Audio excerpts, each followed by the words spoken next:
Jiang Yuan was just an ordinary teenager who had somehow been transported into a world filled with mysterious powers, where he unexpectedly awakened a legendary storage spacea miracle normally undetectable to anyone before formally becoming a professional.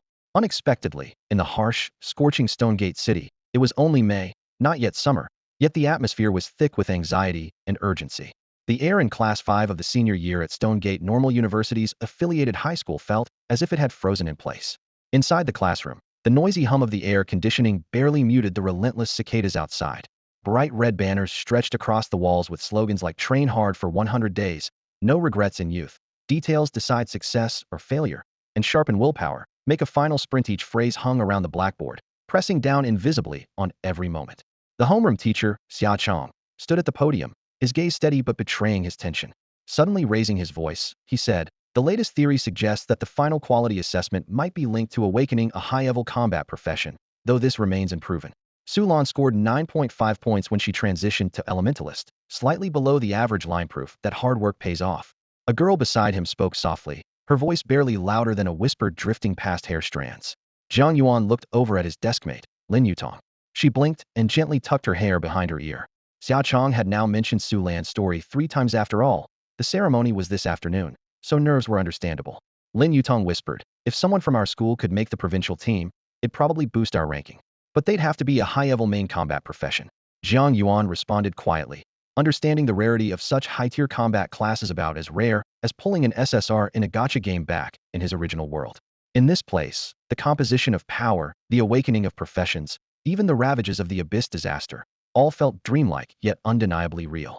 Storage spaces are hallmark skills for formally recognized professionals, right? Jiang Yuan asked abruptly, his eyes darkening slightly. Exactly, Lin Yutong nodded gravely. They're the crystallization of a qualitative leap in your spiritual attribute into a tangible form. Jiang Yuan forced a smile and leaned back in his chair. Just pretend reviewing the theory will hypnotize myself awake. His body and mind felt as if he had pulled multiple all-nighters in a row. Half a month ago, his storage space had appeared for the first time in a dream, vague but real. Now he could perceive it clearly, though at the cost of severe exhaustion.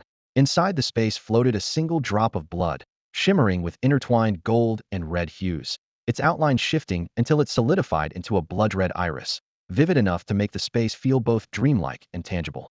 Jiang Yuan knew clearly this blood flower was a mysterious entity that had traveled with him through time and space. Suddenly, the classroom door slammed shut, shattering his reverie. Xia Chong had stepped down, and the academic affairs director entered. Lin Yutong immediately spoke to ease the tension. "It's our turn now." The classroom erupted, charged with a mix of nervousness and anticipation. "It's finally here," some shouted excitedly, while others fretted quietly. "My quality assessment wasn't good, what should I do?" "Just hope you're the next Sulan," came a bitter laugh. Someone half joked, "Might as well pray that the pet you buy by the roadside turns out to be an ancient divine beast." All of it revealed the youthful confusion and frustration beneath the surface. Lin Yutong's gaze turned sharp, calm, and composed. "No matter if it's high-level combat or logistics, it's all for the same goal: human survival." Jiang Yuan smiled quietly. Familiar with the shifts in her expression, her coldness was just a shell. The two traded light, teasing about possible future professions: Mitch, healer, even secretary, bringing warmth to the tense atmosphere. Suddenly, the classroom door burst open again. Xia Chong reappeared, his voice firm and commanding. "No more chatter. Let's move out." 10 minutes later, on the sports field, the ceremonial formation was reactivated. The support professionals maintained perfect focus on every detail. The first student called was Qin Ming. The runes around him flickered with light, then faded. The outcome was announced: ordinary logistics profession chef. A mix of confusion and suppressed laughter swept through. His memory of burning meat on camping trips hardly matched his new title, but the promise of advancement to master chef was encouraging. As 7 students successfully transitioned to combat professions, both humor and worry mingled in the classroom. When it was Lin Yutong's turn, the air suddenly thickened. A vision of the night sky appeared, stars forming a strange pattern that illuminated her whole body. Xia Chong's trembling hands and the freezing of the profession assessors signaled something extraordinary. Classmates gasped at the rarity of her profession as starlight gathered within her, finally revealing a rare luminous profession, Frosky constellation. The once noisy field fell eerily silent, every sound amplified to the smallest detail. Then, the roar of voices broke out. Rare? Truly rare. The entire playground erupted in excitement. Even the windows of the distant teaching building were crowded with onlookers craning their necks to get a glimpse. Someone whispered in disbelief, "A shiny? Unbelievably, a rare, shiny profession has appeared?" Conversations broke out everywhere. Those are even rarer than top-tier battle classes, right? A voice trembled with awe. When I'm old, they'll be able to brag that I saw a rare shiny in person. As expected from Chief Tong, another person leaned in to whisper, but what kind of profession is Frost Sky Seat? Every shiny is different. As a variant profession, shinies aren't bound by traditional class limits and come with their own unique talent trees. They excitedly speculated, trying to unravel the mystery behind this mysterious identity. Rumor had it that in Haicheng, there was a shiny whose HP rivaled that of a warrior, skills matched those of a mage, and who could even brew advanced potions and inscrutable power. The crowd murmured in amazement. That's insanely strong, like a whole new skill system out of nowhere. Undoubtedly, Chief Tong had once again shattered all records. After the appointment ceremony, Lin Yutong didn't rush to leave the formation but bent her head to focus intently on something. No one hurried her. Even the support class students who had been eager to clock out stood quietly waiting. The homeroom teacher, Xia Chong, who usually loved to chime in, hesitated, sensing the moment demanded silence. Somehow, the principal appeared at the center of the field, patting Xia Chong's shoulder enthusiastically. Xia forced a smile as he felt the principal's hand hit him like a hammer. Principal Wang, your strength is terrifying. Don't worry, Xia, this year's best homeroom teacher, best worker, and model labor awards will all be yours. Wang Shenglin said excitedly, pounding Xia on the shoulder as if to vent his pride and joy. Our school ranking is stable, enrollment hasn't dropped, and we might even be able to push for top city school status. As they laughed, Lin Yutong slowly opened her eyes. Her face was calm and composed as ever, but a faint blush tinted her pale cheeks, revealing her inner excitement. Ho Xiaochong started to ask, but the principal cut in. How do you feel, Lin? Lin Yutong answered with mild puzzlement. Teacher, principal, my attribute panel has changed. What kind of change? Xia's throat suddenly tightened. She hesitated. There's a new attribute called bloodline, but right now it just says normal human. Xia was stunned.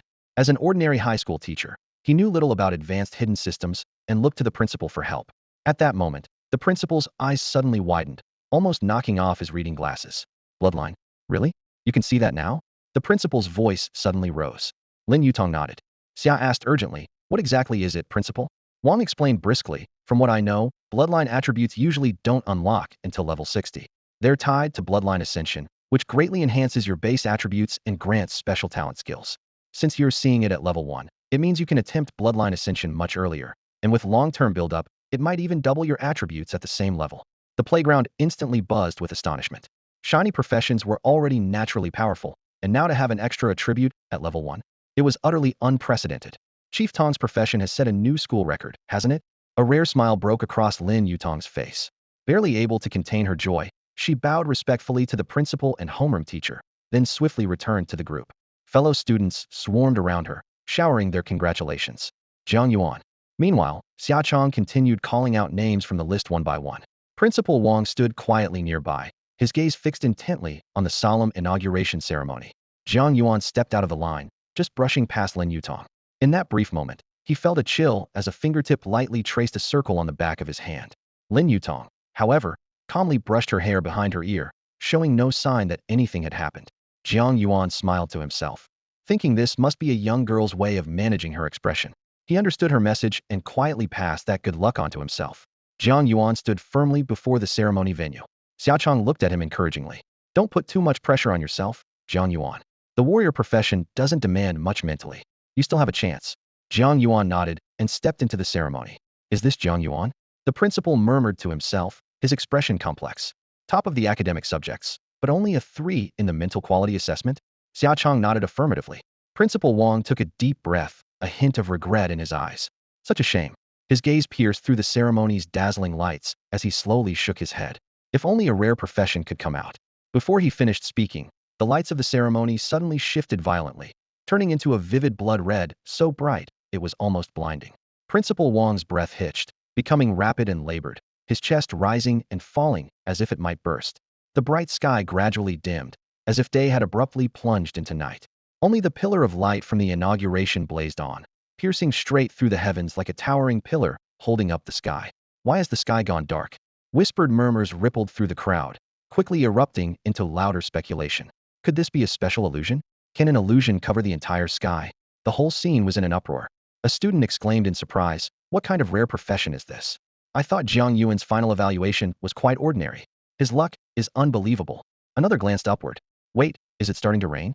What's falling? A thunderclap shattered the noise, deafening and overwhelming. Rain began to fallingly, it was blood red, thick and oily like paint, slowly spreading under the darkened sky. The Earth's outlines blurred, as if the air itself had been stained into an abstract red sketch. Blood rain. Someone finally broke under the oppressive atmosphere and screamed out loud. Though aware it was only an illusion, many were genuinely terrified. The scarlet rain spread further. The ceremony's light flared wildly, as if responding to this strange phenomenon. Suddenly, all the blood-red rain condensed into a crimson mist, surging wildly and pouring into Jiang Yuan's body. In the next instant, dazzling sunlight flooded the earth again, and the illusion vanished as though nothing had happened. Hidden profession, the ancestor, and the only one. The message clearly appeared on Jiang Yuan's status panel. Congratulations, you have successfully assumed the ancestor profession. Primordial blood detected, the only one. Unique bloodline, source blood. Achievement unlocked, source blood ancestor. Effect, profession changed to source blood ancestor. Word of this spread like wildfire outside the school grounds. Students who were still in class rushed out to the field, gathering to witness this rare miracle. Even many teachers paused mid-lesson, eyes fixed in astonishment at the breathtaking scene. Jiang Yuan is ridiculously strong. Voices filled with excitement and shock echoed. A unique hidden profession. How is that even possible? Wait, wasn't his final mental quality score really low? Could this be a system bug? Someone speculated. No bug, but how powerful it really is remains to be seen, a more composed voice added. A shining profession is an advanced combat typistable with huge potential. Hidden professions are more mysterious and harder to grasp. There have been many hidden professions in history, but most aren't stronger than ordinary combat ones, someone said with a hint of envy and skepticism.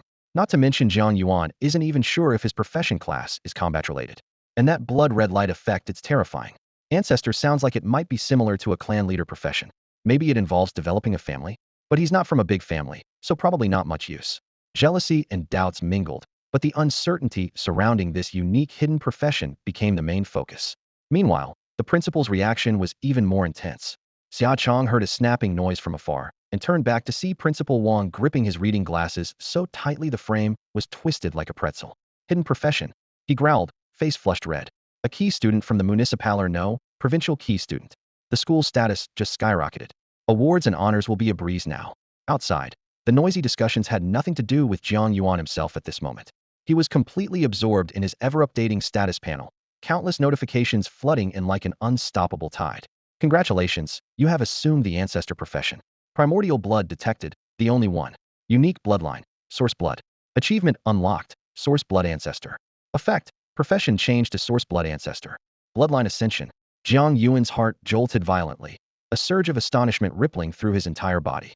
He had just clearly heard the principal's detailed explanation about the bloodline's effects, yet never expected that while others were still admiring and anticipating, he himself had silently completed the bloodline ascension. Unique bloodline, source blood level 1. The scrolling data on the screen revealed a series of staggering enhancements. Basic attributes doubled, achieving a full 100 increase. Attributes further strengthened while in shadows or darkness. Initial resistance to various negative effects. Skill damage boosted by an astonishing 100. Rapid self-healing partially activated. And all skills gained additional source blood effects.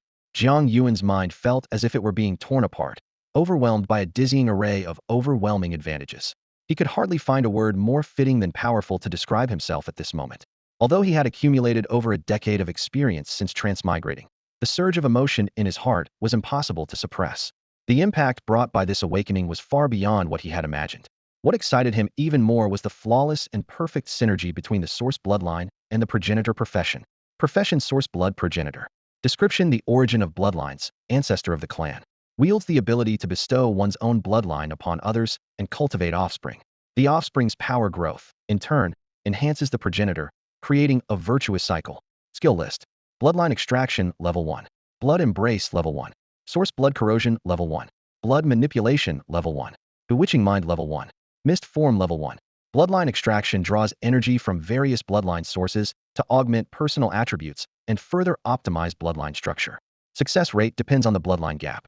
It can rapidly restore health and mental energy through supplemental blood. Source bloodline extraction ignores bloodline differences, guaranteeing flawless success, and has a chance to grant random extra buffs lasting between 3 to 24 hours during blood replenishment. Blood embrace bestows one's own bloodline onto a being, turning it into offspring. The current number of cultivatable offspring ranges from 0 to 3. When offspring are nearby, the progenitor gains a temporary boost equal to 10 of the offspring's attributes, diminishing with distance. If the offspring's strength increases by 10, The progenitor's base attributes permanently rise by 1. Source Blood Embrace additionally grants 2 of the offspring's abilities to the progenitor upon successful offspring conversion. Source Blood Corrosion forcibly implants Source Blood into a living being to make it a completely obedient offspring. This skill's success depends on the differences in bloodline, attributes, and level between the two subjects, with failure consequences varying according to those gaps. Blood manipulation allows Jiang Yuan to control and agitate blood flow within a target, inflicting damage that scales with his mental energy and skill level. He can also manipulate unclaimed blood. The Source Blood Effect Blood Slave imbues the blood with primal combat intelligence, each blood slave attack equaling 50 of blood manipulation level, causing 100 damage upon explosion. However, once a target becomes a blood slave, it cannot be subjected to bloodline extraction again. Bewitching Mind stimulates the target's emotions to induce confusion, dizziness, or even rebellion, depending on Jiang Yuan's mental power and the opponent's strength. The Source Blood Effect Dominance weakens enemy attributes directly via bloodline disparity, also triggering psychological fear and submission. Mist form morphs Jiang Yuan into a cloud of mist that can move swiftly, nullify damage, and remove some negative status effects. At present, it consumes 5 mental points per minute. Its Source Blood Effect Blood Mist manifestation allows Jiang Yuan to damage creatures along the mist's path, absorbing vitality for bloodline extraction. This array of extravagant and intricate skills left Jiang Yuan breathless and awestruck. Across the entire cultivation system, this was nothing short of a divine power set akin to cheating. If the ancestor profession existed alone, it probably wouldn't be so overwhelmingly powerful. After all, Jiang Yuan was originally an ordinary human. Even though his bloodline could be gradually enhanced through dungeons to increase its rank, this process was by no means instantaneous. It required a long period of growth. Admittedly, possessing bloodline abilities at level 1 that normal people could only access at level 60 was already extremely strong. But what truly made the ancestor profession overpowered was the existence of Source Blood. Source Blood acted like an enchantment, comprehensively boosting all of the ancestors' abilities to their peak. No wonder the only achievement within this profession was titled Source Blood Ancestor. Upon reflection, Source Blood alone and Ancestor alone, while powerful, did not yet reach that over-the-top level. After all, Source Blood only activated at level 60, and the Ancestor's traits needed gradual accumulation to fully manifest. Neither skill on its own was invincible. Clearly, it was the fusion of Source Blood and Ancestor that formed the ultimate perfected state. After reviewing all his skills, Jiang Yuan suddenly realized he had already spent half a day within the employment ceremony's magic array. He slowly opened his eyes, only to be startled by a large face looming close, nearly triggering his Source Blood erosion instinct. Fortunately, he quickly recognized the person as Principal Wang from the school. "Jiang Yuan, how do you feel?" Principal Wang politely took a half step back and spoke rapidly but without impatience, showing no rush to take back the space. His eyes were filled with anticipation. The alchemists and array masters nearby also paused, silently observing Jiang Yuan with curious looks, tacitly allowing him to occupy the site. "Kind of a combat profession," Jiang Yuan answered somewhat cautiously. "Kind of?" The principal raised an eyebrow. "Yes, it has combat abilities, but also some supportive functions." Jiang Yuan smiled bitterly and nodded. "Developing and enhancing offspring that support, isn't it? Quite powerful." Principal Wang seemed even more satisfied and a hint of relief showed on his face. "Jiang Yuan, could you briefly describe your profession?" The lead alchemist asked, voice carrying professional rigor, "so we can archive and document it properly." "Of course, there'll be a reward from the school," the principal quickly added, tone relaxed. "You don't need to reveal everything. After all, hidden professions come with their own subsidies." This was the school's way of protecting him, ensuring he wouldn't be pressured into leaking secrets. Jiang Yuan bowed slightly to express his gratitude to the principal. Hearing this, the alchemist immediately exchanged glances with colleagues and grit his teeth, saying, "If you're willing, Jiang, we have an extra slot for a dungeon called Sea of Flowers Riverside that we can offer you." "Sea of Flowers Riverside?" Principal Wang's eyes lit up. "Exactly," the alchemist nodded. "Besides organizing the employment ceremony, we're also tasked with inspecting the Sea of Flowers Riverside dungeon." The principal gave Jiang Yuan a meaningful look. "That place is truly exceptional. If you aim for Jinghua, or have even higher goals, the experience will be invaluable." "I trust your judgment, Principal," Jiang Yuan replied with a smile, showing respect and giving face. In fact, Jiang Yuan had planned to accept.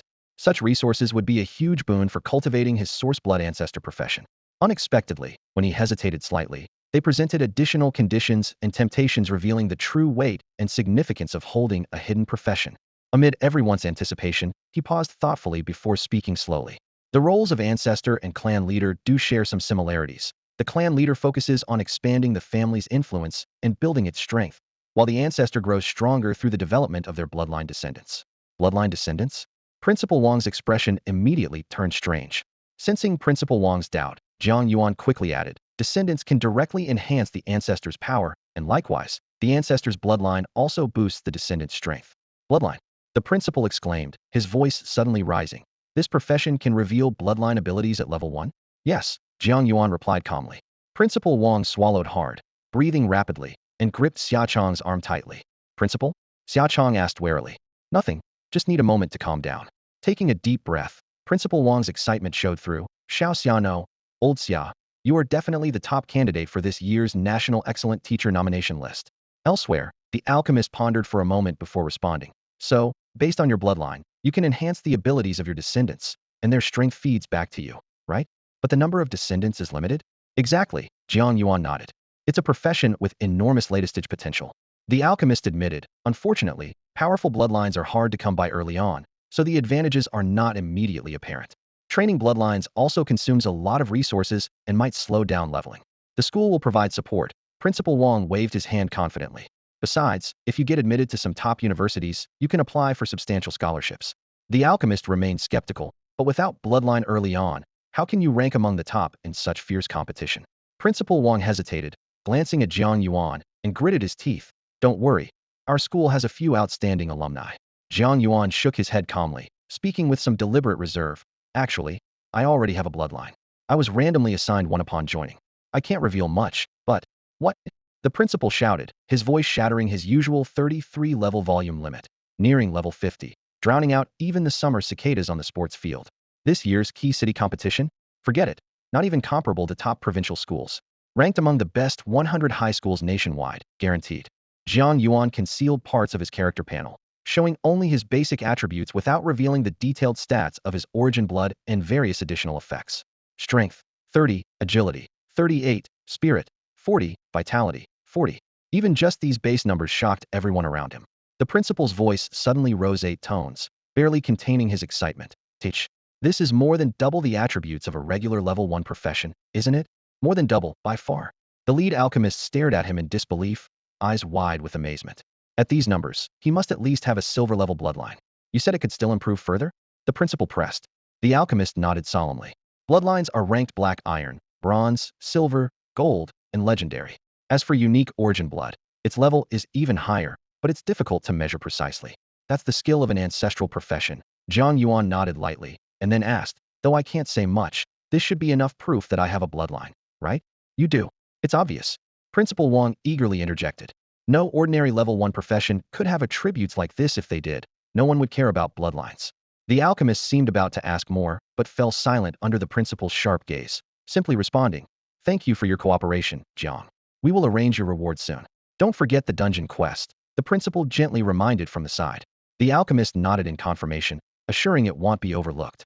Thanks, Jiang Yuan said, bowing slightly in gratitude to the alchemist, and then signaling his appreciation to the principal and the homeroom teacher. He returned to the class lineup and was immediately surrounded by his classmates. The appointment ceremony continued. Many students chose combat professions, with a rare few becoming paladins, a relatively scarce but powerful class among ordinary professions. However, with Lin Yutong and Jiang Yuan shining as new stars, everyone's tolerance for combat professions noticeably increased, and even the rare paladins no longer caused much stir. In Class 5 of the senior year, there are 56 students. 15 chose combat professions, 33 took support roles, and the rest handled logistics. This ratio is high compared to the entire school, earning homeroom teacher Xia Chong high praise from the principal. The principal even delivered an impromptu, passionate speech, half encouragement, half heartfelt emotion. Students, your appointment is not the end, but a new beginning. In just 2 weeks, you face the college entrance exam. Whatever profession you choose, I hope you keep moving forward on the path to becoming true professionals. Strive with all your might and fight for the future of humanity. His words were stirring and powerful. Then the principal took his leave from the field. The senior class gradually returned to their classroom. Thanks to several teachers calmly managing the crowd, no congestion or disorder broke out. The classroom quickly quieted, everyone absorbed in studying their new professions. The atmosphere was unusually calm. Jiang Yuan finally settled down, recalling the vision he saw during his job transfer. His vision was unlike anyone else's. Instead of dazzling effects, he saw a vast expanse of deep chaos and nothingness. In that boundless chaos, Time passed indescribably long before 7 giant dragons slowly appeared, circling their tails around one another to form an endless scroll. The 7 dragons gradually separated in the void but were pushed and squeezed by the same formless, empty power. Their space shrank until the earliest awakened dragon suddenly unleashed a thunderous roar. Jiang Yuan did not understand the meaning of that dragon's roar, but immediately after, endless light flooded his sight and consciousness, illuminating the entire world. In the end, all he saw was chaos churning and boiling like boiling water, fiercely surging as scorching waves evaporated everything and slowly dissipated. The first dragon to awaken was torn into tiny pieces, with only a single drop of golden blood slowly sliding down. Tick-tock, it fell into the endless abyss of nothingness. Hey, what are you thinking about? A clear, gentle voice broke the silence, vividly pulling Jiang Yuan back from his memories to reality. Lin Yutong gently poked Jiang Yuan's arm. Jiang Yuan looked up and saw Xia Chong standing at the door, smiling and waving at them. They walked towards the door, where the homeroom teacher had already spoken. Go to the principal's office. Someone's looking for you. It's probably about university special admissions. University special admissions? Jiang Yuan and Lin Yutong exchanged glances, surprise evident in their eyes. Special admissions meant skipping the college entrance exam and being directly admitted. Their unique identities, one a rare shining type, the other the soul hidden, made such preferential admissions unsurprising. It was also the busy recruitment season for universities, and they were highly sensitive to such opportunities. Xiaochong smiled and urged them, hurry up. They pushed open the principal's office door to find it crowded with teachers, each wearing enthusiastic smiles, all eyes fixed on them. Ah, you must be student Jiang and student Lin, right? I'm teacher Wang from Beihai College. One teacher introduced himself. Come to our school, and you'll get a first-class scholarship plus priority access to 3 small advanced modules every month. I'm teacher Zhang from Linji University. Another added, we're offering a whole dorm building. I'm Zhang from Chuanbei Public College. Another introduced himself. Single rooms with unknown professional tutoring. One teacher after another took their turn, voices passionate, filling the room with enthusiastic recommendations as if eager to rush them into signing contracts. Fortunately, as professionals, their minds fortified by spiritual focus, they could quickly associate each teacher with their school by memory alone. Thank you all for your generosity. Jiang Yuan and Lin Yutong exchanged glances, their expressions calm and resolute. We've just started our careers and don't yet fully understand them. Would like some time to carefully consider and make a final decision. Lin Yutong nodded and added, we'll respond as soon as possible and won't delay the recruitment process. Of course, that's exactly right. The recruitment teachers nodded approvingly. If you have any questions, feel free to reach out. Thanks for all your hard work. Principal Wang smiled warmly. Since this was so sudden, we only managed to prepare some simple refreshments. A teacher then led them to the cafeteria. The principal's office quickly emptied. Wang Shenglin waved his hand. Sit down, don't stand. Don't let those teachers fool you. These schools aren't grade higher, just trying to scrape up leftovers. Hearing the principal's blunt assessment, Lin Yutong couldn't help but laugh quietly. Jiang Yuan's lips also twitched in a small smile. He hadn't expected the principal to be so witty. After all, their own school wasn't prestigious, and the top institutions weren't seriously targeting them. As he spoke, Principal Wang picked up a thick stack of documents on the desk. I've already emailed all these to you, but I printed them out so you can take a look. Each school's materials came in 2 copies. Lin Yutong stood and took one, handing the other to Jiang Yuan. Looking down and flipping through the pages, Wang Shenglin spoke slowly. The top one, Jinghua Academy, has had some controversy in recent years regarding their world competition results. They bring in too many foreign players. Lin Yutong curled her lip, showing her disdain. But no matter what, Jinghua's strength was among the very best. The principal didn't elaborate much, but explained, they're willing to offer student Lin a second-class scholarship, including thrice-yearly priority access to advanced modules, 1 skill priority per month, and associate professor lectures. It's not a first-class scholarship, but they have many hidden talents internally, so the second-class scholarship is still very valuable. Lin Yutong wasn't excited, instead furrowing her brows. Why don't I see any conditions listed for Jiang Yuan? Wang Shenglin sighed. Lin Yutong's eyes scanned the documents, then suddenly raised her voice. What? They only lowered the admission cutoff by 20 points? They're not giving him a direct admission, just a slight relaxation of the score requirement? If they didn't want to recruit him, they should just say so. How can a school be so dishonest? Her emotions flared up instantly, her face filled with anger. The insult completely shattered the carefully maintained image of a graceful young lady. You haven't even gotten upset yet. You think you're angrier than I am, Jiang Yuan said with a slight shake of his head, trying to calm her down. He also felt the arrogance of Jinghua University's admissions office, but he knew venting in the principal's office was useless. They needed a stronger counterattack. Principal Wang shook his head helplessly, but smiled. To be honest, if it turns out Jiang Yuan isn't that talented, I as the head of admissions will take all the blame for misjudging him. Who wants that? There was a trace of bitterness in his voice. After all, everyone had seen the bloodline inheritance and the unique special effects Jiang Yuan displayed. Lin Yutong spoke firmly. Since he's already demonstrated his abilities, shouldn't he at least be given a chance? Wang Shenglin sighed.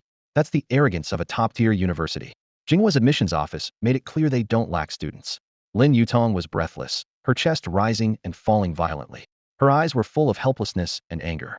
Aside from Jinghua, there were other good schools. Wang Shenglin shifted roles, speaking now as a principal sincerely recommending a school. For example, National Southern University has offered Jiang Yuan a second-tier scholarship. Their overall strength is top-notch, with abundant teaching resources. In any case, please give it careful consideration. His tone conveyed earnestness. Thank you, principal. I will take it seriously, Jiang Yuan responded politely. May I take these materials with me?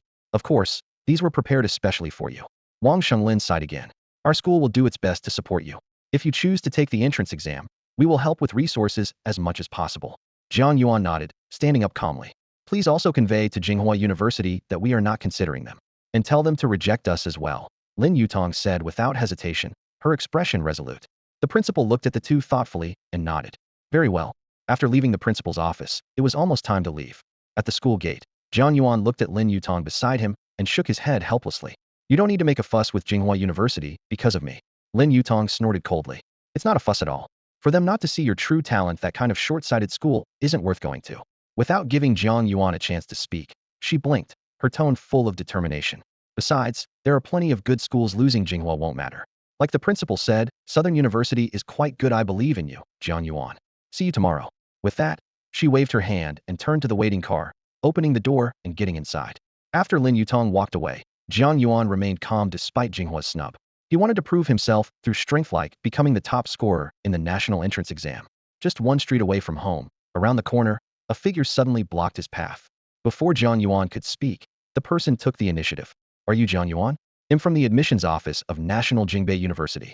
Are you interested in coming to our school? National Jingbei University.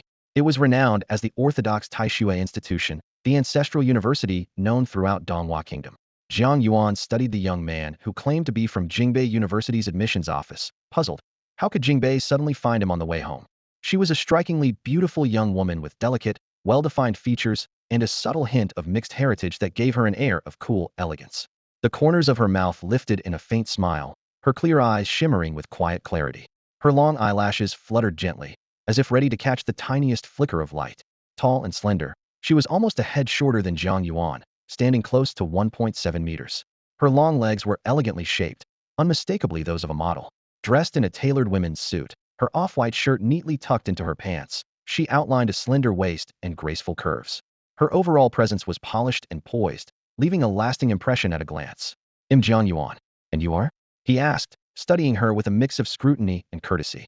Just call me Huiqing, she replied brightly, her tone crisp and confident, a smile still playing on her lips as her eyes evaluated the young man before her calmly.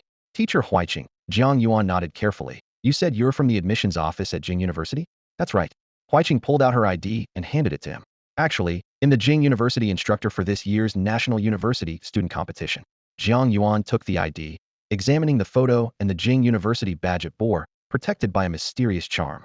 In Donghua's territory, this emblem was impossible to forget, a secret ritual established by the national teacher, who also served as university president back in the days of the National Jingbei University, ensuring supreme authority. You said, you want me to go to Jing University? Jiang Yuan returned the ID, his caution easing somewhat, replaced by a trace of hope. Yes, it's a special recruitment. Huiqing's voice quickened, eager to convince him. I've already reviewed your submitted professional materials. You're the missing piece in our team. Regarding scholarships, you're guaranteed second prize, with a good shot at first. Participate in the competition? Jiang Yuan's surprise showed. Exactly, Huiqing said proudly. This world highly values university student career competitions, with nearly everyone watching. Despite the human alliances resisting the abyssal invasions, conflicts and interests persist between nations, making the distribution of dungeon resources in public zones especially sensitive. Under pressure to unite, the World University Career Competition was born as a crucial means to resolve resource disputes. Annual results impact national policies directly. Competitors are both admired and exposed to great risks. Glory and danger coexist. The National University Competition is the only gateway to the world stage. So, you want me to compete? Jiang Yuan's emotions stirred slightly as he listened. Exactly. My team needs you, Huiqing stated firmly. Thank you, teacher, for your trust. Jiang Yuan felt conflicted but honest. I just got my professional license. I still need time to organize my information. Just call me Huiqing, not teacher. Her tone softened. I'm only 3 years older. He'll be your team leader in the future. Just then, sensing his hesitation, Huiqing switched gears. By the way, didn't you ask about Lin Yutong? She turned down Jinghua for me. I want to repay her. Lin Yutong? Didn't Jinghua offer her a special recruitment? Huiqing raised a brow. She refused. Jiang Yuan nodded. Really? Huiqing was amazed. I need to inform admissions immediately. She took out her phone and worked quickly. Oh, add me on Weiyan. They'll scan your QR code. Jiang Yuan pulled up his phone to show the friend code. A request came from an account named Girls Tender Feelings, with a profile picture of a cheapao half-body shot hiding the face, mysterious and intriguing. Agree to the special recruitment and tell me. They'll submit the application right away. Huiqing waved her phone. I won't hold you up any longer, Jiang Yuan. With that, the elegant woman with the long legs turned and walked away briskly, her tall, straight posture graceful and captivating. After watching Huiqing leave, Jiang Yuan first went to the nearby market to buy some groceries. Only after finishing shopping did he leisurely return to his empty apartment. In this world, he and his aunt relied on each other, but she was often busy with work and frequently away on business trips. They met maybe a handful of times each month, so most days he managed everything on his own. He quickly showered, and just as he stepped out of the bathroom, his phone rang. The caller ID showed Lin Yutong. Jiang Yuan answered, hearing her clear, crisp voice. Jiang Yuan? Can you hear me? Wiping his hair dry, he replied, yeah, I'm here. Her tone was cautious. I heard North Jing University contacted you? They did, Jiang Yuan confirmed. Was it you who reached out to them? Lin Yutong's voice brightened instantly. They sent me a special admission notice and said they would do the same for you. Did you accept? Not yet, he admitted. She immediately grew anxious. Why not? I'm going to think over my career plans tonight before replying, Jiang Yuan explained. Oh, I thought you might refuse, Lin Yutong exhaled, relieved. I'm planning to accept, so we'll be classmates again. They're pretty serious about it, Jiang Yuan reflected. That just means they have better insight than Jingbei University, she muttered. You go ahead and prepare your acceptance. They'll study my career options, and we can talk again in 2 days, Jiang Yuan reminded her. Don't forget to reply to North Jing. Don't worry, she said before hanging up. Jiang Yuan headed to the kitchen and glanced at the groceries he'd bought. A fish, 2 ducks, and a block of duck blood. Obviously, he wasn't planning to eat these, but intended to use them for skill practice. After weighing his options, he decided to try his source blood corrosion technique on one of the ducks. Spending 10 spirit points, he activated the skill successfully. A mist of blood spread through the air and began to envelop the duck. Moments later, the duck's eyes glowed red and its body started to swell. The rope binding it snapped instantly, and the once small bird quickly grew to the size of a Tibetan mastiff. Just as Jiang Yuan was about to study the transformation, a sudden explosion ripped through the duck's body, scattering blood and flesh everywhere. On instinct, he triggered the mist form skill, turning his body into a cloud of mist. Blood and gore pieces passed through him, splattering the wall behind with smeared stains. The status panel showed the duck had burst from being unable to endure the power of the source blood. After exiting mist form, Jiang Yuan stared at the mess on the floor, a twitch pulling at the corner of his mouth. Cleaning this kitchen was going to take all night. Bloodstains like this were never easy to get rid of. His gaze moved to another skill. With a thought, the blood on the ground rose like being pulled by invisible strings, converging into a swirling orb of red. The floor quickly cleared as falling meat scraps became tightly wrapped within the blood sphere.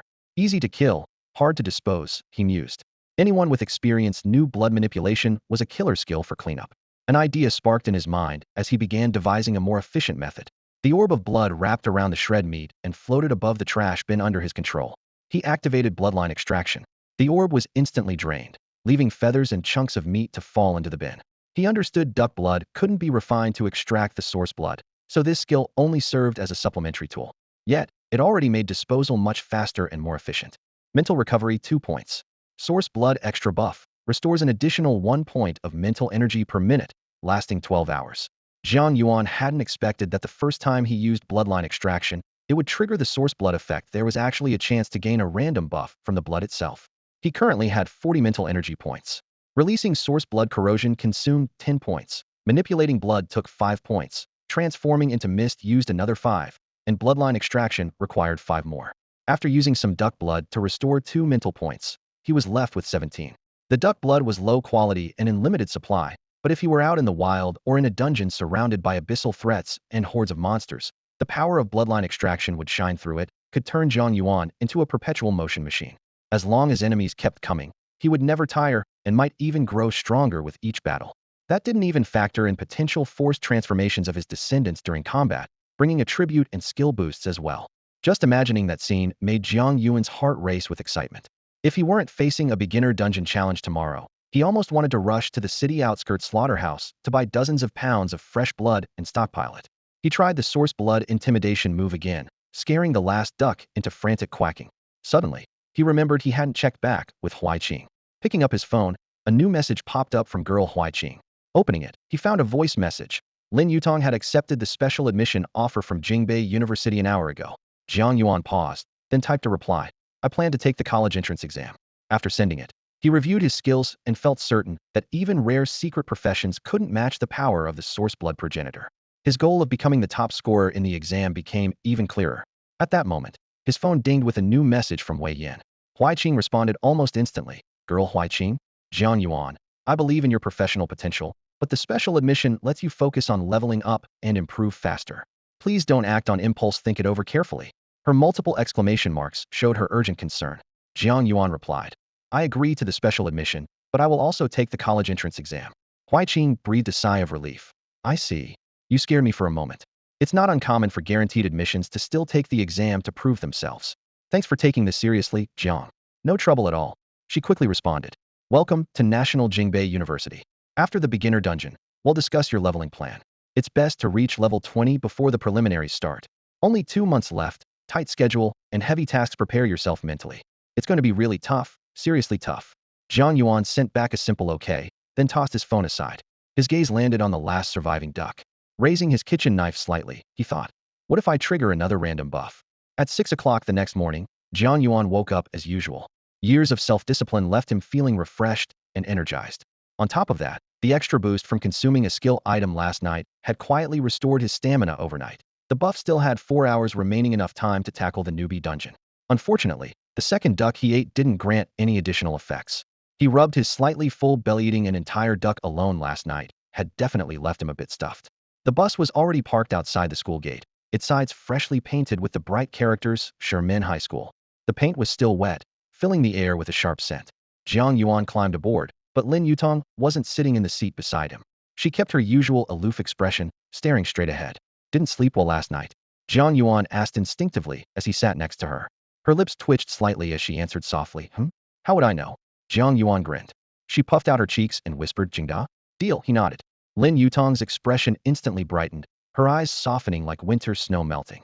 Teaming up later? Just us two? Jiang Yuan shook his head. I want to try the newbie dungeon solo first. Jingda's special recruitment? You mean the university competition? Lin Yutong's eyes widened, and she turned abruptly to him, forgetting her usual composure. Why didn't you say that yesterday? Didn't you even ask? Jiang Yuan blinked innocently. They asked me to join right after enrolling? No, during the preliminaries, I was still only a prospective freshman. Lin Yutong paused. So that's how the advisor decided? Yep. Jiang Yuan shrugged. Guaranteed admission to Jingda. At least it's not a scam. She took a few breaths and finally accepted it. That's insane. Many senior students at Jingda aren't even eligible. Getting to compete is incredibly rare. Jiang Yuan didn't say more. Today, he wanted to test the dungeon's difficulty on his own first. He had studied past champions of the competition, noticing that most had reached level 15 before graduating high school. The monsters in the dungeon were limited in number. Larger teams meant more players sharing the experience points. Huaiqing was aiming for the second prize scholarship, but Jiang Yuan hoped for the first prize. Being just one level apart made a huge difference, especially early in a career. Though the resources and advantages you could unlock. The first prize scholarship was extremely hard to get. At Jingbei University, less than 1 in 1,000 students qualified. The minimum entry requirement was level 15 before the college entrance exam.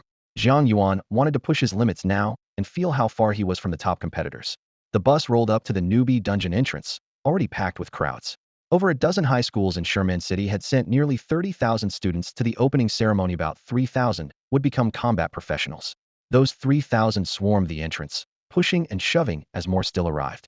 Before getting off, Xiaochang repeatedly reminded them, it's best to form teams within your class. If not possible, find schoolmates, then reach out to other schools. He emphasized safety. The newbie dungeon had multiple emergency exits, but risks remained. Several people died each year. Remember where the exits are, okay? His words echoed through the noisy crowd, providing a sobering reminder amid the chaos. Better bring a good map, all right? You all get off the bus and line up. He'll go handle the paperwork, the homeroom teacher said, then turned to leave. The newbie dungeon map was a mandatory topic on every quiz, no matter how lazy the students. Everyone memorized the emergency exit points. since it was literally a matter of life and death. No sooner had the teacher left than everyone quickly split into groups, the buzz of teammates forming rising all around. Many tentatively approached Lin Yutong and Jiang Yuan, but both politely shook their heads to decline. Besides them, the student who had just switched to the paladin class following Jiang Yuan yesterday also stayed ungrouped. Guozheng was asked, "Don't you have a team?" He laughed and patted his shield. "Got plenty of skills, can tank and heal. They'll try soloing it. The gear's a rare, upgraded green set, specially gotten through family connections." His words drew envious glances from many, even curious looks from neighboring districts. Gear was graded white, green, blue, purple, gold, though most were basic. Carrying green-gray gear on the first dungeon run was rare. Just as the chatter grew louder, the dungeon's entrance glowed briefly, then someone emerged from inside. All eyes turned sharply and the crowd instantly fell silent. It wasn't a person, but a mass of torn flesh, as if savaged and digested by a ferocious beast. Staff rushed forward to clear the scene, quickly restoring the entrance, but the square remained heavy with tension. The students' first live glimpse of death hit far harder than any textbook lecture repeated countless times. Xia Chong returned with a grim expression, speaking low. The rare class from number 9 middle school failed even a careful solo clear. Remember, the newbie dungeon gives one re-entry chance. If you need to retreat, don't be stubborn. Guozheng swallowed nervously, glancing for help. Most had formed teams already, but luckily a classmate he was friendly with vouched for him, and he was accepted. "Are you two teaming up?" Xiaochong asked Jiang Yuan and Lin Yutong. Jiang Yuan shook his head. "I'm going solo." Lin Yutong nodded too. "Same here." Xia frowned, about to say more, then held back. At that moment, Principal Wang strode over with a broad smile. "What's the dispute here?" Xia explained. "They want to solo, it's too dangerous." Wang Shenglin paused in surprise. "I haven't mentioned yet, but the special admission letter from Jingbei University arrived this morning. Are you sure about soloing?" Jiang Yuan nodded, using the Jingbei University offer to sidestep complicated explanations and prove his strength. Hearing special admission, Principal Wang thought for a moment, then nodded. "All right, I approve." The news spread like wildfire, excitement buzzing everywhere. Xiaochong was stunned, just found out himself. Special admission? Jingbei University? No mistake. Jiang Yuan really got guaranteed admission, yet insists on soloing? The crowd murmured, but none of it concerned Jiang Yuan. He took the entry pass from the homeroom teacher and quietly entered the newbie dungeon under attentive gazes. "You're not going in?" Xia asked the other solo player, Lin Yutong. She looked determined, watching Jiang Yuan's retreating back. "He'll wait a bit first, Teacher Xia." Xia suddenly understood she worried Jiang Yuan might pull out and have no one beside him. The resolve of youth always tugged at his heart. He sighed softly and didn't interrupt. Nearby, several principals gathered, talking about the latest solitary dungeon challenger. One asked, "Old Wang, isn't that your school's hidden class student?" Jiang Yuan. "Yeah, that's him," Wang Shenglin said with as much composure as he could muster. "One hidden class, one rare shiny class. You didn't wash your hands this morning, did you? That's just unbelievable luck." The other principals expressed mixed envy and jealousy. Are they from Jinghua or Jingbei? At least one's gotta make it, right? Wang shrugged, smiling. "Jingbei. The guaranteed admission is settled." The others reacted with even greater surprise. "Guaranteed admission? Two of them." Wang proudly held up two fingers. Laughter with envy and playful curses followed. Another principal asked, "If he's guaranteed admission, why insist on soloing? That's bold." Wang shrugged again. Young birds always want to do their own thing, especially since he says it's a requirement of the special admission. His special admission letter came from the Mingxing Institute. Mingxing Academy? The elite school famed for its competition specialists? The principals immediately reacted, their eyes widening in surprise. Jiang Yuan. More shocking than his status as a specially recruited contender was that he was allowed to participate in the university-level competition. It was said he was scheduled to make his debut this year. Wang Shenglin grinned proudly. If Jiang Yuan appears in the university contest, every school in Sherman City will bask in the glory and get recognized. Not easy, someone murmured. This year Jinghua Academy is gaining momentum, and they even brought in exchange students from abroad to compete. A few other principals expressed their resentment. Why bring in foreign reinforcements for a domestic competition? Can they even perform at international contests? They quickly shifted to discussing the national championship and chances of entering the world tournament. The world tournament wasn't just about claiming cross-national raid ownership, it carried huge strategic importance, but none of these conversations concerned Jiang Yuan at this moment. By now, Jiang Yuan had adapted to the faint light in the dungeon, slowly scanning his surroundings. The beginner dungeon was an ancient cave formed 10 years ago with only one path leading to its deepest point. The monsters increased in difficulty along the way, making it a prime training ground for graduates. The cave was dim and deep, pitch black, but Jiang Yuan obviously didn't rely on light. He put away his tactical flashlight. Darkness wasn't a hindrance, but a boon for him. This was one effect of his origin blood. His attributes were boosted when in shadows or darkness. Numbers flashed across his screen. Strength 503020, Agility 583820, Spirit 604020, Constitution 604020. These stats were well above those of an average level 5 character. Textbooks said combat classes gained about 30 total attribute points per level. On average, his numbers were exceptionally high. Most importantly, Jiang Yuan noticed his vision was unaffected by darkness, even clearer than in the light. He studied every inch of the cave with keen interest. Even the soft soil beneath his feet felt fresh. Taking a few steps forward, a quick shadow caught his eye, a large rat scurrying silently along the cave wall. He activated Origin Blood Erosion, and bang! Instantly dealt 9,999 damage. This wasn't a direct blow, but the violent force of the Origin Blood overwhelmed the rat, causing it to spontaneously explode. System prompts popped up rapidly. Successfully killed Razor Rat, 10 experience. Bloodline Extraction, restored 3 spirit, 10 experience. The rat's flesh and blood vanished in an instant, leaving only pure essence condensed into experience absorbed by Jiang Yuan. Its remains scattered away like ashes in the wind. Wow! Jiang Yuan marveled inwardly. Who knew the Origin Blood could extract extra experience from monsters? Much more useful than the duck feed from home. He once again felt the power of his bloodline, a single novice monster rewarding him double experience. It was exciting to imagine how much he could gain facing stronger foes.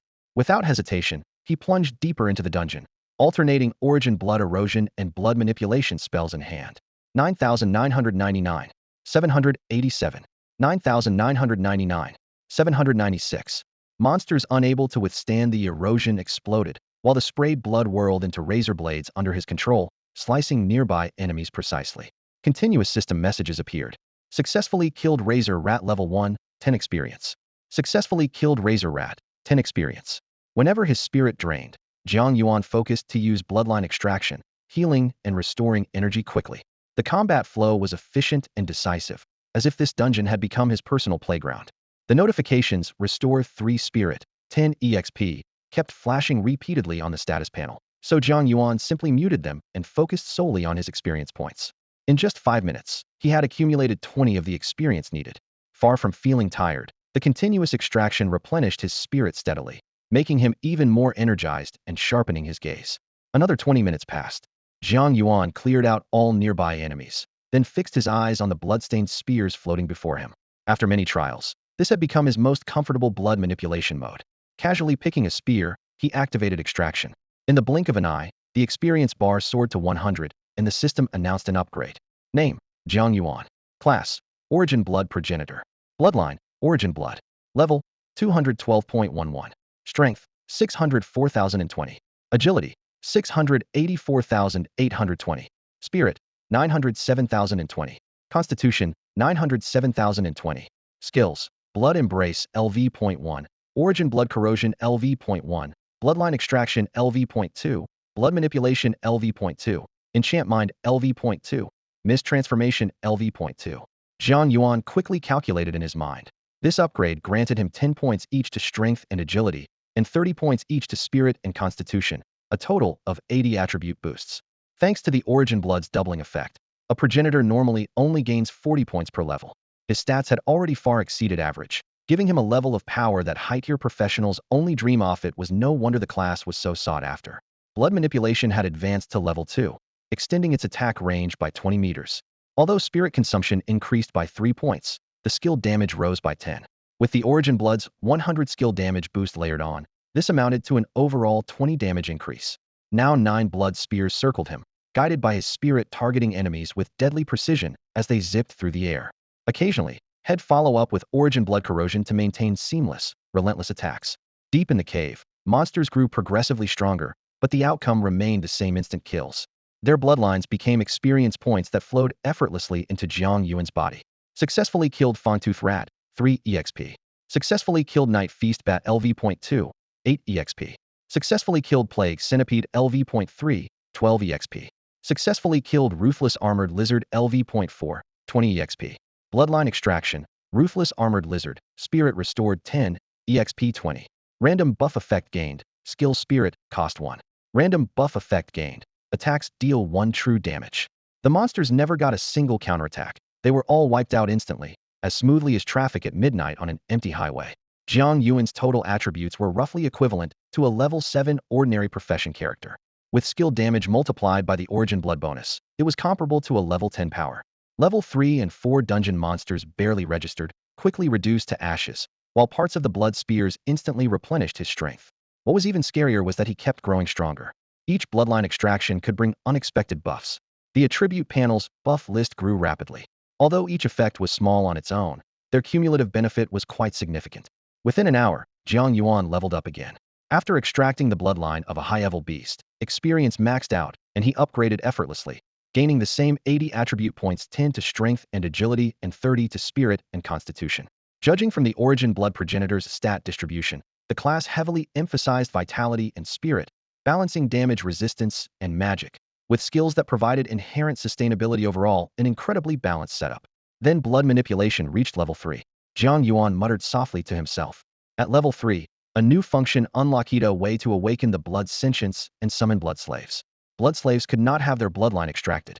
Each of their attacks counted as an instance of blood manipulation at 50 of the slave's level.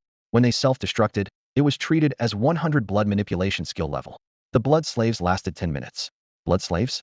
Jiang Yuan thought, consuming 20 spirit to activate, triple the normal blood manipulation cost. Making a gesture, he gathered a pool of blood in midair. It gradually took shape until finally forming a blood-red creature resembling a crow, flapping its wings in midair. The silhouette of the blood crow was sharp and vivid. Then, it spread its wings and darted through the air, just like a real raven. Suddenly, a prompt popped up on the screen: successfully killed a level 4 violent deck lizard, 18 EXP and bloodline extraction. Mental recovery 10, EXP 18. Every time the blood slave killed a target, it automatically triggered bloodline extraction, siphoning fresh blood from the enemy through its attacks. Once the absorbed blood reached a certain threshold, the blood slave would split into two, resetting its lifespan. The key was that when the blood slave launched its attack, just now, Jiang Yuan hadn't issued any mental commands at all. It had taken the initiative to seek out enemies on its own. Jiang Yuan checked the condition of the blood slave, which had completed multiple consecutive kills. The experience points were flooding in, along with new random buffs. Random buff, summon duration extended by 10 minutes. Although summoning the blood slave consumed some of the experience gained from bloodline extraction, the overall efficiency was astonishingly improved. Jiang Yuan no longer needed to mentally command the blood spears, making it absolutely worthwhile. He couldn't help but feel this was easier than taking a stroll in the park. He even thought maybe he should have brought a camera, since photography was his hobby, and he had a secondhand camera at home. The three skills: blood slaves, autonomous enemy seeking, blood manipulation for offense, and primal blood corrosion for replenishment worked in perfect synergy. As they delved deeper into the cave, enemies appeared in increasingly large groups. But rather than slowing down, Jiang Yuan's progress accelerated. His experience gain skyrocketed, and before long, he leveled up again. In less than an hour, he reached level 4, gaining 80 attribute points at once. Now, the blood spears surrounding Jiang Yuan were no longer scattered, but formed a thick blood wall. Countless spears packed tightly together, pushing the barrier steadily forward. Jiang Yuan stood safely behind it, rubbing his bloated stomach in resignation from overeating. His blood extraction was nearly maxed out, with the replenishment rate far exceeding consumption. Because of this, he began lavishly abusing primal blood corrosion despite the mental exhaustion it caused. While others entered dungeons cautiously, carefully rationing their mental energy, he was troubled by having too much. He even preemptively released corrosion before the blood slave's attacks to avoid mental cost when the enemy was killed. At this rate, he would level up again within an hour at most. Even leveling efficiency was somehow tied to movement speed, an incredible phenomenon. A typical newbie dungeon only sees players reach around level 3 after grueling grinding. But Jiang Yuan had already amassed experience that would take others much longer to acquire within just 2 hours. Outside the dungeon, the battle continued, but many students had already urgently exited to seek healing and supplies. Though the newbie dungeon seemed simple, it was still quite challenging for most students. After 2 hours, most were still struggling with the ferocious sharp-toothed rats, and reaching even 30 experience was a hard-earned achievement thanks to teamwork and class advantages. Watching another trio retreat in disarray and start recruiting reinforcements, several deans began their next round of evaluations. Their team would be perfect if they had a priest. Assassins and warlocks are both fragile classes, so relying on a single support puts too much pressure on one person. Fortunately, they pulled back early. If they had gone deeper and run into the night banquet bats, the backline would have been easy prey, and the warlock would have suffered heavy losses. I wonder what the best record in the beginner cave is this year. The difficulty scaling in the newbie cave is really interesting. Every 1,000 meters the monsters increase in strength and number, like a carefully arranged escalating challenge. What was last year's record? 3,000 meters? No, 3,500 meters, all rare classes, and the whole team was level 4 when they came out. One principal shook his head, remembering last year's excitement. Funny coincidence. All three were rare classes and from the same class. This year, Old Wang's team isn't bad either, same class. One hidden profession, one rare radiant class. I wonder how high their levels will get. Everyone's soloing. The current solo record is Sulan, right? Someone glanced at Principal Wang. Old Wang, those two are from your school too. Like Sulan, does your school have some kind of soloing tradition? Old Wang chuckled. Just luck, just luck. But the pride in his eyes was hard to hide. Sulan's level was 6, and she got down to 5,000 meters in the cave. I remember the number 2 in Elemental Mage, able to control fire, wood, earth, and water, able to handle offense, defense, support, and healing all alone. No wonder she got that far. Principal Wang shared some inside info. At 5,000 meters, the number of monsters doubled, and 10th level elite monsters appeared. After just 100 meters more, Su Lan was mentally exhausted and had to quit. He added, that was a real shame because the monsters' experience also doubled. We later guessed that might be the caves and makes sense why the monsters got much stronger. That made another principal sigh. We still don't know what the end of the cave looks like. The newbie dungeon restricts entry to level 1 players, and you can only re-enter once within 6 hours after quitting. No one has reached the end so far. Another principal joked, Old Wang, do you think these two will beat Sulan's record? Wang was non-committal. Who knows? I hope so, and even better if they surpass her. The student should outshine the teacher. Otherwise, it looks like our training is falling behind. The other principals burst out laughing and teased him. You old man. Always trying to take the credit for good things. Inside the dungeon, Jiang Yuan had no idea he had become the topic of the principal's conversations. 4 hours in, he leveled up, reaching level 1, 50.13 on his status panel. His leveling speed had clearly slowed. He silently reflected, every 5 levels is a big milestone. The experience needed gets higher every time. But the real bottleneck is my movement speed. He turned to examine his skills. Mist form level 5, he could transform into a cloud of mist, move quickly, and be immune to damage.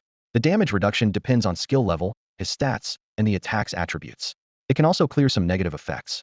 The skill consumes 12 mental points per minute and is a lifesaver, rarely used except in dire situations. But in Jiang Yuan's eyes, there were only 4 words. Move quickly now. His mental attribute was already 180 points, about as high as a level 10 Magi, and he had more than 10 buffs related to mental capacity and recovery, not to mention health regeneration from bloodline extraction. Without hesitation, he cast the skill. In the next moment, his body dissipated into a swirling red mist. A strange sensation flooded him. He could still sense his limbs as mist, flexible and light, without any restriction. Most importantly, his speed doubled, far faster than running. After getting used to his misty form, he charged deeper into the cave again. The red mist rolled like waves, and blood crows gathered into clouds in the shadows. Successfully killed Elite Sharptooth Rat King, level 5, experience 25. Successfully killed Mountain Moving Centipede, level 6, experience 30. Successfully killed Bat King, level 7, experience 35. Deep within the cave, blood mist churned, casting sharp shadows in its eerie glow. Flocks of ravens ravaged the silence, mercilessly slaughtering every living creature before them without discrimination. Whether it was the level 5 Elite Sharptooth Rat King or the level 7 Bat King, none could resist the onslaught of the blood ravens.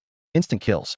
When it finishes, Jiang Yuan's eyes flicked over the experience numbers, the screen calmly flashing. Level 59.893. An upgrade was within reach. This level up came noticeably faster than the last, taking just over 50 minutes in total. This marked the experience growth after reaching level 5. Looking back to level 4, killing the fierce, overleveled mountain moving centipede used to yield 60 experience points. Now it dropped to only 30, having the gains. Originally, killing 500 centipedes was enough to level up. Now 1,000 were needed to make up the difference. Surprisingly though, the leveling pace had increased. The advantage was clear. What used to take an hour to traverse now took less than 20 minutes. The number of monsters encountered per unit time doubled, and efficiency soared. Lost in the swirling blood mist, Jiang Yuan pondered while checking his mental energy meter. Frequent use of life-saving divine skills, turned into a means to accelerate movement, was clearly draining his mental strength. 1 hour passed, and his spirit points plunged from 180 to 135, a loss of 45 points. At this rate, 3 more hours spent embodied in the mist would likely exhaust his spirit reserves completely. Just as he thought this, his experience bar filled to the max, and the screen swiftly updated. Level 60.21. He felt the power of the upgrades surge through him. His total attributes rose sharply by 80 points, and his spirit fully recovered by 30, reaching 165 points. Taking a deep breath of the chaotic mist, Jiang Yuan silently calculated. If he kept leveling at this pace, not only would his spirit not deplete, it might even continue to replenish. Could this be some kind of reservoir inflow and outflow style energy regulation? He was half convinced, yet lacked any concrete proof. The level 6 embodiment strengthened his mist form's speed further.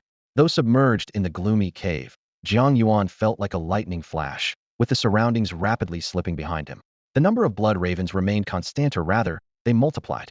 While the number of monsters was limited, their presence somehow spurred greater spiritual energy, causing the blood ravens to split rapidly and multiply, spreading swiftly. At this point, there were as many as 30 of these blood ravens, outnumbering the total monsters in the cave. Some hovered deep in the mist, radiating a profound loneliness. Fortunately, these were just blood-like puppet forms. If they were real ravens, the cave would resound with solemn bird calls. 5.5 hours had passed, and Jiang Yuan had risen to level 6. Complex emotions surged in his heart as he realized he had seemingly matched the legendary record set by Sulan. The name had been drilled into him repeatedly by his homeroom teacher in class. Now it stood as an invisible benchmark in his mind. Even more astounding was that he had penetrated about 4,000 meters into the cave, 1,000 meters deeper than Sulan had reached back then. The benefits from bloodline extraction were undoubtedly powerful, granting him extra experience and supplies against the same number of enemies. After clearing another wave of monsters nearby and absorbing the experience gained, Jiang Yuan paused, his gaze steady and determined. The map the school gave only marked emergency exit points down to 4,000 meters. In other words, beyond that depth, there was no map at all and no way to retreat quickly if danger struck. With some luck, new exit points might be found by exploration. With bad luck, he'd have to retreat all the way back to 4,000 meters. The time lost going back and forth could well be the difference between life and death. But quitting now? Jiang Yuan wasn't willing. He had pride and a temper. He wanted to strike back against the condescension and arrogance of Jingbei University. His current level was enough to catch up with history, but not yet enough. He wanted to give them a louder lesson. Still, he wasn't reckless. According to feedback from the Blood Crows, the monsters so far weren't yet overwhelming. Even if stronger enemies lurked deeper in the cave, his attributes were enough to handle them. And on top of that, he had Source Blood Corrosion as a trump card. Although it only worked on single targets, dragging monsters around while applying that power could withstand a lot of attacks. With that in mind, Jiang Yuan stopped hesitating and pressed forward. After all, he was breaking new ground in this dungeon, a true pioneer. He muttered to himself. Passing the last emergency exit point, perhaps it was psychological, but the air suddenly felt heavy and oppressive. The blood crows darted ahead like arrows released from a bow, weaving swiftly through dense monster clusters and spraying bursts of crimson blood. Jiang Yuan's experience points began to tick up rapidly. Successfully killed Mountain Mover Centipede, EXP 8. Successfully killed Bat King, EXP 15. Successfully killed level 8 Lava Hound, EXP 25. After reaching level 6, earning experience became noticeably harder. The top scholarship in Jingbei wasn't easy to get. To reach level 15 before enrollment, he would need to kill more and tougher monsters. Suddenly, the path opened. A narrow, rugged passageway gave way to a spacious, flat chamber, like stepping through a corridor and arriving at the dormitory lounge. Right away, he noticed the cave was packed with monsters. The originally roomy cave felt crowded due to the dense gathering of them. Their keen noses picked up Jiang Yuan's scent, and they became alert. But the blood crows were faster. New experience notifications flooded the screen. Successfully killed multi-headed salamander elite level 10, EXP 100. Successfully killed three-mouthed sharptooth rat level 10, EXP 45. Successfully killed armored lizard king level 10, EXP 45. Successfully killed multi-winged night banquet bat elite level 10, EXP 100. Jiang Yuan blinked, staring incredulously at the numbers. 100 experience? That was 4 times the amount from a level 8 monster. He quickly checked his level 6, 85.33. Suddenly, he realized he had unknowingly advanced another 1,000 meters, reaching the 5,000 meter mark inside the cave. Here, the number of monsters had doubled compared to earlier, their strength stronger, and many were elites. Judging by appearances alone, these elite monsters were at least twice as large as normal ones. Many had mutated forms. Bats growing 2 pairs of wings, salamanders sprouting an extra head, both grotesque and intimidating. While the blood crows could still one-shot low-level monsters, these level 10 mutated elites often required 2 or 3 crows working together to bring down. Fortunately, he had enough blood crows that attacking with 3 at once made little difference. As for Source Blood Corrosion, it was still unbeatable, effortlessly killing all the mutated level 10 monsters, as none could withstand its corrosion. 5 minutes later, his experience bar maxed out, and Jiang Yuan leveled up to 7. At this point, those ugly level 10 monsters no longer frightened him. Instead, he found himself oddly fond of them. With such generous experience rewards, he wanted even more. He could handle fewer normal monsters if there were more of these little cuties, elite mutants. He even felt confident that he could push all the way to level 10 inside this dungeon. Jiang Yuan's wish was finally fulfilled. As he ventured deeper into the cavern, the number of mutated elite monsters steadily increased. From initially ordinary creatures, mixed with a few mutated elites, to now mostly mutated elites, with only a handful of normal monsters scattered among them. Even more astonishing, the normal monsters' levels had risen to 11, while some mutated elites reached a formidable level 12. The difficulty had long since exceeded what one would expect from a beginner dungeon. Jiang Yuan's pace slowed significantly. After 2 hours of trekking, he had barely advanced 800 meters. Yet the gains were undeniable as level had climbed to 8. Level 8, 98.12. 9 blood ravens lined up in a straight row, launching a swift and coordinated assault on a distant fire-spewing monster. Each raven exploded on impact, dealing secondary damage as the numbers flashed continuously in the air, 14,535. At the same time, on the other side, a level 13 twin-tailed scorpion lion elite was killed by a chain of attacks, sending experience points soaring experience, 450. Just as Jiang Yuan turned his attention, the last twin-tailed scorpion lion unleashed a skill called Source Blood Corrosion. Huge negative numbers flickered rapidly 99, 999 before the beast self-destructed. With a loud explosion, the message successfully killed level 13 twin-tailed scorpion lion elite. Experience 450 appeared on the screen. 8 hours into the dungeon, a familiar level-up notification appeared before his eyes. Although 900 experience points only pushed his progress by 2.15, Jiang Yuan confirmed he had officially leveled up. Level 90.27. Thinking about how much harder leveling would become from now on, he couldn't help but wonder, after level 10, what astronomical amount of experience do players need to climb even higher? The top-ranking champion was already at level 73. Jiang Yuan had no idea how much sweat and effort that must have taken. But none of that was his current concern. With the last elite scorpion lion down, only normal monsters remained around him. They were swiftly wiped out by the raven's gale-like strikes and Jiang Yuan's precise blood control finishing blows. Unexpectedly, an unusual silence fell ahead. Jiang Yuan noticed the air was still no sign of monster movement. The area looked unusually empty, with a narrow cave entrance standing alone. The ground before it was spotless, without a trace of monsters, as if intentionally avoided. This deliberate emptiness tightened a knot in his chest. Could it really be no more monsters? Jiang Yuan murmured hesitantly, a thought crossing his mind. Had he truly reached the end of the beginner dungeon? Was that narrow entrance an exit, or a hiding place for new enemies? Some dungeons have no bosses, while others hold crucial, powerful foes. Nobody could say for sure. Only trial and error by pioneer teams could reveal the truth. Unfortunately, no one had ever confirmed reaching the end of this beginner dungeon, so Jiang Yuan had to rely on his own exploration. He scanned his base attribute: strength 145, agility 153, spirit 331, constitution 335. Accounting for a 20-point all-attribute bonus from shadows and a random boost of bloodline extraction, Jiang Yuan's overall stats were astounding, far exceeding many level 20 classes. This gave him the confidence to push forward. After careful consideration, he repeatedly activated bloodline extraction to maximize his state.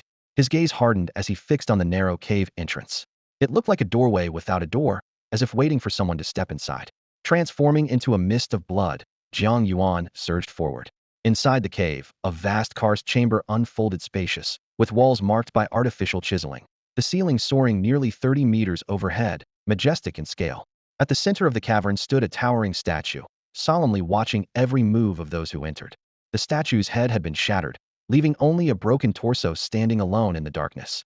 At its feet lay countless corpses: humans, monsters, elves, and various grotesque demons, all horribly disfigured. What shocked Jiang Yuan even more was that these bodies somehow retained a strange sense of vitality despite tattered clothes and decayed flesh. Their blood and tissues still held some life, slowly oozing fresh blood that stained the ground crimson. Amid this ruin filled with corpses and gore, a hunched figure wandered slowly. Just looking at it, Jiang Yuan felt a wave of nausea wash over him. As if facing a rotten, moldy carcass, instinctively wanted to look away and escape. Could this be the dungeon boss? As the thought crossed his mind, the figure turned around slowly. At that moment, a message popped up on Jiang Yuan's personal panel. Dungeon core triggered successfully. Congratulations on unlocking achievement, first exploration. So this was indeed the dungeon boss. Only high-level dungeons had a core, representing richer rewards and a unique challenge. Without hesitation, Jiang Yuan instinctively unleashed his opening skill source: blood corrosion. He expected the boss to collapse instantly, just like previous fights, disintegrated by his attack. But surprisingly, the blood mist surrounding the boss showed signs of struggle. Finally, the figure turned completely around. It was barely recognizable as a woman, her entire body covered with scabbed wounds, pus occasionally oozing out. The muscles in her face writhed unnaturally, as if infested with worms, making her face impossible to discern. What exactly was this monster? Shocked, Jiang Yuan raised his hand to command his blood crow to attack. Just then, a new notification flashed. Source blood corrosion success. Acquired minion, Traitor Scarlet Dream Attendant, level 15. Minion count, 13. The source blood corrosion actually worked. This was the first time Jiang Yuan had seen a creature withstand the attack, yet still be affected. Traitor Scarlet Dream Attendant? Jiang Yuan whispered to himself. Intrigued by the level 15 label, this clearly wasn't just a beginner-level dungeon. And the name Traitor and Scarlet Dream was full of mystery. Could this boss have been defeated by some entity named Scarlet Dream? A decayed voice echoed sharply through the silent cave. Grating like nails on a blackboard, it was the Traitor Scarlet Dream attendant speaking. Jiang Yuan froze, surprised. You can talk? Who are you? The attendant hunched over, whispering weakly. Master, please have mercy. Her words were incoherent. She seemed half-mad and unable to express herself clearly. Jiang Yuan tried to understand why the statue had fallen into such a state, so he pressed for more information. The attendant answered slowly, revealing key fragments. Scarlet Dream Master guarding Scarlet Dream Princess body. The broken phrases seemed etched deep in her soul. Clearly, this statue was her master whom she had betrayed. No wonder she had become so miserable. Though the term Scarlet Dream sounded familiar, Jiang Yuan had no time to ponder it further. He asked again, "What are you doing here?" This time the reply was faster and smoother. "Protecting Scarlet Dream Princess." Then Jiang Yuan asked, "Did someone assign you this task?" "Who?" But before she could answer, the attendant's body suddenly began to dissolve like a candle burning down skin, and flesh melting and flowing, collapsing until all that remained was a pool of bloody mush. An immediate message appeared. Successfully killed Traitor Scarlet Dream Attendant. Experience 3,350. Minion count 03. Jiang Yuan was stunned. Hadn't intended to kill her. How did the fight end so abruptly? Worse, he had just gained his first minion, only to lose it inexplicably. Suddenly, the blood crows around him grew agitated. Jiang Yuan's pupils contracted sharply as the pool of mush began to bubble violently, steaming like boiling water in a swamp. Then the boiling mass erupted like a fountain, surging skyward and swirling into a massive, twisted vortex of blood and flesh suspended midair. The corpses scattered across the ground seemed to be drawn by an invisible force, rushing rapidly toward the swirling vortex of blood and flesh at the center, instantly consumed and absorbed. The vortex quickly expanded, condensing into a massive ball of flesh. Inside, it writhed and shifted constantly, its surface subtly rising and falling until it twisted into a terrifying giant humanoid shape. It was as tall as a mountain, while the shattered statues at its base only reached its waist. Its face had no features, just a gigantic vertical gaping mouth that opened and closed relentlessly, blood and flesh churning as if it wanted to tear its head in two. At that moment, the blood and flesh colossus roared at Jiang Yuan, the deafening sound shaking the entire cavern violently. Jiang Yuan's heart jolted in disbelief. Could this boss really have a second phase? In panic, Jiang Yuan transformed into an ethereal mist and darted away swiftly, commanding his blood crows to attack. 9 blood-red ravens sliced through the air like arrows, diving toward the flesh mountain. Damage numbers exploded rapidly. 11,323, 12,131, 15,728, an instant burst approaching 40,000 points of damage. The giant let out a violent, anguished howl and staggered backward, the ground cracking beneath its tremors. Yet the flesh colossus still stood. Its right arm was blown off, the wound still writhing with blood and flesh. Its chest punctured by several large holes with fresh blood flowing freely. Despite so many injuries, the giant's body actively regenerated, pulsating with life as it lunged ferociously toward Jiang Yuan. With every step the flesh giant took, it crushed countless corpses beneath its feet like a destructive beast. Around the edge of its soul was an apparatus resembling a devouring maw, continuously absorbing and digesting the remains of bodies. As it charged forward, every wound seemed to close, bleeding slowed. Jiang Yuan realized this giant held the home field advantage, regenerating powerfully on this battlefield of blood and flesh.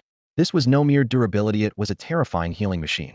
Jiang Yuan morphed into a sphere of blood mist and quickly retreated, simultaneously commanding the blood crows to launch another assault on the mountain of flesh.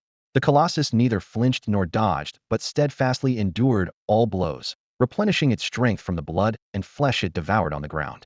Such abnormally strong regeneration, probably not even a full level 20 team could withstand it. Jiang Yuan tensed every nerve. Fixing his gaze on the giant, not only did it benefit from the terrain, but this decaying blood and flesh ground belonged to the source blood ancestor himself, as if infused with a potent tonic. Jiang Yuan issued a command. Blood manipulation level 9. His mental energy drained like a rising tide, instantly consuming all 300 points of his powerful spirit. Suddenly, corpses on the ground exploded, and countless blood-red ravens burst forth, swirling in a tornado around the giant flesh mountain. Yet it refused to retreat or dodge, bearing the locust-like onslaught, desperately charging forward. Its target was unmistakable. With astonishing speed, it closed the distance and stood before Jiang Yuan, then lifted its foot and stomped down heavily. The earth shook violently, a thunderous roar filled the ears. Mud and debris rained from the cavern's ceiling, distant stone statues shattered beneath the heavy impact. Jiang Yuan was struck by the shockwave from this sudden power, instantly losing two-thirds of his life. Even in his blood mist form with damage reduction, he couldn't escape such a severe blow. Without his mist shield, he probably would have been killed instantly. Jiang Yuan immediately activated bloodline extraction, quickly restoring life and spirit. Life 180, spirit 110. After a few rounds of bloodline absorption, his health barely rose back into the safe zone. By then, the battle had entered a new phase. The flesh mountain and the blood crows fought fiercely. The corpses on the battlefield rapidly consumed until the ground beneath was exposed as solid stone. There was nothing left on the ground to replenish the flesh mountain giant. Energized, Jiang Yuan let out a low roar. Pressure. Source blood effect. Weaken the target. This effect would take hold whether or not the giant felt fear. It would push it to the brink of panic and terror. Under Jiang Yuan's command, all the blood crows swarmed the flesh mountain giant. The crimson ravens dove down from the sky like a swirling blood tornado, encircling the giant completely. No matter how it struggled, the blood crows nimbly adjusted the tornado's shape, tightly enveloping its massive body. Jiang Yuan said coldly, "Let's see how long you can last." Unconsciously, he had left his mist form behind and focused all his mental power on controlling his bloodline. A scarlet light flashed in his eyes, and at the next moment, the blood tornado woven by the ravens suddenly compressed viciously toward the center. With a deafening explosion and the beast's roar, the giant's huge body crashed to the ground, the tremor shaking the earth itself. A system notification popped up. Successfully killed level 20 incomplete, Flesh Mountain Puppet, 30,000 XP. Successfully cleared the dungeon core, teleportation will activate in 5 minutes. Where the giant fell, a golden treasure chest slowly emerged from the void. Since the chest appeared, there would be no third stage. Jiang Yuan breathed a sigh of relief and hurried over to the chest. Open the chest. Instantly, an experience reward appeared, 10,000 XP, and an upgrade prompt flashed. Level 103.02, he had finally reached level 10. Suppressing his relief, Jiang Yuan's gaze shifted to the treasures inside. He obtained a purple quality item, the Shadow Cloak, along with a Scouting Technique skill book and a Random Profession skill book. The Shadow Cloak required level 7 to equip and had excellent stats, 30 agility, 35 constitution. The cloak had no physical form and would not wear out. After equipping, it gave a 5 chance to resist physical damage and a 15 chance to ignore ranged attacks. Its active skill, Shadow Mist, created a magical shadow fog that partially obstructed basic detection while the wearer was unaffected and gained minor concealment within the mist. This cloak was extremely rare, much harder to come by than common armor, gloves, or boots. For an ordinary person, Shadow Mist would be a deadly skill for ambush and escape. But for Jiang Yuan, combined with his Source Blood Shadow attribute, it effectively added 80 extra points to his total stats. Without hesitation, he equipped the cloak, feeling a cool sensation along his spine. Glancing sideways, the cloak rippled like a smoky illusion in the air, completely intangible. The scouting skill book was plain but versatile. It allowed him to gather information on targets up to 20 levels below his own, with the amount of info depending on the spiritual strength gap between them. For leveling and facing unknown enemies, this skill was indispensable. One copy could fetch at least 500,000 on the market.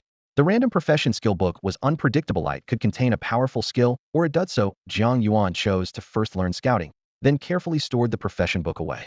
The whole process of opening the chest and learning the skill took only about 30 seconds. There were still 4 minutes and 30 seconds until the dungeon exit teleport activated. Jiang Yuan had not forgotten the maid's task to guard the Crimson Dream Princess body, meaning there must be secrets hidden here. He surveyed the area, frequently scanning with the newly learned scouting skill without noticeable mental fatigue. The Flesh Mountain Giant's corpse had already turned to ash, as if centuries of weathering had passed in seconds, leaving nothing left to extract bloodline power from. Jiang Yuan had anticipated this and didn't waste energy on it. Soon, he locked onto a target. Behind the collapsed statue lay a rectangular object buried under dust. Running over, he discovered it was a crystal coffin. He used scouting again to examine it. Crystal coffin, mythic quality. Placing a body within preserves it eternally, uncorrupted, gathering spiritual energy and soul. This revelation sent a chill through his heart. A blood-red crow suddenly crashed into the crystal coffin, instantly dissolving into a pool of vivid scarlet blood, sweeping away the dust from the coffin's surface without triggering any traps. Jiang Yuan let out a slight breath of relief. Using his blood manipulation ability, he reshaped the dust-covered blood back into a somewhat filthy crow, which flapped its wings and flew to the side. The crystal coffin then regained its transparent gleam. Although the cave was pitch dark, Jiang Yuan could still see everything clearly thanks to his powers. Inside the coffin lay the body of a woman dressed in an elaborate black palace gown. The golden thorn patterns along the hem twisted like vines, exuding a noble and imposing aura. Her arms were folded gently over her lower abdomen. Her long blood-red hair spread beneath her, contrasting sharply with the dark dress.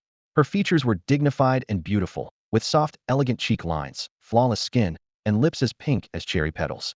Her nose was small and well-defined, her eyes tightly shut, framed by thick, long lashes. Jiang Yuan's heart skipped a beat. This was none other than the princess of the Scarlet Dream. The princess appeared like a sleeping beauty, lying peacefully with eyes closed, yet faintly radiating a chilling, majestic presence. Jiang Yuan silently invoked his reconnaissance skill, puzzled. Could the Scarlet Dream Princess Cynthia's dungeon hold a hidden quest? He couldn't help but scoff inwardly. Who would treat this dungeon as a beginner's training ground? Quickly, he pieced it together. Under normal circumstances, the maid would activate her skill and transform into a monstrous meat golem, a foe no 20th level dungeon could easily handle. It was nearly impossible for an average team at level 20 to defeat that infinitely regenerating brute. If not for Jiang Yuan having turned the traitorous maid into an offspring beforehand, if not for the maid's self-immolation consuming her energy, if not for him being the bloodline progenitor with homeground advantage, he would have been crushed immediately. Clearly, this dungeon was not designed for newbies. Now that he had conquered the dungeon's core and locked its storyline in place, even if he entered again, had only see the lifeless shadow of the betraying maid, no new clues unlocked.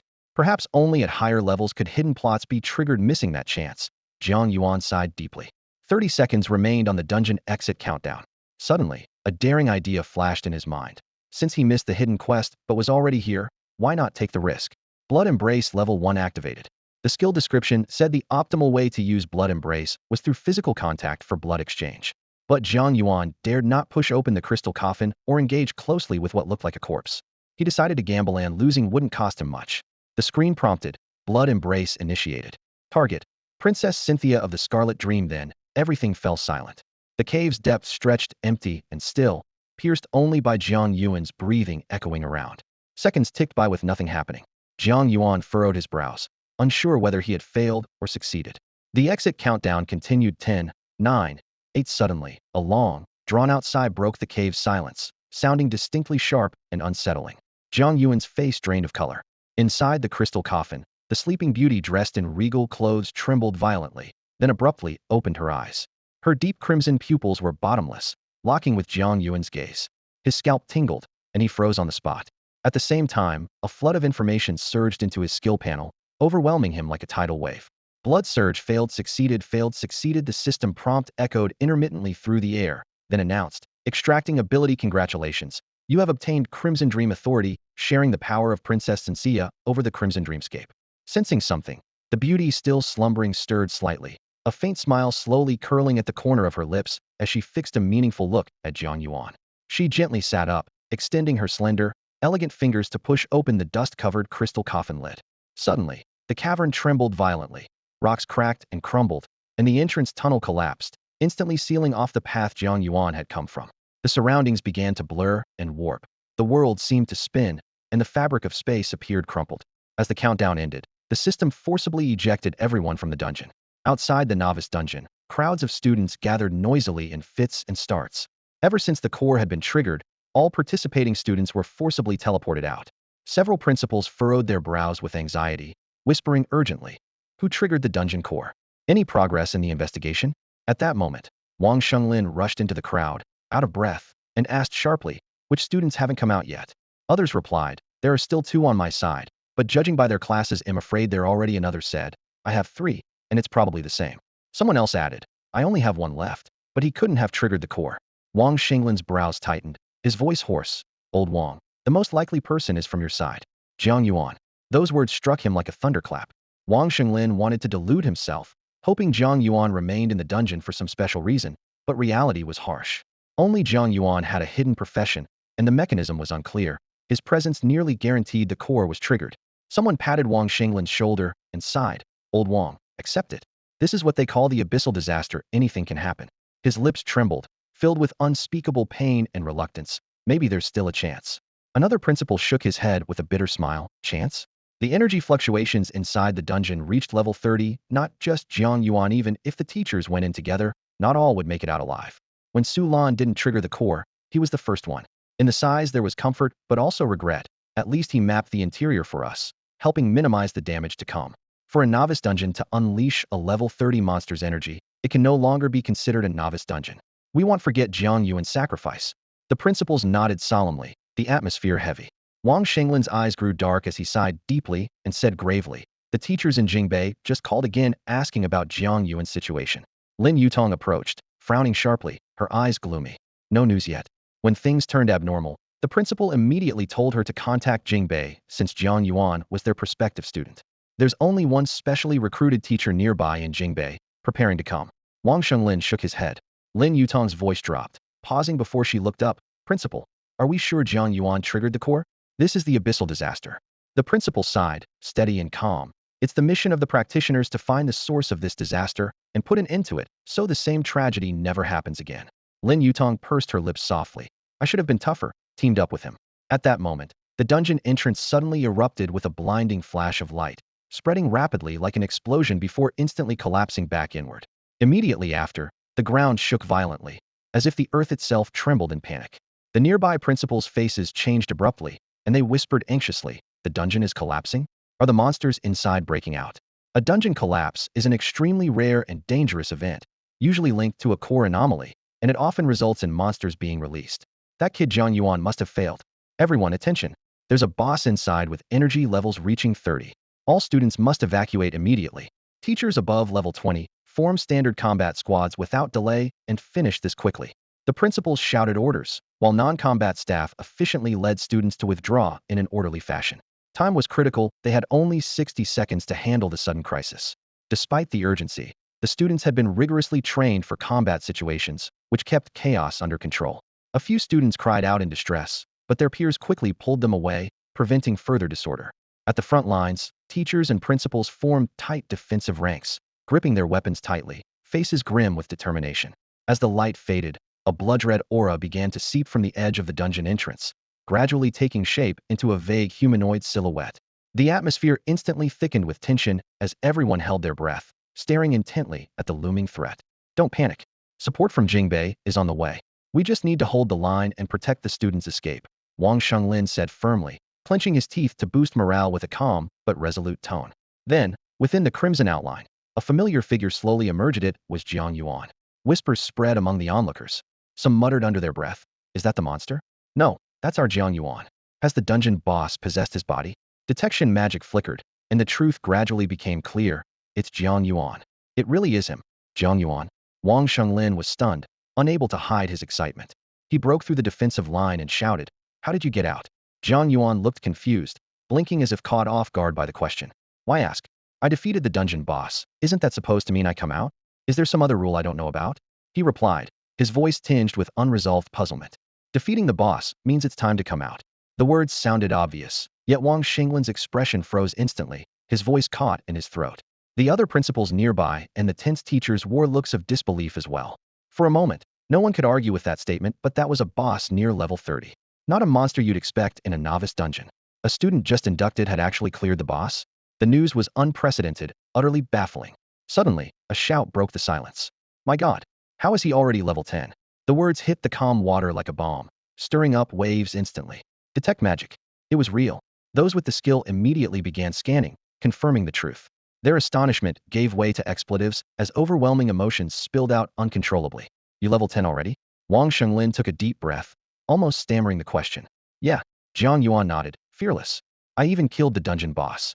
The principal's voice trembled with surprise and excitement. Exactly, this dungeon isn't meant for novices at all.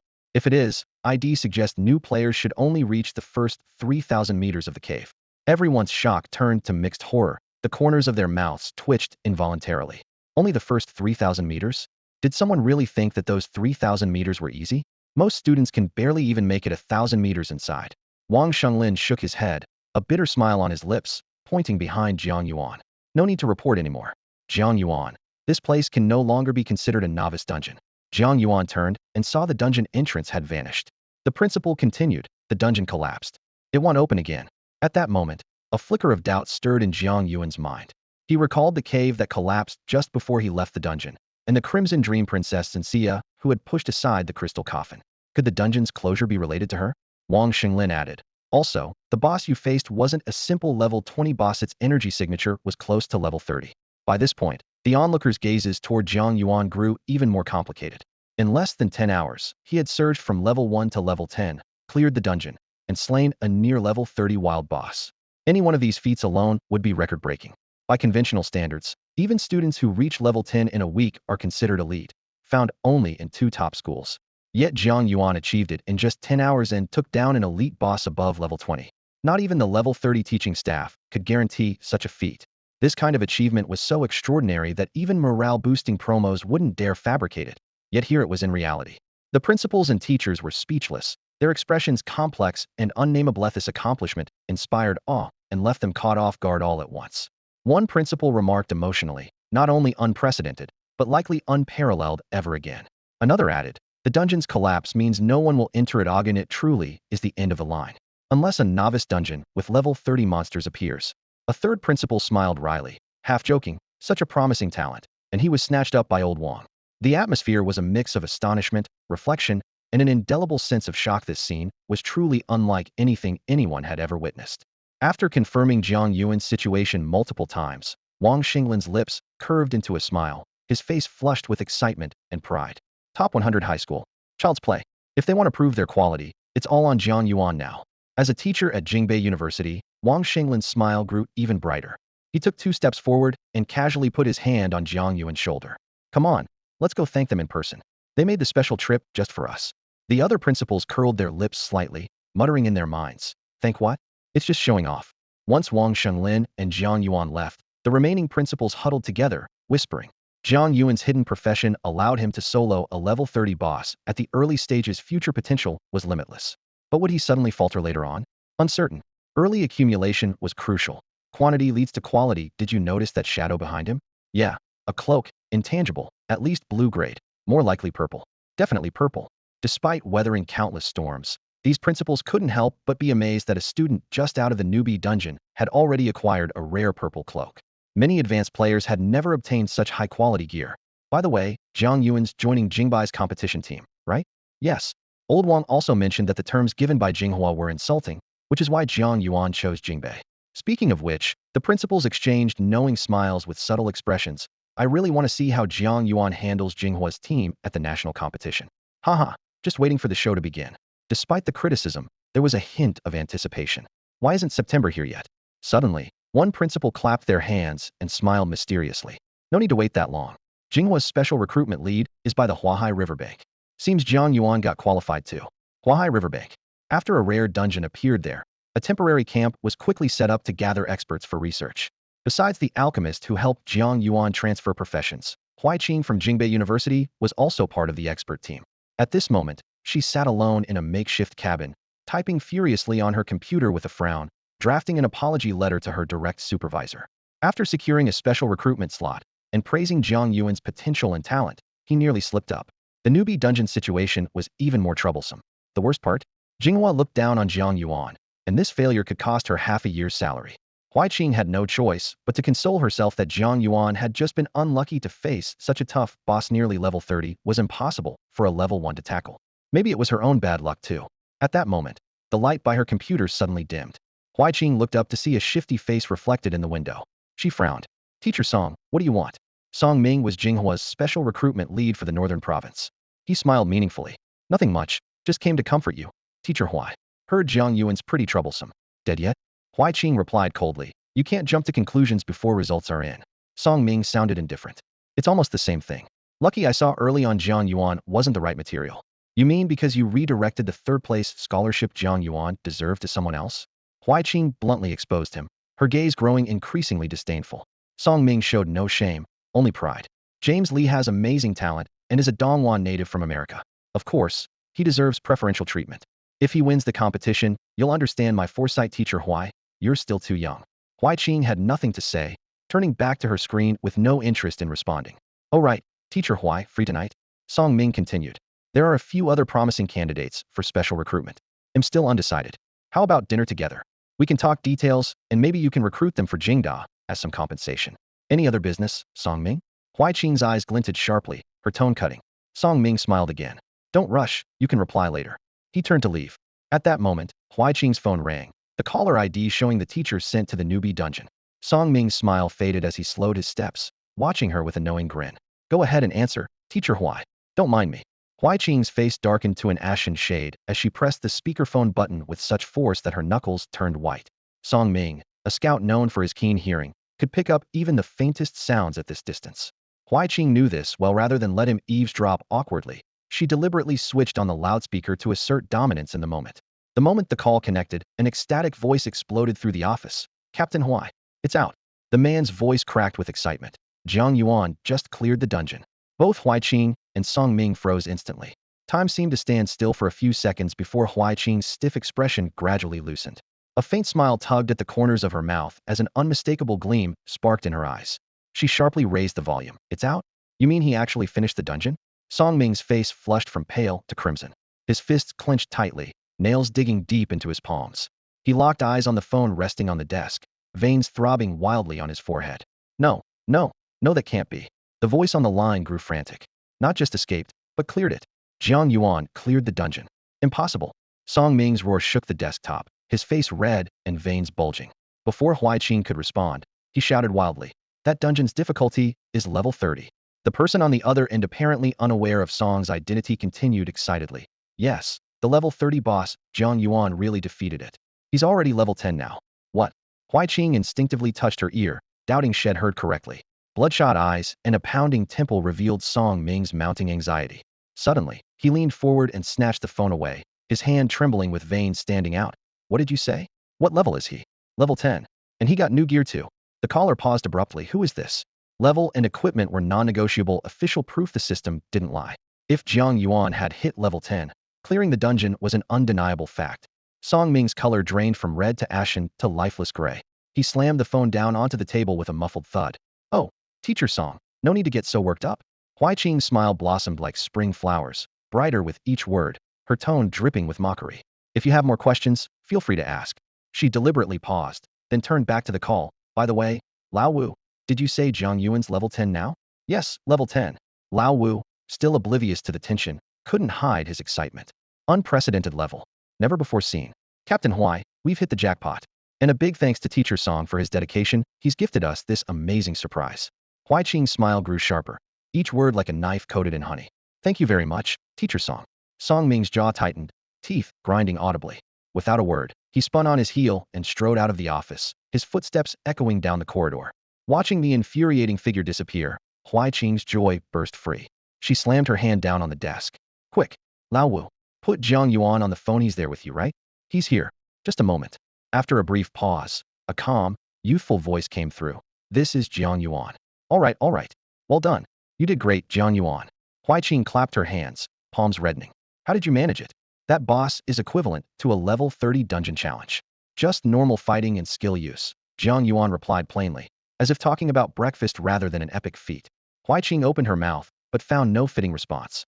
Clearing her throat, she forced herself calm. Regardless, your hidden class is really powerful, probably on par with those legendary classes. How about tomorrow? No, right now? Come to the Flower Sea Riverside. We have a leveling dungeon suitable for you. They'll try to secure you a spot. Unaware that the beginner dungeons had closed and that Jiang Yuan's level made it pointless, Huai Qing made the offer. The Flower Sea Riverside dungeon? I already have a spot, Jiang Yuan responded quietly. Huai Qing blinked in surprise. Then her joy swelled even more, her smile nearly overflowing. Good. Very good. If Jiang Yuan hadn't been right in front of her, Huai Qing almost wanted to hug him and give him a kiss. She glanced at the apology letter freshly drafted on her computer screen, then, without a moment's hesitation, hit delete. Moments later, she typed out a new subject line. Sorry, Director, I accidentally recruited a first-class scholarship student. On the other end of the phone, Jiang Yuan said, I'm heading to the trade office first.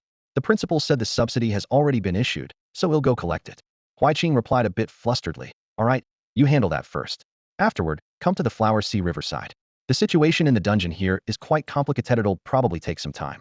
Remember to notify the school. No, I've arranged everything. You don't need to worry about it. Jiang Yuan answered decisively, and then asked, is it a good time to talk with you now? What's going on? Did something happen in the dungeon? Huaiqing paused, then switched the phone to speaker mode and tapped the desk.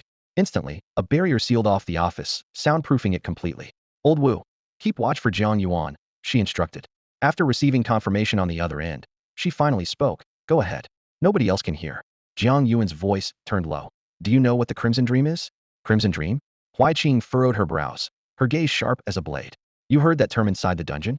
She was silent for half a second, then said gravely, based on the fragmented information we've gathered from the dungeon, so far the Crimson Dream is very likely the realm of the sixth dragon from mythology. The sixth dragon? Huaiqing went on to explain. This era is called the Age of Six Dragons. That name came about after the advent of adventurers and the abyssal calamity. Scholars and adventurers, through dungeon exploration, have confirmed that neither dungeons nor adventurers appeared out of thin air. Behind those dungeons, there was once a whole world, one with its own history and civilization, but for unknown reasons, it shattered and manifested into our reality.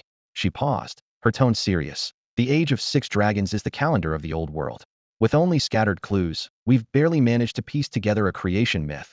Six dragons created the world, bestowed powers on mortals known as adventurers, and thus the dungeon civilization arose. But the names and details of these dragons remain shrouded in mystery. We've combined our modern calendar with the Six Dragons era as a warning to the world. Huaiqing, impressed by Jiang Yuan's outstanding performance, revealed the latest research without reservation. The Crimson Dream is most likely directly connected to the sixth dragon. It's the domain it controls. Research on the six dragons is compulsory in Universityle. Learn all the details then, she reminded him on the phone, but the Crimson Dream information must stay confidential. It's cutting-edge knowledge. Understood, Jiang Yuan replied. In the background, Huaiqing's fingers could be heard rapidly tapping at the keyboard, clearly very focused. Don't forget to come to the Flower Sea Riverside early, she added. There might be something valuable there. Something you could bring back. At least don't let Essence get their hands on it. More rapid keystrokes followed. Whatever she was typing, she seemed as passionate about it as ever. After hanging up, Jiang Yuan let out a long breath, his mind swirling with thoughts. Learning about the Crimson Dream's connection to the sixth dragon only raised more questions. Cynthia, the Crimson Dream's princess, that means Jiang Yuan suddenly realized. She's a descendant of the sixth dragon from mythology? His heart was shaken. No wonder his adventurer status showed blood embrace as a failed success. No true offspring were produced. Yet the source blood extraction still triggered, though weakened to only one ability being drawn. The potential of source blood is terrifying, he thought. It not only rivals the bloodline of mythic descendants, but even slightly surpasses it. Suddenly, Jiang Yuan's gaze stiffened, his heart tightening. In other words, all his actions inside the dungeon basically made Princess Cynthia of the Crimson Dream call him dad? What are you thinking about? A deep, hearty voice interrupted Jiang Yuan's stunned silence. He snapped back to reality, looked up at the middle-aged man before him, and handed the phone back with both hands. Sorry, Teacher Wu, I was just lost in thought about that dungeon earlier. Huh, there's plenty of time to study it once we get to school. Our university library is one of the best in the world, Teacher Wu said with a bright and easy smile. It's rare luck to encounter a legend related to the six dragons in a rookie dungeon. Jiang Yuan didn't say much, just nodded. By the way, Teacher Wu, do you think those entities in the dungeon could appear in the real world? You mean the dungeon collapsing? Teacher Wu raised an eyebrow slightly. Not exactly. Just a wild thought. Jiang Yuan shook his head, unwilling to dwell on it. The topic dropped there. Teacher Wu didn't press either, seeming to attribute Jiang Yuan's days to finishing the rookie dungeon fresh in his mind. He patted Jiang Yuan's shoulder lightly and said, enough chatter. They'll be waiting for you in North Beijing, Jiang Yuan. Thank you, Teacher Wu. I really appreciate you coming to help today. Jiang Yuan replied politely, his eyes full of gratitude. No big deal. I'd say this trip was worthwhile. Thanks to you, I witnessed a new historical record, Teacher Wu said, laughing heartily with a relaxed tone. You flatter me, Jiang Yuan replied modestly. Well, I should be going. That female student over there is probably getting impatient. Teacher Wu gestured toward a distance. Lin Yutong stood there, her gaze focused. Teacher Wu wore a fond, almost ant-like smile as he turned and left. Lin Yutong approached, eyeing Jiang Yuan carefully. He felt oddly uneasy and cleared his throat. What are you looking at? Just curious what a legendary figure looks like. Someone who single-handedly shut down a rookie dungeon, Lin Yutong replied lightly, teasing, though a faint redness glimmered in her eyes. Jiang Yuan said quietly, I made you worry, didn't I? Lin Yutong shook her head and answered softly, it's okay. No one can fully predict the abyss catastrophe. Then she changed the subject. You've already reached level 10. What's your plan from here? Tomorrow I'm heading to the Flower Sea Riverbank. The special recruitment teacher said there's a dungeon suitable for me there. Jiang Yuan finished, then casually asked, what about you? Any arrangements from the principal's side? Although the rookie dungeon closed unexpectedly, many students still haven't leveled up. Now the Municipal Education Bureau has stepped in and contacted the neighboring city's rookie dungeon. We have to be there first thing tomorrow morning, Lin Yutong explained as she lifted and handed him a badge, clear and crystalline like pure crystal. What's this? Jiang Yuan opened his mouth to ask more, but Lin Yutong decisively placed it in his palm. In an instant, his profession panel popped up with a message. Frost Heart, a temporary badge formed by condensed frost, only exists for a limited time.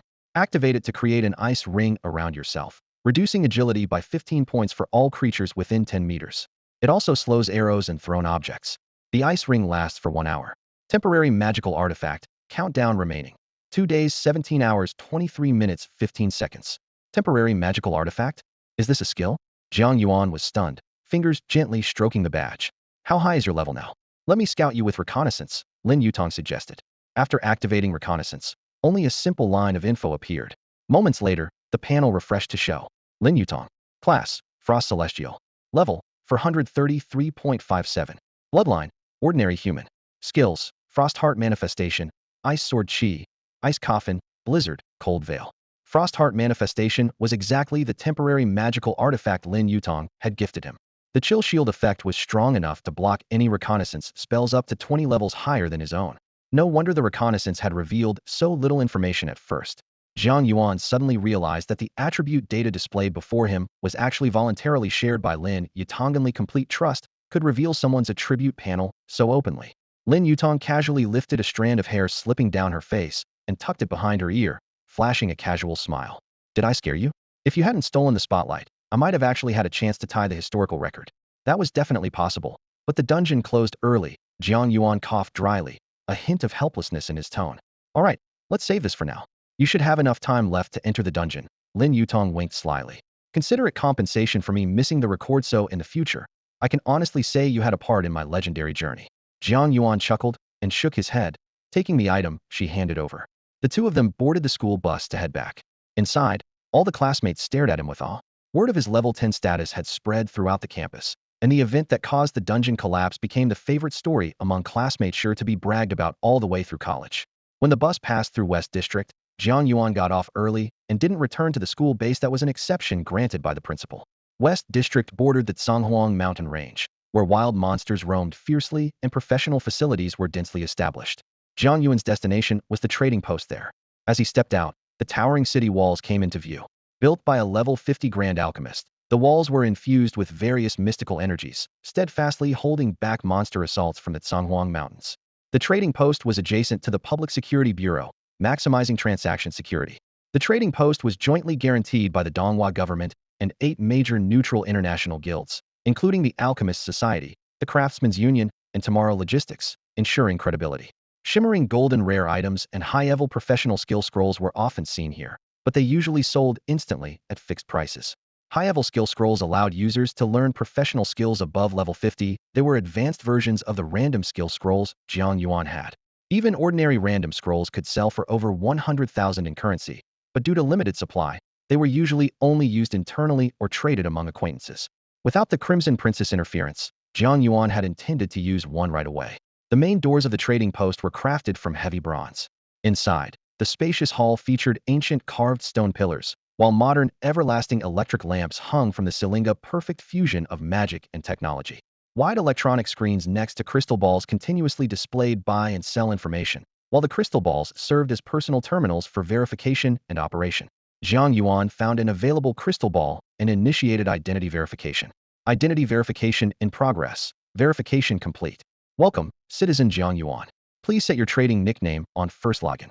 The system also notified him of 3 packages awaiting pickup. Usernames concealed actual identities. After a moment's thought, Jiang Yuan chose Blood Raven as his trading nickname, successfully passing authentication. Jiang Yuan didn't rush to open the package. Instead, he first accessed his storage space and took out the random professional skill book. After everything he had been through, he finally had a chance to use a skill book. As he activated it, a golden light flickered across the pages before the book turned into fine dust and vanished. At the same time, a new line of information appeared on Jiang Yuan's profession panel. Acquired skill, Blood Moon Frenzy Level 1. He quietly felt relieved that the new skill wasn't a duplicate, and his mood instantly lightened. Eagerly, he carefully read the skill description. Blood Moon Frenzy releases all stored bloodline energy at once, granting up to a 50 attribute boost for 5 minutes. The amplification value depends on the currently stored bloodline energy. Storage limit is 50 points. Current energy stored is 0.50. Skill prerequisites: Bloodline extraction level 5, blood manipulation level 10. Following this was an explanation of the origin blood effect. Raises the maximum stored bloodline energy limit to 100 points. Consuming 100 bloodline energy yields a 100 attribute boost, but after the skill ends, the user will enter a weakened state lasting 5 times the release duration, reducing all attributes by 15. There was no doubt this was a divine skill. After finishing the description, one thought filled Jiang Yuan's mind: a god-tier skill for a leapfrog challenge. Among professionals, there is a widespread consensus that berserk-type skills, those that dramatically boost attributes for a short time, are the most precious trump cards to keep in reserve. They often prove incredibly effective when the weak face the strong or when trapped in desperate situations, sometimes even turning the tide and averting disaster. Even berserk skills that harm sanity, like Savage Frenzy, can fetch high prices on the market. What shocked Jiang Yuan was that Blood Moon Frenzy was a berserk ability without any side effects. This alone made its value skyrocket nearly 100-fold. Even more extraordinary, the intrinsic source blood effect of Blood Moon Frenzy pushes the skill's power beyond limits. A 100 attribute boost, with almost zero drawbacks. From Jiang Yuan's perspective, if an opponent can't be beaten even when his attributes double, then losing 15 of attributes is hardly a concern. Early on, when attribute values are low, this skill's effect is less obvious. But once he reaches level 30 and his stats soar, the terrifying strength of this skill will truly reveal itself. Continuing to review the skill details, Jiang Yuan understood how to store bloodline energy by killing enemies. He could extract and store energy from their blood through a combination of bloodline extraction and blood manipulation abilities. Therefore, this skill requires level 5 in bloodline extraction and level 10 in blood manipulation as prerequisites. Most importantly, the stored bloodline energy can be used to perform blood manipulation techniques. Thanks to this, Jiang Yuan could stably reserve 50 blood points, solving the awkward problem of not having enough blood energy to cast skills without resorting to self-harm. After studying the new skill's details, Jiang Yuan checked his full attributes. Name: Jiang Yuan. Profession: Progenitor. Bloodline: Source Blood level 1. Level: 103.02. Strength: 130. Agility: 130, 830 Cloak. Spirit: 340. Constitution: 340, 35 Cloak.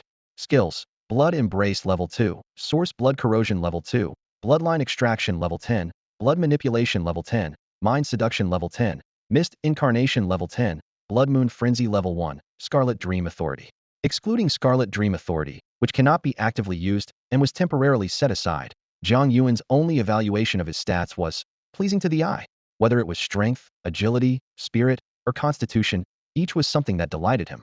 Even compared with level 20 professionals, his attributes were absolutely premium. It was a pity that the minimum entry threshold for the level 20 dungeon was level 15. Otherwise, he really wanted to use this opportunity to test his skills. Thinking about improving skill points, Jiang Yuan pondered carefully. The only advanced skill he currently had was Blood Moon Frenzy, which could be upgraded by raising proficiency. However, the future didn't look optimistic. Initial profession skills automatically level up with his character level. Blood Embrace and Source Blood Corrosion increase 1 level every 10 levels, but this did not include advanced skills like Blood Moon Frenzy that could only be upgraded through skill points or proficiency.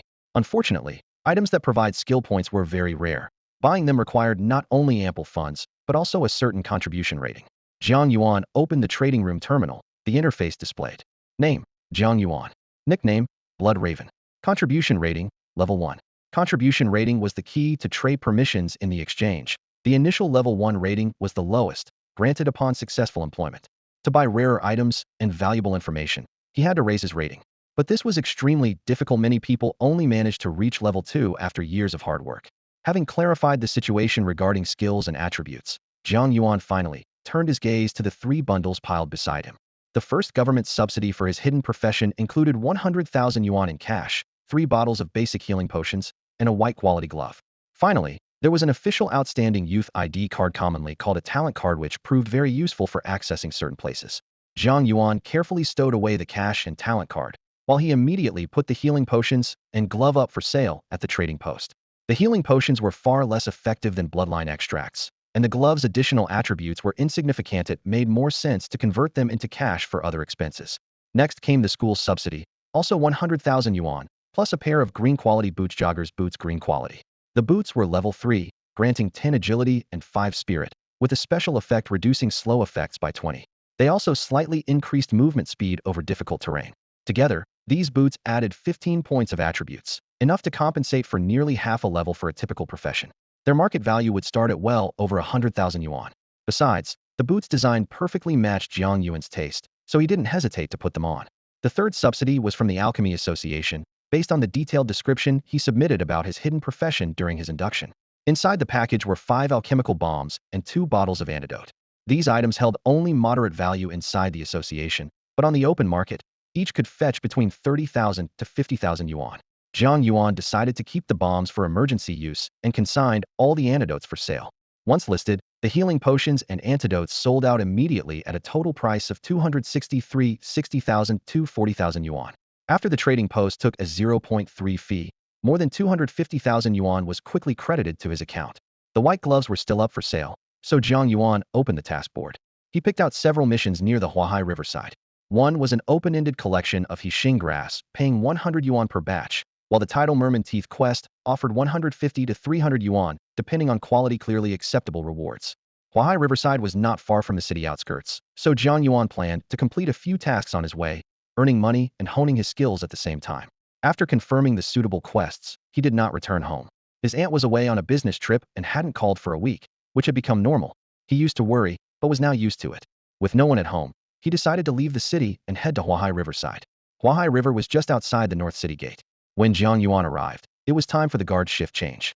The monsters near the gate were low level, so only level 20 guards were needed during the day. But at night, the wild monsters grew stronger and sometimes ambushed travelers. Level 30 guards were required after dark to ensure safety. A middle-aged guard saw he was newly employed and kindly advised, "You just started, why not try the newbie dungeon first? The wilderness is dangerous." Jiang Yuan showed his talent card. The guard's expression immediately turned serious as he quickly verified its authenticity and returned it. "Your information has been registered," the guard said. "Besides Sherman City, our entire northern province data is interconnected. You can travel freely without repeated checks. Since it's your first time leaving the city, stick to the main road. Also, nighttime dangers aren't just monsters, people can be just as dangerous. Even with acquaintances, stay alert and be cautious." Jiang Yuan nodded in thanks and stepped out the city gate. A chilly night wind blew in. Unlike the city's bustling prosperity, the wilderness was desolate and lonely. As the progenitor of the source blood, the moment he left the city walls, he sensed a faint trace of blood, sensed something undetectable inside the city itself. The alchemical city walls were not just solid defenses, they blocked even smells. Whoever invented those walls truly was extraordinary. He glanced back at the prosperous city behind the walls, then turned and stepped into the dark wilderness. The guard had been right, monsters were indeed formidable at night. But this darkness was exactly the true home of the progenitor of the source blood. The city walls behind had long since vanished, leaving only the desolate wilderness bathed in dim moonlight, silent and broken. This was the wild world left behind after humanity's complete retreat. Jiang Yuan's gaze shifted to the grass ahead, where several monsters, thinking themselves well hidden in the darkness, lurked. They didn't realize his scouting skill could pierce through the night. Goblin Ambusher, level 15. Attributes appeared on his screen: Strength 120, Agility 190, Spirit 90, Constitution 90, Skill, Fingertip Toxin. These goblin ambushers were short, ugly, with long, thin limbs and particularly sharp, jet black fingernails. This was the basic appearance of a level 15 wild monster. With a surge of blood-red energy, there was a sharp bang as countless sharp, crimson spikes burst from his body, turning the goblin into a sieve. Experience points quickly popped up, 2128. Successfully killed Goblin Ambusher level 15, 100 XP. Jiang Yuan was surprised. Even beginner dungeons at level 10 didn't grant this much experience. He had already reached level 10, but still earned so much. Any drops? He examined his inventory carefully, and a glowing green fragment caught his eye. Obtained green poison material 1. This was an essential ingredient for making antidotes, selling for 300 each. No wonder combat classes were so sought after in this wilderness. Killing a few goblins here and there could easily earn tens of thousands a month. Suddenly, faint sounds came from around, but Jiang Yuan's enhanced dark-sensing perception detected them. More goblin ambushers were quietly closing in, evidently coming to investigate the disturbance. In the distance, shadowy figures could be seen wielding weapons. They were approaching a goblin nest. If he weren't part of an elite squad, he would have retreated already. But Jiang Yuan's eyes stayed calm as he pointed at the corpse of the goblin he had just killed and flicked his finger. In an instant, blood crows sprang up from the body. Experience notifications streamed in one after another. Successfully killed Goblin Ambusher, 100 XP. Successfully killed Goblin Archer level 16, 120 XP. Bloodline Extraction XP 100. Successfully killed Goblin Warrior level 16, 120 XP. Bloodline Extraction XP 120. Successfully killed Goblin Wolf Rider level 17, 150 XP, Bloodline Extraction XP 180. His inventory also revealed Goblin Bones 22, Wolf Pelts 5. Kill and loot alerts kept popping up, but Jiang Yuan merged all repeated notifications with one click and silence returned. At this rate, he could level up in under an hour. Monsters crowded the outskirts of the goblin nest, and his bloodline energy slowly accumulated now at 10 out of 100 points. Each 10 goblin ambushers killed granted 1 point of bloodline energy. Goblin wolf riders required 5 kills. The correlation between monster strength and bloodline energy was clear, and Jiang Yuan considered this carefully. As long as he reached the Riverside Flower Sea by dawn, the entire night would be enough for leveling. Using bloodline extraction to restore his spirit, he not only stayed awake, but grew even more energized. In the real world, this would be the ultimate tool for surviving grueling 9 to 9 overtime shifts. Unwilling to farm only at the nest's perimeter, Jiang Yuan advanced deeper. An hour later, he reached level 11. The blood crows swarmed thick like a dark cloud, flapping between the trees and nearly blotting out the moonlight. Experience steadily climbed, and his inventory piled higher with materials. No one had ever leveled up as intensely and continuously as he did. Even with healing abilities, the human body inevitably grows tired. Every profession requires rest. Yet Jiang Yuan was different. By constantly unleashing his bloodline extraction, he maintained peak condition without an ounce of fatigue. Unconsciously, he had reached the far end of the goblin lair, breaking through the entire nest's defenses by sheer force. Looking back, the goblin cavern behind him was completely empty, not a single creature left. Jiang Yuan glanced at his current experience level 11, 73.22, and sighed helplessly. I've already defeated the whole lair. Why haven't I leveled up yet? After getting used to the dense monster packs in the goblin lair, hunting creatures in the forest felt dull by comparison. He secretly hoped to find another nest, or a stronger monster outpost. Suddenly, a fireball exploded in the distant night sky, lighting up the darkness with a sudden brightness.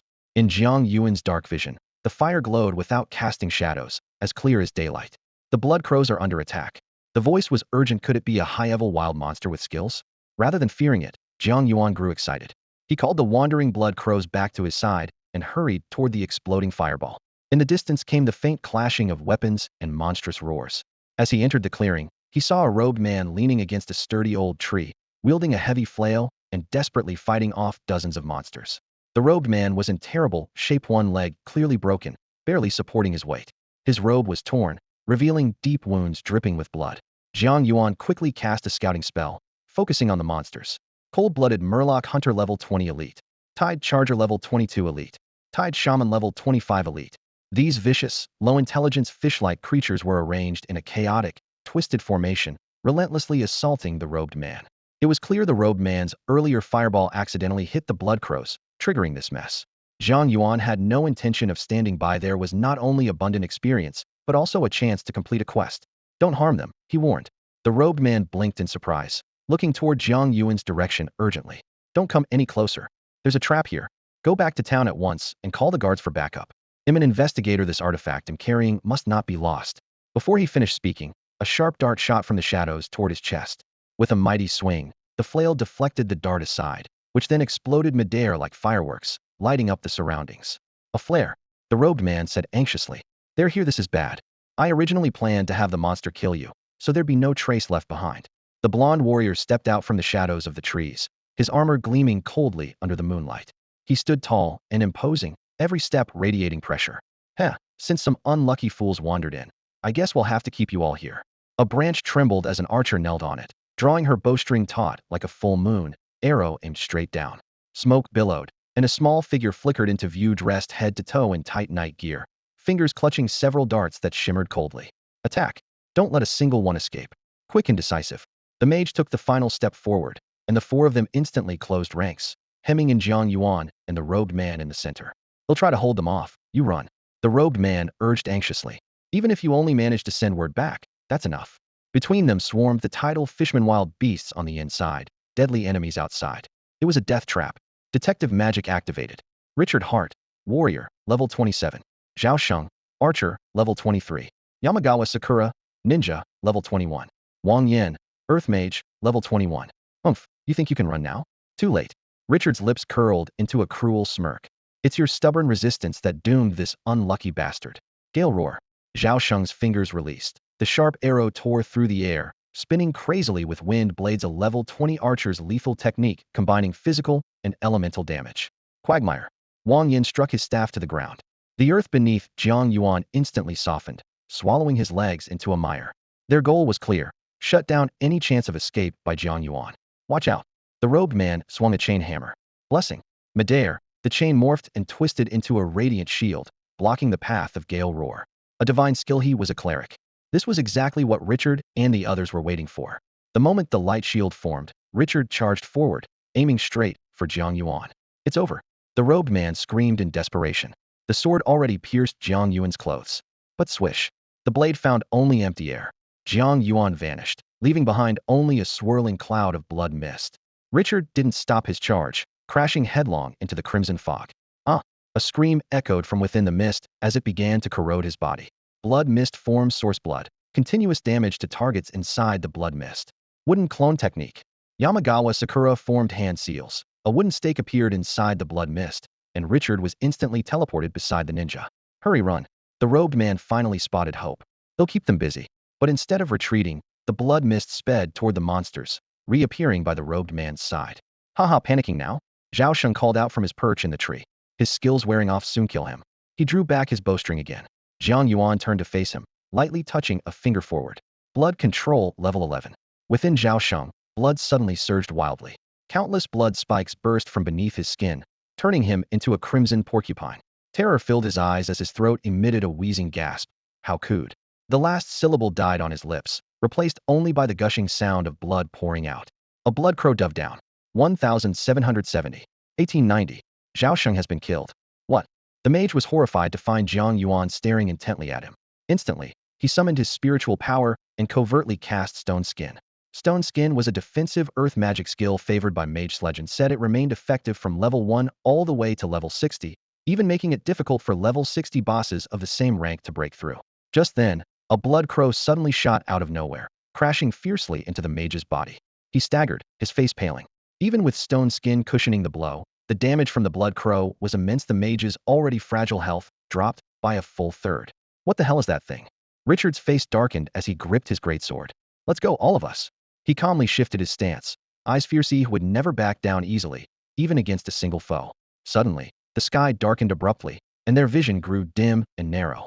You useless idiot, wasn't your flare supposed to last another half hour? Richard anxiously shouted at the ninja by his side, anger and helplessness mingling in his voice. What if that little fog brat escapes? My flare is fine, the ninja's trembling voice replied cautiously, shaking his head. Look. He pointed upward, his legs beginning to tremble uncontrollably. Richard instinctively looked up, eyes wide. The flare still hung in the sky, but an entire swarm of blood-red crows was blocking its light. The sky had turned a bloody red, an oppressive aura filling the air. Before Richard could react further, the blood crows poured down like a violent storm. With a swing of his greatsword, 3 blood crows were instantly cleaved in two. But the vacant space was immediately filled by even more blood crows. Bang, bang, bang. Blood splattered like blooming crimson flowers. A relentless wave of 6 blood crows attacked non-stop, completely preventing Richard from using any skills. Meanwhile, the mage's face was pale, repeatedly activating Stone Skin in panic to protect himself, but it was all in vain. His spiritual energy was draining rapidly, the protective layers of Stone Skin weakening one after another. The endless blood crows swirled into a crimson tornado, tightly wrapping him up. Only intermittent, agonized screams shattered the silence as the last vestiges of hope faded away. Compared to the devastated warrior and archer and the nearly immobilized mage, the ninja was far more agile. His innate skill set made him adept at evasion, and even while injured, he gritted his teeth and desperately dashed away. Nearby, a robed man stood dumbfounded, utterly unable to comprehend what he was witnessing. A high schooler cutting straight through had just killed 2 of the 4 level 20 professional fighters who had been effortlessly hunting him, leaving 2 wounded. Not to mention, the more than 30 tied fishmen had rapidly scattered under the onslaught of the blood crows. Is this really the strength of a high schooler? The robed man was so shocked he could barely speak. Only when the ninja's figure faded into the distance did the robed man snap back to focus. He clenched his teeth and shouted, "Don't let him escape. He knows what I'm carrying." His hands formed seals, and an invisible pressure radiated outward, an invocative mind control power known as source blood dominance. The intangible oppression spread fiercely like a beast unleashed. The chosen ninja immediately dropped to his knees, as if his soul had been drained, utterly limp and powerless. It was the primal instinct buried deep in their blood, a prey's original terror in the face of a predator. Even the robed man felt his heart pounding involuntarily as he stared at Jiang Yuan, as though confronting a savage beast. The blood crows kept pouring from above. Bang! The ninja's body was pierced by a blood-red spike, blood gushing forth. On the other side, the mage had long since been torn to shreds by the blood crow tornado, completely lifeless. Were they all dead just like that? The robed man stammered, voice trembling. You just wiped out like that? From the start of the battle to its end, less than a minute had passed. The 4 level 20 professional fighters hunting him were all slaughtered. And nearly all of this was achieved by a high schooler who had barely moved from the sidelines. This is terrifying, he swallowed hard. Jiang Yuan nodded gently as 3 kill notifications refreshed. His identity was undeniable. The robed man trembled and asked, Who exactly are you? Do you have identification? Jiang Yuan didn't answer immediately, but instead asked back. He knew well that although the other person claimed to be an investigator, she could be an imposter. Seeing Jiang Yuan's calm and steady gaze, the woman in the robe's expression changed. She hurriedly pulled out her ID, even forgetting that she was the one who had asked the question first. The card clearly showed, United Investigation Department Investigator. The United Investigation Department was a special independent agency with extremely high authority, established under the mandate of the World Security Council and universally enforced by every country. Behind the council were the 5 permanent members, 5 superpowers, sharing control. As one of these powers, Dongwan naturally would not disobey such regulations. Jiang Yuan carefully read the name on the ID. Xiaoying? Yes. The robed woman immediately straightened up, forgetting momentarily about her fractured left leg and crying out in sudden pain. Jiang Yuan returned the ID to her and casually took out his own personnel card from his pocket. Seeing it, Xiaoying immediately relaxed, her eyes widening in surprise. Oh, you're one of us. She slumped down onto the ground, leaning against a thick tree trunk while pulling back the hood that had shrouded her head. Interestingly, the robed Xiaoying, who had looked burly, seemed to shrink notably once the hood came off, revealing a petite and lively figure with a delicate, pretty face.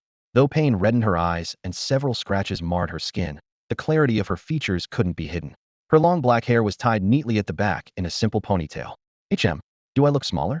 Xiaoying said, swinging her ponytail. That's the robe's effect. It conceals your body shape. It's standard for investigators. Jiang Yuan nodded lightly.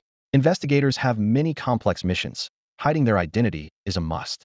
Wait, is that personnel card freshly issued? Xiaoying's eyes lit up, seeming to realize something. You just started? A high school student? Graduating next month? She looked utterly incredulous. Jiang Yuan nodded again. Xiaoying exclaimed, Wow, are high schoolers these days all monsters? She was stunned, entirely different from the calm, silent aura she had under the robe. Without that disguise, she was unusually chatty. All right then, can I cast Detect on you? You can do the same to me, Xiaoying tentatively asked. Jiang Yuan agreed. Xiaoying, the Judicator, level 22, she introduced herself.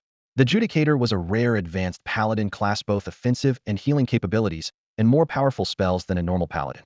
At the same time, Xiaoying also glanced at Jiang Yuan's level. Leave 11. Xiaoying suddenly screamed, startling several blood crows roosting in the trees. The crows exchanged glances, then settled down, glaring at her. No, how are you only level 11? Wait, you're already level 11? Xiaoying was utterly baffled, her words disjointed. She suddenly realized Jiang Yuan had defeated 4 level 20+ professionals with only level 11 strength, and had reached level 11 just 2 days after onboarding. The shock left her mind blank. She even forgot about the pain in her broken leg. She swallowed nervously and whispered, Are you a mythical class? Just a normal hidden class, Jiang Yuan replied calmly. Just normal? Xiaoying muttered, exasperated, before quietly teasing herself. If you're just normal, then what am I? Common as dirt? Jiang Yuan looked at her and asked, Why are they hunting you? They were members of the Black Eye Society, and their pursuit of me was precisely because of this. Xiaoying opened her palm and took out a yellowed scroll from her internal storage space. It was boldly inscribed Abyss Demon Summoning Contract. Abyss Demon Summoning Contract? Jiang Yuan squinted as he examined it.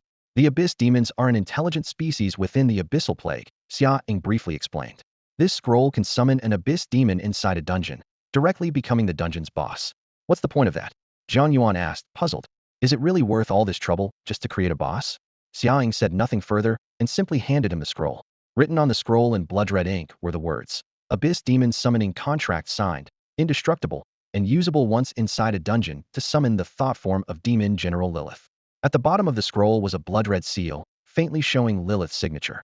The Black Eye Society actually made a deal with demons, using this scroll to call forth the Demon General inside dungeons, then triggering the dungeon's collapse to release the demon. Xiaoying's face darkened instantly, her voice lowering. Our squad uncovered this conspiracy. I escaped while covering for the others. They all sacrificed themselves. The Black Eye Society, aren't they the legendary human traitors? Jiang Yuan muttered, his mind racing through forbidden knowledge not recorded in books. He was shocked that anyone dared make a pact with the abyssal plague. My condolences. Jiang Yuan patted her shoulder gently, his tone quietly consoling. It's nothing. Since I joined as an investigator, I knew I would face things like this. Xiaoying shook her head and forced herself to stay calm. Lilith is level 65 even as a mere thought form. She could easily drive off 25 top-tier level 60 warriors working together, Xiaoying continued. If she's summoned in a dungeon near the main city, the consequences would be catastrophic. As they spoke, Blood Crow returned with the gear from the fallen members. Once a warrior died, their storage space dropped all their possessions. One by one, the equipment was laid out. A two-handed great disc sword of blue quality, granting 50 strength, with a 5 chance to trigger cleave, recommended for level 20 and above. Besides this blue quality warrior's sword, the rest were mostly white and green grade items, worthless and unimpressive. In contrast, the materials and supplies were much more useful, and Jiang Yuan eagerly claimed them. Among the items, one caught his eye. The black eye metal white quality token proving membership, usable only with the proper passphrase. This was the Black Eye Society's symbol of identity, but they had no idea what the passphrase was. Xiaoying shrugged when she saw Jiang Yuan taking everything without a word. While explaining, she subtly pointed out a healing spell restorative prayer. She had removed her shoes and socks, her delicate, pale toes glowing faintly in the moonlight like tender bamboo shoots breaking through the earth. Here, help me hold this in place and press here. Xiaoying lightly indicated her fractured right leg. Jiang Yuan reached out and grasped her calf, his fingertips brushing against soft skin. Xiaoying bit back the pain with clenched teeth, wholly healing. A warm light slowly flowed through Jiang Yuan's hands into her leg. Only after the gentle energy was fully absorbed did Jiang Yuan release his hold. Xiaoying's ears tinged with a faint red, whether from pain or embarrassment was hard to tell. It would probably be another 5 minutes before she could walk again. Shifting the topic, she said, "All right, I haven't properly thanked you yet. I need to figure out a suitable way to show my gratitude." Jiang Yuan shook his head, thinking he had already gained knowledge beyond the textbooks and casually cleared some wild monsters. It felt like a fair trade. But Xiaoying was insistent, treating it as a life-saving favor that absolutely had to be repaid. "I've used up all my items. Once I get back to Sherman City, I'll make sure to send you a thank you gift." Her earnestness finally made Jiang Yuan agree. "That sounds reasonable," Xiaoying said with a satisfied smile, patting him on the shoulder. "By the way, your hidden profession is incredible. You must have gone to university, right? Jinghua or Jingbei?" Her eyes brightened. "You're my junior then? Come on, call me senior once." Before Jiang Yuan could answer, she launched into a flood of information about the schools. The Mingxing Academy is the best, but they only admit a few students each year. Tungfen College is pretty good too. That's where I graduated from. She continued enthusiastically. "You know about the Imperial Academy dungeon, right? You've got to grind it while you're in school to rack up points. That's crucial. After graduation, you won't get the chance anymore." There was a hint of regret in her voice. "I missed the purple equipment by just 5 points. Because of that, I spent an entire year's salary after graduating just to cover the difference." She sighed. "One abyss level challenge left me bettered for 2 weeks, and I failed several dungeon runs." Jiang Yuan quietly touched his cloak, saying nothing. Just then, 5 minutes had passed. Xiaoying put her shoes back on and tried standing, stomping her feet. "Yeah, that's enough. I have to hurry back to report." She carefully picked up the demon summoning contract that had been in Jiang Yuan's hand the whole time and asked cautiously, "Could you keep this for me? It feels safer with you than in my possession." She explained, "The Black Eye Society will definitely keep tracking us, and there could be traitors inside the city. I need to keep a close eye on things. They'll contact you once it's safe." Jiang Yuan thought it over and nodded. "All right, they'll be by the Huahai riverbank tomorrow, meeting up with a teacher from Jingbei. You can find me then." Xiaoying nodded back. "They'll say the items are still with me. If you don't find me tomorrow." She hesitated a moment before continuing, "Just hand the contract over to the teacher from Jingbei." She was quietly taking on the risk herself, ensuring Jiang Yuan would hide the item without drawing attention. She winked and added with a grin, "Of course, if you can destroy it directly, that'd be even better. I could help you apply for a level 2 contribution rating." After explaining everything, Xiaoying pulled up her hood and hurried away. Jiang Yuan watched her figure grow tall and imposing before gently shaking his head, marveling at the power of good equipment. Looking down at the merman corpse on the ground and the tidal merman who hadn't yet disappeared, he activated his bloodline extraction. Stamina restored 10, spirit restored 8, experience 100. The screen flashed as he leveled up to level 12. The corpses of the 4 Black Eye Society members turned to ash through the extraction, erasing all traces. With the scene cleared, Jiang Yuan set off once again, vanishing into the night as a flock of crows rose and followed behind him. The next morning, by the riverside of the Flower Sea, when Jiang Yuan arrived, Huaiqing was already eating breakfast with her head down. A message from Wei Yin popped up on her phone. With a bun still in the corner of her mouth, she hurried out to greet him. All right, you're finally here." She let down her guard and waved him closer. Today's goal is to get you to level 12 first. Then you can start exploring the dungeon. I'm already level 12, Jiang Yuan replied calmly. Huaiqing blinked, staring into his eyes in disbelief. Wait, what? You were only level 10 yesterday. How could you level up so fast? I grinded last night, Jiang Yuan said simply, with a composed expression. No, that can't be. Huaiqing shook her head, about to say more when she suddenly heard the soft thud of a bun dropping to the ground. Her eyes went wide in shock. You really are level 12? Jiang Yuan nodded silently. How did you manage that? She asked incredulously. To jump 2 levels overnight? You know how much XP is required after level 10, right? Jiang Yuan nodded again. The leveling speed definitely slows down a lot after 10. Slows down a lot. Huaiqing gritted her teeth, twitching the corner of her mouth. So you didn't sleep at all? I didn't sleep, indeed, Jiang Yuan answered evenly. Huaiqing was at a loss for words. After taking a deep breath, she resigned herself to accepting that he was now level 12. Then she bent down to pick up the bun from the ground and blew off the dust. All right, since you're already level 12, this just got a lot easier. He'll take you inside. They crossed the blockade and headed toward the riverside camp. As they walked, Huaiqing briefed Jiang Yuan on the dungeon's details. The Flower Sea Riverside dungeon is very special. It has a maximum level cap of 20. Even if a level 60 adventurer enters, the dungeon's power forcibly suppresses them down to level 20. This kind of dungeon is new to us as well. Her voice carried a note of concern. The abyssal disaster has evolved in dangerous ways. The survival gap between a level 20 and a level 60 adventurer is huge.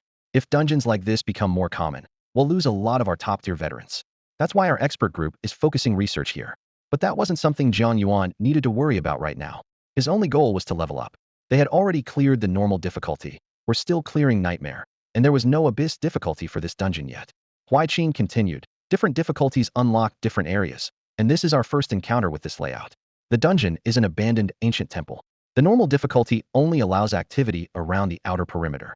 The nightmare difficulty lets you enter the inner sanctum. We suspect the final boss is hiding deep inside the altar in the inner sanctum.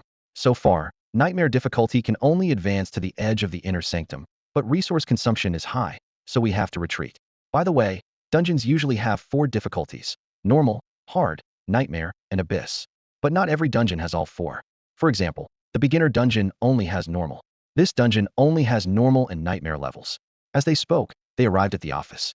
Huaiqing pulled out a thick folder and flipped it open to show Jiang Yuan the monster stats printed inside. Normal difficulty Fangtooth Demon level 20, she read aloud. Strength, 400, Agility, 300, Spirit, 250, Constitution, 400. Nightmare difficulty Fangtooth Demon level 20, she continued. Strength, 650, Agility, 400, Spirit, 350, Constitution, 650. These stats. Jiang Yuan was surprised. Is this really level 20? I remember Fangtooth demons being level 30 monsters. Huaiqing explained. The dungeon's suppressing effect lowers their effective level to 20. Although they're weakened, the reduction isn't as drastic compared to human adventurers. She shifted tone with a smile. This actually has an upside. The experience and gear they drop far exceed what you'd expect at level 20. Even running the dungeon once gives more rewards than 10 runs in other dungeons. Jiang Yuan nodded, eyes shining with excitement. To win the national tournament, you need to be at least level 20. These high-X monsters are perfect for me. No sooner had he spoken than he turned and strode out of the room. Let's go now. Not having breakfast? Huaiqing was momentarily taken aback, then pointed to a steaming bowl of tofu pudding on the table. I bought you some, it's still hot. Jiang Yuan shook his head and walked straight out. Huaiqing set down her bun and hurried after him. This way. I've already handed over the permit for you. The Alchemy Guild folks were really easy to deal with. They seem to have high hopes for you. Mid-sentence, her expression suddenly changed and her voice stopped. Ahead, a shifty-eyed man was walking toward them with a young man. Song Ming from Jinghua. Teacher Huai, Song Ming greeted with a smile, completely wiping away the sour look Head had yesterday. So this is Jiang Yuan. Truly a good-looking young man. Huaiqing gave him a cold glance, clearly refusing to make introductions. Teacher Song. Song Ming was unfazed and pointed to the young man beside him. This is James Lee. He's level 20 already and is joining the Nightmare Difficulty Raid group today. Because of different academic calendars, students from America hold their opening ceremonies 2 months earlier than Dong was. Leveling to 20 in just 2 months definitely marks him as a prodigy. James Lee smiled slightly, straightened his chest, ready to accept impressed looks. No need for more chatter. We have other business, so we're going. Huaiqing nodded expressionlessly, grabbed Jiang Yuan's arm, and hurried away. James Lee watched their retreating figures and stroked his chin. So he's Jiang Yuan. Yes, James. Song Ming smiled warmly. It looks like they're headed to a dungeon. James Lee pondered silently. But Song Ming's face instantly changed, and he snorted coldly. They really think trash is treasure. They're probably just wandering through an ordinary dungeon. He quietly reminded him, by the way, your team is ready. When will you enter? Song Ming knew James had brought back a powerful item from America, one that might actually clear nightmare difficulty. This just confirmed his judgment. Jiang Yuan wasn't even worth a foreign student's leg hair. James looked toward where they had vanished and suggested, shall we go check it out now? Elsewhere, Jiang Yuan learned from Huai Qing that Song Ming had secretly given the scholarship that was supposed to be his to James Lee. Are you angry? Huai Qing asked. Jiang Yuan nodded, then shook his head. What do you mean? Huai Qing was confused. Jinghua is entering the national competition, right? Of course a thief won 6 years straight. Huai Qing curled her lips. There won't be a 7th. Jiang Yuan said calmly. Huai Qing glanced at him in surprise, then patted his shoulder in a friendly way, full of confidence. Others would say he was bragging, but Huai Qing was strangely convinced. After all, had reached level 12 in 24 Horsa, miracle not impossible. Smiling, Huai Qing said, honestly, I'm kind of looking forward to it. If you really do it, they'll give you a nice personal reward. How about it? The 1,000 points from the Grand Academy dungeon? Jiang Yuan raised an eyebrow. Huai Qing's face darkened. You've got lion's greed, why don't you just ask for me outright? Jiang Yuan shrugged. As they chatted and walked, they arrived at the dungeon entrance. The place was already crowded with professionals, loosely gathering in small groups chatting, then breaking up and reforming, like a lively night market barbecue stall. These were all elite recruits, busy forming teams and recruiting members. Huai Qing explained, there's a team here in northern Jing as well, but they just returned from nightmare difficulty last night and are still resting. They'll probably be off until the afternoon. You can either wait for them or join a normal difficulty team to start with. No sooner had she finished than a man hurried over and seized the moment to speak up. Bro just arrived? Want to join us? We're clearing nightmare mode and almost through the big plaza. We have 4 people so far, but need a battle support class. A typical nightmare team consists of 5 players, 1 tank, 2 damage dealers, and 2 supports. The squad inviting Jiang Yuan clearly wanted a combat-capable support rather than a pure healer or buffer. Although Jiang Yuan was only level 12 and played the relatively obscure ancestor class, his mysterious status was apparent to everyone there. After all, a freshly level 12 rookie personally seen off by a northern Jing mentor and serving as commentator, his skills had to be impressive. Maybe he was the secret core support hidden in northern Jing. If not now, when else to join? Huai Qing remained silent, leaving the decision entirely to Jiang Yuan. But he shook his head. No thanks, I'd rather solo clear. Then, he told Huai Qing, he'll go in first. She was not surprised. Sure, with your skill, normal mode would be no problem. After all, the novice dungeon bosses hovered around level 30, so Jiang Yuan was confident. A prompt popped up on the screen. Enter nightmare mode? Jiang Yuan decisively selected yes and disappeared into the dungeon entrance. Wait, solo on nightmare? The man who had just spoken gasped, lips moving as if to warn him, but held back out of respect for Huai Qing's presence, and quietly stepped back. Nearby, a few whispered, level 12 and still gutsy enough to solo? That's confidence. I've heard that top student from northern Jing can do crazy stuff like this. Another added, it's not like no one's ever soloed nightmare, but usually on the outside normal dungeons, not this brutal one. Their murmurs mixed curiosity and anticipation. Song Ming watched the scene with a cold smirk. He cared little for Huai Qing's pride and looked down on the arrogance of northern Jing students. His voice was low, but the battle class players around the entrance had keen senses. They heard clearly and exchanged meaningful smiles. Who wouldn't want to see a showdown between the 2 academies? Inside the dungeon, just as Huai Qing described, an ancient ruined temple came into view. Dead branches and withered leaves lay everywhere. Stone walls were covered with green moss, and the ground was paved with cracked bluestone slabs. The partially open wooden door was old and battered, as if no one had opened it for years. Pushing the door fully open triggered the dungeon's real start. Behind the door, a demon suddenly spotted Jiang Yuan entering. It bared sharp, fierce fangs, its gaze locked on him, clearly eager to pounce and tear him apart. Jiang Yuan immediately cast a scouting spell, studying the razor-toothed demon before him. This dungeon's difficulty truly was no joke. The fang-toothed demon stood about 2.5 meters tall, its muscles tangled like coiling dragons, rising and falling with its heavy breaths. Jiang Yuan spoke coldly, let's first test your worth. No sooner had he finished speaking than he expended 10 points of stored bloodline energy. Instantly, 20 blood-red crows took wing, swirling upward like a crimson storm. They circled Jiang Yuan, and with a push from him, the massive temple doors slowly creaked open. The fang-toothed demon let out an ear-splitting roar and lunged forward fiercely. Waiting for it were countless blood crows, claws instantly rending at it. Each level 12 blood slave crow's attack equaled the damage of a level 6 blood manipulation skill. At Jiang Yuan's current strength, level 6 blood manipulation was enough to tear through tough flesh, its viciousness far beyond normal limits. Each blood crow could inflict over 1,000 points of damage every second, their crimson claws carving deep bloody wounds into the demon's body. In less than 3 seconds, the fangtooth demon was covered in bloody streaks, bleeding profusely like a leaking sieve. It screamed in agony as its body began to disintegrate into drifting ash. The screen flashed. Successfully killed fangtooth demon. Experience 3,200 bloodline extraction. Experience 1,000, a whopping 3,200 experience points. This was the template for a level 30 monster, meaning a single strike yielded as much experience as Jiang Yuan would have earned farming enemies outside at level 20, a full 20 times more. And the kill only took 2 seconds longer than it would outside, with no delay. Hua Qing's earlier words were correct. This temple's monster farming efficiency rivaled a whole week's worth out there, and excitement welled up in Jiang Yuan's chest. He unleashed another wave of bloodline manipulation over the demon corpses. More blood crows soared skyward, converging into a blood-red tornado that swept over the temple plaza with an unparalleled aura of slaughter. The fangtooth demons were astonishingly numerous, almost blanketing every inch of the square. But the number of blood crows grew exponentially too. Every time a fangtooth demon died, its massive blood energy was expended at a cost of at least 3 new blood crows released. The cycle repeated, and the experience numbers surged like a flood. Successfully killed fangtooth demon. Experience 3,200. Successfully killed fangtooth demon. Experience 3,200. Obtained giant Fong X5. Obtained strong tendon X6. New materials poured into Jiang Yuan's storage, and the experience increase surged at an uncanny speed, almost 1 every 10 seconds. Just 6 minutes later, an upgrade notification appeared, level 13. He exhaled deeply, excitement plainly visible on his face. The positive feedback from leveling up was strong and unmistakable. Half an hour later, the entire temple plaza stood spotless. Blood crows circled overhead, relentlessly hunting down any remaining fangtooth demons, even those hiding within the shadows of collapsed stone walls, clearing them one by one. The interface showed progress. Level 1329.73. Another hour would push him to level 14. Such rapid leveling speed was unimaginable for a dungeon run outside. With the field confirmed clear, Jiang Yuan's gaze slowly turned toward the temple's massive main doors. Rumor had it that the first nightmare-level boss was hidden inside. Blood crows surged like a tidal wave toward the door, ramming through any obstruction in an instant. The next moment, a putrid stench and a poisonous green mist billowed out the entrance.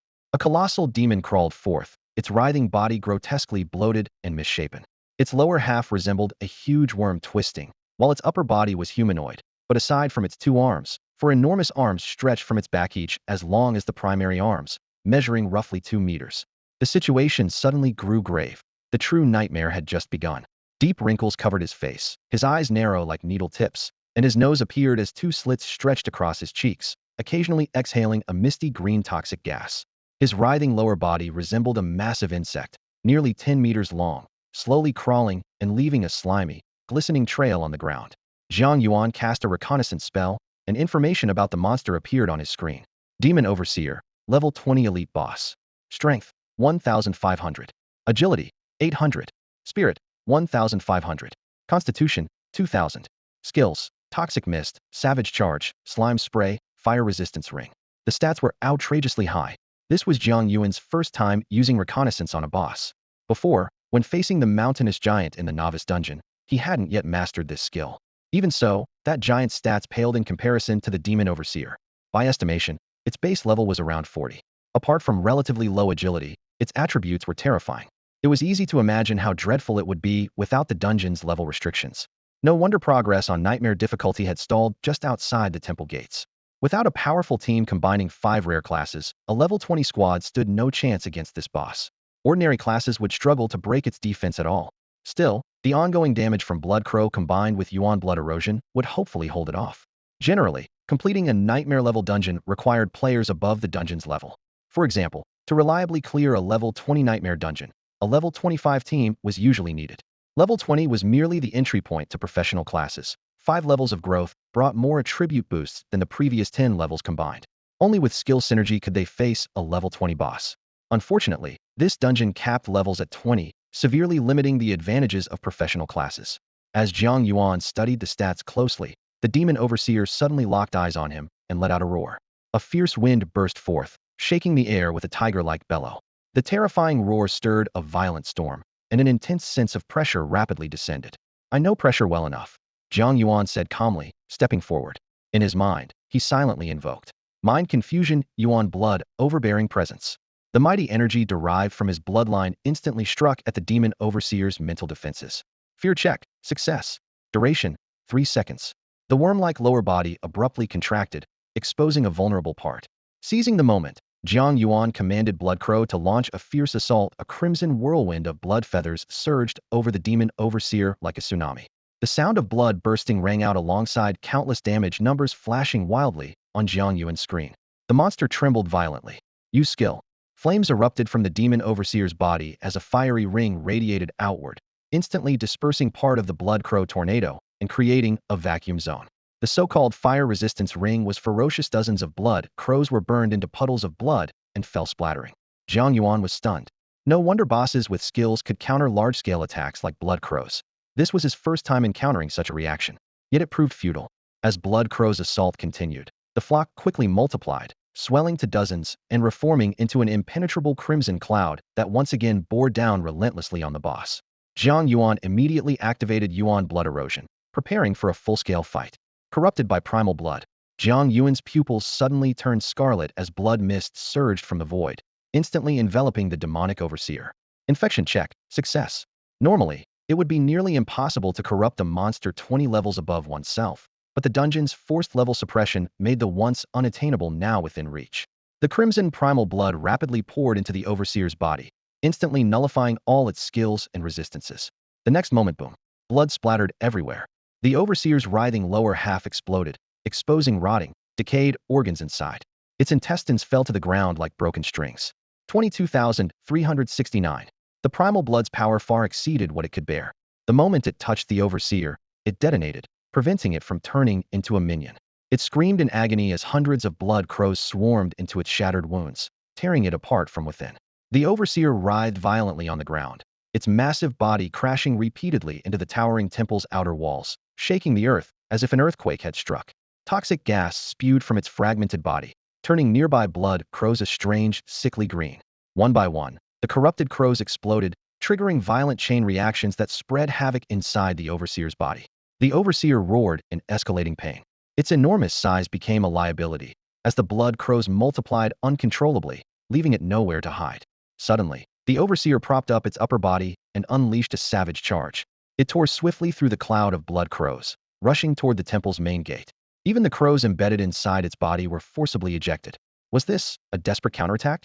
Jiang Yuan smiled bitterly as he prepared to transform into blood mist and pursue, but the boss unexpectedly fled. Without hesitation, he commanded the blood crows to relentlessly chase into the temple. Inside, a fallen statue of a woman lay shattered among debris stained with thick, dark green fluid. It was clear the overseer had crashed into it during its frenzied charge. The overseer collapsed beside the rubble, groaning in pain with terror in its eyes. The blood crows swirled like a crimson fog, swiftly regaining their grip. Painful wails echoed through the vast hall. Jiang Yuan unleashed primal blood corruption again. Failure was unsurprising due to the huge attribute gap.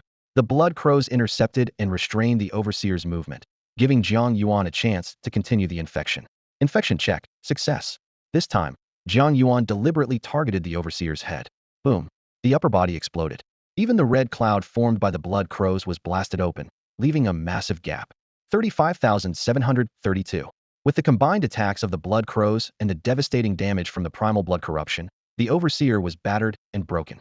This explosion blew its head and chest into fragments, silencing its final agonized screams. Demonic Overseer defeated. Experience 20,000. Obtained Basic Demon Essence 1. Obtained Molten Poison 7. Obtained Equipment Overseer's Ring Purple 1. 20,000 experience points felt somewhat meager.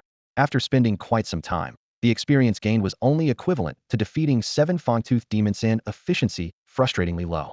However, the true value of this boss lay in its loot. Especially since it was a first kill, the quality of the equipment dropped was boosted by 1 tier. Jiang Yuan's gaze landed on the ring in his hand. Overseer Ring. Required level, 12. Attributes, 60 Strength, 60 Agility, 60 Spirit, 60 Constitution. Skill. Overseer passive enhances the summoner's summoned creatures. These stats were particularly impressive, effectively boosting 3 levels worth of attributes. For an ordinary class, this would be like gaining the strength of 8 additional levels. What attracted Jiang Yuan even more was the unique passive skill. The Bloodslave Crow was a summoned creature whose damage equated to casting the Blood Manipulation skill at 50 of its level. Jiang Yuan's Blood Manipulation was currently level 13, meaning that each crow strike counted as a level 6 Blood Manipulation attack. Its self-detonation was equivalent to a level 13 cast. With this ring equipped, that power was boosted so each hit dealt damage equivalent to level 10 blood manipulation, and self-detonation soared to level 20, a 50 increase. Terrifying enough that Jiang Yuan didn't even need to intervene. The chain explosions alone could annihilate the Overseer demon. Besides the gear, the low-tier demon essences dropped were precious resources. Essences only dropped from boss-level monsters, and even low-tier ones were highly valuable and rarely circulated on the market. Most high-grade equipment or enchantments relied on these essences. After tallying up his haul, Jiang Yuan didn't overlook the enormous corpse of this specific boss. The body exuded a dense bloodline energy, enough to summon 20 blood crows. However, since he already commanded 58 crows, standing Riyadhya more than sufficient number went straight to extraction. Bloodline extraction, experience 15,000. Gained random buff, 20 experience gain. This was exactly the kind of extra buff he loved, and Jiang Yuan couldn't hide his delight. Glancing at the 23 buffs stacked on his status panel, flanked by his blood crows, he pressed deeper into the dungeon. The Overseer demon's lair was roughly at what would be the temple's entrance hall. After passing through a narrow corridor came the temple's main chamber, also infested with demons, wandering in small groups like patrols. This temple seemed abandoned due to the demon invasion. Jiang Yuan quietly cast a scouting spell to lock on his several roaming demons. Giant Hand Demon, level 20 elite. Strength, 850. Agility, 200. Spirit, 150. Constitution, 850. Compared to the Fangtooth demons outside, the Giant Hand demons had superior strength and constitution, but lower agility and spirit. Physically, their right arms were abnormally huge and muscular, though they stooped slightly, seeming lethargic. Their HP was higher but posed little threat to Jiang Yuan, especially with the Overseer ring equipped. The blood crows took wing and swarmed. Facing crow attacks empowered by a 50 damage boost, these elites couldn't withstand the assault and were quickly overwhelmed by wave after wave of crows. Giant Hand Demon defeated. Experience 4,200. Obtain Giant Finger Bone X5. A single Giant Hand Demon granted about 3,500 base experience, plus the 20 buff bringing it to 4,200. The blood crows attacked in scattered waves. Jiang Yuan moved steadily through the vast, magnificent temple corridors. One by one, enemies exploded into sprays of blood, like scattered bursts of fireworks. He barely had time to feel urgency, and instead glanced at the temple's decorations. The hurried demon invasion had left many murals and sculptures, though damaged and dilapidated, with the central figure clearly a woman. Finally, after crossing the entire hall and stepping before the deepest gates, all demons were cleared, and experience reached 98.7. It was reasonable to assume that beyond this door lay the dungeon's core altar, where the next boss awaited defeating. It would level him up. The entire process took less than 2 hours, nearly doubling his level. Jiang Yuan knew well that if he stayed here farming for a week straight, hitting level 20 with ease was more than feasible efficiency, far beyond expectations.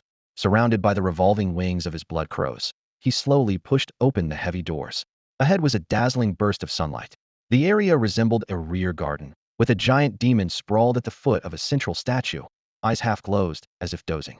The statue faced the entranced, gracefully posed female figure. Even upon close inspection, her once delicate features could still be made out. When Jiang Yuan's gaze finally settled on the statue's face, he was stunned. This was Princess Shiming Cynthia. Red Dream detected. On his profession panel, the long-dormant Crimson Dream sovereignty suddenly lit up, signaling that a new chapter was about to begin.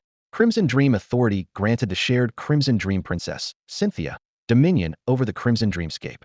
Since acquiring this power, it had remained sealed and unusable until now, when it was activated for the first time. The system notified him. Crimson Dreamscape detected. Jiang Yuan glanced around, spotting a statue of Cynthia standing tall nearby. Could this be her temple? Crimson Dream authority take control of the Crimson Dreamscape here? A prompt appeared on the screen. After a moment's hesitation, Jiang Yuan chose yes. In an instant, he felt as if his soul detached from his body, his perspective soaring upward, as if unlocking a global map mode. The entire temple's structure unfolded clearly in his mind. Hidden corners and secret passageways stood exposed. Simultaneously, a flood of extensive dungeon information poured in. This temple had once been a crucial node in the Crimson Dreamscape, still saturated with residual Crimson Dream energy. After demons occupied the site, they sought to steal this power, starting to build an altar to replace Cynthia's statue, intending to summon the Demon King. The Fanged demons and Giant Hand demons were merely laborers on this construction site. The dungeon was suppressed at level 20 precisely because the spilled Crimson Dream energy had yet to be harnessed, causing chaotic energy flows. Normally, such detailed information would only be revealed after clearing the dungeon. Now, thanks to the power of Crimson Dream Authority, it was fully laid out before Jiang Yuan. Lift dungeon level suppression? The system asked again. Jiang Yuan shook his head, decisively selecting no. He wasn't ready to recklessly face a major boss possibly as high as level 40 or 50. Activating reconnaissance skills, information streamed in rapidly. Demon Overlord level 20 commander boss. Strength, 3,500. Agility, 1,000. Spirit, 100. Constitution, 3,000. Skills, War Stomp, Crippling Strike, Fury, Chaos Slash, Fire Ring Resistance. These stats were extremely intimidating. Clearly, this was a terrifying opponent with low mental defense, but explosive physical power. Any class combo lacking a proper tank would suffer a crushing defeat here. Without the boost from Crimson Dream Authority, relying only on the current Overseer ring, Jiang Yuan would be hard-pressed to survive this battle. He glanced at his own character panel. A faint crimson glow began to envelop his attributes, blurring their values. Replacing them was a new message. Taking control of the Crimson Dreamscape here. Absorbing residual Crimson Dream power. Crimson Dream Domain activated. Welcome, mighty sovereign of the Crimson Dreamscape. Crimson Dream Domain skill effects. Physical damage reduced by half, spirit damage increased by 50.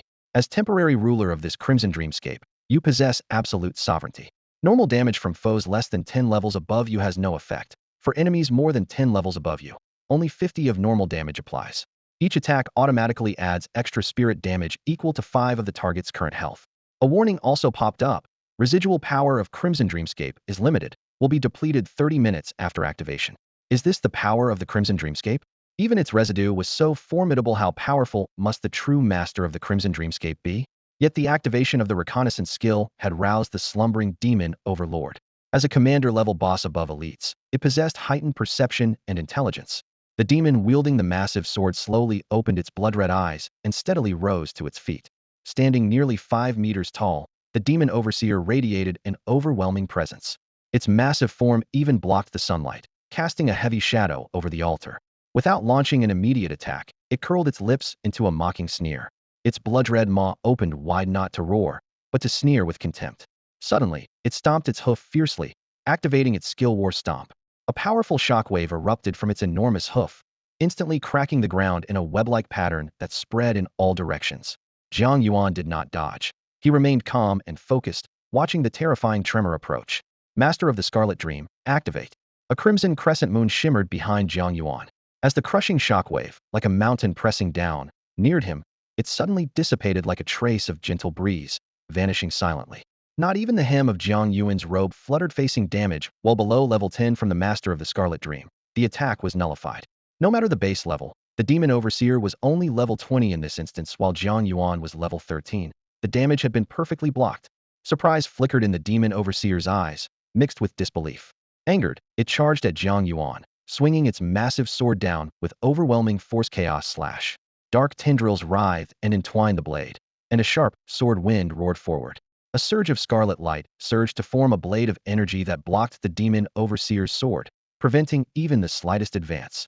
Shock returned to its face, as if the mask of cold brutality had been shattered. Shock quickly gave way to fear. Jiang Yuan raised his finger, crimson light flickering at the tip. The Demon Overseer sensed a threat deep within its soul. Is it my turn? Blood Manipulation. 35,519. That initially substantial damage, combined with a mental attack equal to 5 of the target's health, and boosted 50 by the Scarlet Dream domain, became a devastating blow. The Demon Overseer's abdomen was instantly torn open, blood gushing out, its decayed intestines exposed. It let out a piercing howl as a dense black mist surrounded its body. It violently grew in size, leaping beyond 7 meters, resembling a moving mountain.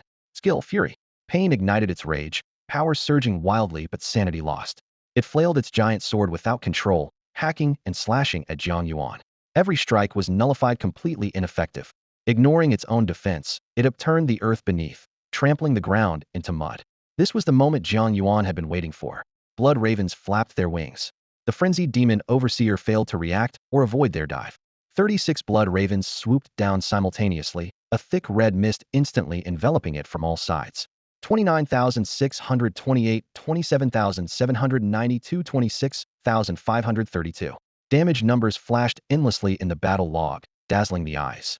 The Demon Overseer's agonized screams echoed through the air as blood spurted from its wounds like rain, staining the earth in crimson. Fear gradually overwhelmed its fury, and it tried to retreat. But the blood ravens closed in tightly, leaving no escape, then exploded in self-destruction, trapping it without a breath. 30 seconds later, the demon overseer's eyes slowly closed in fear and pain, its life extinguished. Until the very end, it never understood why its attacks had been utterly ineffective. Successfully killed demon overseer, gained 36,000 experience points. Acquired overseer's greatsword, purple quality. Acquired iron flame soft armor, purple quality. Acquired intermediate profession skill scroll. Acquired moderate demon essence 1. As the prompt sounded, Jiang Yuan's experience bar finally filled to 100. He leveled up successfully, reaching level 14. After 2 full hours, Jiang Yuan finally single-handedly conquered the nightmare-level dungeon. Not only did he clear it successfully, but he also leveled up twice in one go. This efficiency far exceeded the usual pace for a regular dungeon, making him reluctant to leave as he began carefully sorting through his loot. He first laid out the newly acquired equipment before him. Commander's Greatsword, purple quality, requires level 45 to equip. Attributes: 700 strength, 400 constitution, 300 agility. Sword skill damage increased by 15. Active skill Chaos Slash. Iron Flame soft armor, purple quality, requires 200 strength, agility, spirit, and constitution each. Attributes: 100 to all 4 stats. Effects include 20 skill haste, 5 fire damage, and 10 fire damage reduction. Comes with Flame Shield skill that reflects 10 fire damage back when receiving physical attacks. The commander's greatsword had formidable stats, but wasn't very useful to Jiang Yuan. He planned to sell it at the trading post or trade it for gear better suited to him, since this greatsword belonged to a boss-level original set, not ideal for his current progression. As for the Iron Flame soft armor, it was clearly dropped from a level 20 dungeon. Though it had decent stats, its strict requirements across 4 attributes made it difficult for most classes to use typically. Once a class hits 200 in those stats, they already have better gear options. Still, this soft armor was quite appealing to Jiang Yuan. While its skill effects might not be very useful, for instance, skill haste reduces cooldowns, but his skills have no cooldown by design, and he lacked fire damage skills. The flame shield was still somewhat beneficial. After all, it was level 20 dungeon gear, so just being able to wear it was a plus. He equipped the Iron Flame soft armor, instantly raising each attribute by 100. His overall stats immediately surpassed many level 25 players. Next, he used a mid-level profession skill scroll. A stream of light flashed across the screen as the scroll dissolved into nothingness, granting him a powerful new skill. Bloodstorm level 1 unleashes a huge area blood rainstorm, attacking once per second for 600 spirit, 400 strength mixed damage over 3 seconds. The skill also applies the blood essence effect. Upon release, a crimson blood pool forms on the ground, slowing enemies, inflicting disease, corruption, and bleeding debuffs, while allies standing inside absorb the blood to rapidly regenerate health. This skill was almost outrageously powerful. The mixed spirit and strength damage was difficult for enemies to defend against. Even more importantly, it changed the battlefield environment, weakening opponents while sustaining allies, providing both offensive and defensive advantages. Considering the blood essence's 100 damage boost, actual output could reach an astonishing 1200 spirit, 800 strength. It required no extra input after casting and automatically struck 3 times over 3 seconds, making it incredibly suppressive. Beyond gear and skills, Jiang Yuan quietly tallied the amount of mid-tier demon essences had gained from this dungeon run. This material was extremely rare and valuable. Not only could logistics classes craft powerful items from it, but it was also a core component for unleashing certain forbidden spells. The starting auction price was above 200,000 gold, and final sales often exceeded 500,000 gold. No wonder most players preferred combat classes. Splitting the loot among a 5-person party could still net each person nearly 100,000 gold. With all the spoils finally organized, Jiang Yuan noticed the temporary Crimson Dream Lord buff had 25 minutes remaining. Since had officially taken over the Crimson Dream, he could now enter and exit the dungeon at will. No longer restricted or forcibly ejected after 5 minutes, he could leave whenever he pleased. The invaluable rewards and the easing of tension after this fierce battle made a spark of determination and anticipation flicker in Jiang Yuan's eyes. Once he left, the Scarlet Dream would immediately lose its effect. The instance would revert to a normal dungeon, losing the special restriction that capped combat power at level 20. Jiang Yuan lightly touched the storage space and pulled out the purple glowing demon summoning contract. Was he going to summon the demon General Lilith here? This was far from a reckless move. The Scarlet Dream's master could still maintain control for another 25 minutes, and the dungeon's level suppression effect remained active. He was fully capable of facing the demon general in battle. Even if the fight turned unfavorable, he could instantly exit the dungeon, trapping her inside. Then, he could report to Jingbei University to send an elite task force to hunt her down. Securing the known dungeon was clearly safer than letting the Black Eye clan cause a random collapse and trigger unknown risks. Jiang Yuan strode to the center of the garden. The blood crow suddenly spread its wings, blotting out the sky. A bloodstorm. The sky darkened instantly. Scarlet raindrops fell, drizzling down and staining the entire garden a deep crimson. Jiang Yuan's mental energy plummeted by 350 points. Even with his extraordinary stats, he only had enough left for 2 more uses. 1 second passed. He tore open the contract. Do you wish to use the demon summoning contract to summon the ideational form of Demon General Lilith? Yes. The contract instantly exploded, turning into purple smoke that drifted toward the altar's center. A terrifying pressure emanated from the smoke as a tall silhouette appeared, faint but distinct. The smoke dispersed. Demon General Lilith appeared. Black leather armor hugged her tall figure, outlining dangerous curves. Dark crimson rubies embedded in key parts of her armor shimmered with an eerie glow. Her long, dark, purple hair cascaded down to her waist like a waterfall. Lilith stepped forward, cracking a whip through the air, its sharp whistle cutting the silence. Her eyes locked onto Jiang Yuan coldly.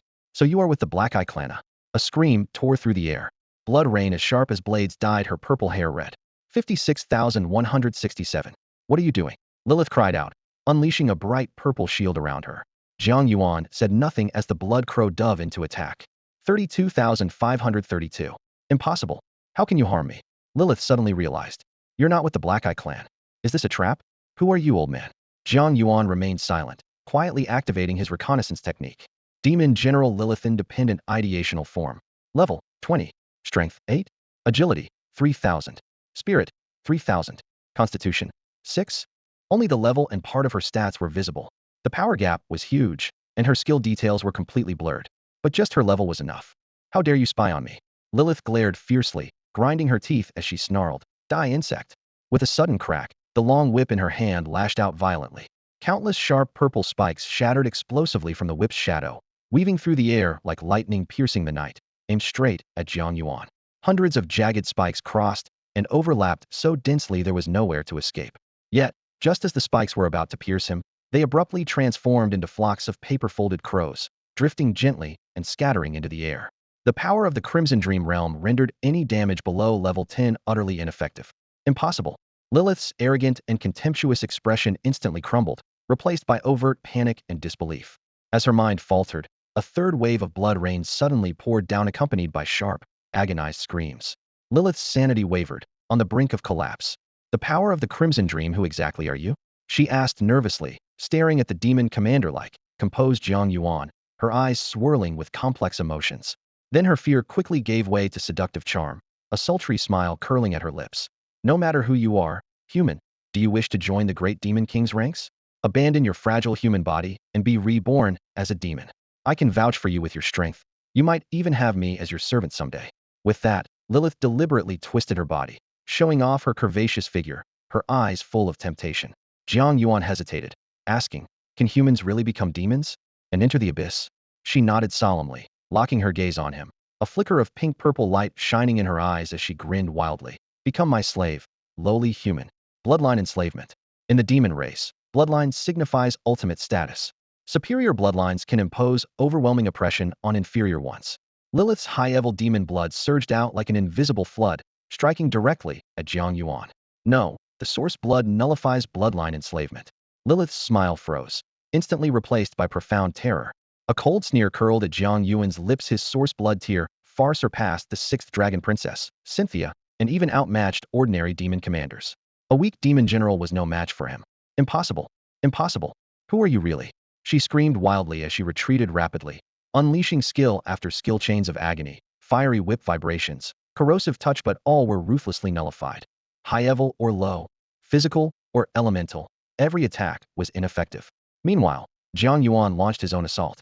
Without unleashing a bloodstorm, he manipulated ordinary blood to strike alongside the blood crows.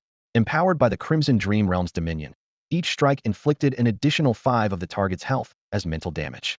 Though Lilith's mental defenses were strong, the blood crows swarmed relentlessly, tearing away over 10 of her health every second for 3 seconds. Finally, fear shattered Lilith's madness. She frowned and stepped back, her voice trembling. No, you just wait. Purple smoke began to swirl around her once more as she sought an opportunity to escape. In a flash, Jiang Yuan keenly sensed a mysterious, powerful presence. Turning toward a nearby statue, he saw Princess Cynthia's statue's eyes suddenly blaze with dazzling crimson light. Authority resonance. Princess Crimson Dream, Cynthia, is watching here, within the Crimson Dream Realm. Cynthia was determined not to let this corrupt and vile demon escape. In the void, several icy chains quickly materialized, weaving into a net that engulfed the entire garden. The thick purple smoke instantly tore apart, as if it had substance, fracturing into countless fragments and dissipating rapidly into the air. Lilith suddenly coughed up a mouthful of dark purple blood, her face pale with terror, eyes wide open, her whole body trembling as if frozen solid. Princess, she muttered in a trembling voice filled with fear. Princess Ximing's gaze remained coldly fixed on the scene. Jiang Yuan's mind was wholly occupied. Only 15 minutes remained, ticking away relentlessly. The Blood Raven launched a new wave of fierce attacks. Lilith's leather armor was cut through with countless small tears, flesh torn, blood seeping out. She shot Jiang Yuan a desperate look, her eyes filled with panic, yet silently begging. Suddenly, she knelt on the ground, her voice shaking as she cried out, "Don't kill me. I'm willing to swear loyalty to you, great master." Loyalty? Jiang Yuan was taken aback.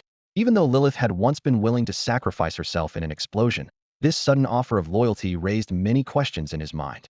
Monsters in the dungeon know, demons even their projections. How could they swear fealty to a player? Besides, she was only a mental projection. Her real body wasn't even here. Jiang Yuan shook his head, utterly unmoved. Your loyalty means nothing.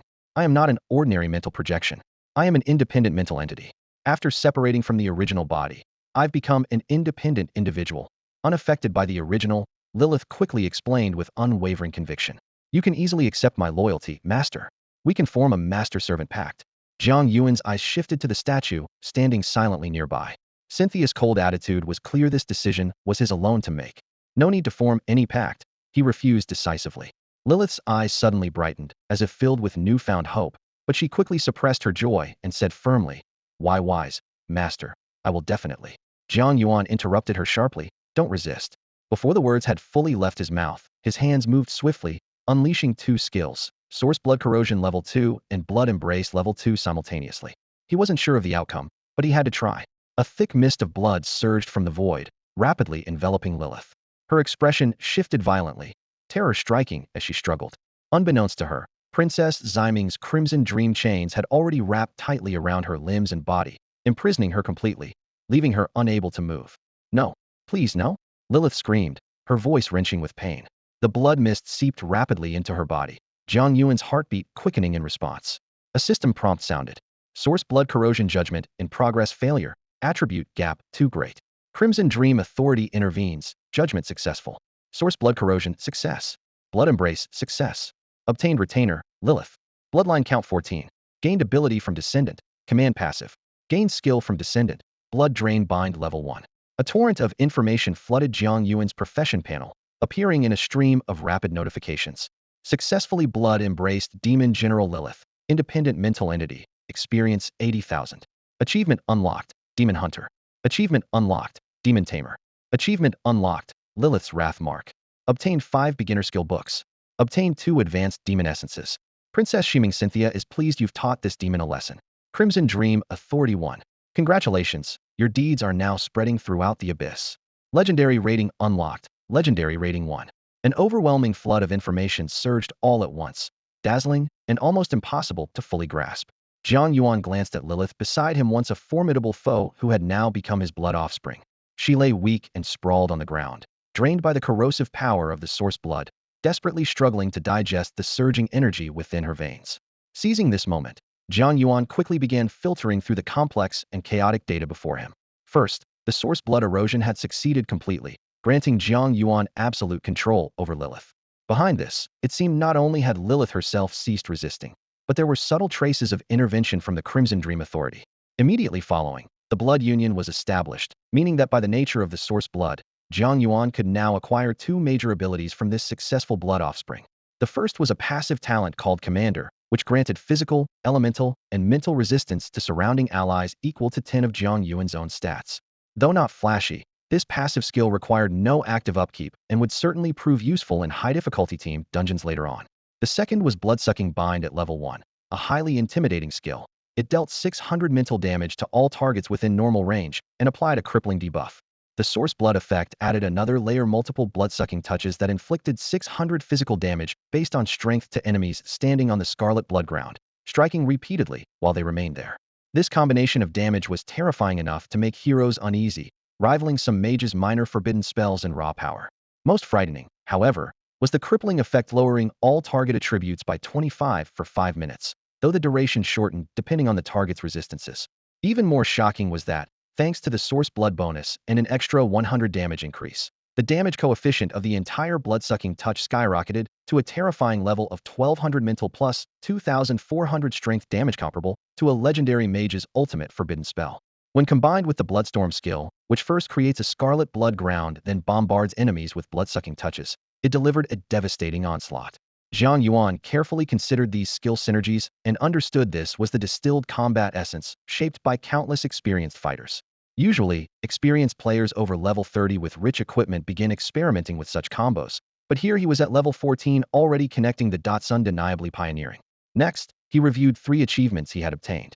Achievement Demon Hunter. Damage dealt to demons increased by 30. Demons fear you more and harbor stronger hatred. Achievement Demon Trainer. You've successfully tamed a demon and become its master. Reward Skill, Demon Disguise. Demon Disguise. When activated, your demon takes the form of a pet. Scouts with detection levels 10 lower than the user cannot see through this. Achievement Lilith's Mark of Fury. The demon general Lilith has taken note of you. She will wait for your next encounter in the abyss. From now on, demons prefer to capture you and offer you to Lilith instead of killing you outright. Jiang Yuan gasped inwardly. The third achievement chilled him deeply, as if he had been marked by the true presence of the demon general. Setting aside that ominous achievement, the first 2 rewarding skills were clearly enticing. His sharp gaze flicked over the flickering data streams while looking at Lilith's blood still slowly flowing. In his heart, he quietly calculated how to fully utilize this newfound power. It was clear this bloodline fusion was only just beginning. Especially the skill of Demon Disguise can save a lot of trouble, preventing bloodline Lilith from scaring people outside and causing accidental injuries. Jiang Yuan directly used 5 beginner skill books. These weren't profession skills but public skills, most of which were useless, with only a tiny chance to yield a good result. The 5 skill books vanished instantly. 2 failed to activate and turned to ashes, while the remaining 3 transformed into streams of light that floated slowly toward Jiang Yuan. Acquired skill, Frost Resistance Level 1, upgraded skill, Frost Resistance Level 2, acquired skill, Flame Resistance Level 1. These offered some effect, but nothing significant. Unless one had millions of beginner skill books to stack all resistances to level 100, the impact was limited. Since they were only beginner skills, Jiang Yuan didn't mind. His focus quickly shifted to the changes in the Crimson Dream Authority. At this moment, the radiance on the statue faded away, and the image of Princess Crimson Dream no longer watched over the dungeon. The system prompt appeared. Crimson Dream Authority 1100, sharing Cynthia's authority in the Crimson Dream. Your perception of the Crimson Dream is sharper, making it easier to detect its presence. All your skills deal an additional 1 Crimson Dream damage. So, the Crimson Dream Princess was transferring even more authority to me? Jiang Yuan roughly understood the information. As for Crimson Dream damage, typically damage types include physical, elemental, mental, and rare true damage. Crimson Dream damage leaned toward mental damage, since the Crimson Dream dungeon was designed to amplify mental effects. Jiang Yuan's gaze fell on the last gain legendary rating, 1. This term never appeared in high school textbooks, and was probably something covered only in university.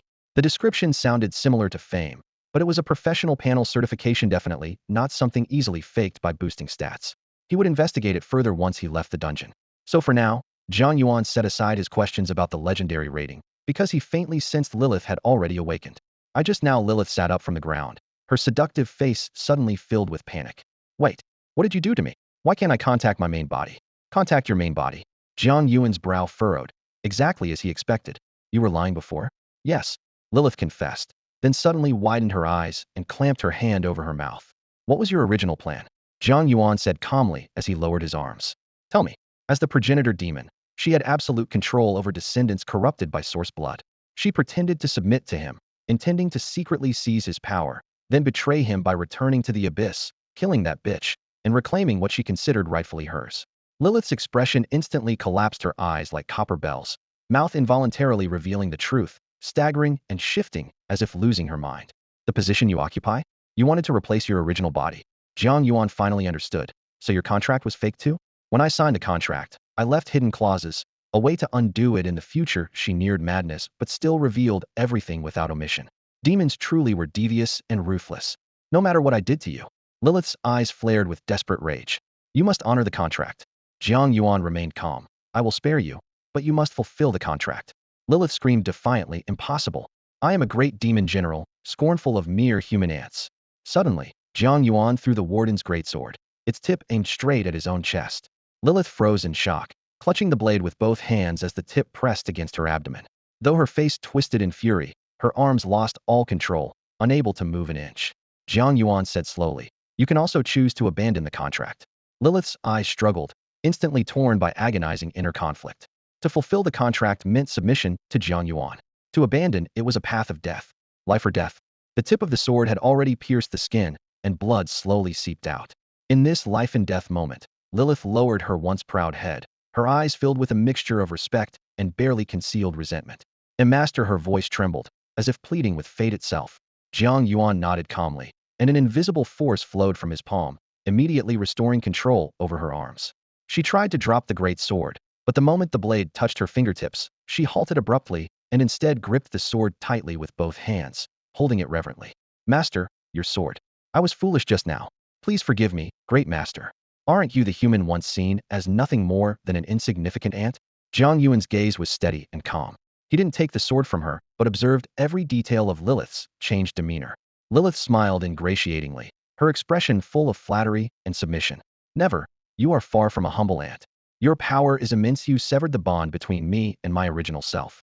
Only then did Jiang Yuan reach out, taking the heavy commander's great sword from her hands and gently placing it back into the storage space. He had little interest in whether Lilith was truly obedient. As long as she appeared compliant and caused no trouble, that was enough. Seeing the sword secured, she exhaled cautiously and probed carefully. "Master, how did you do it? Why have I lost my connection to my original self?" Jiang Yuan replied softly, "You are now my bloodline descendant." "A bloodline descendant?" Lilith froze briefly, slowly closing her eyes as if to sense the changes within. Moments later, she opened them, her face glowing with disbelief and ecstatic joy. My bloodline has evolved. I am now a completely different bloodline than the old Lilith. So that is why the bond was severed." She suddenly grew excited, her gaze filled with shock. "Lilith flows with the blood of the Demon King, yet your bloodline is nobler than hers." Her expression became complicated and hard to read. The human she had once mocked and despised was now her sole master, the one holding her life and death in his hands. This human possessed not only immense power but bloodline nobility beyond her imagination, transforming that power into both a blessing and a shackle, locking itself inside her, binding her so she could not escape, but also letting her truly feel the surging strength of her blood. Though young, this human was destined to be the start of an extraordinary legend. Suddenly, Lilith dropped to one knee, clasped her hands together, and spoke with reverence and determination. "Ah, my great master. I, Lilith Yuanxue, will forever follow you and become your most loyal servant." As Jiang Yuan's bloodline descendant, she had gained a new surname. A scan from detection revealed, Lilith Yuanxue, level 14, bloodline. Low-level Yuanxue 5th stage, converted from high-level demon bloodline. Strength 2200, agility 2200, spirit 2200, constitution 2200, and a series of skills. Leadership, sacrificial strike, chains of agony, blood-sucking bind, flaming whip shock, touch of decay, soul enslavement, tongue of lightning. Only a few skills were activated. Most remained sealed in gray. "My level cannot surpass yours, master," Lilith explained respectfully. "But I will grow with your strength, leveling up again and gradually unlocking those skills, and with the bloodline you bestowed, I will become stronger." The sharp sword in your hand. Jiang Yuan nodded. "Exactly. The lower your current level, the more amplification the Yuanxue bloodline grants you." With only 5 minutes left before the Crimson Dreamlord's state ended, Jiang Yuan prepared to leave the dungeon. As his bloodline descendant, Lilith could leave with him. He gently cast demonic disguise to conceal their traces as they departed together. Everything went smoothly. Lilith offered no resistance, and eventually transformed into a small cartoon-like bat, lightly perching on Jiang Yuan's shoulder. "Shall I end this Crimson Dream here? The remaining power will be returned to you as experience points, Great Lord of the Crimson Dream." Jiang Yuan looked down thoughtfully. As the temporary Crimson Dream Lord of this area, his authority far exceeded expectations. With a single thought, he closed all the dungeon entrances and forcibly expelled all players still fighting inside. After all, once he seized the Crimson Dream's power, the net suppressing the demons would collapse. If the level 20 teams kept battling the level 40 demons hidden, the result would be a catastrophic wipeout. Although Jiang Yuan was not cold-hearted, he understood that needless sacrifice must be avoided. After confirming all dungeons were completely shut, Jiang Yuan reached out to absorb the remaining Crimson Dream power. Experience points 102,353. Over 100,000 experience points. As the Crimson Dream power transformed into a stream of light and slowly merged into his body, Jiang Yuan felt a surge of fulfillment and strength. He leveled up, jumping straight to level 15. 3 levels gained in just 2 hours of running a single dungeon. Dungeon cleared. Automatic exit in 5 minutes. Jiang Yuan stood in the garden center, eyes scanning the surrounding dilapidated temple ruins. The effects of wind erosion made the ancient stones patchy and worn. Pieces of wall slowly crumbled. Without the support of the Crimson Dream power, this temple was doomed to collapse, and the dungeon would soon vanish. Exit countdown. 5, 4, 3. When the countdown reached 0, the entire temple instantly turned into swirling sand and vanished into the wind, leaving only a barren wasteland behind. Outside the dungeon entrance, the scene was noisy and chaotic. Various elite teams had gathered, exchanging confused looks as they tried to process what had just happened. One moment they were desperately fighting. The next, they were suddenly teleported out. About time we left. We couldn't hold on much longer, nearly wiped out. Someone complained. This dungeon is brutal, nightmare mode difficulty. Who at level 20 can clear it? Haven't you seen the top students' faces? They all look pale, another said angrily. Even level 30 teams might not manage it. Mark my words. Nearby, James Lee wore a dark expression, glaring at his teammates. I used a potion just now, and they kicked me out. You guys held us back. You should have used it earlier, one teammate began, but James cut them off. Song Ming tried to mediate. Everyone, it's an accident. No one expected the dungeon to close suddenly. The experts are investigating the anomaly. An accident that wiped out million value items? James shot back, full of anger. Caught off guard, Song Ming forced a smile. Don't worry, we'll try to get scholarships to compensate you. Hasn't Jiang Yuan come out yet? James asked. That's right, Song Ming sneered, subtly nodding toward a worried-looking Huaiqing nearby. Suddenly, Huaiqing's expression shifted from gloomy to joyful as she hurried toward the dungeon entrance. Song Ming froze and glanced in the same direction. At the teleport point, Jiang Yuan's figure suddenly appeared, instantly drawing everyone's attention. People were already speculating about the dungeon's strange changes, casting frequent glances at the entrance. No one expected him to show up here, and long after they had left. Is there some order to how the dungeon closes? Someone guessed. No, what I want to know is, did he come out alive? Did he solo this dungeon? One Sharpie player questioned. This dungeon isn't easy. Soloing it at level 20 is impossible. Normally dungeons like this almost never get soloed. Isn't he level 12? Someone wondered. Wrong. He just hit level 15. Another corrected. 3 levels gained in one run? What kind of future big shot is this? Future? Watch your words. He is the big shot now. Did you see his new gear? He didn't have any purple equipment when he entered the dungeon. Everyone went silent, knowing normal dungeons didn't drop gear and had no bosses. The only reasonable explanation was. One voice trembled as it spoke. No way. He actually soloed the nightmare boss? He wouldn't really solo the nightmare difficulty, would he? The question, trembling with disbelief, suddenly silenced the entire room, as if the very air had solidified. Everyone's hearts screamed feverishly for an answer, desperate to know the truth, but too afraid to speak out, fearing it would shatter them completely. Around them, the tension and dread held no sway over Jiang Yuan, whose expression remained calm and unreadable as he quietly welcomed Huaiqing, who was hurrying over. You're already level 15? Huaiqing scanned Jiang Yuan with her scouting ability, confirming his status. And you actually defeated the dungeon boss? Jiang Yuan nodded. The curiosity of others meant nothing to him, but since Huaiqing had always been kind and attentive, he answered her straightforwardly, a small way to return her goodwill. You really caught me off guard. Huaiqing's emotions rode a roller coaster in that moment. Just minutes ago, she'd been anxious, worried Jiang Yuan would die inside the dungeon. But now, seeing him clad in gear dropped by the boss, radiating victory, her mood plunged to despair, then soared to elation in an instant. Jiang Yuan's simple statement, I defeated the dungeon boss, exploded like a bombshell, shaking the entire assembly. Did you hear that? He really killed the dungeon boss. Someone shouted excitedly. Oh my god, he soloed the nightmare difficulty? How is someone this strong standing right before us? Another quickly countered soberly. Hold on, maybe he's lying. The gear might have been pre-placed in storage. Suspicion and astonishment tangled thick in the air. Amid the heated debate, a group dressed in scholar robes hurried over. They were the expert team investigating abnormal dungeon incidents, responsible for uncovering the truth. The alchemist who had hosted Jiang Yuan's initiation ceremony was among them. The alchemist immediately began questioning. Jiang, what kind of demon was the dungeon boss? Did you venture deep into the main hall? Was there an altar? Did you encounter anything strange? Why did you come out late? Do you have any clues? The team members clamored around Jiang Yuan, eager for more information. Huaiqing leaned close and whispered, consider forging some goodwill, it might help you. After a moment's thought, Jiang Yuan replied to the alchemist's questions. There was a demon overseer and a demon general inside. The overseer was elite level, the general was commander level boss. The room erupted again. What? A level 20 commander boss? Even a 30 level team might struggle to take that down. Did you forget this is a mutated dungeon? It said only professional teams have a chance. How did he solo it? The murmurs built wave after wave as all eyes fixed on Jiang Yuan, hungry for more details. Huiking's expression shifted, and she hurriedly stepped in front of Jiang Yuan to block further questions. I didn't expect him to reveal so much. But those questions about professional secrets should stop. Jiang just came out and needs rest. Her tone was cautious and serious, but protective. Teacher Huai, that's not right. Song Ming suddenly raised his voice, objecting. The more information we have about the dungeon, the better we can solve problems. And I'm sure Jiang wouldn't want any elites here hurt because of what happened. Huiking's brows furrowed sharply, glaring fiercely. Song Ming, there will be no more casualties. Jiang Yuan responded coolly, because the dungeon has closed. Those words left the experts speechless and incredulous. Song Ming nearly sneered. Jiang, you didn't open the dungeon. You can't just say it's closed. Before he finished, a brilliant light burst from the dungeon entrance. The glowing orb shrank gradually, and the swirling portal at the entrance diminished until it vanished completely. Everyone gasped. The dungeon is really closed. The atmosphere instantly grew tense and solemn. The experts' eyes glowed with eagerness as they swarmed closer.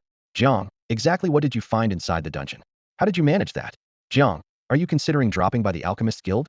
The Artisans Union is welcoming new talent too. Experts are already scrambling to recruit people. They all want to use this chance to thoroughly investigate the secrets behind that mutated dungeon. Song Ming's face darkened as if frozen in anger. He snorted coldly and turned to leave. At that moment, James, who had been silent the entire time, suddenly spoke up. Jiang, you're really impressive. What's with that bat? I'm curious. A bat? Song Ming was stunned, then spun around sharply and shouted in a low voice, Detective Magic. As a university professor, he was well above level 40. Lilith Yuan Xue? A demon? His voice suddenly rose with excitement, as if he had just discovered a new continent. He bellowed, Jiang Yuan, did you actually bring a monster from the dungeon out with you? Everyone had previously assumed the bat was Jiang Yuan's magical pet, but upon hearing this, their expressions changed drastically. They drew their weapons, which shimmered with spiritual energy, warily focusing on Jiang Yuan. Jiang Yuan remained calm. This is my pet. I recently obtained it inside the dungeon. Why shouldn't I be able to bring it out? Nonsense. You can't even lie properly. No one can tame a demon. Song Ming accused harshly. Kill him on the spot. Song Ming. Hua Qing's eyes flashed cold light as she glared at him. You're jumping to conclusions and settling a personal grudge. Conclusions? The evidence is ironclad. Song Ming scoffed contemptuously, voice rising. What are you waiting for? Attack. Suddenly, a knight from Jinghua charged forward at the call, leading the attack. The knight raised his shield and barreled forward dozens of meters, crashing into Jiang Yuan. Boom. The impact sent the knight flying backwards several meters with a harrowing scream. Right beside Jiang Yuan, the bat vanished, replaced by a tall, imposing female demon radiating dark energy. A demon, just as we suspected, whispered among the crowd. Did Jiang Yuan really make a deal with a demon? Traitor. Someone spat angrily. No wonder he soloed the nightmare dungeon. Weapons raised and fingers pointed, tension snapped tight like a drawn bowstring. Crack, crack. Several lashes of a whip cut through the noise. The female demon lifted her proud head and coldly surveyed the crowd. How dare you? If my master desires something, do you think you'll still be alive? Her tone was arrogant and disdainful, as if she were trampling over a swarm of ants, unafraid of the hostility around her. This only confirmed the stereotypical bias the professionals held against demons. Yet the word master struck lightning through the hearts of everyone present. She actually called Jiang Yuan master? Some widened their eyes in shock, whispering, she calls Jiang Yuan her master? The shocking truth stunned everyone. Hua Qing's mind went blank. She trusted Jiang Yuan's innocence after all. The background check during special recruitment raised no red flags but this. Master? She repeated quietly, her expression complicated. This couldn't be. No demon ever betrayed the demon lord who ruled over all powerful bloodlines. A conspiracy, it must be a demon's plot. Someone gritted their teeth. Summoners can only call forth low-level demons. There's no way a high-ranking demon would serve a mortal. Hua Qing quickly responded. Listen carefully, there's a reason for everything. Don't be fooled by appearances. Ridiculous. Don't buy into her lies. Song Ming snarled. He summoned a short dagger, his leather armor gleaming with light as murderous intent surged forth. Jiang Yuan is a traitor. Only death here will serve justice. Are you out of your mind? Hua Qing stepped firmly in front of Song Ming, eyes blazing with determination. Suddenly, a sharp voice rang out from outside the crowd. Investigator on duty. Stand back, investigator coming through. Everyone froze, eyes turning toward the newcomer. Even Hua Qing was drawn to the sound. At that precise moment, a flicker of ruthlessness flashed in Song Ming's eyes before he vanished. Jiang Yuan, watch out. Hua Qing shouted loudly, but suddenly an invisible mental force bound her legs, preventing her from moving. In that instant, a pitch-black dagger appeared right before Jiang Yuan, its sharp blade aimed straight at his forehead. Get out of the way. Someone cried. Yet Jiang Yuan remained motionless, his face utterly calm. Crack! The long whip struck with unexpected speed, suddenly coiling around the dagger in Song Ming's hand. Lilith didn't hesitate. She whipped the whip again, and flames immediately spread along the silver blade like blazing serpents, their scorching fury unstoppable. Song Ming felt the fire's heat searing his eyes, then suddenly appeared out of thin air, his entire arm engulfed in flames. He screamed in pain and hastily released the dagger. Compared to Lilith's astounding attribute value of 2,000, Song Ming, only level 40, was no match at all. The whip seemed almost sentient, tightly binding the dagger before swiftly lunging towards Song Ming's chest. Stop! A commanding male voice rang out from afar, calm yet resolute with undeniable authority. Lilith snorted coldly, ignoring the warning. Without her master's order, she had no intention of stopping. The whip thrust straight towards Song Ming's beating heart. Just as the razor-sharp dagger was about to pierce that vital point, a radiant shield suddenly sprang up before Song Ming's chest. The glowing barrier shimmered with intricate rinse. It was an advanced protective skill. A cold gleam flashed in Song Ming's eyes. The dagger seemed guided by some force, deftly curving midair to strike at the vulnerable limbs instead of the heart. Crack! A sharp snap echoed alongside a gut-wrenching scream as the dagger slashed across Song Ming's burning wrist. His right hand fell to the ground, instantly turning to ashes without even a drop of blood left behind. What's going on? Didn't I order you to stop? The crowd quickly parted as a middle-aged man put away his staff, frowning sternly. It was clear he had cast both the light shield and severing strike. Following behind him was Xia Ying, whom they had seen last night. Huiqing whispered to Jiang Yuan, "This is Investigator Zhao stationed in Shimin City's investigation department. I already told you to stop." Investigator Zhao's face was dark with anger, clearly displeased by the chaos before him. The investigation bureau will punish both sides afterward. Just as Jiang Yuan was about to speak, Xia Ying jumped in. "Investigator Zhao, the mission, don't forget what we're here for." Zhao gave her a glare, but didn't press further. After all, this was just a turf dispute between two schools, annoying, but not worth escalating. "Where's the item?" he asked Xia Ying, then. Xia Ying pointed at Jiang Yuan. "You?" Zhao frowned and gestured impatiently. His tone was sharp. "Hand it over. You won't have to worry about what comes next." "No," Jiang Yuan shook his head. "I've already handled it." Xia Ying's mouth dropped open in surprise. "Wait, seriously? You really solved it yourself? Are you kidding?" Zhao's eyes narrowed. "You guys making a mess earlier is one thing, but this concerns the safety of millions." Jiang Yuan quietly called out, "Lilith." "Yes, master." The true form of the demonic general emerged slowly, the fire demon known as Lilith. Her lithe figure was fierce, eyes burning with intense flames, clearly a high-level demon. Xia Ying jumped back, startled. "You actually did solve it?" Investigator Zhao too was stunned by the strange turn of events. His reconnaissance showed the female demon was indeed Lilith, and her attributes far exceeded his jurisdiction. He furrowed his brow, glancing between Lilith and Jiang Yuan repeatedly. Without Huiqing present, he might have arrested Jiang long ago. But with Jingbei University involved, he had to consider the consequences. "Investigator Zhao, didn't we report to the minister's office through the special line before coming here?" Xia Ying suddenly suggested. Zhao replied coldly, "The minister is swamped with affairs. He can't care about matters here." Tension thickened the air, and uneasy stillness settled over everyone. All waited silently, the situation remaining as murky and unpredictable as ever. "Give it a try. At this point, there's really nothing else we can do," Xia Ying said. Hearing this, Officer Zhao finally nodded. He pulled out his phone, tapped quickly a few times, then looked up with surprise. "The minister really has accepted the case. He's on his way here now." The crowd immediately erupted in excitement. "The minister? You mean Minister Wei? He's coming in person? Can we really meet old Wei? Is this for real?" Even the usually composed Jiang Yuan was stunned, his eyes cautious. "You mean Wei Dinghua, Minister Wei?" "That's right," Officer Zhao confirmed with a nod. "He's already on the way." "Is he really here in Shimin City?" Jiang Yuan asked in disbelief. Huiqing quietly explained, "Minister Wei's abilities are extraordinary. Don't be surprised when you see him." Before she finished speaking, the whole world suddenly seemed to freeze. Jiang Yuan looked around in shock. Everything before his eyes was like a black-and-white still photograph, motionless. Huiqing, Xia Ying, Officer Zhao, and everyone else were frozen as if under a spell, unable to move. At that moment, a translucent, black-and-white figure appeared before Jiang Yuan, an elderly man dressed in a Zhongshan suit, with a lean face and eyes sharp as an eagle's. In all his encounters with Lilith, Jiang Yuan had never felt such an overwhelming pressure. The old man stood quietly but seemed to command all things under heaven, radiating a vast, imposing aura as if he could grasp everything in the palm of his hand. Jiang Yuan's blood boiled inside him, his heartbeat pounding audibly in his ears. A scarlet aura spread from his body, ready to tear through this terrifying, oppressive atmosphere. Frozen Lilith suddenly moved again. She immediately stood guard before Jiang Yuan, whispering, "Master, He is so powerful, even comparable to the Demon King. Just then, Jiang Yuan felt a sudden easing of tension. The old man smiled and praised, impressive willpower. Then, with a hint of humor, using a scouting spell on me? It's better to comply than to show disrespect.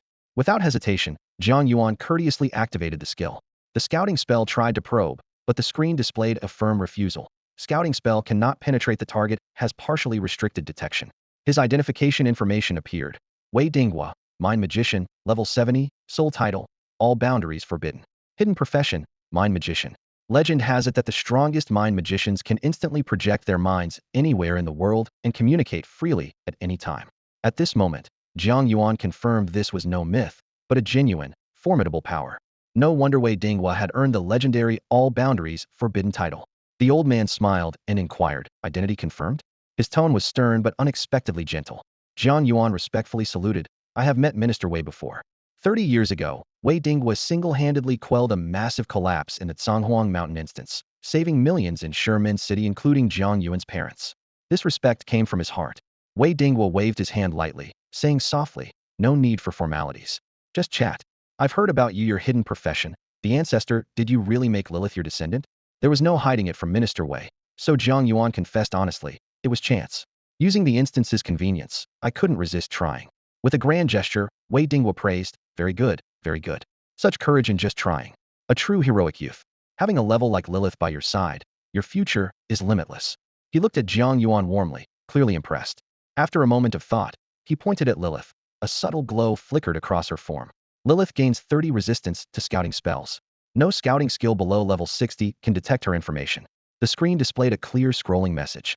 Jiang Yuan quickly thanked him. Thank you, Minister Wei. This effect is incredibly practical. It saves me a lot of trouble and can be used for surprise attacks. Wei Dinghua waved off the gratitude modestly. Such small tricks don't compare to your merit of saving so many lives.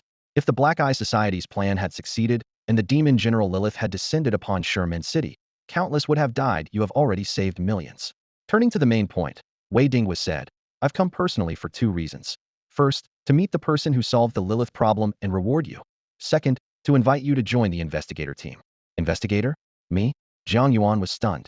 He was still just a high school student who hadn't even graduated yet. Being an investigator wasn't a simple part-time job, it was an official government position within the national system. Normally, they wouldn't choose someone still in high school. Surprised, he hadn't even asked about the job's pay. Just think of it as a part-time gig, Wei Dinghua said calmly. An independent investigator is a bit like an explorer registered with the Adventurers Guild. You don't have to worry about forced assignments. Independent investigators aren't bound by administrative orders. No one can force you to take on any task, and you always have the right to refuse. Wei Dinghuo's sincere attitude showed genuine goodwill, and for a moment, Jiang Yuan couldn't find a reason to decline. Curiously, he asked, but I'm only level 15 right now. Even if Lilith's attributes are good, I'm nowhere near those high-level professionals.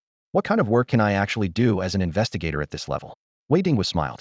Your profession is very special. You were able to shut down that mutated instance and even turn the high-ranking demon Lilith into your heir. That says everything. Jiang Yuan was about to explain the instance closure when Wei Dinghua waved his hand to stop him. No need to explain. I respect your professional privacy. I just want to tell you that your power deserves attention. It might be extremely useful in the future, possibly even crucial to humanity's survival. At that point, Jiang Yuan didn't hesitate. I accept. Good. Great. Then my trip wasn't in vain. Wei Dinghua laughed heartily. You flatter me. He waved again and continued. About the investigator's authority, salary, and ID verification, Xiao will take you through that later. Xiao is probably Officer Xiao. But first, let's talk about your reward. Wei Dinghua paused, his gaze serious. Your contribution rating will be raised to level 2. The state will provide materials to craft you a custom set of equipment of at least purple quality, level cap below 30. This was an incredibly generous reward. The rarity and value of custom purple gear needed no explanation. Each piece represented the dedication of top logistics masters, with tight production schedules that money alone could not easily buy. Reaching contribution rating level 2 was an honor beyond wealth. Many professionals, even after graduating and grinding missions for over a decade, struggled to reach this level. Jiang Yuan, still a student, was already ranked level 2, putting him at least 10 years ahead of others in his career path. This long-term advantage could benefit him for life. I really don't deserve this, Jiang Yuan said quietly. Don't be modest. Is the safety of Stonegate City's million residents not important?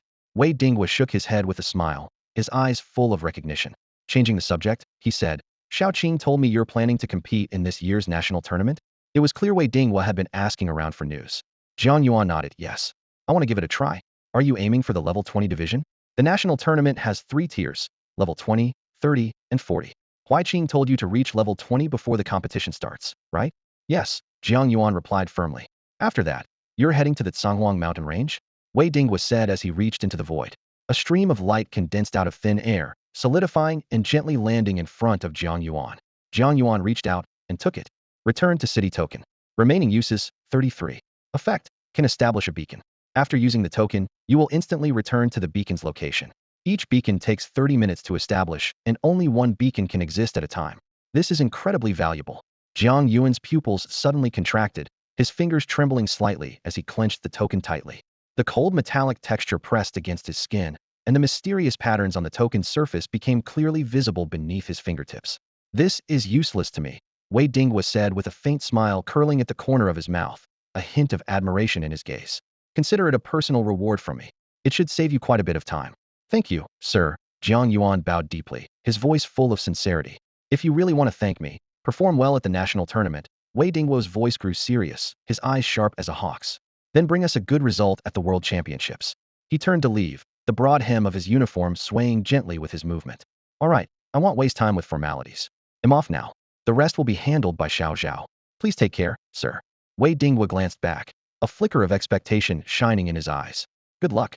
I hope to present you with an award at the Nationals. As soon as his words faded, his figure dissipated like smoke. At the same moment, the world around them instantly burst back to life. The black and white scene regained color, the frozen crowd started moving again, and the noisy chatter surged like a tidal wave. The deathly silence had lasted exactly 1 second. Then, the entire arena erupted.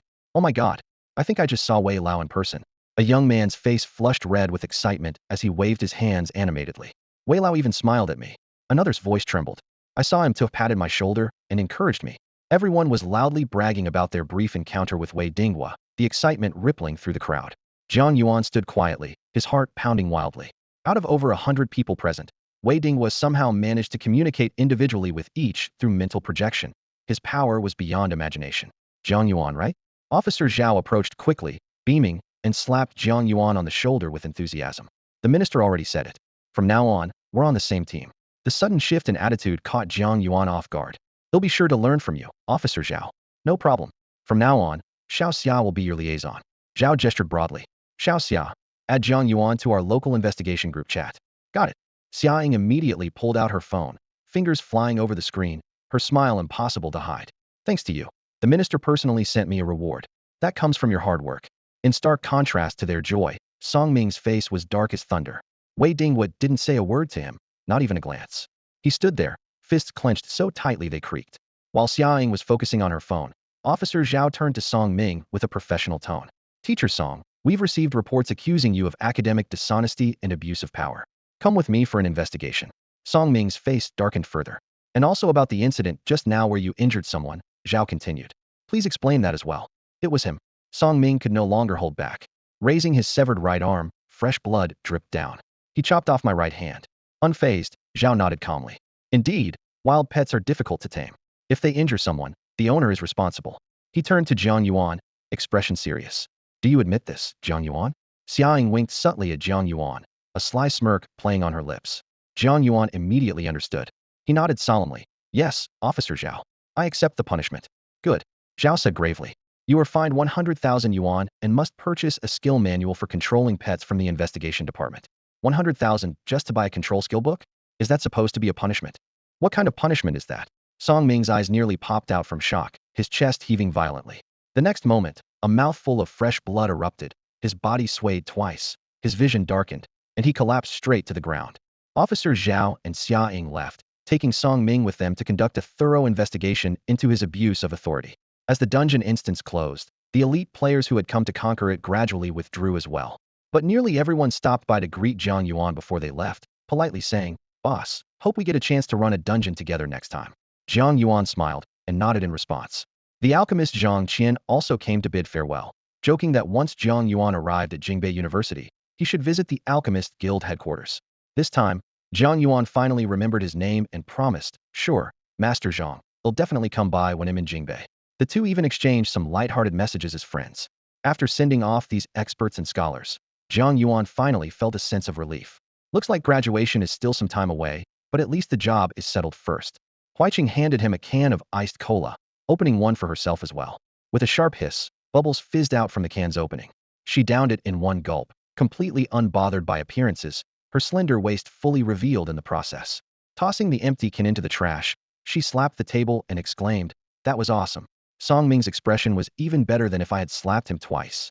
Too bad I didn't bring a camera, wolf been priceless to catch it. Obviously, Huiqing had been bottling up a lot of frustration lately. She patted Jiang Yuan's shoulder warmly. "You really stood up for your sister."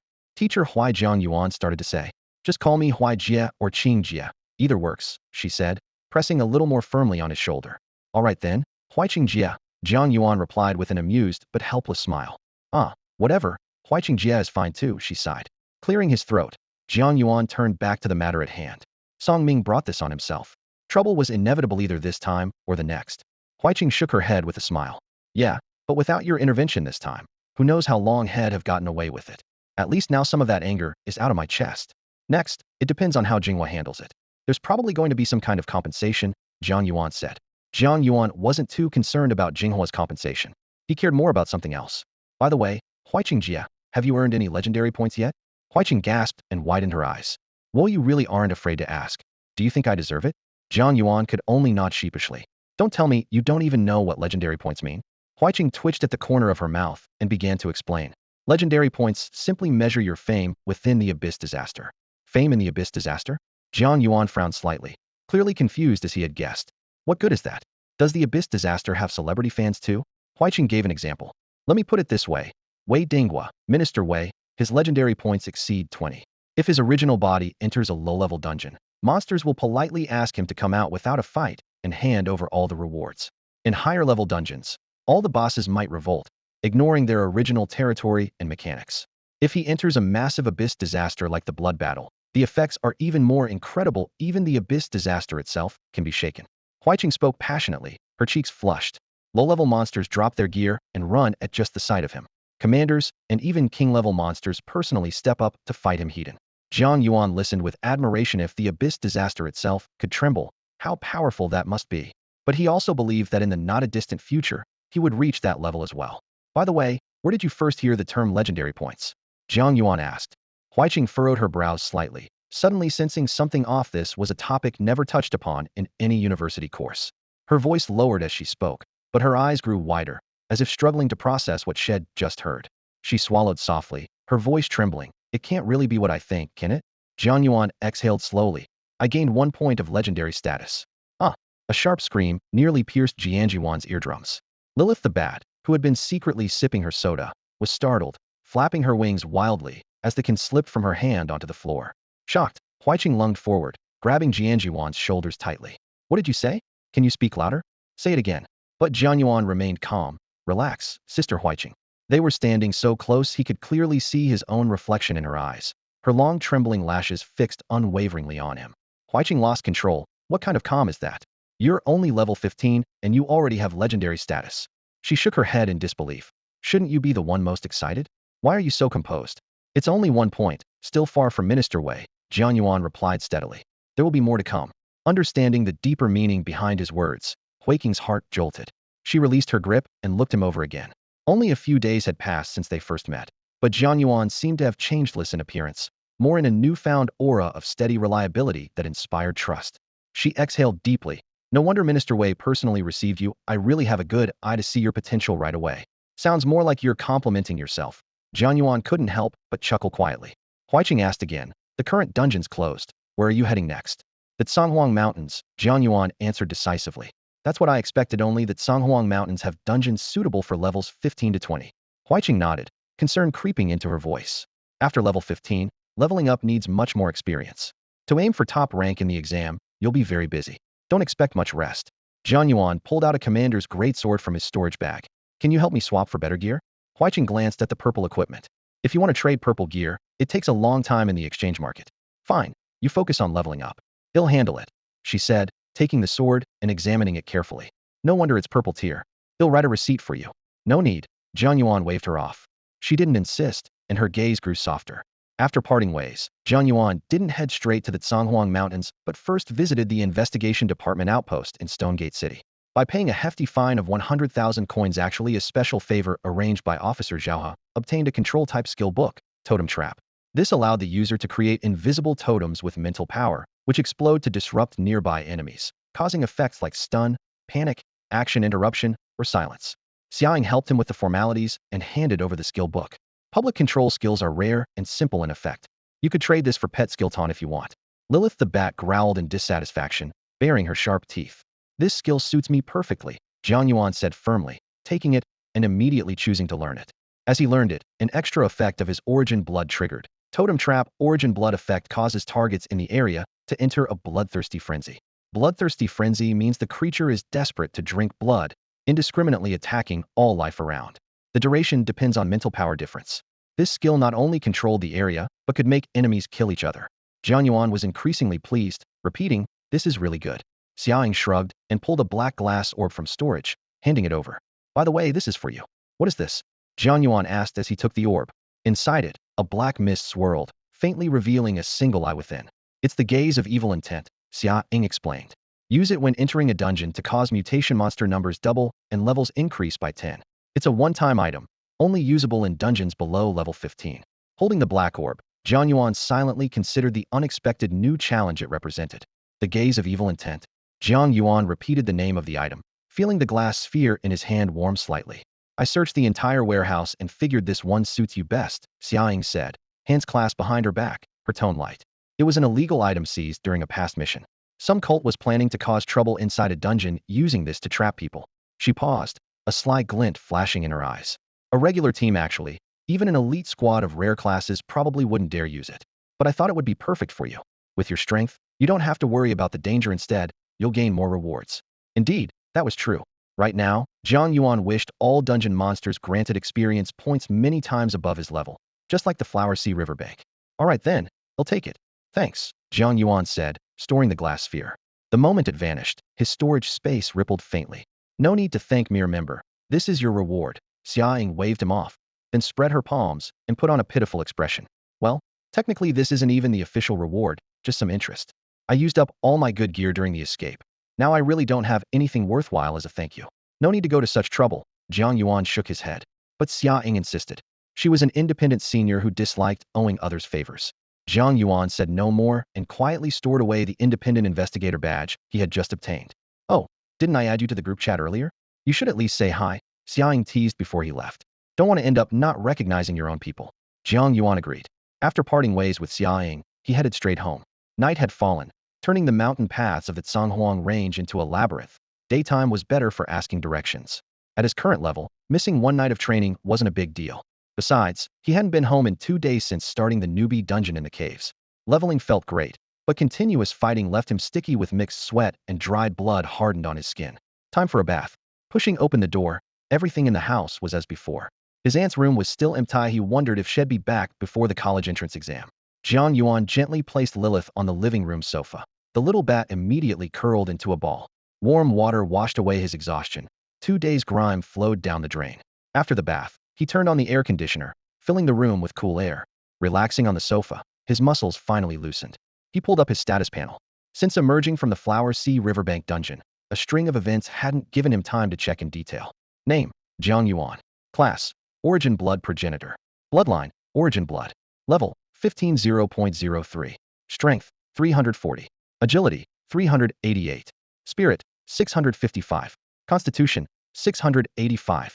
Skills: Blood Embrace LV.2, Origin Blood Corrosion LV.2, Bloodline Extraction LV.15, Blood Manipulation LV.15, Mind Confusion LV.15, Mist Form LV.15, Blood Moon Frenzy LV.1, Bloodstorm LV.1, Blood Drain Binding LV.1, Scarlet Dream Authority 1100, Command Passive, Frost Resistance LV.2, Fire Resistance LV.1, Demon Disguise, Totem Trap LV.1.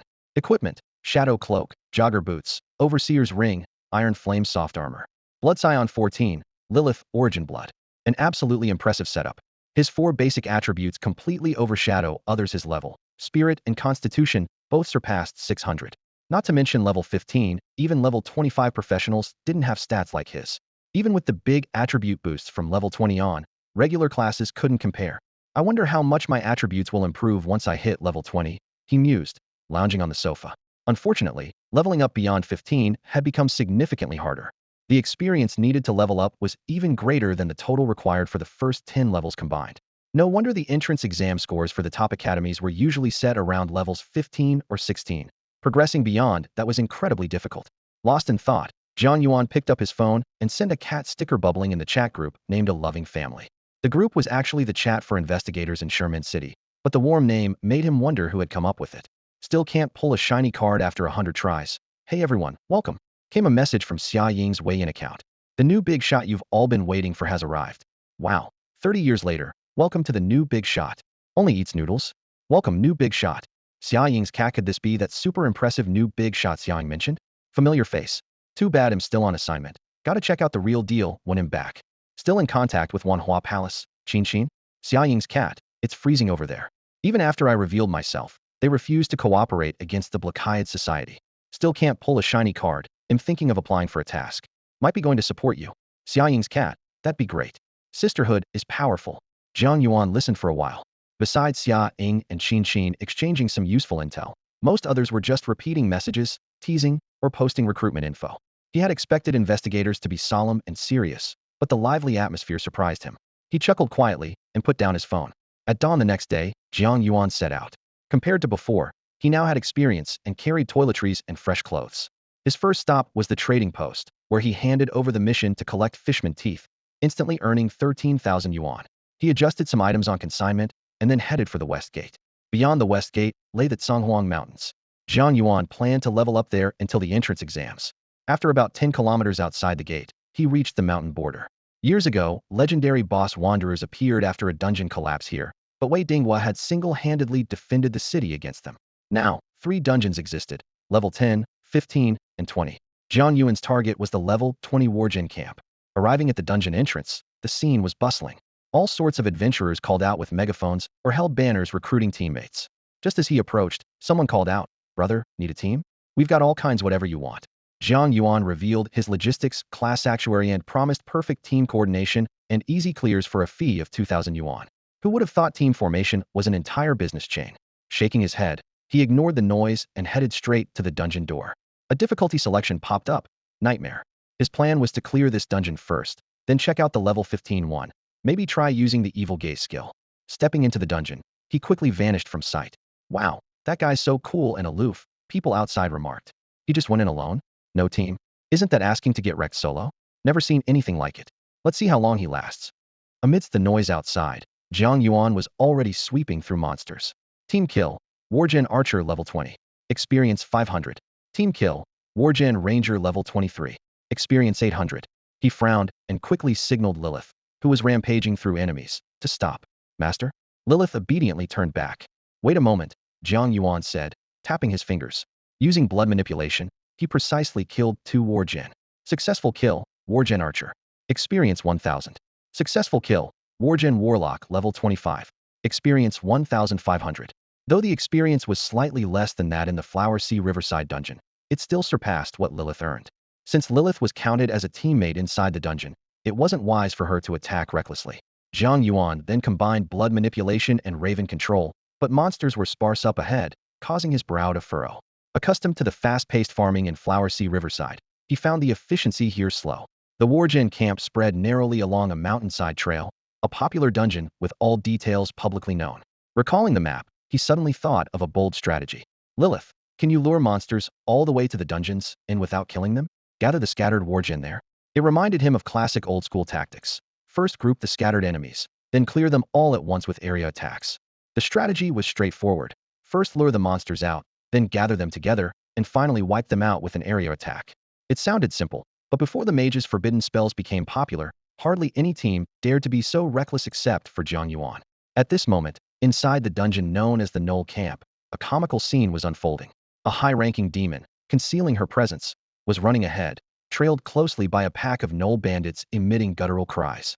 These Knolls occasionally shot small fireballs and hurled sharp javelins, but each was deflected by the demon's tough, demonic hide. As she advanced, more Knolls were drawn in from all directions, swelling the horde in pursuit. Behind this massive group, a cloud of blood-red mist drifted steadily. Lilith, the High Demoness, known for her incredible ability to attract monsters. Merely standing there, She radiated an aura impossible for the monsters to ignore. If the dungeon were filled entirely with demons, her efficiency would be even greater. But although there were demons in this level 10 dungeon, their ranks and levels were too low to make much of an impact. Jiang Yuan silently resolved to find Lilith a skill book for group taunt to boost her threat generation further. Jiang Yuan followed closely behind the gnolls, carefully considering how to refine the monster luring process. After 10 minutes of running, Lilith successfully escorted nearly 150 gnolls to the dungeon's endpoint.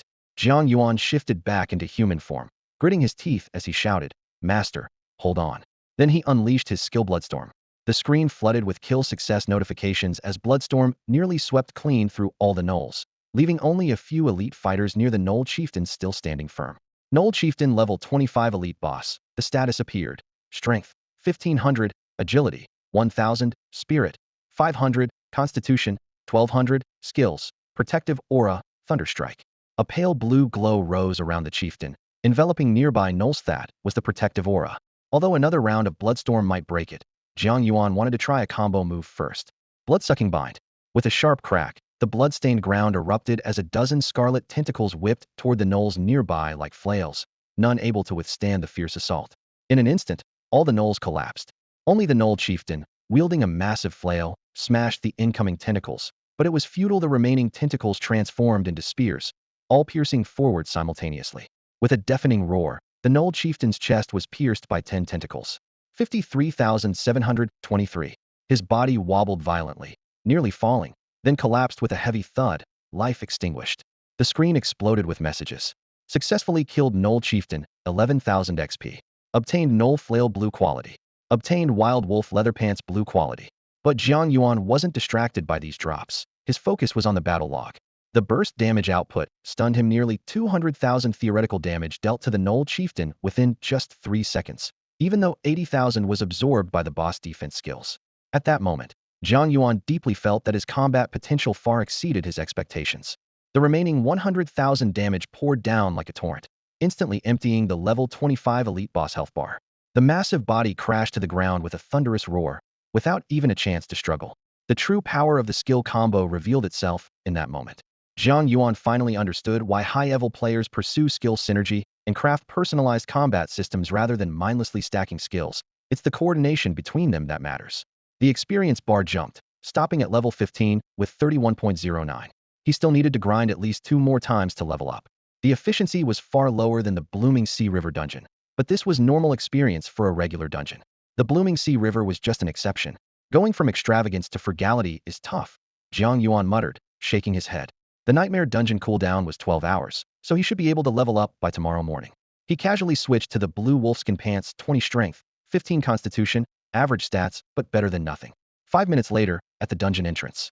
As soon as Jiang Yuan appeared, the surrounding players' gazes all fixed on him. Isn't that the one who just soloed inside? Only 20 minutes, and he's done? Wait, look at his pants. Nightmare level gear? Did he really clear it solo? Maybe he bought it beforehand and just pulled it out from storage to show off. The murmurs rose and fell. Jiang Yuan strode through the crowd, ignoring a few players trying to chat, and quickly made his way toward the opposite side of the Zhanghuang Mountains.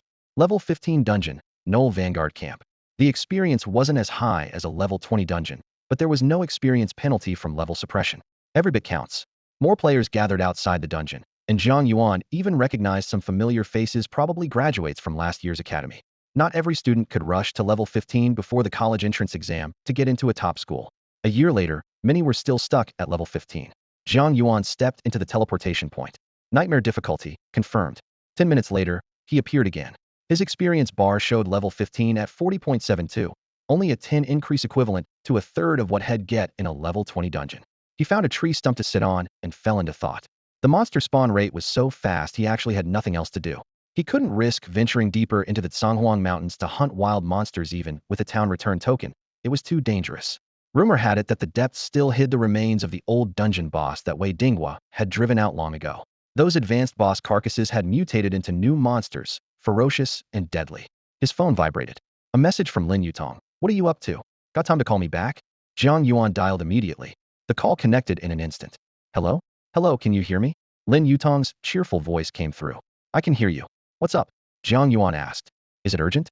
"No, just wanted to ask how you're doing in the Blooming Sea River dungeon." "Got time." Lin Yutong paused. "I got the hidden level token for the Zhanghuang Mountains dungeon. Want to join? As a dungeon that has existed for 30 years, the three major dungeons in the Zhanghuang Mountains had long been thoroughly explored by players. Hidden within the level 10 dungeon called Limo Cavern in the Zhanghuang Mountains was a little-known secret stage. There, a slumbering giant ape lay curled up.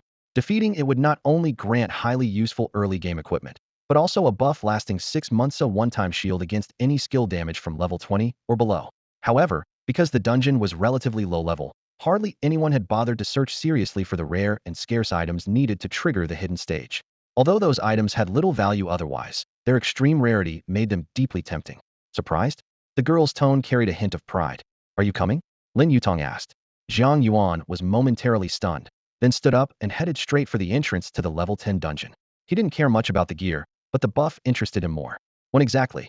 He'll wait for you at the dungeon entrance, and then we can form a party and recruit others. Lin Yutong said. A rushed voice came from the other end of the call. I'm already here. Where are you? Lin Yutong was caught off guard, scanning her surroundings before spotting Jiang Yuan approaching and waving at him. You're quick. Just nearby in the level 15 dungeon area, Jiang Yuan replied casually, swiping to hang up. Okay, let's start forming the party. Lin Yutong looked around.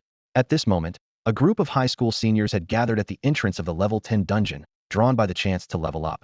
Everyone instantly recognized Jiang Yuan. His solo clear of the newbie dungeon had become legendary in Lin City, inspiring many to travel there for challenges. Lin Yutong, as another rising star of Lin City's newbie dungeons, also caught attention. So when the two wanted to team up for dungeon runs, countless admiring eyes looked their way, hoping to be chosen and join their team. No need, just the two of us will do, Jiang Yuan said firmly. Lin Yutong blinked. Are you sure? This is nightmare difficulty, not something you enter lightly. No problem, Jiang Yuan said calmly. By the way, what level are you now? Use your scouting skill to check me out. A mysterious smile appeared at the corner of Lin Yutong's lips. Scouting skill. Lin Yutong, Frost Sky Seat, level 8. You're actually level 8? Jiang Yuan exclaimed in surprise. Tada. Boo. Lin Yutong teased playfully. I learned scouting too. Here, check it out. Jiang Yuan didn't object. Scouting. As Lin Yutong's word fell, her gaze landed on Jiang Yuan, the smile instantly freezing on her face, mouth slightly open. She rubbed her eyes, then looked again. Level 15? Without a doubt, the real deal. Can you solo clear it already? She asked, recalling his accomplishment with the newbie dungeon. Why don't you go run it yourself? Lin Yutong half-jokingly suggested. That won't doit your item. Jiang Yuan shook his head. All right, let's head in. What's up? Lin Yutong suddenly tensed. I just thought of a way. Jiang Yuan pulled out the gaze of malice from storage and patiently explained its effect. No problem, Lin Yutong nodded. He'll guarantee your safety. I trust you. Lin Yutong nodded again. Are you actually listening to me? Jiang Yuan's lip twitched. Okay. All right, let's enter the dungeon, Captain. Once the team was formed, Lin Yutong immediately chose Jiang Yuan as the leader. Fine, Jiang Yuan sighed resignedly, thinking maybe it didn't matter if she wasn't fully paying attention, was confident he could protect her. Entering Limo Cavern, nightmare difficulty? Yes, he chose without hesitation when prompted to use the gaze of malice. His figure instantly vanished at the dungeon's entrance. Close behind, Lin Yutong also stepped firmly into the dungeon. Compared to the dim and oppressive atmosphere of the newbie dungeon, the inferior demon cavern was surprisingly bright inside. Strange plants resembling glowing mushrooms grew along the cavern walls, casting a faint blue-green light that made the entire cave appear translucent. As soon as they entered, the small inferior demons stationed along the walls let out fierce roars, but upon seeing Jiang Yuan and Lin Yutong, each one turned and fled deeper into the cave. Lin Yutong looked back at Jiang Yuan in surprise. Shouldn't they have attacked immediately? Why are they running away? Jiang Yuan replied calmly. That's probably the influence of my legendary status. My name has already spread among these demons. He paused, then added, they're likely afraid of me. Lin Yutong looked at him in disbelief, but Jiang Yuan nodded emphatically. The two continued deeper into the cave. Though all monsters inside were fixed at level 20, Jiang Yuan's attributes far surpassed that, causing the monsters to be unable to withstand even a second. Blood Crow flapped wildly in the narrow cavern as Lin Yutong trailed closely behind, her eyes filled with disbelief. Whether ordinary mobs or elite inferior demons, they were all instantly slain. As a rare shiny class, Lin Yutong could only foolishly stand aside, refreshing her experience bar, feeling more like a support role. Finally, the dungeon boss, a level 22 inferior demon lieutenant, was reduced to ashes by Blood Crow's self-destruct attack, converting into a massive surge of experience that flooded her panel. Her experience bar instantly maxed out, and she leveled up to level 9. We've only been here less than 10 minutes. This efficiency is incredible, Lin Yutong exclaimed. Jiang Yuan gave no reply and headed straight behind the inferior demon lieutenant's throne, placing the dungeon concealment device down. As soon as it landed, The cavern shook and the rock wall ahead collapsed loudly, revealing a hidden tunnel. According to the walkthrough, inside lived a giant ape locked in fierce combat with the smaller inferior demons. The strategy was to balance their power. Then when the giant ape was nearly defeated, "Wait, I'm not done yet," Lin Yutong rushed to say, but Jiang Yuan was already stepping into the tunnel. Before them opened a roughly 3-meter high cave. A giant ape fought against 10 small inferior demons, the atmosphere tense. Lin Yutong hurried after him, trying to stop him. "No, listen, this doesn't have to be so complicated." Jiang Yuan merely smiled lightly. "Watch my magic." With that, he raised his hand. Crimson flames blazed at his fingertips. The air instantly reddened as a bloodstorm and blood-sucking entanglement skills launched, bathing the entire cavern in a blood-red, deathly silence. Without any chance to fight back, the giant ape and inferior demons fell instantly, not a sound of resistance, their souls extinguished. A prompt popped up. Team has successfully killed the giant ape level 20 mutated boss, gained 6,000 experience. Looting equipment. Lin Yutong froze, eyes fixed on the experience notification, unable to process it for a long moment. An overwhelming feeling of disbelief surged through her. "Is it really over just like that?" Jiang Yuan said casually. "Yep, it's done." He casually performed bloodline extraction on the fallen giant ape for extra experience and turned to leave. However, at the spot where the giant ape's body lay, a semi-transparent apparition slowly appeared. "The spirit of the giant ape resists and requests a fairer duel with you. Respected future legend, do you accept?" Did this prompt also reflect his legendary status? There was no immediate announcement of a mission, nor did the giant ape spirit suddenly launch a surprise attack. Instead, it initiated a negotiation in the form of a system message, even including an option to decline. This was the fascinating effect of legendary status. Minister Weiss treatment. I personally got to experience it today, Jiang Yuan thought to himself with quiet amazement. What is it doing? Dancing? Lin Yutong looked utterly puzzled. They had just defeated the hidden dungeon, yet instead of prompting them to exit, a giant ape apparition stood there crossing its arms, flexing its muscles boldly. The pose clearly looked like an invitation to spar. An invitation? A contest? Although Lin Yutong knew those two words separately, hearing them together left her completely lost. Exactly. Jiang Yuan nodded in response, ignoring Lin Yutong's confusion, and fixed his gaze on the giant ape spirit. "Come on then, tell me what you want to compete in." A new message immediately popped up on the panel. The giant ape spirit offers 2 contest options. 1. A literary battle, summoning a minor demon lieutenant, with both sides competing by the damage dealt to the demon. 2. A physical battle, a pure mental confrontation directly against the giant ape spirit. Did you consult the minor demon lieutenant about this? Jiang Yuan couldn't help but criticize. At the bottom of the message, the spirit's attributes were specially noted: Strength 0, Agility 0, Spirit 800, Constitution 0. The giant ape spirit extended 2 fingers, as if confirming, "You want the second option?" Jiang Yuan asked. It nodded and pounded its chest in agreement. Lin Yutong stood by, dumbfounded. "You're actually communicating with it? Aren't monsters in dungeons supposed to leap out and attack immediately?" The giant ape spirit made a face at her, snorting contemptuously through its nose, laced with a hint of humanity. It clearly disdained ordinary adventurers, but still respected those of legendary rank as a plague-born monster. The dungeon even forcibly placed the first option to adjust difficulty, disregarding its wishes entirely. Watching Lin Yutong sulking from being mocked, Jiang Yuan couldn't help but laugh aloud. "Fine, let's go with the second option." He confirmed the action. "Select option 2, confirm." Spirit confrontation field activating the system prompt flashed as the giant ape spirit rose from a half squat, its nearly 3-meter turtle giant form radiating intense pressure. It pounded its chest with both fists, unleashing a silent roar. An invisible oppressive aura flooded the area. Lin Yutong shivered, dizzy and on the verge of collapsing. Just as she panicked, Jiang Yuan stepped in front of her and suddenly seemed to grow taller. No, he literally increased in height. With one step forward, countless scarlet mists surged from his body, intertwining to form a massive translucent silhouette enveloping his physical self, nearly matching the giant ape spirit's stature, shaking the very air with its presence. "Jiang Yuan." Lin Yutong's eyes widened in shock. Without replying, Jiang Yuan braced himself. The giant ape spirit surged forward, its massive ape arms advancing slowly but irresistibly. This was a challenge. Jiang Yuan met the attack with both hands, steady as he resisted the force. The mental battle erupted instantly. The vast spiritual power of the ape spirit flowed like a flood, relentlessly crashing against Jiang Yuan, pressing down as if carrying a mountain on his back. The giant ape spirit bared its huge jaws, as if already tasting victory. Suddenly, Jiang Yuan let out a low, sharp command. Intimidation. A tremendous aura exploded from him like an invisible mountain pressing down on the giant ape. The spirit's expression instantly changed, a flash of fear crossing its eyes, that primal terror of prey facing a predator, deep in its bones. Under that overwhelming pressure, the giant ape spirit instinctively shrank back for a moment. Jiang Yuan felt the heavy weight bearing down on him lighten significantly. This was the power of his origin blood, intimidation, which locks onto weaker opponents and naturally suppresses their aura and presence. In the next instant, the giant ape spirit roared violently as its body rapidly swelled, muscles rippling like iron and growing 2 meters taller.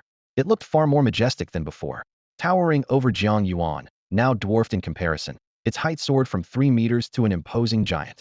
Jiang Yuan. Lin Yutong's face paled with worry as she blurted out, "Stage 2 already?" Jiang Yuan blinked, his blood boiling with energy. He growled under his breath, "I can do it too." Before the words left his mouth, a crimson blood moon suddenly rose behind him, bathing the entire cavern in a blood-red glow. Jiang Yuan unleashed his full power at 100, his aura surging like a breaking dam until he grew taller than the giant ape spirit. Empowered by shadow and blood energies, his mental strength soared to a terrifying level spirit value reading, 1355. At that moment, a pair of enormous blood-red wings slowly unfurled from Jiang Yuan's back, fluttering with enough breadth to cover the entire cave. The wings, formed from congealed blood, whipped up fierce bloody winds that shook the very heavens. As they spread, the cave shimmered with crimson starlight, casting a dazzling display beneath the blood moon. The giant ape spirit's face twisted into a grotesque snarl, its wrinkles deepening like Earth's cracked crust. Torn apart by this overwhelming mental tempest, its legs trembled uncontrollably, struggling to endure the crushing pressure. With a pitiful howl, the massive beast collapsed to its knees with a thunderous crash. "You have won the contest." The dungeon alert flashed repeatedly. Reward details popped up quickly. Skill acquired. Ape Spirit's Protection. Ape Spirit's Protection passive. The ape spirit will manifest to block one skill attack. After each block, it requires 36 hours to recharge. Compared to the original reward, which only blocked single attacks below level 20, this skill became a permanent effect without level restrictions. Although it couldn't be actively controlled, the ability to nullify a skill hit in battle often meant the difference between life and death. Even high-level players around level 60 were eager to farm this dungeon just for the skill. As the profession panel updated, a new prompt appeared on screen. "The giant ape spirit has completely submitted to you and is willing to serve by your side. Do you accept? Follow me." Jiang Yuan ended his blood moon frenzy and returned to normal form, looking at the giant ape spirit with curiosity. The ape spirit smiled slyly, a strange mix of monkey mischief and genuine warmth. "Are you hurt?" Lin Yutong hurried over and carefully examined Jiang Yuan. Seeing he was unharmed, she exhaled with relief but asked in confusion, "Follow you? The ape spirit wants to follow you? What does that even mean?" Jiang Yuan explained, but Lin Yutong began to puzzle over the consequences. "If the ape spirit goes with you, how will this hidden dungeon change?" Together, they looked toward the giant ape spirit. The creature made a very human-like, embarrassed expression, then clasped its hands together and pleaded silently with Lin Yutong. Almost immediately, her profession panel gained a new skill acquired, Ape Spirit's Protection. She tugged at the corners of her mouth, half amused and half exasperated. "Is it begging me to speak well of you? It was just so snobbish toward me before, and now it's offering skills to follow you. Such complicated feelings." "All right, I didn't say no," Jiang Yuan told the ape spirit with a hint of curiosity, not really intending to refuse. "Agreed." The ape spirit pounded its chest excitedly and instantly transformed into a pillar of blood-red light that vanished. The screen prompted, "Skill upgraded, Ape Spirit's Protection advanced to Ape Spirit's Guardian." The passive effect of the Ape Spirit Guardian is incredibly powerful. Every 24 hours, it can block one enemy skill attack. More critically, when Jiang Yuan faces lethal damage, the Ape Spirit can ignore its own cooldown and instantly appear to take the fatal blow on his behalf. Immediately afterward, the Ape Spirit falls into a deep sleep, with its recovery time varying depending on the severity of damage it sustained. When actively summoned, Jiang Yuan can call forth the Ape Spirit to assist in battle. This spirit merges with his blood manipulation ability, possessing his blood slaves and reconstructing their combat forms with blood. The Ape Spirit's combat strength is closely tied to Jiang Yuan's attributes, making their fighting style more flexible and dynamic. This skill combo is virtually flawless. Beyond providing an additional shield against fatal damage, the Ape Spirit's ability to possess blood slaves greatly amplifies Jiang Yuan's fighting power. Even more remarkable is that the Ape Spirit's intelligence far exceeds that of ordinary blood slaves, greatly enriching Jiang Yuan's tactical options. As a summoned entity, it also grants full experience points when defeating monsters unlike Lilith, whose kills yield reduced experience, offering a significant advantage for Jiang Yuan. As Jiang Yuan carefully studied the skill details, the cave suddenly collapsed with a deafening roar. Strangely, he didn't panic. Instead, he remained calm, as if long accustomed to such sudden crises. The hidden dungeon was about to vanish. Lin Yutong, seeing this place for the first time, couldn't help but feel moved. Moments later, they successfully exited the dungeon and reappeared at the teleportation point outside of it. When Lin Yutong glanced back, surprise crept into her voice. Huh? The dungeon entrance was unexpectedly quiet, lacking the usual noise and bustle. Instead, crossed barricades crisscrossed the area, dividing the crowd in a messy yet strict fashion. Just as they appeared at the teleport point, a group rapidly approached. Leading them was a man with a crew cut and a stern expression. His tone was cold. Hello. Please present your identification for inspection. Lin Yutong was immediately puzzled, unsure why they had to show ID. Before she could voice her confusion, a familiar voice nearby rang out. Comrades, these are students from our school. It was Wang Xinglin of the sect's affiliated middle school. Principal Wang? Lin Yutong's heart tightened, deeper confusion flashing in her eyes. What's going on here? I'm not sure. Wang Xinglin shook his head, frowning. These people are from the local investigation unit, conducting hazardous materials searches. We belong to different systems. We were temporarily assigned to assist in identifying suspicious persons. As he spoke, the crew-cut man pulled out a tablet and brought up Jiang Yuan and Lin Yutong's identity information. After confirming it was accurate, he clicked his tongue and rubbed his eyes. Lin Yutong, that's correct. Jiang Yuan, huh? His expression grew complicated as he looked at Jiang Yuan, suspicion creeping onto his brow. Comrade, that is indeed my student, Wang Xinglin quickly vouched. I already used detective skills to check. It's not like that. The man's expression grew stranger, lowering his head to review the data a second time, then looking up again for confirmation. Breaking the stalemate, Jiang Yuan finally spoke. What's going on? Jiang Yuan, don't make things difficult for them. Wang Xinglin began to apologize, but before he could finish, the crew-cut man's face shifted to one of frustration. Don't mention it. I was just on vacation, just bought a new game. He responded helplessly, as if chatting with colleagues. Then got the call, have to work overtime immediately. Wang Xinglin looked bewildered, clearly not understanding the rapport between the two. You know each other? Jiang Yuan shook his head, pulled out a document, and opened it toward the man, clearly showing his identification. The crew-cut man reactivated his detective skills, and his expression warmed. Guozheng, Squad 3. Want to work overtime together? There's extra pay. The dungeon's abnormal energy index is rapidly approaching level 20. He said, you know, ever since that collapse 30 years ago, the Sanhuang Mountains have experienced frequent anomalies. It's always been a high-priority monitoring zone. Wang Xinglin's eyes were drawn to the emblem on Jiang Yuan's ID cover. He swallowed nervously. Jiang Yuan, when did you become an investigator? Just a few days ago. Jiang Yuan calmly withdrew his ID. This chain of complex and unexpected developments carried a subtle mixture of tension, resignation, and an air of adjusting to a new normal. Wang Xinglin was stunned, his mouth hanging open wide enough to fit an egg inside, only able to utter broken sounds. Lin Yutong was also quite surprised and asked nervously, you're not going to Jingbei University? You're starting work right away? Jiang Yuan answered calmly, no need. Independent investigator, acting on my own. Guozheng waved his hand and said, brother, see you later. Yet Jiang Yuan didn't leave. A trace of complexity showed on his face. If the mission is just about an abnormality in a level 20 dungeon, I should know the reason. Guozheng was taken aback and asked incredulously, what? Jiang Yuan. Wang Xinglin regained his ability to speak and widened his eyes again. You know the reason? Jiang Yuan nodded, exactly. It should be the item we just used to boost the dungeon's level. He briefly explained how the item worked to increase dungeon levels, and Lin Yutong added some details. Guozheng scratched his cheek and made a call. A few minutes later, after hanging up, he relaxed his shoulders. Officer Zhao already confirmed with Xia Ying, and the tech department compared the energy readings. It's accurate. Patting Jiang Yuan on the shoulder, Guozheng grinned. Brother, thanks for letting me get off work early. Jiang Yuan shook his head. I caused the anomaly myself. Guozheng laughed. There will always be anomalies, but early dismissal is rare. He added with a smile. Besides, this time it's Xia Ying's fault. Such items that raise dungeon levels must be filed before distribution. Officer Zhao made her write a self-criticism. You just need to submit a hard copy report in a couple of days. He'll handle follow-up work on my side. We'll talk another time. With that, Guozheng left casually. Wang Xinglin glanced at Jiang Yuan, then at Lin Yutong. These two students, whom he treasured like precious gems, had quietly caused such a big upheaval. This was probably the second time already. Looking at Jiang Yuan, he smiled wryly. How did you run into another surge in dungeon energy? Good thing you didn't just shut it down outright this time. Lin Yutong's expression shifted slightly. Principal. Actually, that Wang Xinglin instantly became alert, shivering slightly as he glanced back at the still intact dungeon teleportation point, then let out a long breath. Kid, don't scare me like that. We didn't shut down the dungeon, just the hidden level disappeared. Lin Yutong lowered her voice. What? Wang Xinglin's voice immediately went up, drawing curious looks from those around. He cleared his throat and lowered his tone. You're kidding, right? My heart can't take this. Could you give me a warning next time before you say things like that? Next time, definitely. Jiang Yuan promised solemnly. You really hope there's a next time? You're practically the dungeon destroyer.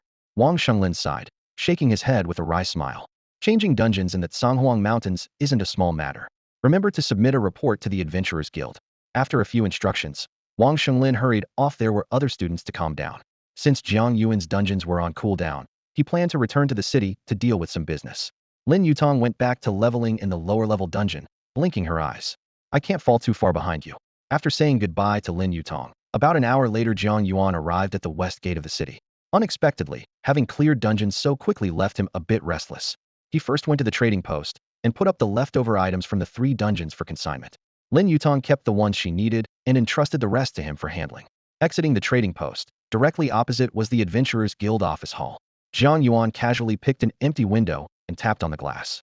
The clerk was a young girl wearing glasses, buried in writing in a notebook. Seeing him, she looked up hurriedly, her tone slightly nervous. Hello, how can I help you? Hello, I'm here to submit a dungeon guide change. Jiang Yuan said. Oh, right, just one moment. I think the form should be here. The girl searched and accidentally knocked over 2 small boxes. Flustered, she finally pulled out the correct form. Tell me what it is. He'll write it down. Dungeon location? Name? Level? Jiang Yuan answered briefly. Canghuang Mountains, level 10 dungeon, Lesser Demon Cavern. Reason for the change? The hidden stage disappeared. It won't appear again. The clerk blinked once, then diligently wrote it down. Why is that? Jiang Yuan smiled faintly. Because of me. Tap. The pen dropped onto the floor. The recorder suddenly looked up, her face filled with surprise and suspicion. She asked hesitantly, what did you just say? Her voice betrayed obvious uncertainty. Sorry, I'm new here, so maybe I didn't quite catch your meaning. It's okay. Jiang Yuan spoke gently, repeating clearly, I'm the one who caused the hidden instance to disappear, Miss Ji.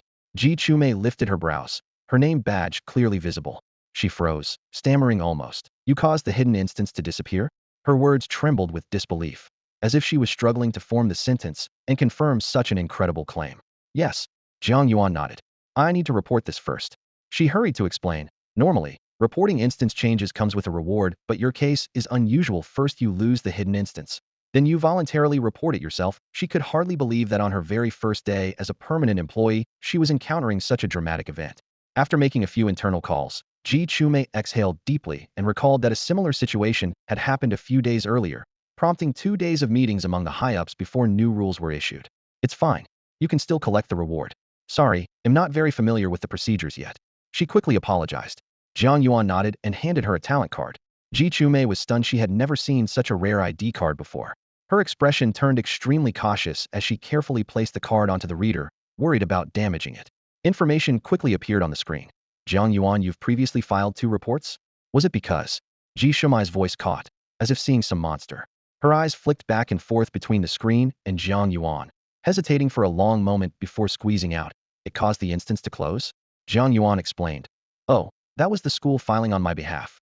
She suddenly understood that must have been Wang Xinglin and Huiqing reporting in his place. So, you're the one who made the high-ups hold 2 days of meetings?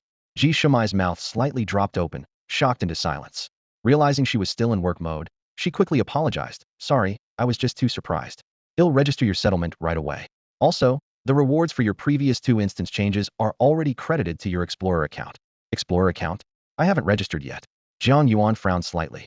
Because had been busy leveling up, this was his first time entering the Adventurers Guild. The full registration process was quite involved, usually done during summer break, when students graduate as part of their training. Ji Chumei explained, your situation is special. Your profile was created in advance. You only need to complete a basic assessment test. Assessment test? Jiang Yuan asked.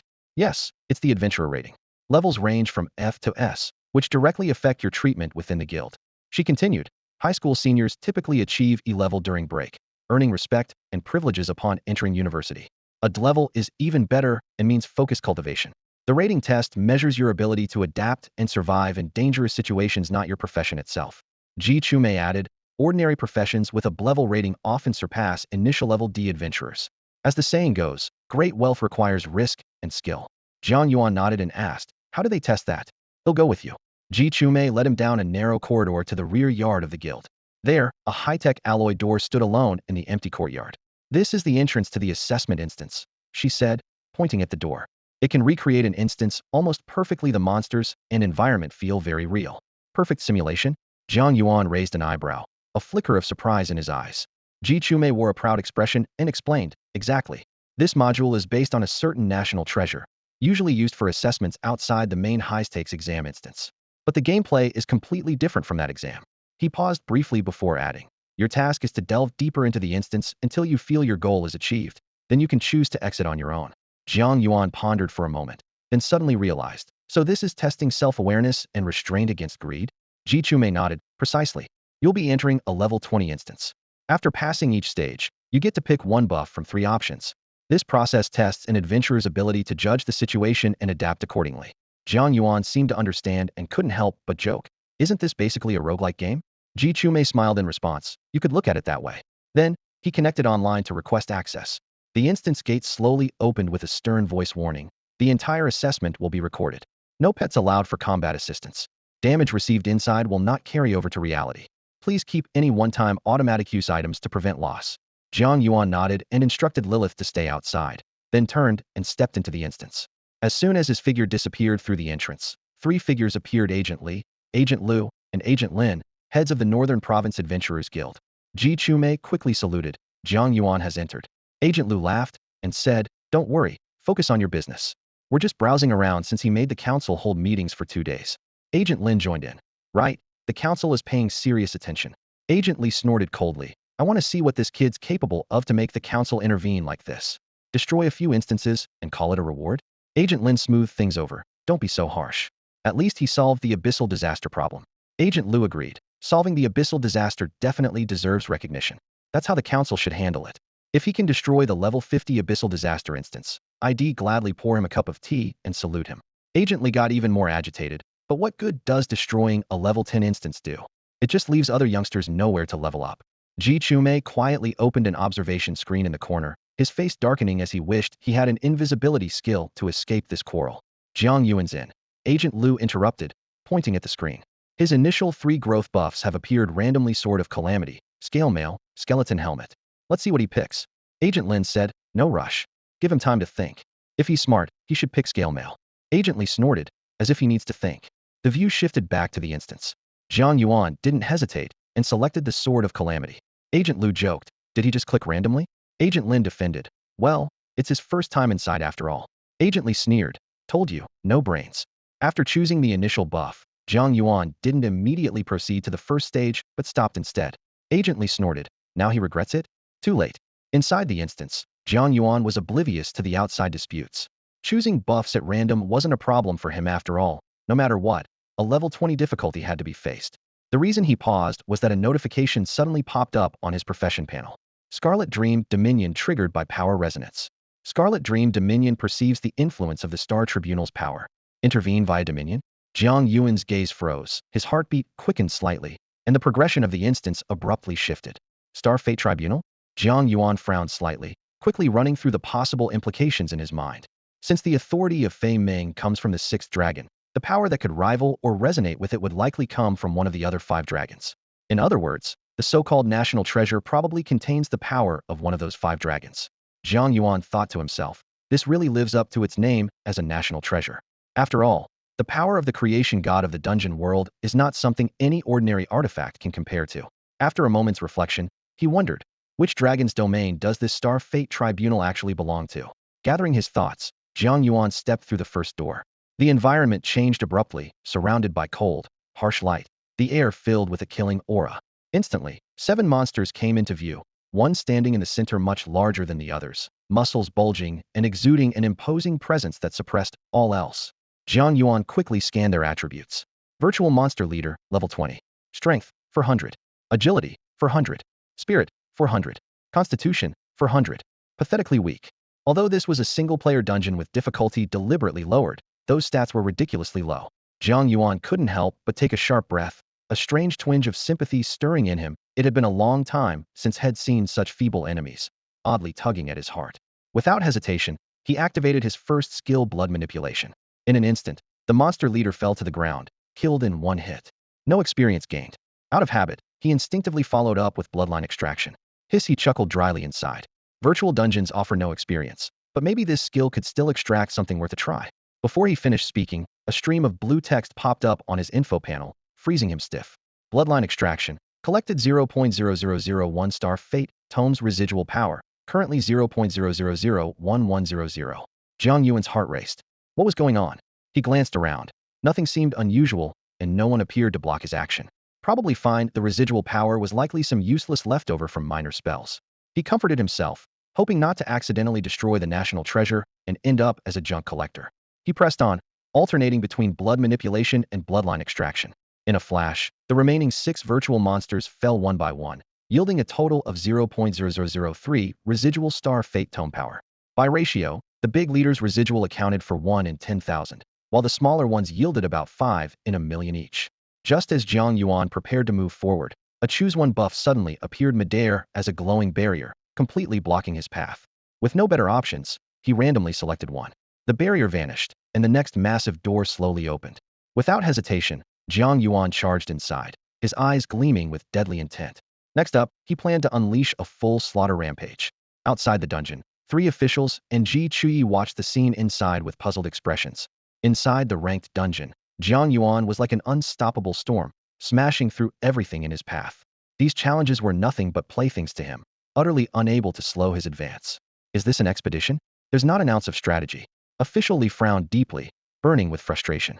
Jiang Yuan charged blindly with brute force, completely ignoring tactics, recklessly driving forward. From Li's observations, Jiang Yuan's stats at least matched a level 30 professional. Official Lin gasped sharply. Such youthful ferocity. No wonder he swept through the novice caves and even drew the attention of Master Wei, and solo cleared the nightmare difficulty of the Zhanghuang Mountains. Meanwhile, Official Lu flipped through the latest update files confidently. This dungeon probably won't defeat him. It's just a matter of exploiting loopholes. Official Li snorted coldly. We designed special buffs for this dungeon, all affordable by normal explorers or found in the abyssal catastrophe. There's no reason it should be this easy. Their purpose was to teach them how to assess the situation and seize any chance of turning things around, no matter how dire the circumstances. Ji Chume couldn't help but whisper, but wouldn't it be better if they never fell into adversity in the first place? All 3 pairs of eyes immediately turned to her. She shrank back instinctively, covering her mouth to take back the thoughtless question. Officer Lu shook his head, gazed deep and steady. Life isn't always smooth sailing. There's always a higher mountain beyond the last. His tone was calm but resolute.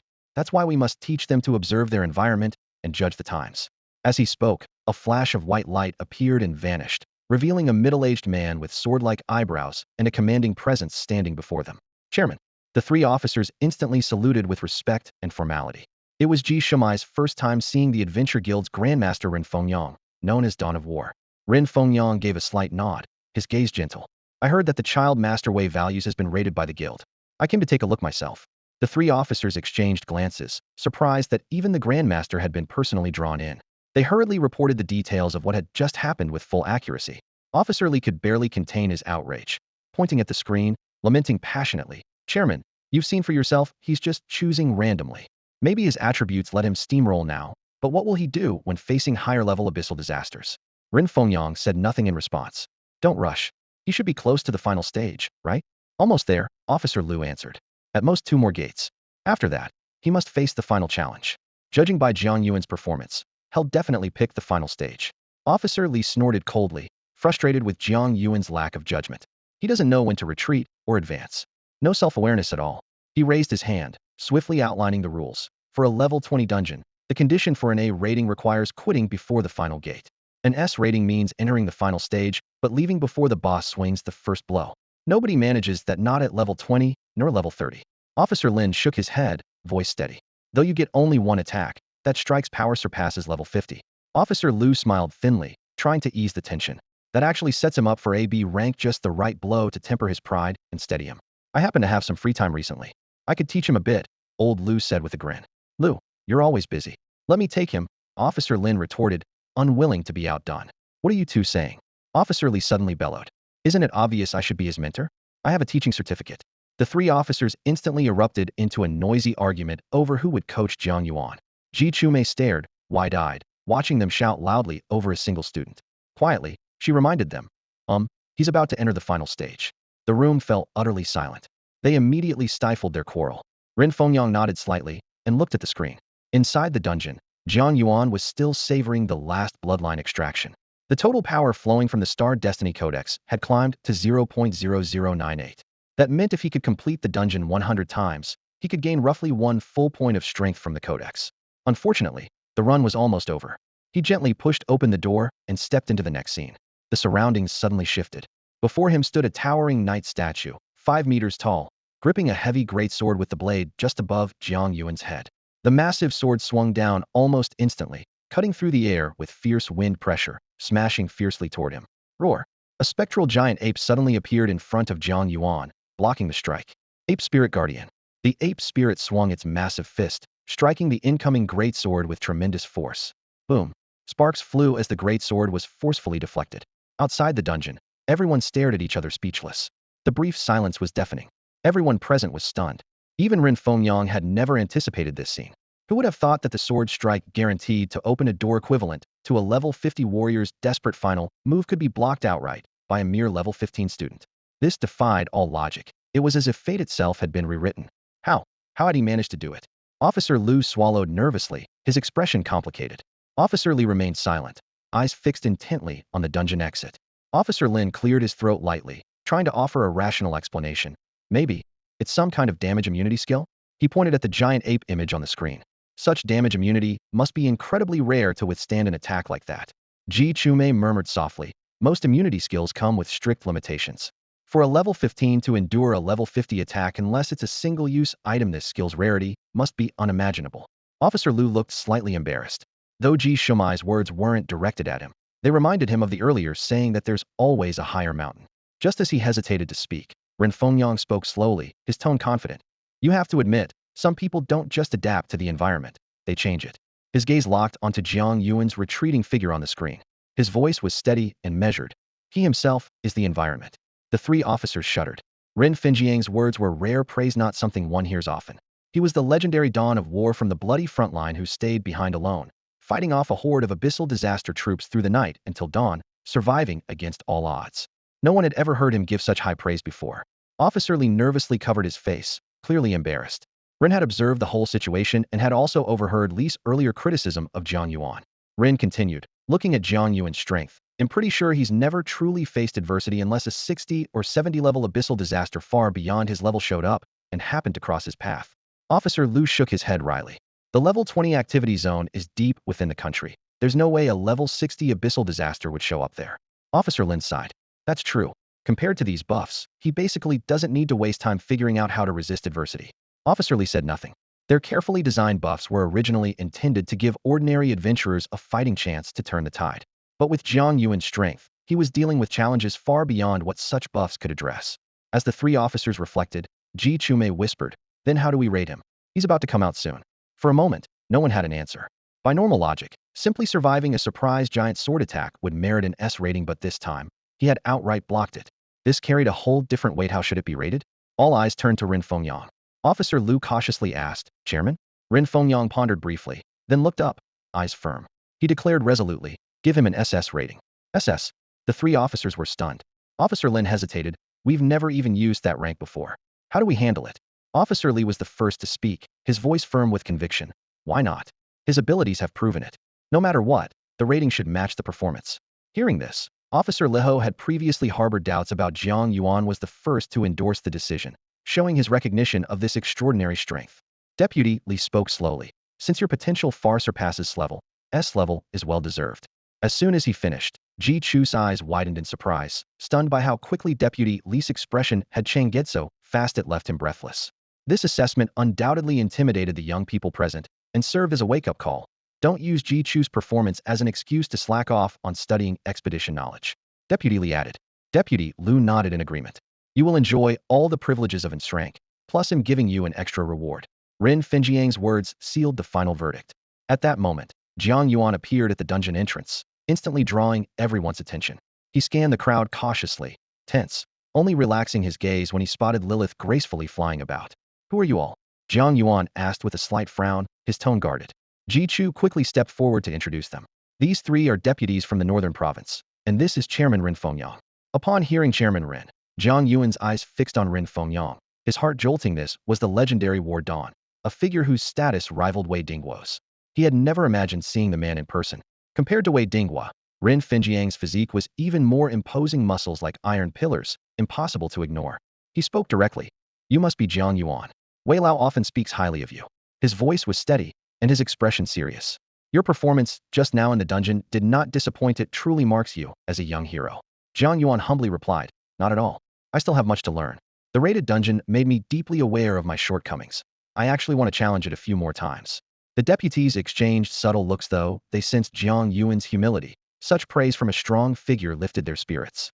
After all, demonstrating strength and earning the admiration of the powerful is always uplifting.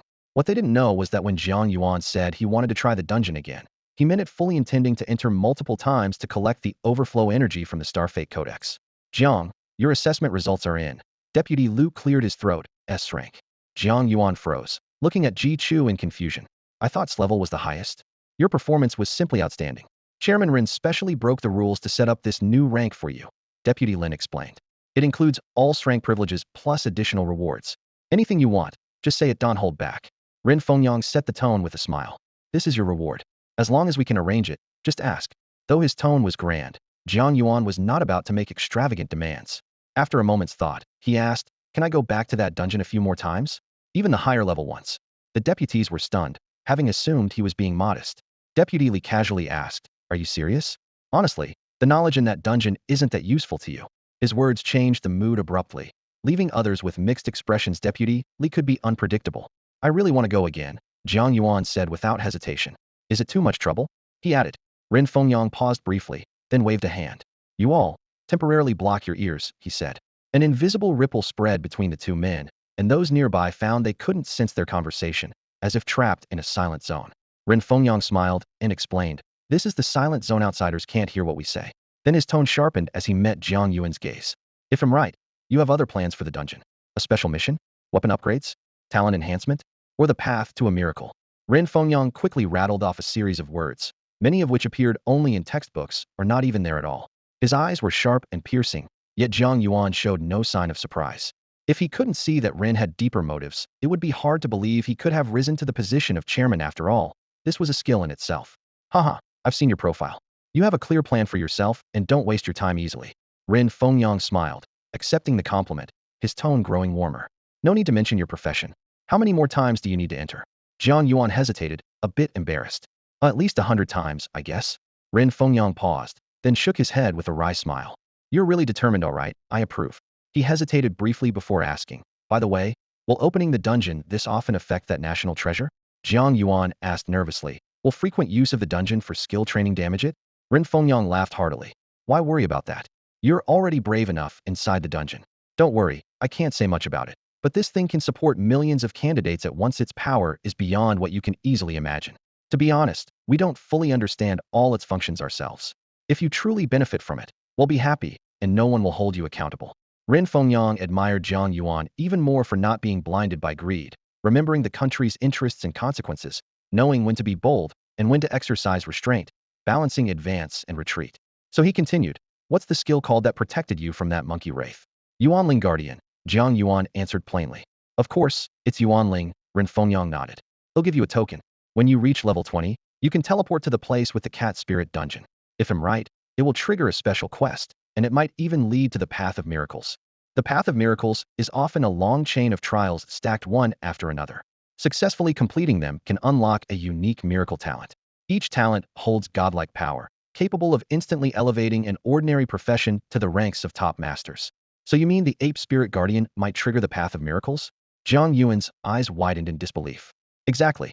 Ren Fengyang smiled gently and waved his hand. Instantly, a token landed steadily in Jiang Yuan's palm. Teleportation token activated, Ren Fengyang said in a calm voice. Using it will take you directly to the Misty Jungle, a level 20 restricted dungeon.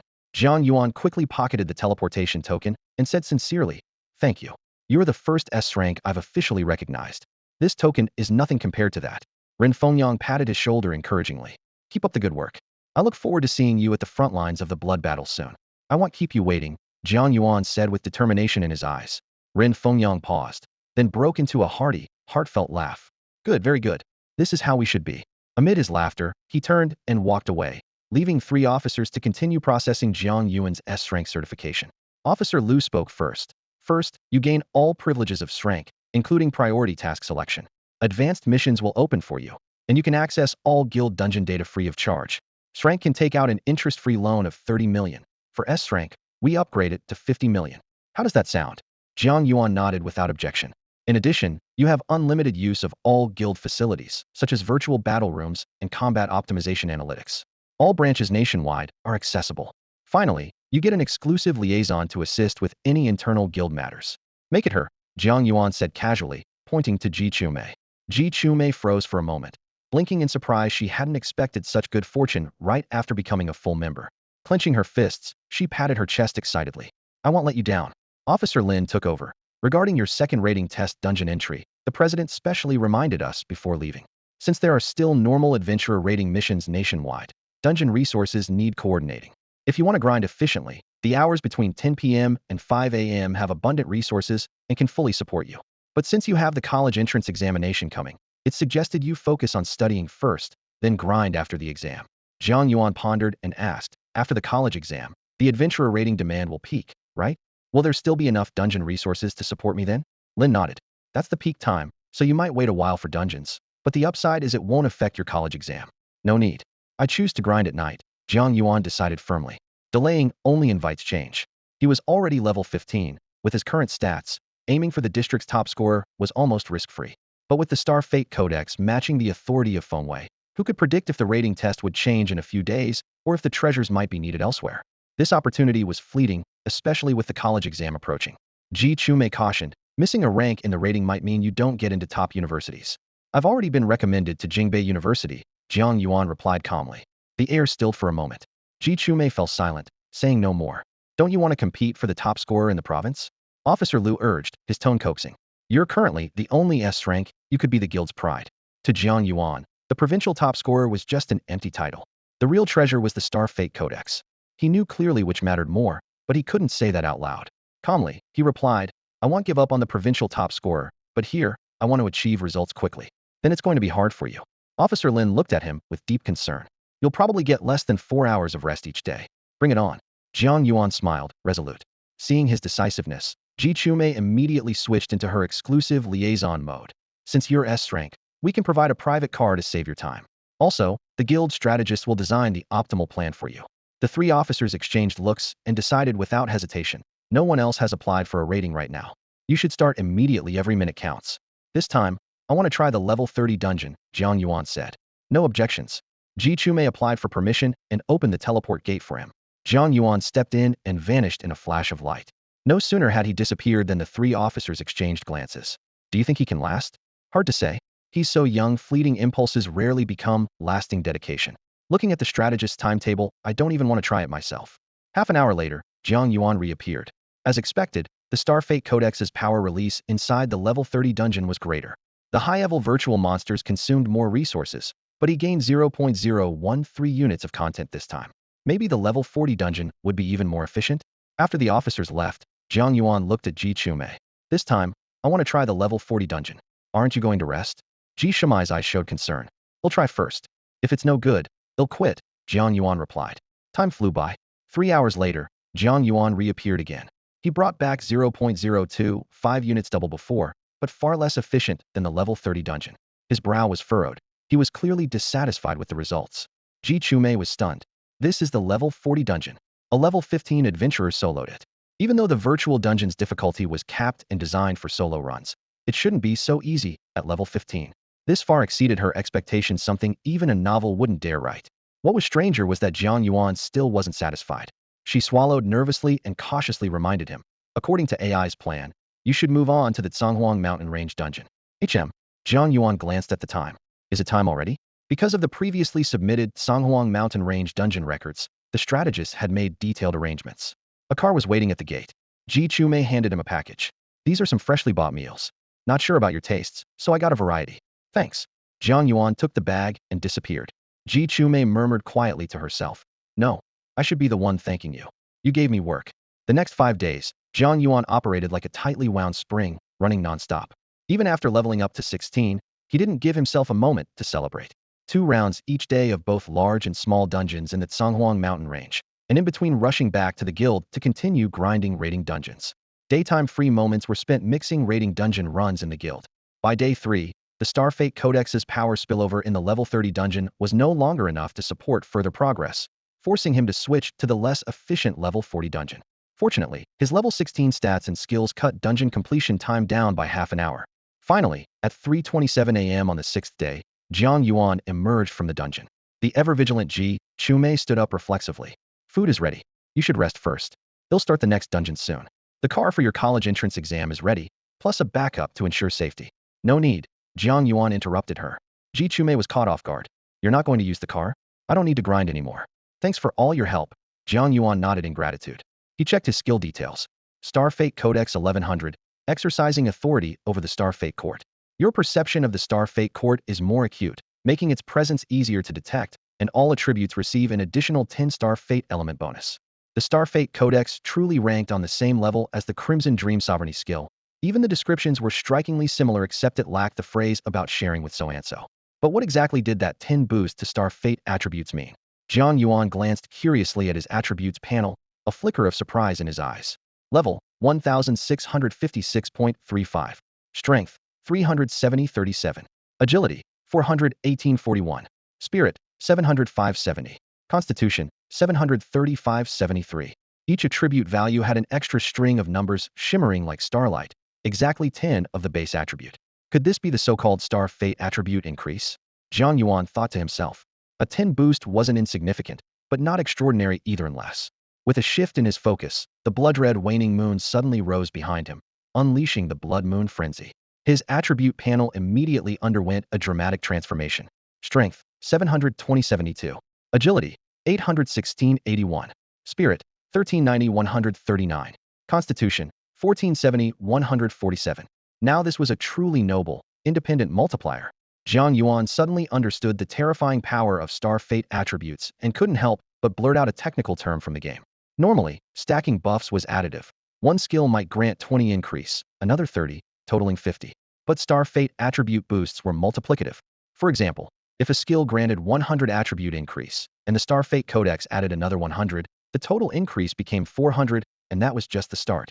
To reduce downtime, Jiang Yuan quickly ended Blood Moon Frenzy and switched to a 15 attribute debuff state. Yet the Star Fate multiplicative boost remained unchanged, unaffected. A buff raises your stats, but a debuff doesn't lower them? Jiang Yuan admired this deeply. It was like locking in a minimum attribute value, rendering many curses ineffective. Unfortunately, once the Star Fate Codex became an official skill, it could no longer rely on overflow energy to keep raising the boost. Maybe someday he'd find that national treasure artifact. Jiang Yuan stayed relaxed, thankful to have obtained the Star Fate Codex unexpectedly and not worth stressing over. Just then, his gaze lifted to see 3 officers ahead. Their faces showed obvious bruises, evidence of recent injury. Jiang Yuan, you finally came out, Officer Li said, tone tinged with resignation. I almost considered ending the dungeon early, worried you might miss the college entrance exam. Officer Chume chimed in nearby. Officer Li was lucky to go to the exam with you. Officer Liu's voice carried a hint of sourness. Humph, it was his luck, that's all. Officer Lin snorted defiantly. If I hadn't punched the wrong person, who told him to have good luck? Chume winked at Jiang Yuan and leaned in to whisper. They really argued a bit over who should escort you to the exam. Jiang Yuan's mouth twitched slightly, nodding in thanks. I appreciate your care. Officer Li puffed out his chest proudly and handed him a bottle of vitality tonic.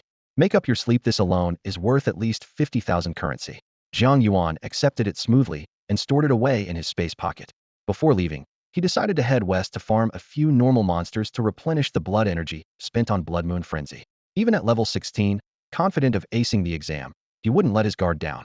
Half an hour later, with a full 100 blood energy restored, Officer Li drove Jiang Yuan back to the city. Along the way, massive display screens were set up in many squares. The National College Entrance Exam was a major nationwide event, and every provincial capital city used these large screens to broadcast real-time updates of their own candidates. When it reached the national final stage, screens were erected across the country for live coverage. Officer Li spoke quietly. I heard about the compensation Jinghua offered you. They're clearly not accepting it. On the 3rd day of the trial instance, Jinghua had sent Jiang Yuan a telegram offering about 5 million Jinghua Academy internal shopping credits as compensation and promised internal action against Song Ming, though the specifics were vague. They didn't even want to invite you into Jinghua, apparently. Li's voice was full of anger. Let's show them some teeth today, collect some interest. Then he asked, I hear you're going to the national finals, right? The back seat of the car fell completely silent, and Jiang Yuan didn't reply. Li looked back and saw a star-like gleam in Jiang Yuan's eyes. Behind him, red mist swirled as if he were about to unfurl massive wings, ready to take flight. Sherman City, as the provincial capital, had 32 exam venues in total.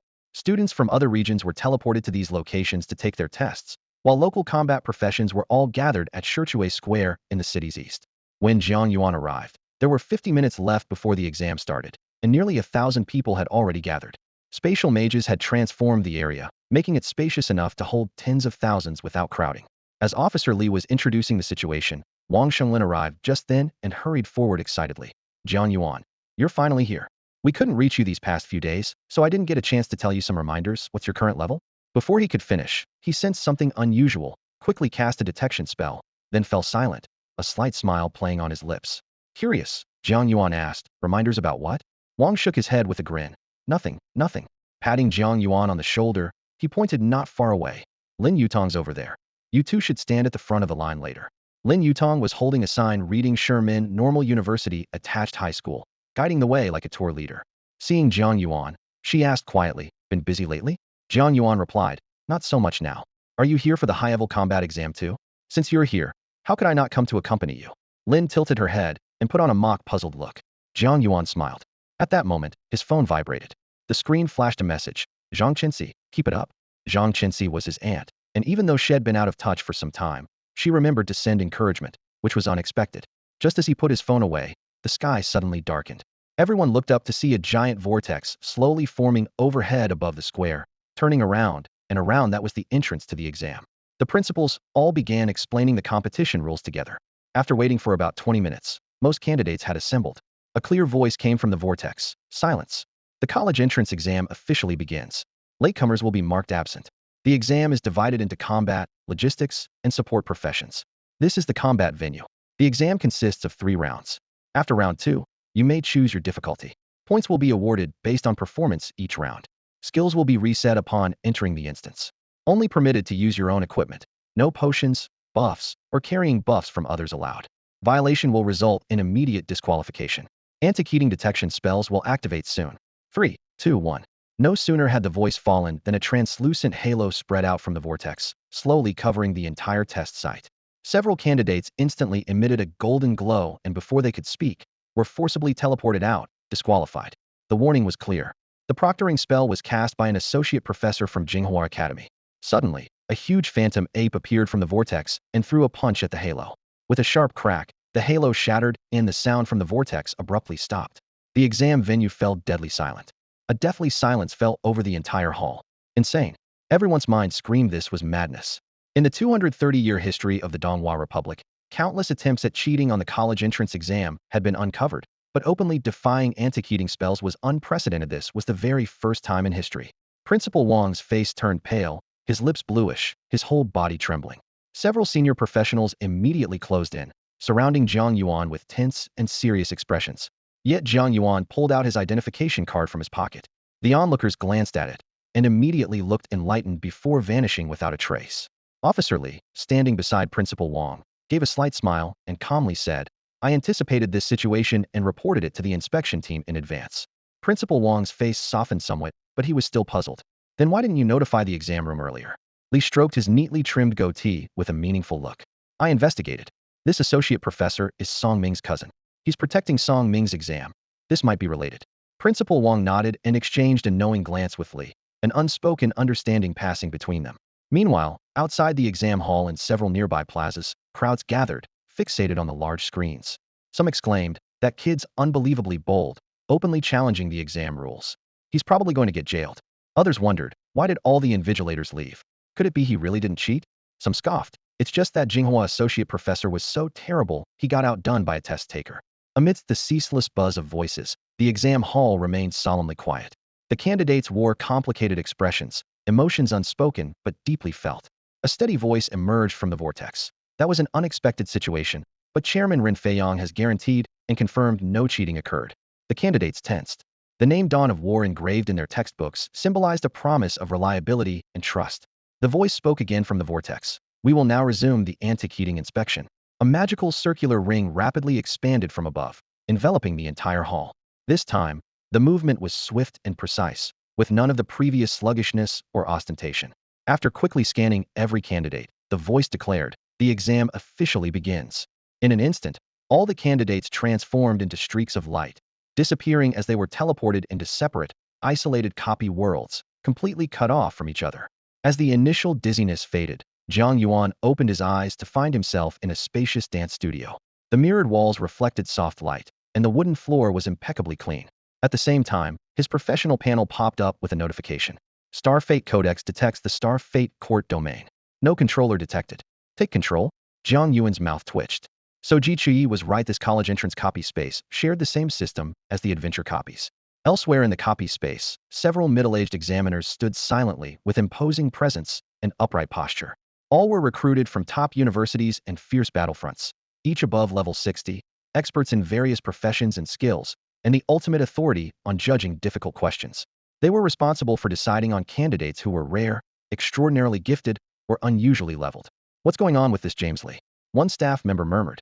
"He's been working in the Americas for 2 months already, and yet he's here taking the Donghua entrance exam?" Rumor had it that to create a model international student, James wanted to personally experience the Donghua exam. The Jinghua associate professor specially helped him apply and collaborated with logistics for a whole week to arrange this temporary mock exam slot. The stage was set. The college entrance adventure had officially begun. The exam proctor in the mage's robe withdrew his gaze and said, "All right, enough about him. Let's bring the focus back to our own candidates." Just as he finished, he switched topics. "I heard Wang Lan from Nanshan City is doing quite well. He's got a rare profession and has already reached level 15. Another proctor chimed in. "Huang Fuzong from Jingyin City is only level 14, but his Legion-type profession allows for wide area buffs. He's definitely a national asset in the making." Then someone added, "Over in Lanhai, there's a newly recruited sword dancer candidate who shows incredible potential." At that moment, the big screen suddenly displayed Jiang Yuan's image. A middle-aged man clad in armor laughed and said, "Haha, Xiaosong, isn't that the kid who just blocked your skill?" The young man called Song Ziwen stiffened, forcing a wry smile. He was just an assistant with no real authority. Nearby, a senior examiner known as the Founder flipped through a report submitted by the Alchemy Guild and said, "Apparently, Jiang Yuan's a pretty versatile new profession, actually a unique one. Haven't seen that in a long while. Interesting. His data says he has innate bloodline traits and decent quality. Has anyone reviewed his full dossier yet?" The dossier view quickly appeared on the big screen. Everyone's eyes fixed on the details, and after a moment, many gasped sharply.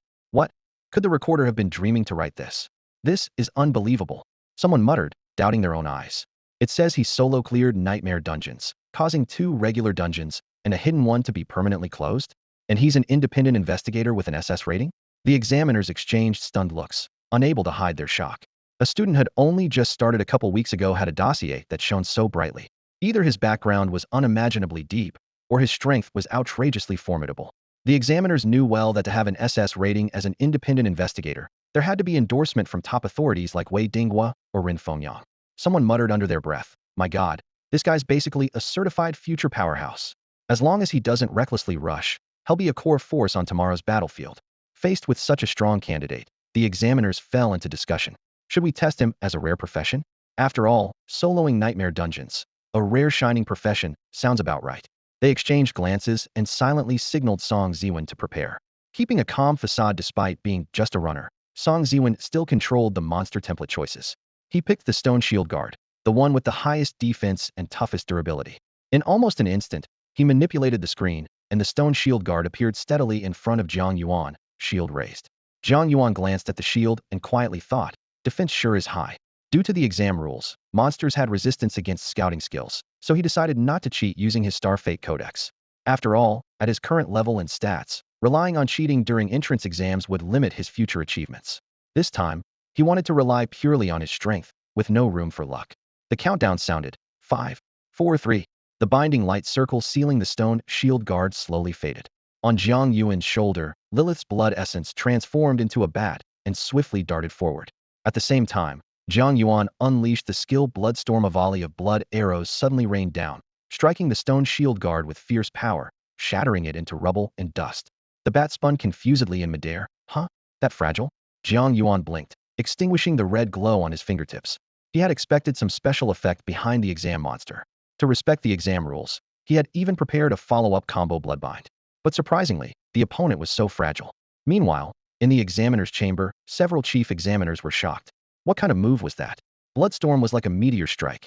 One hit to instantly kill a level 20 shield guard? Someone speculated, wondering if the template had been wrongly assigned. Song Ziwen quickly double-checked and confirmed the monster template was correct, the rare Shining Profession template, for levels higher than the candidate. This one-shot kill doesn't give us a chance to properly observe anything. The examiners exchanged uneasy glances. The first round primarily assessed the candidate's basic qualities and combat style, judging strength and potential through battle performance. While rare talents could quickly defeat monsters, nobody had seen a one-hit kill like this before. One examiner hesitated and suggested, should we increase the difficulty and try a stronger monster? Another immediately objected, going higher means mythic level profession stats too much. Everyone sighed, caught between tension and disbelief. What can be done? The difficulty of rare shiny assessments is now almost on par with mythic class professions. Based on his earlier performance, there's hardly any pressure created. It seems only the mythic level assessments can truly test one's capabilities. I have no objections, but as you know, evaluating a mythic profession requires writing a ton of reports, the man clad in knight's armor said deliberately. The man in the mage's robe ground his teeth, a look of stubborn determination flashing in his eyes. He'll write it. There are so many people present, and we can't even judge the candidate properly if I don't handle this. It'll be embarrassing when we return. The examiners nodded in agreement and signaled Song Ziwen to start the operation. This time, Song Ziwen felt a bit uneasy, unable to grasp Jiang Yuan's true strength. The mythic profession's standard was simple. The candidate must face an elite-level boss equal to their own level. Victory was not required. Survival was the key. The longer they endured, the better their condition and the higher their score. After filtering through options, Song Ziwen finally selected a kite vulture leader that could spew toxic storms in midair. It was highly aggressive, highly mobile, and specialized in ambushes. Even for a first encounter with a mythic profession, panic was all but guaranteed. In the test chamber, new monsters appeared before Jiang Yuan's eyes. The creature spread its wings, feathers sharp and colorful, eyes glowing red, surrounded by a crimson aura that suspended it in midair. The air was thick with murderous intent. The system prompted, candidate, face the kite vulture leader and survive. The countdown began. 5, 4, 3. The kite vulture's feathers bristled, chilling waves radiating outward. The knight armor man whispered softly, now this is mythic difficulty. I was starting to think the entrance test was just too easy. Jiang Yuan suddenly realized the previous trials had been mere warm-ups, basic questions crafted to hand out easy points. He had expected something like his exams in a past life, where some giveaways were normal. As soon as the aura vanished, massive scarlet claws erupted from a blood-red storm, and in the blink of an eye, fiercely pierced the kite vulture leader's chest. Boom. The kite vulture exploded instantly, its body torn apart with no chance of survival. The outcome mirrored that of the stone man, shield guard, an instant kill. And as a boss, its defeat was even more brutal. Silence engulfed the examiner's space. Everyone stared at the zero score flashing on the dungeon's suggested rating, speechless. The survival test lasted barely a few seconds, yet the score was exactly 0. After a long pause, the man in the mage's robe couldn't help but question, this can't be right. How did he manage to one-shot the boss? Did he cheat? Use top-tier gear? Maybe the instance glitched? Could there be something wrong with the back-end stats assigned to that candidate, James Lee? So, you're saying it's a bug? He's not actually that strong. Someone doubted. I don't know either. I've never solo cleared nightmare mode dungeons. Hidden professions are a mystery to me, and I wouldn't dare guess recklessly. Another examiner waved his hands respectfully. He one-shot everything again, what else can we infer? As the group exchanged confused glances, stuck with no explanation, a white light flickered in the examiner's space, coalescing into a tall, translucent figure. Though his face was blurred, all examiners immediately bowed. Lord Lang. Master Situ, one of the Republic of Donghua's 3 dukes, in charge of civil affairs and education. Chief Examiner Situ, Sifengzhengyan Lingjingji. He waved gently and spoke calmly, the back-end shows anomalies. The candidate has tested the mythic difficulty twice, both times scoring 0. What on earth is going on? Several examiners exchanged looks and hurriedly pulled up video footage, watching carefully while recounting the events. Then, with great respect, they addressed him. Master Situ, this matter requires your final decision. Indeed, the examiners had no way to assign an accurate score. Although they had some discretion in grading, any significant deviation would have to be accountable. Now that the score was 0, what else could the children do? The old mage in the sorcerer's robe gave a wry smile and shook his head. This kid really caused a huge mess in the college entrance exam. After watching the footage, Ling Jingji pondered for a moment and decided to award the top mythic level score, naming him first place in the initial round outright. Several examiners discussed seriously and agreed, bringing up the scoring panel and boldly entering 200 points. The highest ordinary profession score was 100 points. Only Mythic difficulty could break that ceiling. To leap from 0 to 200 was a major scoring adjustment and required Citus approval. Ling Jingji nodded slightly, approved. The examiners finally breathed a sigh of relief, no more wrangling over the score. Publish the results and proceed to the next round, Situ ordered, and the phantom image gradually faded away. Meanwhile, inside the candidate's space, everyone heard the firm announcement. First round of the exam concluded. They had 5 minutes to rest and could freely check their current scores. The top 10 were revealed. First place, Jiang Yuan, 200 points. Second place, Wang Lan, 95 points. Third place, Lin Yutong, 92 points. Fourth place, Qin Guanyue, 90 points. 10th place, Huang Futsong, 88 points. Not ranked, James Li, 100 points. It was already 8 a.m. in the city, and crowds had gathered in front of broadcast screens in the major squares, the noise rising and falling. 200 points? Is that score table right? Isn't the full mark 100? Someone murmured doubtfully. You folks don't understand. Mythic professions can exceed 100 points, a bystander explained. Jiang Yuan's a mythic profession? Bless East China. That James Li, a foreigner, can join the college exam? And got full marks? He switched professions 2 months early over in America, so he has a level advantage. But still, he got outscored by Jiang Yuan. Exactly, he just tanked Professor Jinghua's skills. His strength really is mythic level. Amid the lively chatter, principals from several top schools in Sherman City gathered together. You all saw it, right? The power of the affiliated high school. First and third place are ours. Wang Shenglin grinned broadly. Another principal snorted, smiling but unable to hide a trace of envy. Don't be so proud. 2 more rounds to go, especially the second one. That illusion test won't be easy. The stronger Jiang Yuan is, the more likely he'll get stuck. Everyone knows a standout is easier to target. Wang Shenglin was unfazed by their sarcasm, wearing a radiant smile. Inside the exam simulation, Lin Yutong checked the rankings, genuinely pleased. Great, first place. 200 points? No big deal. In the second round, Wang Lan will really show her talent. A confident male student put his hands in his pockets and fixed his gaze. Jiang Yuan is really strong. James squinted slightly, his expression unreadable. Jiang Yuan stared at the scoreboard, quietly speculating. The second monster was that an optional question after all? As the discussions buzzed, the solemn voice rang out once more. Break over. There are 1,208 candidates at this exam site. The second round will now begin. The second round's difficulty was divided into 3 tiers: normal, nightmare, and abyss. Candidates could select virtual teammates as needed to face continuous waves of monsters for 30 minutes. Monsters would instantly respawn and progressively become stronger with each wave. Scores would be determined by teammate selection, difficulty level, kill speed, and wave progression combined. The exam now begins. The announcement fell, and an immediate tension settled over the entire arena. The second round of the exam began, and the scene shifted abruptly. The previously empty, silent room vanished, replaced by a chaotic wasteland. Broken walls and shattered ruins were scattered about, tangled trees dotted the landscape, and uneven slopes rose and fell among piles of weathered rubble and overgrown weeds, creating countless hiding spots and obstacles. The air was thick with dust, as if a brutal battle had just taken place.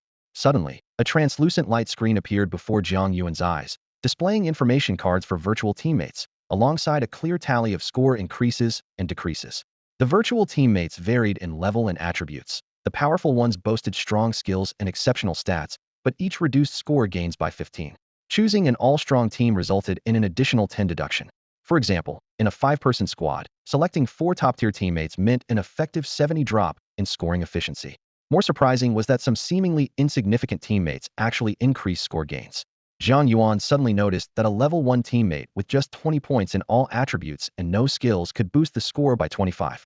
Upon reflection, this made sense. The penalty for losing a teammate was severe, so weaker but more stable teammates reduced risk in the scoring strategy. The official rules also clearly defined difficulty modifiers. Normal difficulty applied a fixed 150 score multiplier, nightmare mode raised it to 200, and abyss mode pushed it as high as 300. So, if a candidate selected 4 top-tier virtual teammates on normal difficulty, the actual score multiplier would be 80 times 150. Even so, the deductions from powerful teammates drastically reduced total score growth. This scoring system comprehensively evaluated each candidate's overall ability. It didn't just test combat skill but also command, strategy, and planning. How to pick the right teammate combinations to maximize score. How to use environmental weapons and terrain advantages to cover teammates' weaknesses. All these factors shaped the final score. As Jiang Yuan studied the scoring rules in depth, the examiner's discussions gradually grew louder. Huang Futsong took the lead, jumping right into nightmare difficulty with 4 blank teammates. His score efficiency stayed stable at 180. As a Legion class profession, he naturally held an advantage this round. Wang Lan brought only one blank healer, also challenging nightmare difficulty. Her efficiency slightly rose to 195, showing confidence. Young sword dancer Qin Guanyue bravely tried a healer plus melee support setup, earning 190 efficiency, a combo of skill and audacity. James Lee was bolder still, choosing no virtual teammates at all and relying on boosts to face abyss difficulty directly, achieving a peak efficiency of 200. Song Ziwen smiled quietly among these people. James Lee was going to be his future student. Although Huang Futsong had the lowest score so far, the test duration and rounds were far from over, so he was still considered a strong contender. The mage robe confidently declared the champion would come from among these few. But soon, everyone's attention shifted to the one who had not acted yet, Jiang Yuan. Why was he hesitating? Maybe he was still carefully weighing his options. With his burst potential, taking a healer theoretically could yield impressive scores. Healing was important, but he preferred bringing a tank to ensure sustained output. If the tank held strong, healing needs would drop to a minimum. Support roles restoring spirit were also an option. Yet as the only one, replicating a Legion class advantage was impossible. Just as the examiners thought Jiang Yuan was dithering, he finally made his decision, choosing Abyss difficulty with 4 virtual teammates that each added 25 extra score gains. Even more surprisingly, he selected the 4 weakest teammates, securing a full additional 100 score bonus. The screen displayed 500 score growth.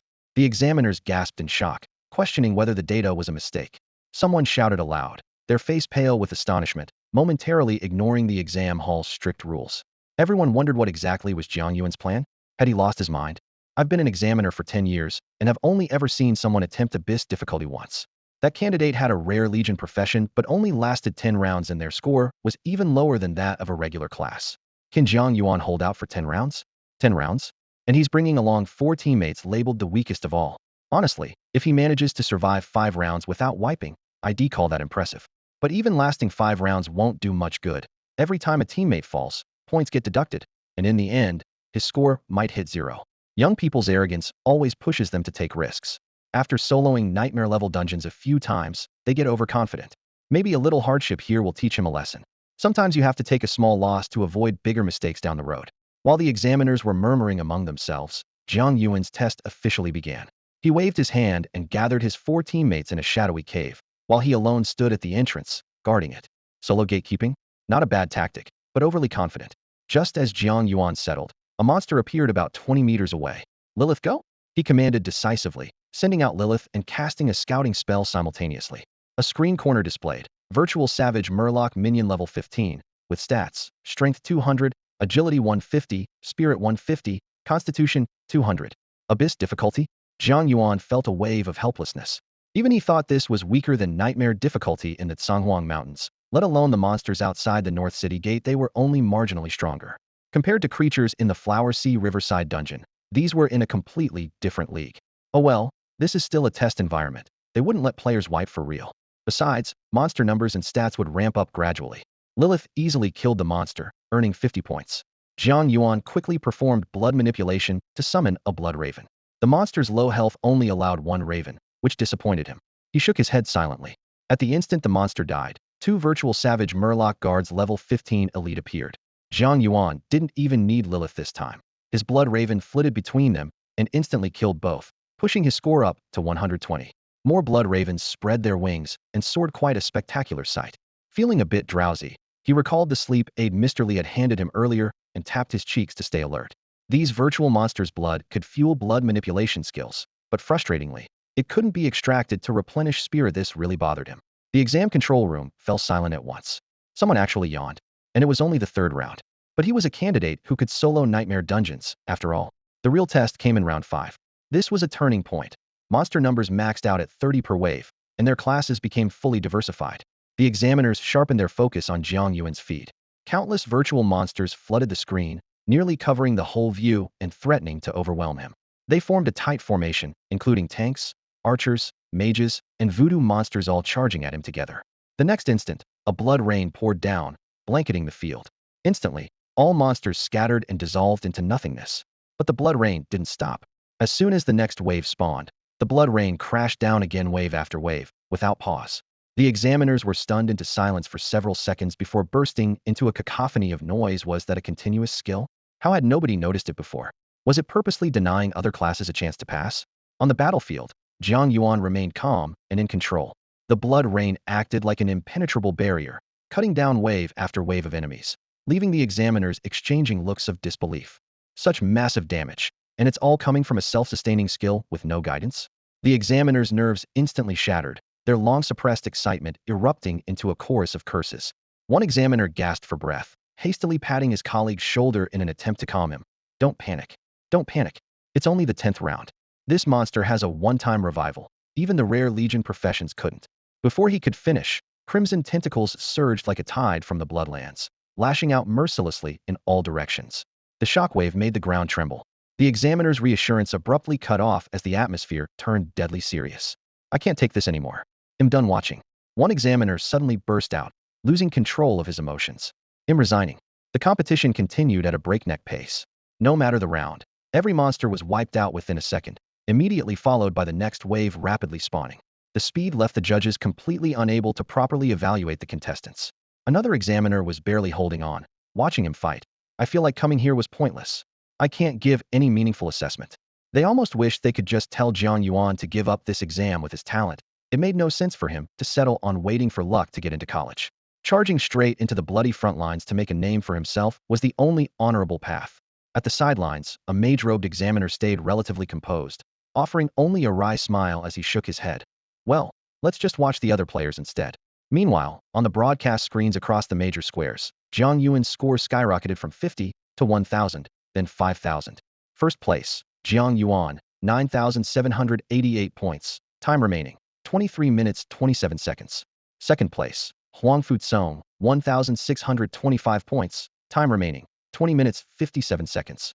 In the squares where broadcast screens were set up, those familiar with the Gaokao process were enthusiastically discussing this year's virtual teammates and the competition environment. Suddenly, a massive shakeup in the leaderboard quickly grabbed everyone's attention. What's going on? Is this the second round scoreboard? Only 6 minutes in, and he's almost hitting 10,000 points? My goodness, he's already surpassed 10,000. How on earth did Jiang Yuan manage this? Is he farming points? His score is rising so fast, I can't even keep count.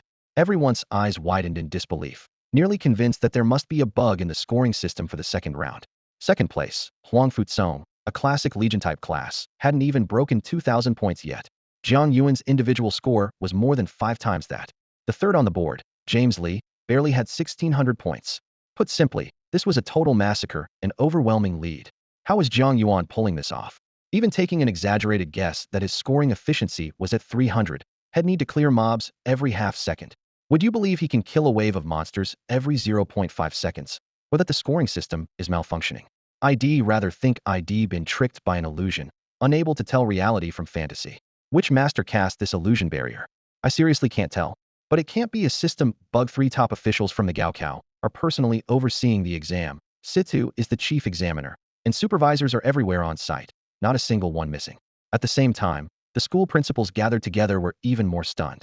Being versed in the education system and data analysis, their shock ran deeper. Jiang Yuan's scoring efficiency was at least 400 and the difficulty was Abyss level. Even at Abyss difficulty, he kept instantly slaying monsters. This kid could totally be sent to the front lines for bloody battles, right? Bloody battles at the front might be a bit of an exaggeration, but sending him to mop up in the rear battle squads should be plenty. Even so, this wasn't the whole story. The gap was still massive. Wang Shenglin wore a smile and waved his hands, saying, "You're all flattering him too much. Our little Jiang still has a lot to learn." The other principals, growing impatient, muttered, "Jiang Yuan's already stayed back in Jingbei. Let's stop being so polite."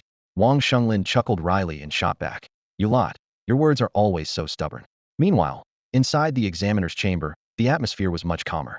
The examiners were completely unfazed by the outside chatter, focusing intently on critiquing each candidate's performance. Huangfu Song lived up to his Legion class reputation. His move forming the position was powerful, instantly boosting teammates from 0 to elite-level combat strength. The downside, his combat tactics were still immature and somewhat rigid, but with careful training back at the academy, he was sure to become an excellent new talent for the Molten Fire Legion. In contrast, Wang Lan's performance was far more flexible.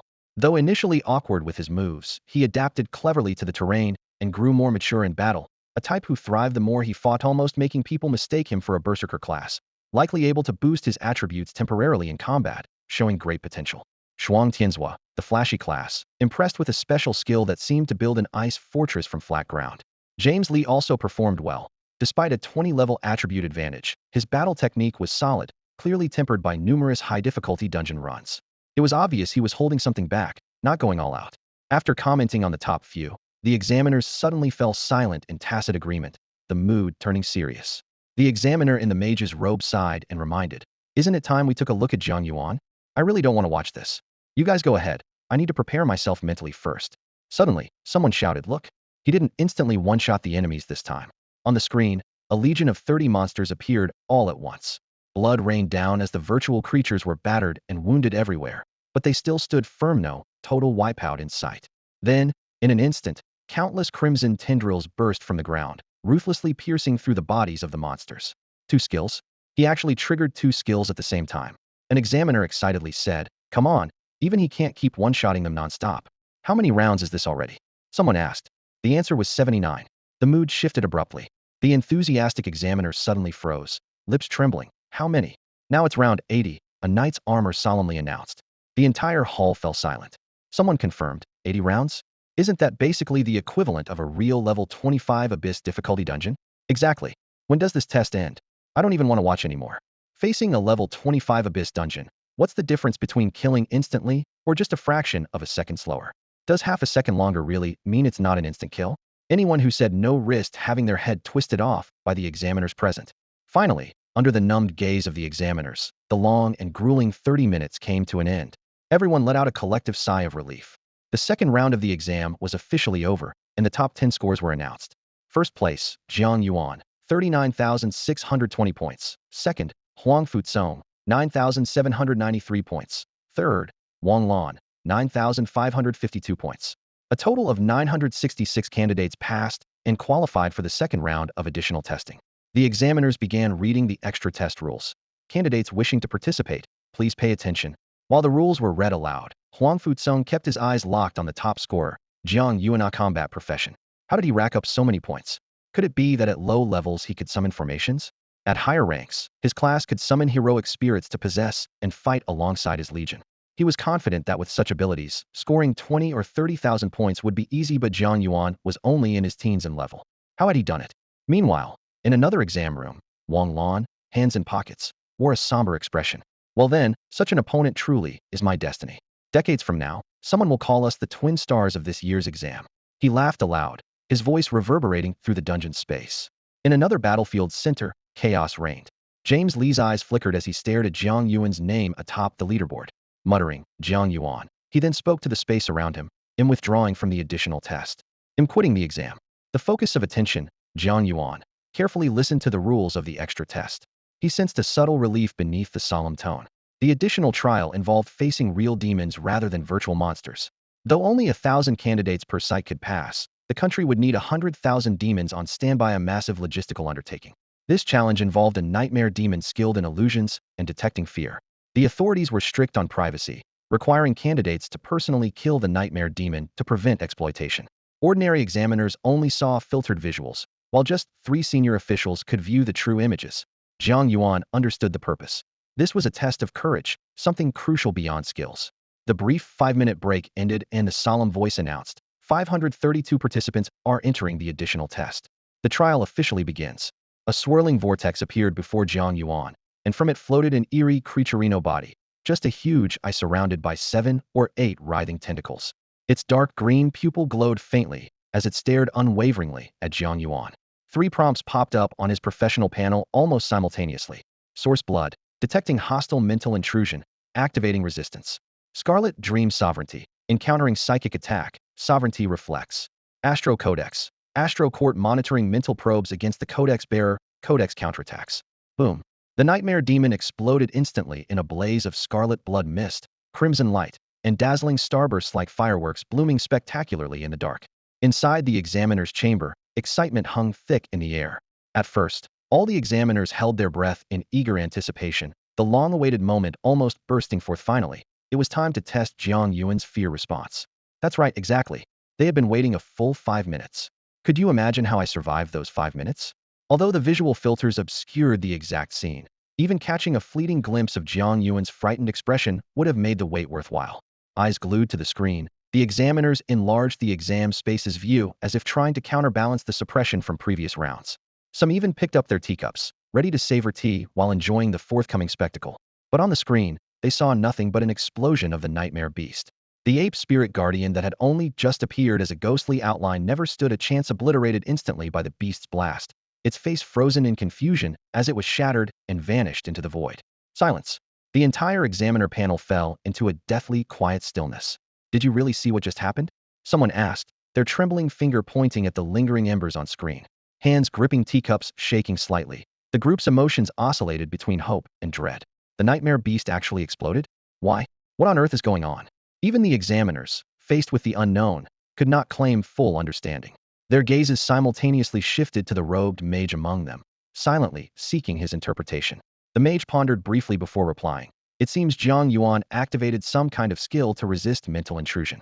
The level is exceptionally high beyond what the nightmare beast could endure. What kind of resistance skill could blow up a nightmare beast like that? Someone doubted. That beast's not ordinary. It's one of 70-level abyssal plague creatures personally retrieved by Seacombe, spawned by the mother of nightmares, one among 100,000 special mutants. Its psychic probing ability alone is formidable, comparable to a level 40 advanced creature. Plus, it's empowered by the exam space's strong energy. The mage's expression grew grave as he shook his head. Don't get caught up in the details for now. What matters is what we do next. One examiner suggested, send in another nightmare beast? Maybe Jiang Yuan's resistance only works on this specific species. The mage quickly dismissed the idea. Don't be foolish. Didn't you see that ape guardian's fate? Even without Jiang Yuan's abilities, that space wouldn't let nightmare beasts enter so easily. How many beasts do you want to throw in before we get any results? I'm not keen to write endless failure reports. Just as frustration settled over the group, the armored knight suddenly slapped his forehead and brightened. Didn't he bring a pet? Let the nightmare beast probe, the pet maybe that'll break through. Yes. Someone agreed. If direct probing on the candidate fails, the pet might show similar fear responses. It's well known that battle pets or magical pets usually start from level 1, and it's rare for high-level pets to accept low-level masters or develop real combat synergy quickly. The knight's idea was indeed clever. The mage gave him an approving glance. That's a solution. You write the next report, knight. Everyone nodded in agreement, assigning him the follow-up duties. Song Ziwen. Send Jiang Yuan a message, make the arrangements. The examiners instructed. As a messenger, Song Ziwen was numb, mind blank, mechanically following orders. Next, we will dispatch another nightmare beast. Candidate, stay away from the vortex and do not allow the beast to probe you directly. Place your pet in front of the vortex. It should be visible to the beast. In the candidate's chamber, Jiang Yuan finally exhaled in relief. He had feared this round might be a zero score, but now the target had shifted to Lilith's fear instead. Don't resist, Lilith. Jiang Yuan quietly urged his pet. Our score depends on you this time. The cartoon-like bat looked confused but obediently flew to the vortex's edge. Soon after, a nightmare beast slowly appeared on screen. Fixating on the cartoon bat, its body began to transform, the left half radiating a crimson glow, the right half engulfed in black flames, its aura uncanny and formidable.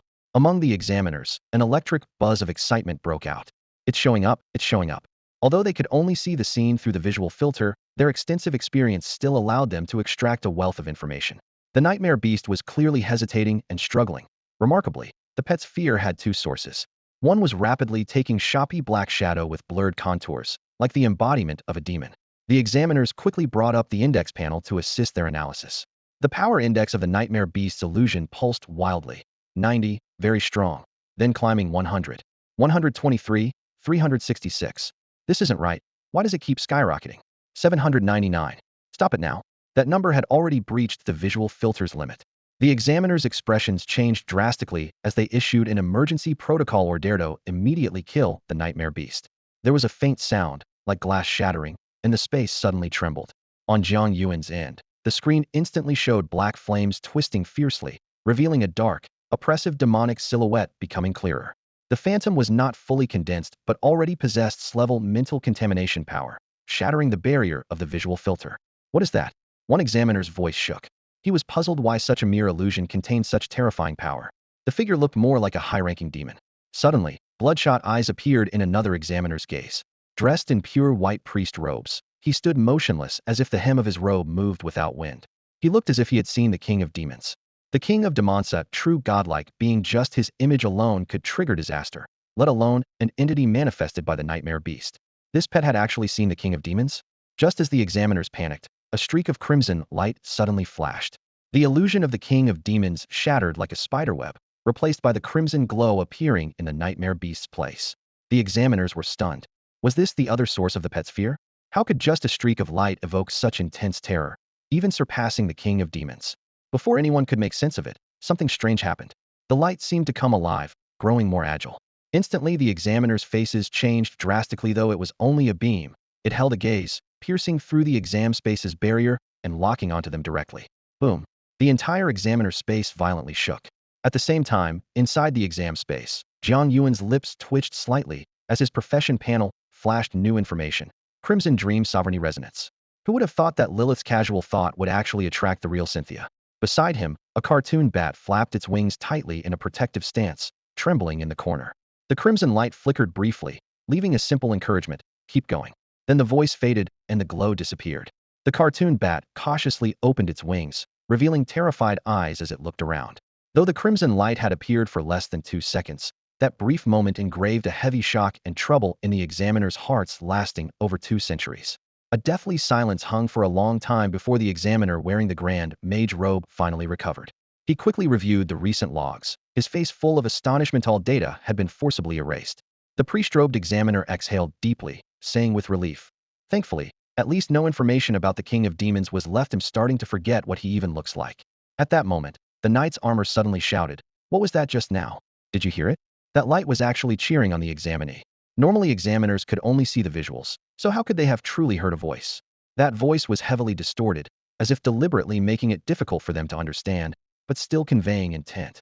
The knight questioned, what kind of monster did Jiang Yuan actually encounter? The mage-robed examiner silently stepped back from him, warning calmly, "Watch your words. Don't jump to conclusions."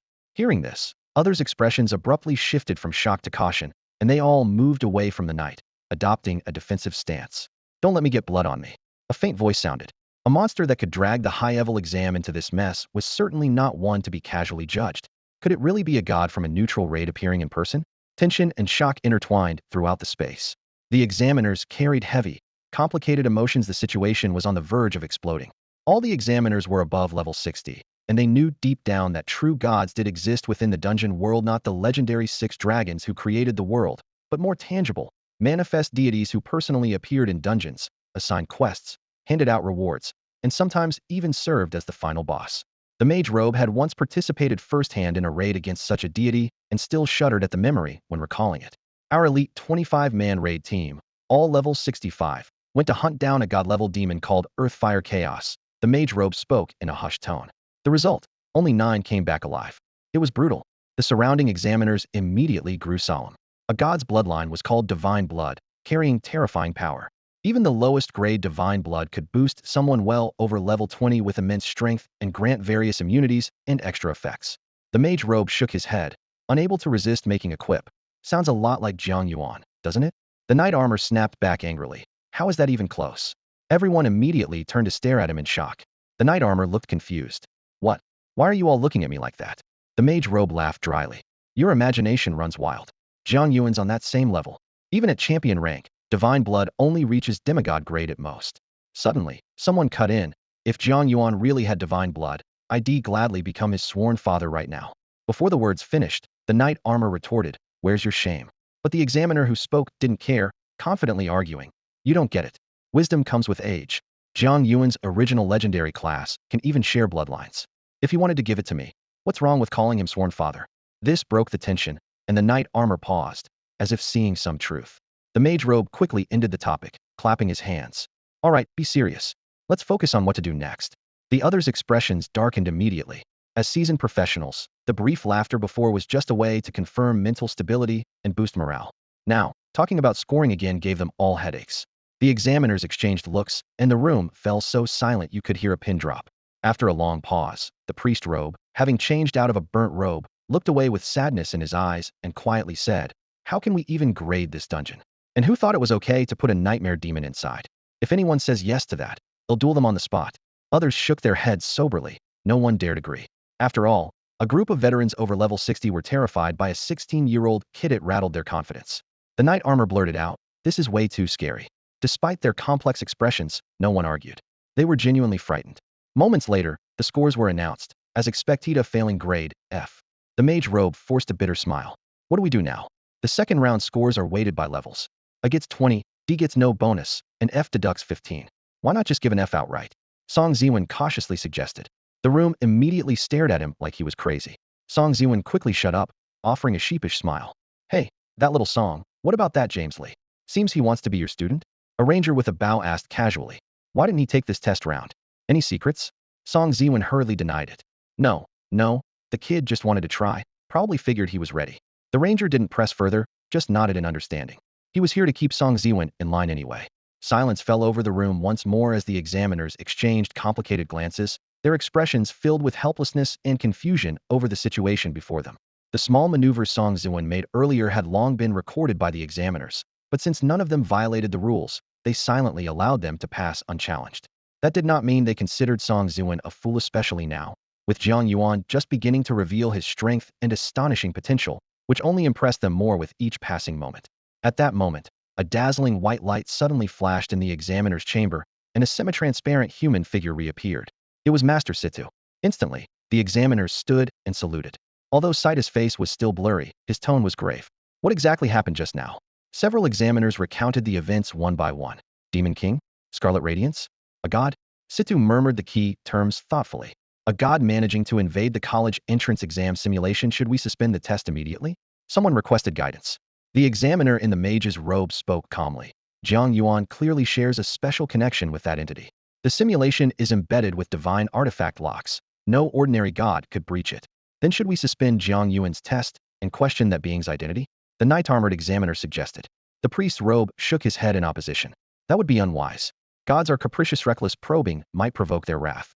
Furthermore, since that being deliberately blocked information yet hinted at a link with Jiang Yuan, it clearly does not want us interfering. The mage agreed. Saida's expression darkened as he decided. For now, we observe quietly. This matter is top secret. Everyone must sign a non-disclosure agreement for 1 year. Then turning to Song Ziwen, he added, as for you, I will personally request Minister Wei to block this memory from your mind.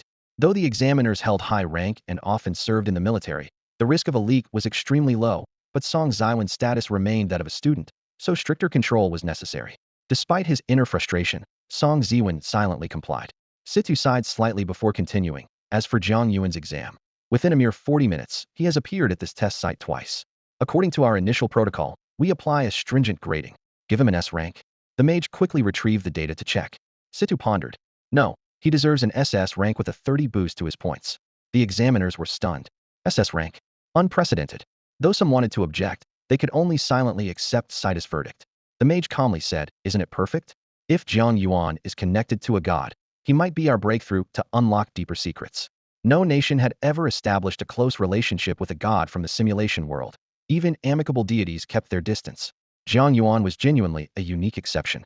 For this reason, the examiners expressed no complaints about Saida's secrecy order, nodding their assent unanimously.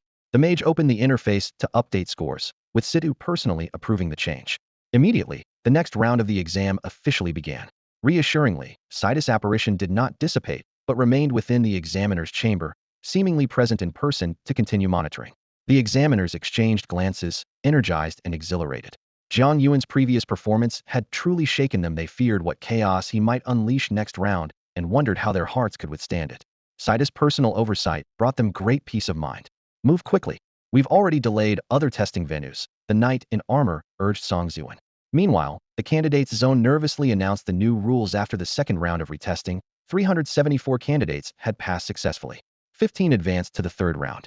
The third round will be held jointly across all nationwide exam sites. Here are the top 5 rankings. First place, Jiang Yuan, SS rank. Second place, Wang Lan, S rank. Fifth place, Huang Fuzong, A rank. After the results were posted, candidates had 5 minutes to make their own decisions. The theme of the next phase of testing was announced: the bloody battlefront. No way.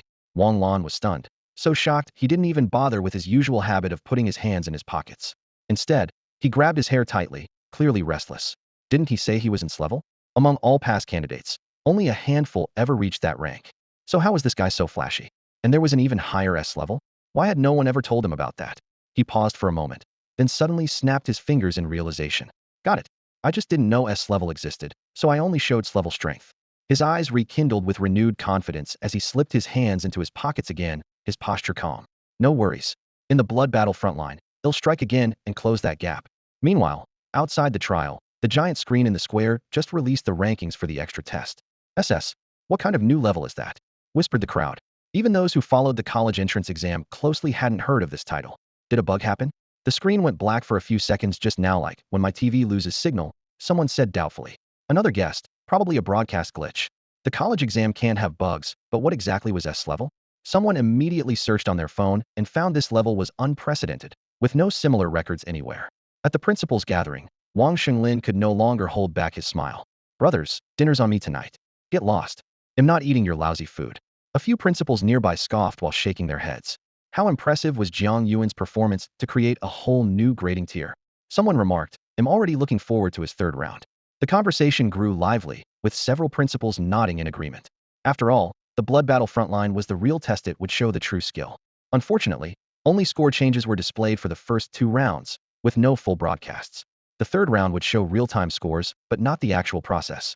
The blood battle was too brutal to film or broadcast. Don't worry. When Jiang Yuan comes out, I want him to personally tell you all how he played, Wang Xinglin said excitedly, his eyes sparkling. Someone shot back coolly, don't pop the champagne just yet. Jiang Yuan's spot as top scorer is secure, but this round is the national joint exam.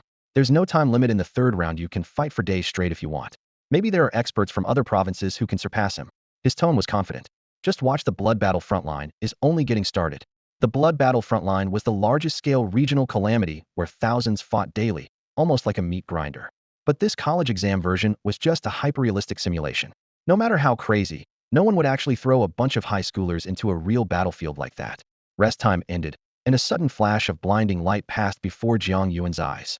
When it faded, he found himself standing on a barren land stained red. This was the blood battle frontline. As the progenitor of the pure blood, Jiang Yuan keenly sensed every inch of soil beneath his feet. The thick stench of blood assaulted his senses, blood of the living, blood of the dead. The mixture of human and demon blood made it impossible to distinguish. The Xingming Tribunal's simulation tech really was astonishing, Jiang Yuan thought in awe. The Xingming Codex kept prompting him that he could take control of the local domain, confirming this was still part of the exam's instance. Such a lifelike battlefield environment meant tremendous danger and challenge. Lost in his thoughts, Jiang Yuan suddenly spotted a squadron of wicked birds circling in the sky, rapidly closing in on his location. With sharp, piercing cries, 3 wicked birds dove down like arrows. With a sudden whoosh, Lilith transformed into a bat and struck swiftly, tearing the 3 evil birds to pieces in an instant. At the same time, 5 blood crows spread their wings and circled tightly around Jiang Yuan. The point system flickered, securely crediting 300 points to his account. In the examiner's chamber, those watching were not surprised by the scene. The armored knight scanned the virtual battlefield with steady eyes, his battle instincts unerring. Jiang Yuan seemed to have chosen to act alone. Given his strength, such a choice was hardly unexpected. Within this virtual simulation, several teammates were scattered about, and the candidates could either seek out allies or adopt guerrilla tactics, ambushing small groups of abyssal enemies. This scenario emphasized freedom of action, faithfully recreating battlefield conditions far beyond the delicate greenhouse tests of previous rounds. Before long, under intense scrutiny from the examiners, Jiang Yuan faced an onslaught from a demon squad. Swords drawn and tension thick, his score suddenly surged by 1,500 as enemies fell one after another. The examiners murmured among themselves. Have you counted his blood crows? Their numbers keep growing, no rest at all. A classic fight-to-fight approach. The robed mage declared gravely. He possesses skills for sustained combat. This class is perfectly engineered. The armored knight frowned. He can't seriously be planning to grind for 3 days straight? The mage shook his head. No, given how he's performing, it could be for an entire month. Silence fell among the examiners. The difficulty of the third round was constantly increasing. The monster's attributes strengthened moment by moment. A whole month. The difficulty must be close to a level 30 deep abyss dungeon. One voice murmured darkly. Another clicked their tongue. That's just insane. Absurd, but you know what? I actually think something that absurd might really happen. Several examiners spoke in overlapping tones, each filled with complex emotion. Meanwhile, on the battlefield, the blood crows multiplied, a crimson cloud drifting low in the air. Scores skyrocketed. 5230, 7950, 13,200. The scarlet glow coalesced into a relentless torrent, surging toward the bloody front lines. At the same time, Wang Lan, ranked 3rd, had only 3,000 points, a full 4-fold gap that kept widening. If it weren't for Jiang Yuan, Wang Lan would probably take 1st place in the northern province, maybe even top the nation. One examiner sighed, emotions tangled and deep. All eyes focused on Jiang Yuan, wondering how long he could hold out. The robed mage pondered, glancing toward Sitong, who remained silent nearby. Sir, Should we consider raising the difficulty acceleration on Jiang Yuan's side a bit? Sitong said nothing, his expression grave, hinting at underlying unease. Since the video feed had been wiped, he asked again, "You said just now the Devil King's phantom disrupted the visual filter?" The examiners exchanged glances, hesitating. "Sir Sitong, what's wrong?" Before any answer came, Sitong suddenly vanished, leaving only a voice echoing. "Immediately halt all exams." The robed mage's face went pale with urgency, shouting, "Quick!" "What happened?" The armored knight moved while operating controls and asked, "What's going on?" The mage replied gravely, "If the Crimson Radiance power projected into the exam simulation is due to Jiang Yuan, then how did the Devil King's phantom break past the visual filter?" He paused, expression tense. "Because the Devil King has already infiltrated it." The examiners' faces drained of color, heavy with dread. "We were careless. There's no way to continue operating the exam simulation now."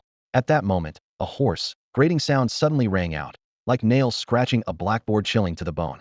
It was as if thousands spoke at once, the voice spreading rapidly throughout the entire testing simulation, from the simulated battlefield to every corner of the examiner's chamber.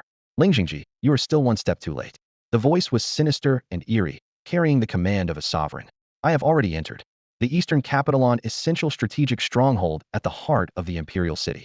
Side by side stood Sifang Jingyin and Ling Jingji, their figures swaying with the wind, poised elegantly in midair, their gazes as cold and sharp as blades. Opposite them, the Demon King was pierced by countless golden chains, yet wore a contemptuous smirk. He sneered, "Humph, you're even faster than I expected, but you are not the true masters of the dungeon core. My power has already infiltrated it. You've come too late." Ling Jingji refused to show weakness. Raising his hand as if grasping a weapon, a gleaming glaive suddenly materialized, which he hurled fiercely. The glaive transformed into roaring lightning mid-flight, striking fiercely into the Demon King's chest. Still, the Demon King chuckled darkly, "No matter, this clone is yours to keep. After all, it's thanks to your testing system that all these gifted ones can be swept up in one net." Situ coldly countered, "Empty threats. The dungeon has always been under our surveillance. Your intrusion into the core won't amount to much." The Demon King's grin turned sinister. "Huh, it's enough to deal with those puny kids. As long as there's any interference within an hour, the core will spiral out of control. Heh, within 100 miles of this city, no one will survive. And after that hour, you tell me, how many will remain alive inside the dungeon?" His clone disintegrated into ash the moment he finished speaking, vanishing without a trace. At the same time, the apparition of Wei Dinghua appeared with a grave look. "The candidate dungeon is collapsing. He intends to exterminate all the candidates. Where are the examiners? Send them to rescue the students." "Not possible. The core is extremely unstable. The examiners cannot act recklessly." Ling Jingji frowned tightly. "I need them to work from within to help smooth out the chaotic energy flow. Otherwise, the entire eastern capital will be leveled." "That bastard, how did he even breach the core? Could there be a traitor?" Ling Jingji clenched his fists, his eyes flashing with electricity. "We'll investigate later."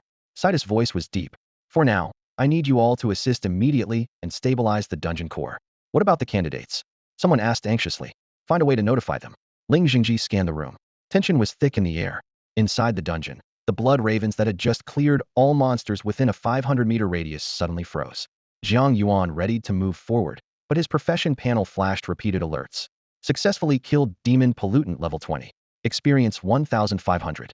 Squinting, Jiang Yuan suddenly saw the space around him warp.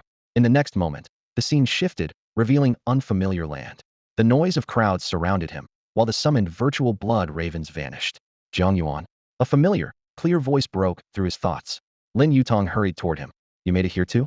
Jiang Yuan quickly cast a scouting spell to confirm her identity before asking in a low voice, "What exactly is going on here?" Lin Yutong's expression eased slightly. She whispered, "I was just fighting two Heartstealer lizards and suddenly got teleported here." "No matter what, at least you're here," she said, scanning the area as more candidates converged from all directions. She quietly pointed to a figure in the crowd. "Hey, that's Huang Fukong. We're from the same batch." Some of the candidates recognized each other and whispered softly. Jiang Yuan remained vigilant, exchanging quiet observations with Lin Yutong. Suddenly, a steady voice boomed from the sky overhead. "Candidates, I am Wei Dinghua." The announcement caused a stir. Some exclaimed, "Minister Weiss here? Does this mean there's an extra exam?" Excited chatter filled the air, but Jiang Yuan's brow furrowed deeply as unease crept over him. When he last spoke with Wei Dinghua, his tone was relaxed. Now it was heavy with gravity. The truth was grim.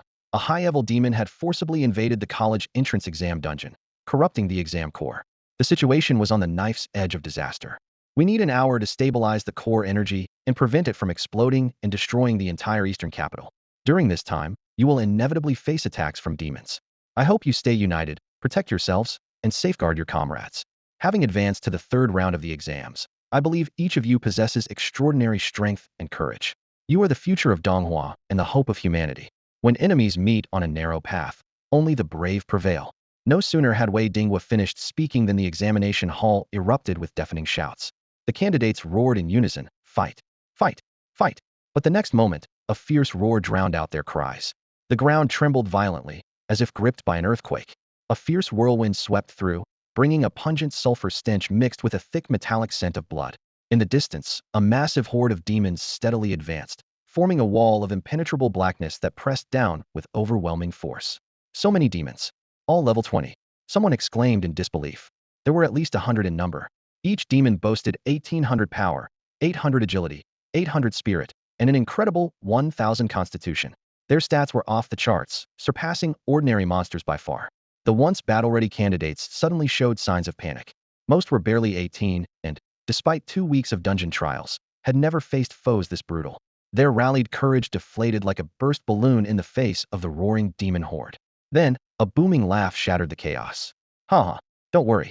A man strode confidently to the front, hands in pockets, his back turned to everyone. Even bearing your hopes, I, Wang Lan, can cut down all demons, he declared and charged ahead. His skills flared instantly as he transformed into a spear-shaped phantom, stabbing straight at the frontline demon. But a few demons swung giant axes in unison, bang. The spear illusion shattered on impact.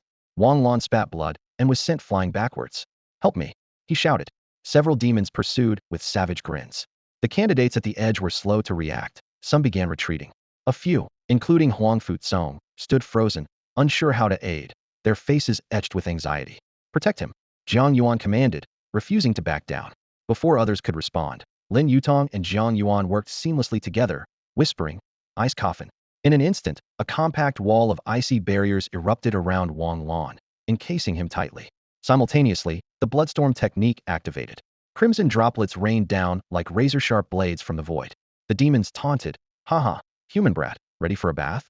A moment later, the blood rain struck with thunderous crashes.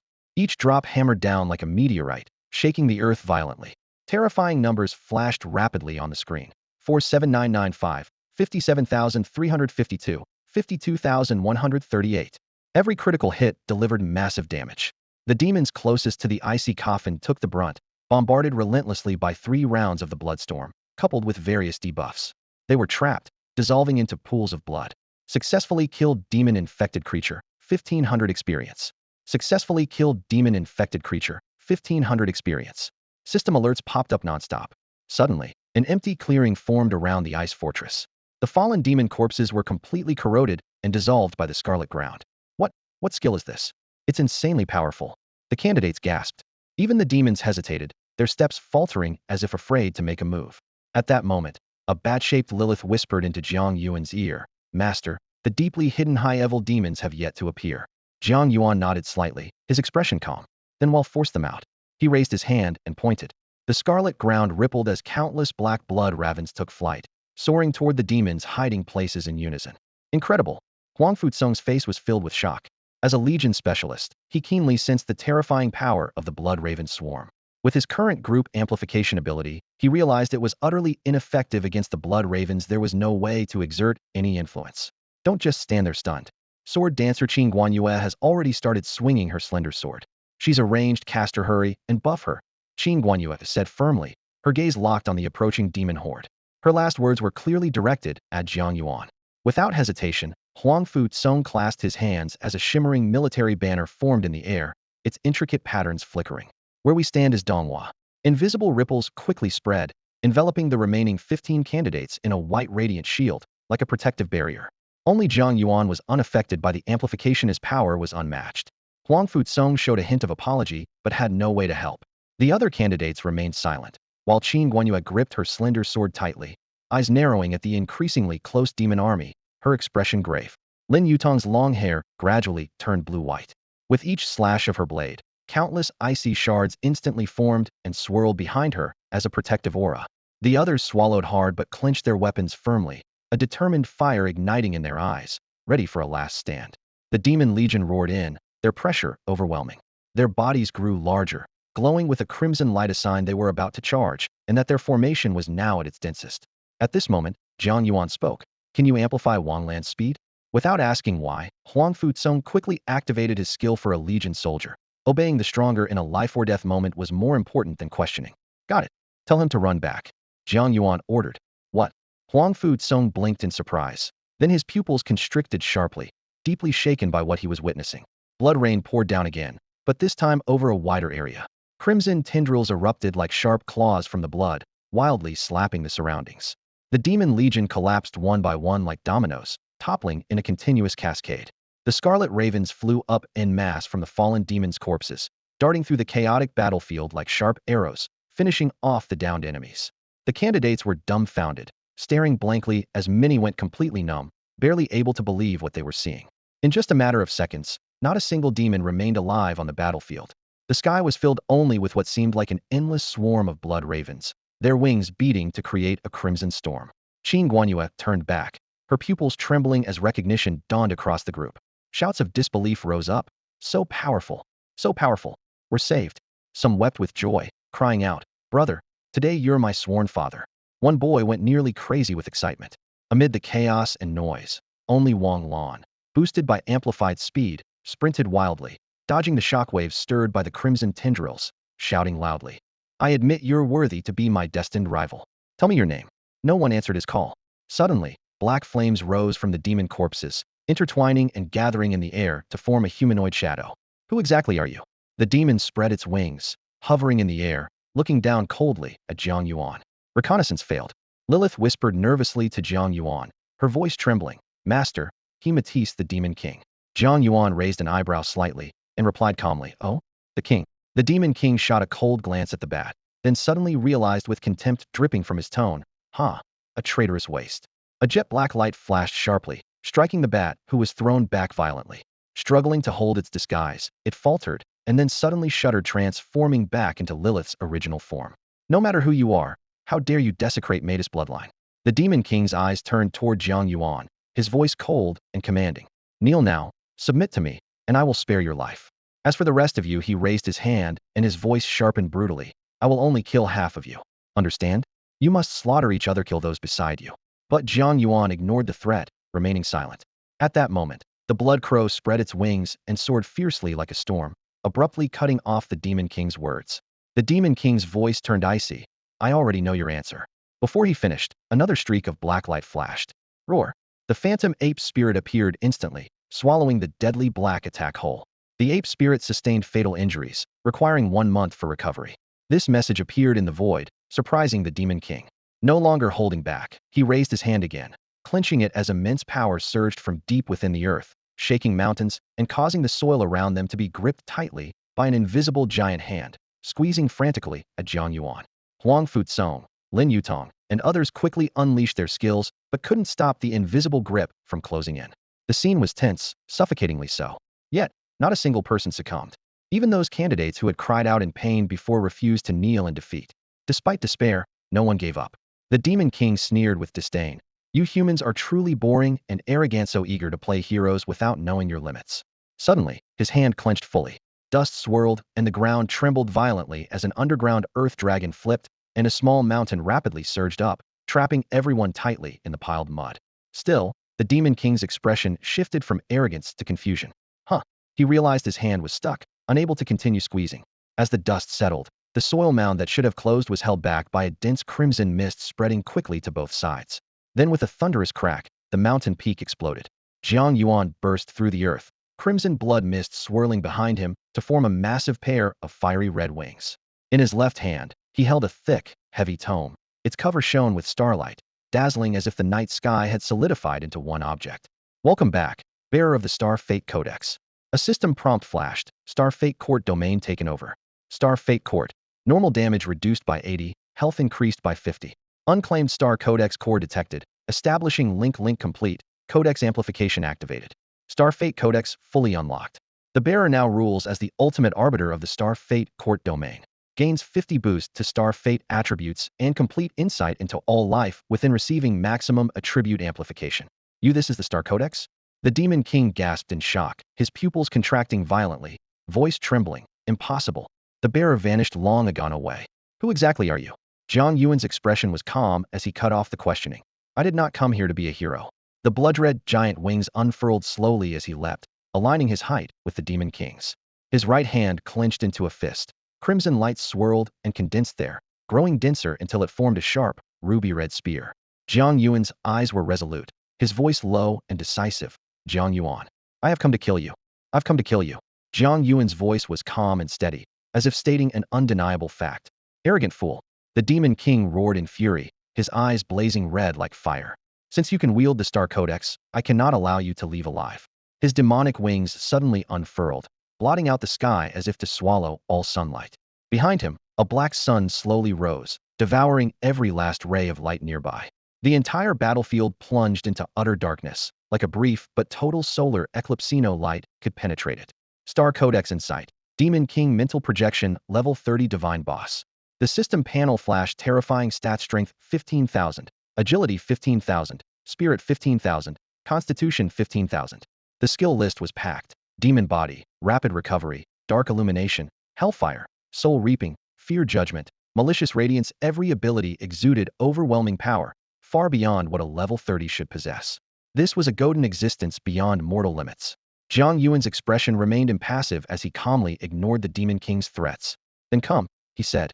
The crimson spear suddenly thrust forward, brimming with merciless intent, driving toward the demon.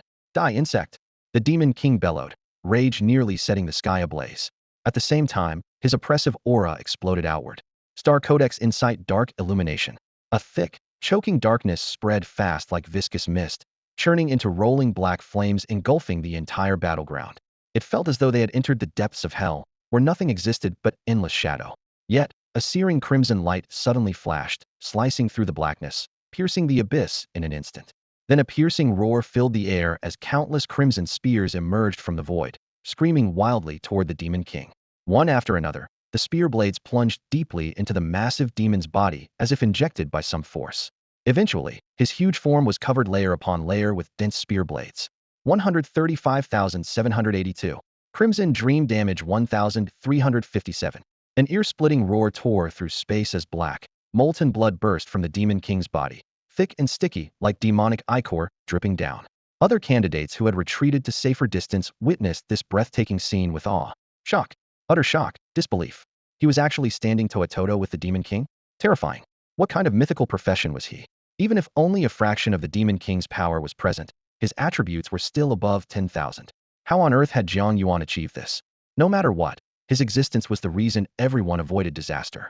That darkness had almost swallowed them all. Now, seeing Jiang Yuan, the crowd's eyes were filled with reverence. Jiang Yuan's face remained expressionless as he summoned another crimson spear. Each crimson dream strike exacted a brutal cost of 1,500 spirit points, staggering to behold. But his own attributes were equally astonishing. Jiang Yuan level 1,676.35 strength, 15,607,800 agility, 15,648, 7,824 spirit, 15,955, 7,977 constitution, 15,985, 7,992. With spirit power like this, a 1,500 cost was merely a drop in the ocean. The Demon King let out a harrowing wail, then suddenly burst into mocking laughter, his voice dripping with scorn and anger. Haha, is that the best you can do? As expected, you haven't fully mastered the power of the Star Codex. Jiang Yuan said nothing and continued unleashing his skills. A blood rain poured down, crimson spikes suddenly thrusting up from the ground, and an endless swarm of blood-red ravens surged into a tornado that fiercely engulfed the Demon King. The Demon King laughed loudly, spreading his arms wide. It doesn't matter. You can't deal me any fatal damage. Fight me all you want, even for an hour. But as his gaze swept the surroundings, the arrogance on his face slowly gave way to concern. What about them? Star Codex Insight, Hellfire. A scorching firestorm rained down from the sky, targeting the area where the candidates had gathered. The ice coffins burst open, war blessings and blade barriers activated, and every candidate fought desperately, unleashing their abilities to fend it off, but the scorching flames could not be stopped. Time slipped away quickly.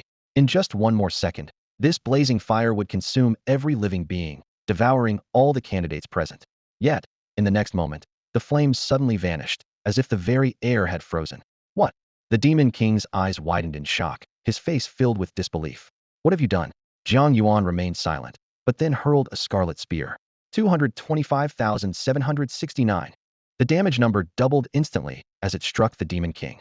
What have you done? The Demon King roared, his face twisted in madness. Jiang Yuan's reply was calm and concise. As you wished, he'll fight you for an hour. You drain my spirit. The Demon King finally sensed the problem, terror flickering in his eyes. Demon King. Power, 15,000. Agility, 15,000. Spirit, 0. Constitution, 15,000. This can't be. My spirit capacity has dropped to 0? Panic showed clearly on the Demon King's face. Before he could finish, the blood rain swept downward again. 30,235 Crimson Dream damage, 302. Target's spirit capacity reduced to 0, increased 100 damage penetration. Jiang Yuan commanded countless blood ravens to attack relentlessly. 11,279 Crimson Dream damage, 112. No. How can you hit my true body? The Demon King was on edge, completely unhinged. Target spirit capacity zeroed. Crimson Dream damage redirected upstream to attack the core. The Demon King screamed in despair. You tell me, Jiang Yuan said coolly, his skills unrelenting. One of the powers granted by the Star Commandment Star Codex inside allowed him to perceive the true essence of all life in the domain, including himself. He finally understood the real effect of the 1 Crimson Dream damage. It directly reduces the enemy's spirit capacity.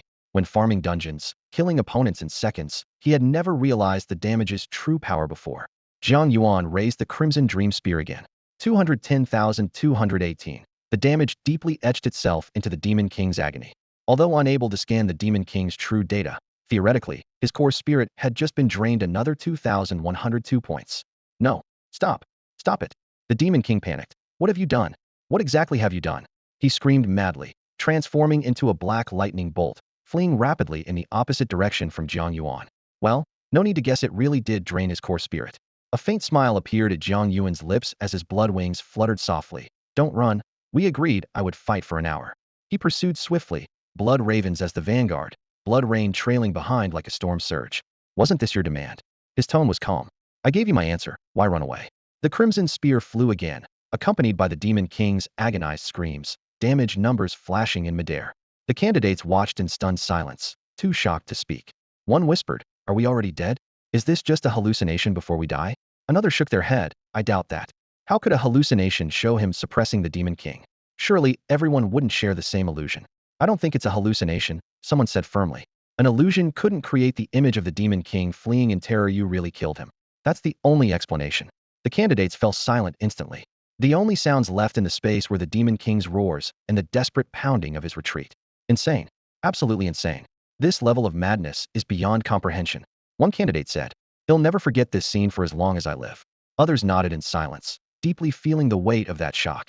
Outside the core of the eastern capital dungeon, the 3 crowned warriors Wei Dinghua, Ling Jingji, and Rin Finjiang held their breath and focused intently, painstakingly stabilizing the chaotic surges of energy. Every second was a race against death. Each moment of delay sharply reduced the candidates' chances of survival. The pressure was immense, yet impatience was impossible. One tiny mistake could condemn the lives of tens of millions in the eastern capital to utter ruin. Even these 3 exalted heroes had to proceed with utmost caution, carefully advancing step by step. Suddenly, Wei Dinghuo's hands froze briefly, his brow furrowing. Ling Jingji and Ren Fengyang instantly noticed, nervously asking, What is it?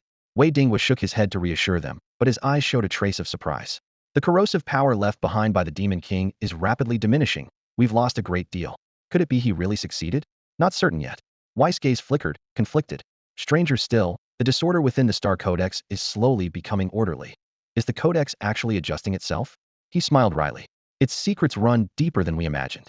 Right now, the most important thing is whether we can buy some Timmy at least 15 minutes in advance. 15 minutes is priceless. Sidus' expression lightened slightly, hope flickering in his eyes. Even just 15 extra minutes meant the chance of saving more children. All 3 understood full survival of the candidates was impossible. The weakening of the Demon King's power may simply be natural exhaustion from slaughter. After all, the Star Codex had been sealed off, disconnecting inner and outer spaces. Faster, even faster. Ren urged, his gaze blazing. Wei nodded slowly. The Crown Trio's nerves were taut with tension. Meanwhile, inside the Gaokao dungeon, curses and howls layered endlessly, mournful cries rattling every eardrum. Suddenly, a furious roar cut through the chaos. Enough. I bestow upon you the title of Demon Duke, second only to me. You may even borrow my 30,000 elite troops to help you claim kingship in the abyss. In an instant, All candidates froze as if plunged into an ice pit. No one expected the infamous, textbook-dreaded Demon King to be pleading for mercy from an ordinary candidate. And worse it was to Jiang Yuan, to whom he bowed in submission. The blood raven spread its wings, relentlessly pursuing the Demon King under Jiang Yuan's calm command. Finally, the demon halted its flight, body swelling rapidly, bracing for a last desperate battle. Star Codex, Insight Self-Destruct.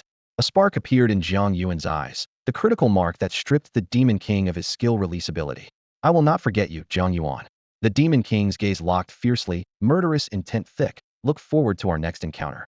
Don't be so eager. Jiang Yuan replied coldly. Behind him, a crimson blood moon instantly rose, bathing him in a scarlet glow.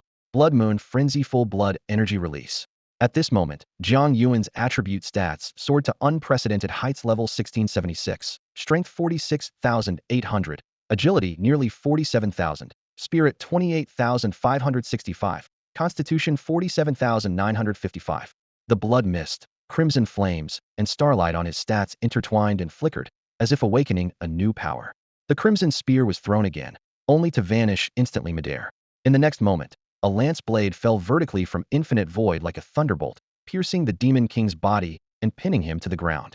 The damage was immense, 374, 237 points. It's not time to say goodbye yet. Jiang Yuan retracted his hand, battle fervor burning. Meanwhile, a belated, piercing wail suddenly erupted, shaking every candidate's eardrums with agony, as if tearing their souls apart, conveying the deepest fear and despair to every heart. Under the cold light of the blood moon, the demon's body was pierced by a long spear driven deep into his chest. The sharp spearhead punctured through him, causing blood to gush out like an inverted waterfall, splattering backward and staining the ground crimson. His massive wings twitched weakly, struggling to lift him but trembling helplessly instead. Time seemed to freeze in that moment, the whole scene heavy and silent. This brutal sight was etched deeply into the eyes of all the examinees, making it impossible to look away. At that moment, a rain of blood began pouring down again, each drop like a bead of fresh scarlet. Suddenly, a flock of ravens swooped in, relentlessly diving toward the Demon King's fallen body. The examinees stared blankly, eyes deep with emptiness, frozen in the deadly struggle before them. The Demon King fought desperately, craving death but denied release. His expression of despair and agony tightened the heart painfully. Has he always been this strong? Qin Guanyue asked stiffly, turning her head with disbelief in her eyes, stunned. I just found out myself, Lin Yutong replied with a faint smile, though her gaze never wavered from Jiang Yuan.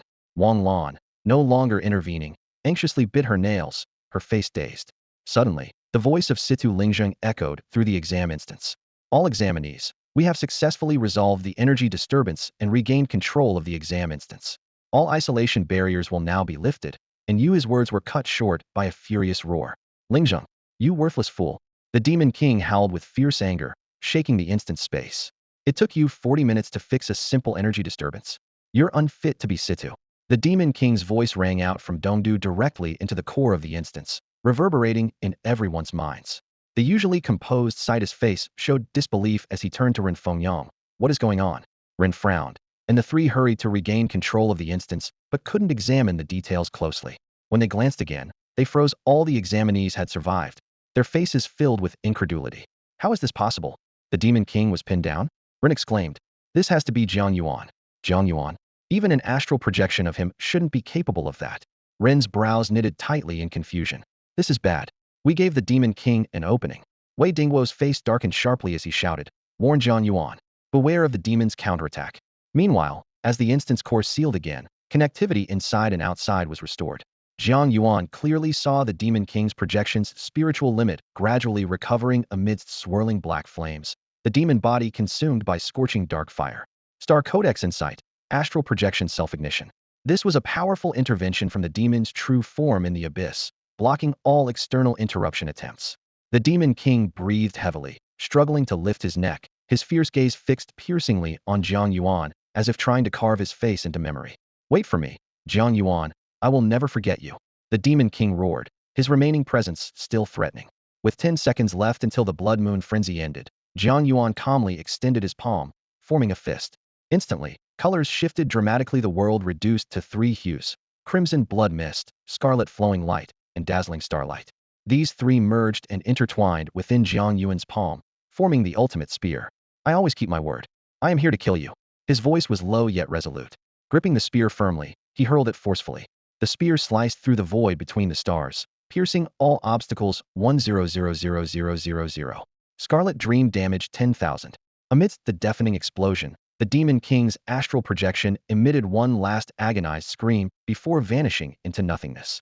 Only a rainbow light stretched for dozens of kilometers remained, brilliant and expansive, illuminating the expanse of the instant's wilderness.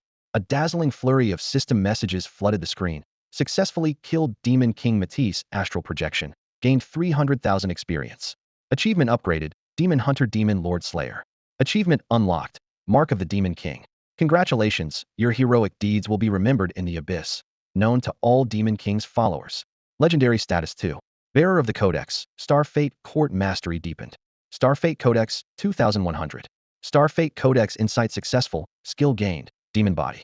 Amidst this triumphant cascade of victory messages, Jiang Yuan's level soared to 17. Inside the Gaokao simulation, 3 beams of light suddenly flashed and slowly coalesced into the figures of 3 crowned elites. Realizing that the core of the simulation had re-established its connection to the outside world and fearing the Demon King might seize the chance to counterattack, Jiang Yuan, the 3 men immediately teleported into the simulation without hesitation. Wei Dinghua furrowed his brows and sighed. It's a pity. I truly admire Jiang Yuan. But the teleport takes several seconds. While the Demon King can kill him in an instant before he finished speaking, they appeared firmly within the Gaokao simulation in just 2 seconds. What met their eyes was the harsh scene of the Demon King's mental form about to self-destruct, alongside a brilliant rainbow light piercing the dome. The unfolding situation surpassed the 3 men's expectations. Ren Fengyang widened his eyes in surprise. Did I see that right? The Demon King actually ran away? This defied all logic. Upon regaining power, his first move should have been to eliminate Jiang Yuan. Wei Dinghua frowned thoughtfully, while Sidus' gaze flickered uncertainly as he wondered, what did Jiang Yuan do that made the Demon King's immediate reaction to flee? Ren Fengyang suggested, let's replay the simulation battle footage. We need to understand exactly what happened. Wei Dinghua nodded slightly. The turbulence will take time to sort out. For now, we should calm the terrified candidates. The 3 turned their attention to the group of exam takers. At that moment, one candidate shouted excitedly, Jiang Yuan, I'm Wang Lan, and I admit you're stronger than me now, but I'm just as worthy of that crown title. See you at next year's national competition. Well settled. Who's the real hero then? Sidus' lip twitched slightly as he suppressed his reaction. Send them back first. Wei Dinghua agreed. Basic scans show no candidates were harmed by the Demon King. Sida gave a small nod. In an instant, white pulses of teleportation light rippled across the candidates' bodies. Sidus' voice was calm. We're sending you back to your exam halls now. The examiners will ask you about what happened later. Don't worry, we guarantee your safety. One by one, the candidates vanished in light, leaving only Jiang Yuan standing in place. Immediately, the entire exam simulation rapidly shrank, transforming into a room resembling a reception hall. Across from him, the 3 prominent figures appeared. Jiang Yuan was about to stand and greet them, but Wei Dinghua waved him off. No need for formalities. Time is short. Get straight to the point. What exactly happened? Ren Fengyang pressed urgently. How did you kill the Demon King?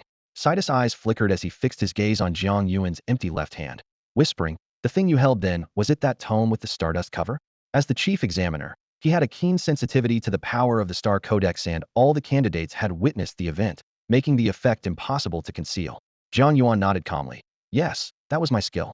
Ren Fengyang suddenly understood. No wonder you've been diving deep into the simulation, Ladle ISO. It was to get that. Jiang Yuan felt somewhat embarrassed. Please forgive me. I promised you that as a reward. There's no need to apologize further. Humph. There's no need anyway. Ren Fengyang waved his hand with a smile. Who in the field doesn't carry secrets? Wei Lao told me himself that he's been ascended for a long time and only exists as a mental projection now, yet I still trust him. Don't talk nonsense. Wei Dinghua shot him a glare, but was helpless. Situ cleared his throat, cutting off their banter. Since you can wield the Star Codex's power, what's the farthest range you can exert it? A province? A city? Wei Dinghua pondered. For now, probably not even that. The atmosphere grew heavy in a heartbeat. All 3 fixed their gazes on Jiang Yuan, waiting for him to reveal the truth. Jiang Yuan shook his head and answered softly, for now, yes. The 3 crowned candidates quietly echoed his words in unison, their gazes meeting, each able to clearly see the shock reflected in the other's eyes. Over the years, they had all carried their star tablets, but still hadn't fully understood the power and secrets hidden within them. Yet someone like Jiang Yuan, an ordinary 18-year-old student, had already managed to effortlessly defeat the Demon King using the tablet's power. Even though it was just a level 30 clone fighting in the instance, the strength displayed was nothing short of astonishing. If this news got out, forces from all over the world would swarm in like bees drawn to fragrant flowers, desperate to claim these supernatural resources for themselves. Seeing the crowned candidates fall silent, Jiang Yuan couldn't help but ask quietly, "This isn't considered cheating, right?" His voice carried a hint of unease. Ren Fengyang froze for a moment before breaking into an exasperated grin. "No way, you're still worrying about the college entrance exam now? You just fought the Demon King and won. In some places, that alone would be worthy of a special entry in the family records." Jiang Yuan shrugged. "I already had special admission qualifications. I'm taking the exam just for the score." He spread his hands helplessly and smiled wryly. Ren Fengyang paused, then shook his head with a bitter smile. "You really never forget your original intentions. Whether that counts as cheating you have to ask Situ. He's the chief examiner." As the two exchanged words, Situ joined them with a look of mild helplessness. He gave the final verdict, "It's not cheating." Without that blow, the entire exam session would have been basically ruined. Losses incalculable, consequences far-reaching. "He'll prepare a token of thanks for you afterward." Wei Dinghua chimed in. "Don't forget, Situ is our Adventure Association's first ever S-rank evaluator, and one of my independent investigators." Ren Fengyang slung an arm over Jiang Yuan's shoulder, half joking, half serious. "Of course, I have to stand up for you." Wei Dinghua smiled faintly, adding casually, "So does that mean I'm the outsider here?" Situ declined to elaborate, turning his attention back to Jiang Yuan. "Now, I'll send you to the waiting space. Your results will be announced soon." There was no hint of refusal in his tone. Wei Dinghua smiled gently, signaling Jiang Yuan to stay calm. "Thank you, Situ," Jiang Yuan replied promptly. Situ nodded slightly. "Go rest." Inside the examiner's chamber, the previous disruption had caused some delays. The examiners were now anxiously revising and calculating scores when suddenly a loud voice shattered the silence. Knight Armor shouted, "Wait. There's a problem with Jiang Yuan's score. Before the Demon King invasion, his points had just crossed 15,000. How did it jump all the way to 500,000? 500,000 points. No one has ever come close to that score. Even if he finished at lightning speed, the number of monsters in the instance is limited. It's impossible to rack up that many points even over 6 months." Everyone turned to look at Knight Armor, their expressions complex. Mage Robe quickly investigated and explained, the instance system included the points he earned for killing the Demon King's avatar. That's why the score is 500,000. Knight Armor's eyes widened in shock. "That can count too?" Priest Robe spoke gravely. "From a procedural standpoint, it doesn't violate any rules." The examiners exchanged glances, falling silent. While procedurally sound, the score was undeniably extreme. Mage Robe stated, "I must consult Situ." No sooner had the words left his mouth than Situ approved it. Knight Armor glanced at the second-place score and asked, "Shall I release the results then?" Everyone else nodded in agreement. So, the candidates awaiting their results and the global online audience watching the live broadcast saw, at the same moment, the official screen display the third-round exam scores. First place, Jiang Yuan, 515,200 points. Second place, Wang Lan, 5,100 points.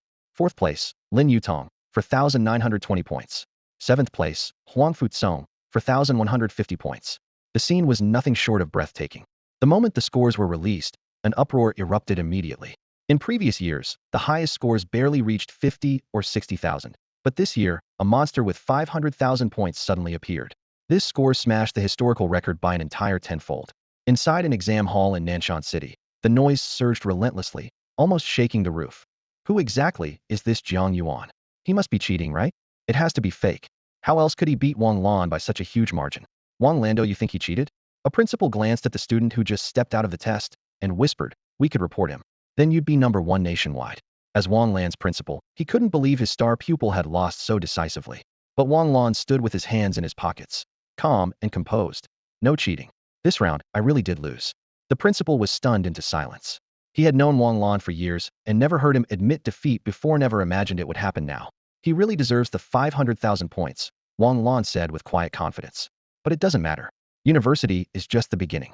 Next year, they'll face him again in the World Championship." Hearing this, the principal grew even more shocked. Just who was this Jiang Yuan to make Wang Lan bow his head? Similar astonishment and speculation quickly spread nationwide. Teachers everywhere eagerly asked students leaving the exam for details, but those bound by confidentiality agreements remained tight-lipped and cautious. The only universal consensus was this: no one was surprised by Jiang Yuan's 500,000 points. Instead, they showed immense respect. If anyone else had gotten that score, doubts about cheating or exam errors would be inevitable, but Jiang Yuan? No, completely earned it. Over in Sherman City, Wang Shenglin nearly jumped with excitement when he saw the score sheet, shouting so loudly it echoed through the halls, "My goodness! Who dare slap me? Who wants to try?"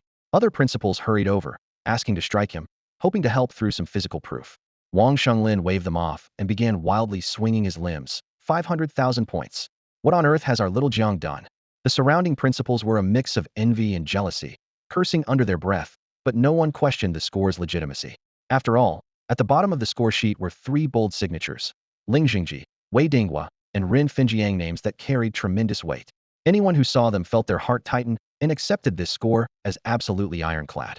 The atmosphere was electric, with everyone thinking the same thing. What kind of unparalleled genius has East China produced? This is going to be huge news for Shida-affiliated high school. Several principals sighed in admiration and said, from now on, their reputation will skyrocket. Next year's best recruits will definitely flock to Old Wang School. A few years down the road, Old Wang may even make it into the Provincial Education Bureau. Their words carried a double meaning, all because Jiang Yuan's aura was shining ever brighter. Meanwhile, Jiang Yuan had just returned from the exam instance, eagerly sorting through his spoils. His legendary rank had risen by 2 points, reaching level 3, though its true power would only show against abyssal disasters. The potential of his Star Fate Codex advanced to 2 out of 100, boosting his Star Fate attributes by 20. His Demon Hunter achievement had upgraded to Hunting the Demon King, clearly marking a new stage in strength. Hunting the Demon King increased damage dealt to demons by 50, and demons were utterly terrified of you. A new achievement suddenly appeared in the system notifications. Mark of the Demon King has taken notice of you. All demons under his command will prioritize capturing you to present to their lord. If you enter his domain, he can instantly sense your arrival. This was essentially a permanent aggro mechanic. Jiang Yuan couldn't help but gape. Both the legendary status and previous achievements were things he had earned before. What puzzled him was the newly unlocked Demonic Flesh. Demonic Flesh Level 1 allows transformation into demon form.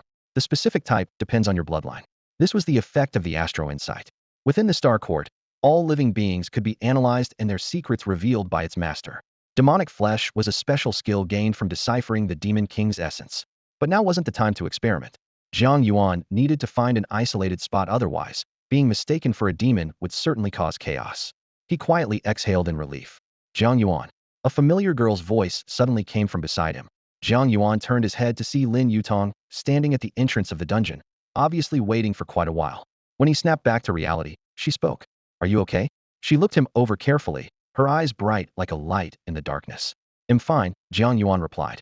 Hearing this, Lin Yutong visibly relaxed. The results for the third round are out. Congratulations. The official rankings aren't announced yet, Jiang Yuan said modestly. In fact, the 3-round scores weren't simply summed, they were weighted. Otherwise, those who scored only a few dozen points in the first round wouldn't matter. But in any case, Jiang Yuan ranked first in all 3 rounds. No matter how they weighted, you're solidly first, Lin Yutong said. This is just a formality. She didn't ask why Jiang Yuan appeared late. At that moment, a commanding voice echoed over the broadcast systems in 34 provinces of the East China Republic. The National College Entrance Exam has officially ended. Northern Province, Shimin City, Jiang Yuan. Nationwide first place. First place. Shimin City finally has a national first. The entire square instantly became a sea of jubilation. Every corner of the city seemed to be shouting his name. The broadcast screen cut to him directly. Lin Yutong smiled and stepped aside, giving the camera to Jiang Yuan. Jiang Yuan awkwardly waved his hand, thinking to himself that he would rather face the Demon King again than suddenly become the focus of national television. Luckily, the camera only lingered a few seconds before switching to other news. He let out a long breath. With the exam over, the next phase should have been school wrap-ups and invited high scorers to give lectures. Wang Xinglin had also invited Jiang Yuan and Lin Yutong to participate. However, not long after, official personnel came to pick Jiang Yuan up. After getting off the vehicle, he saw Wei Dinghua waiting. Minister Wei, Jiang Yuan greeted him. Good performance this time. Very good, Wei Dinghua said with a smile. In our investigation department, we skip formalities. We don't like all that. You've been promoted 2 levels as an investigator. He paused, his tone turning a bit serious. But the main reason I'm here is to take you to the Eastern Capital. Your reward from Sidu has to be claimed. Eastern Capital? Jiang Yuan frowned, puzzled. If it were just a prize, why would the minister personally come to get you? Wei Dinghua laughed loudly, cutting through the noise of the crowd. You spent half a day using its power, yet still don't know exactly where it is? Those words hit Jiang Yuan like a hammer blow, rippling through his mind. The end. Hearing Wei Dinghua's words, Jiang Yuan instinctively asked, the Star Codex? Yes, Wei Dinghua nodded with a smile. We think it's time you see its true form.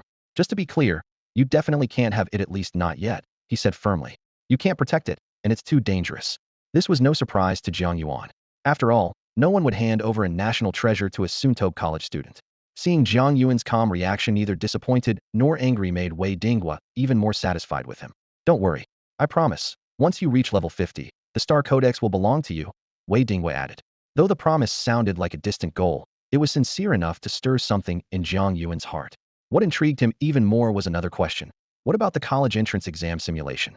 Wei Dingwa burst out laughing. Ha! Even without the Star Codex, we can still create a Gaokao simulation. Are you worried the juniors would all try to dodge the exam? They exchanged a knowing smile. Though spoken lightly, there was a genuine ease in the atmosphere. Wei Dingwa led Jiang Yuan down a dim corridor. Hidden here was a secret teleportation line. He handed Jiang Yuan a token to activate it. Jiang Yuan stared curiously at the teleportation array's first time seeing one up close. The destination set, Wei Dingwa explained. Step in and use this token to activate it. Won't you come with me? Jiang Yuan asked.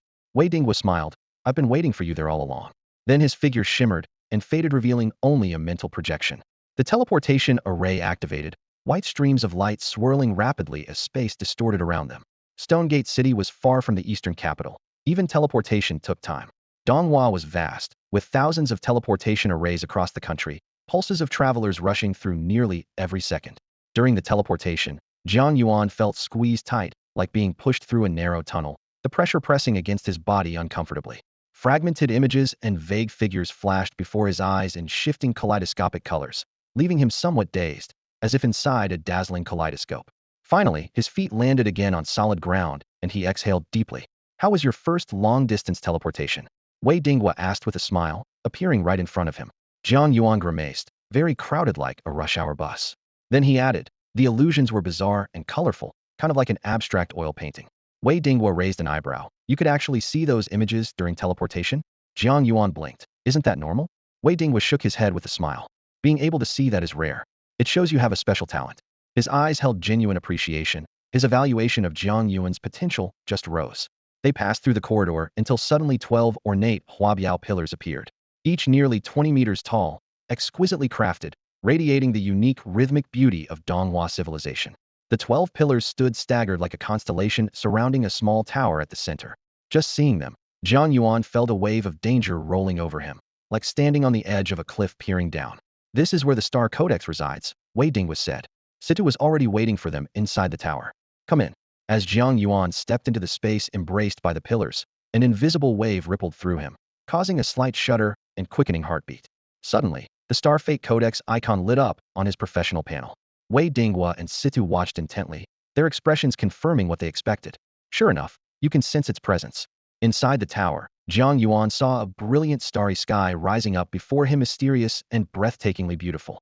Under the starry sky, countless mechanical constructs emitted a cold metallic sheen, gears and electric currents weaving together in continuous humming. This starry expanse was actually man-made. At the very center hovered a crystalline orb. Inside its translucent sphere, a nebula slowly rotated like a miniature universe. The reconnaissance interface displayed, Star Codex core damaged, pending repair and equipment requirement. Starfate Codex 50100. Jiang Yuan exhaled lightly. So this really was the Star Codex core? He couldn't directly control the core, only simulate its usage conditions through special means, with very strict restrictions. Wei Dingwa explained, like I said, once you reach level 50 and can master it, feel free to use it. Around the core, a busy crowd divided their tasks. Most wore the attire of alchemists, array masters, and other technical support professionals. Wei Dingwa pointed to them. This is the technical logistics department, investigating the root cause of the Demon King's invasion. Situ snorted coldly, his eyes glinting cunningly.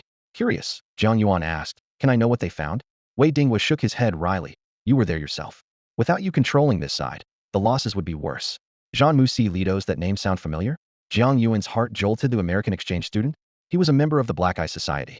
Wei Dingwa continued. He abandoned the exam at the last moment and escaped via teleportation. Situ sneered. Song Ziwen and Song Ming abused their power and caused this disaster.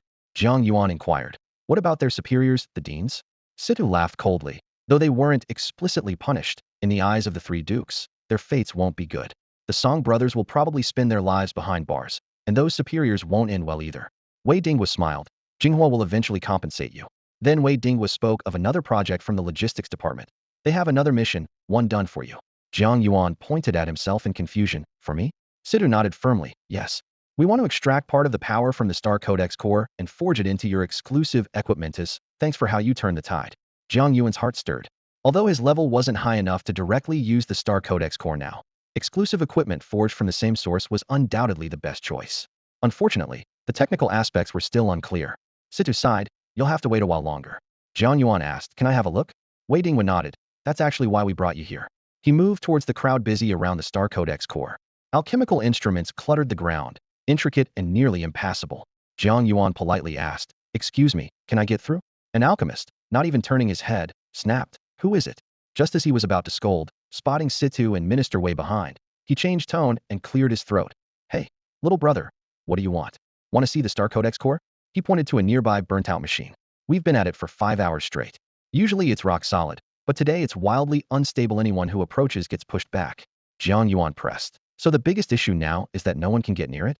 The alchemist nodded. "Not just that, the hardest part is extracting a stable chunk of the core's energy, a mess of problems."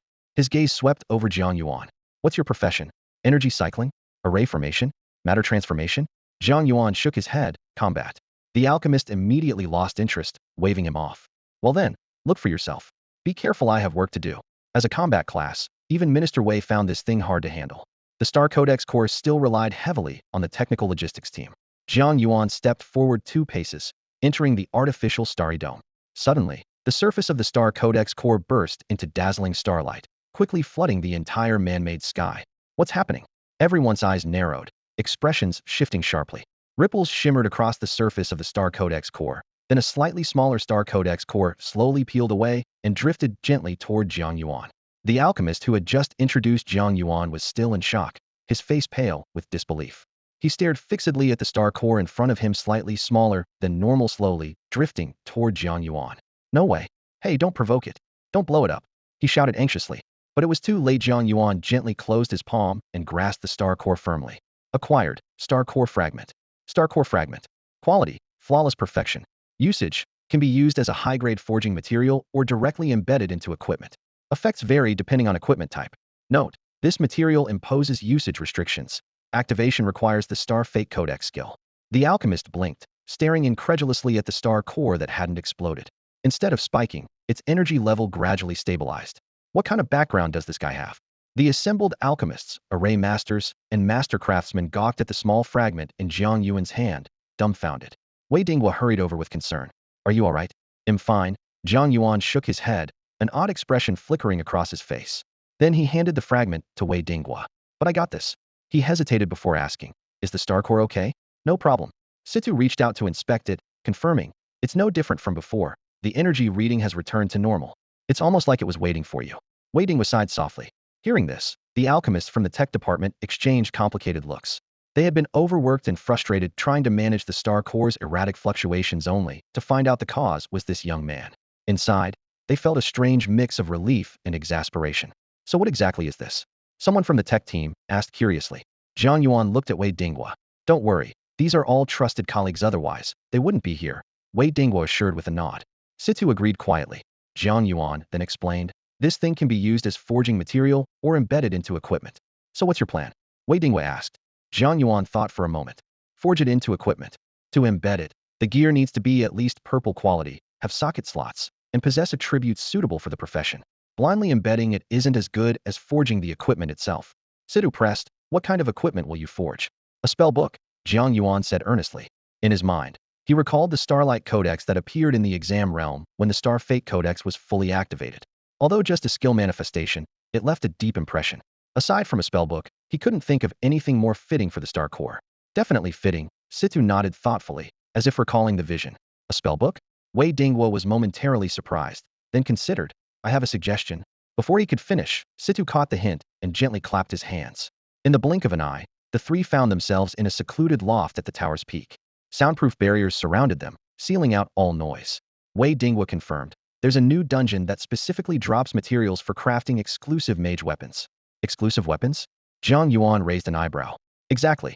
Exclusive weapons perfectly align with a certain profession and have the potential to level up," Wei Dingwa said with a smile. "Since you already know, I want to explain further. The investigation division has sent 6 teams in. I can add you to one. The dungeon's average level is 20. You're currently 17. The gap's small, so you'll fit in well and keep things balanced." A ripple of anticipation filled the air. An exciting new adventure was about to begin. Jiang Yuan's heart stirred as he hesitated and asked, "You mean?" Wei Dingwa smiled warmly and nodded. "Exactly. You can take the specialized weapon materials from the instance yourself to forge your own weapon. But," he added, "you can't have all the other materials left in the instance." Jiang Yuan immediately shook his head and said frankly, Of course not. I'm not that greedy.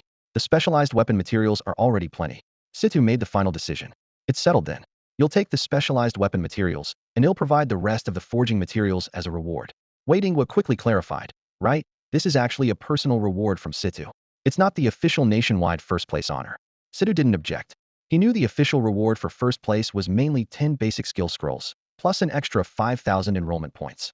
Together with Jiang Yuan's Gaokao score points, the total was close to 30,000. Hearing this number, Wei Dingwa couldn't help gasping. Those points are quite valuable. Jiang Yuan looked a bit puzzled. Is that a lot? I'm not sure what the points can actually buy. Wei Dingwa explained. To put it simply, swapping for a level 30 purple grade equipment costs only 2,000 points. Many graduates don't even accumulate 2,000 points over 4 years.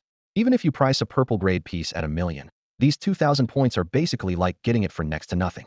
30,000 points would be roughly 15 million in currency, he said incredulously, and that's not even counting how hard it is to sell gear. Nobody knows how much you could get for it. Jiang Yuan's heart stirred again. He never expected that just one Gaokao exam had already made him a multimillionaire.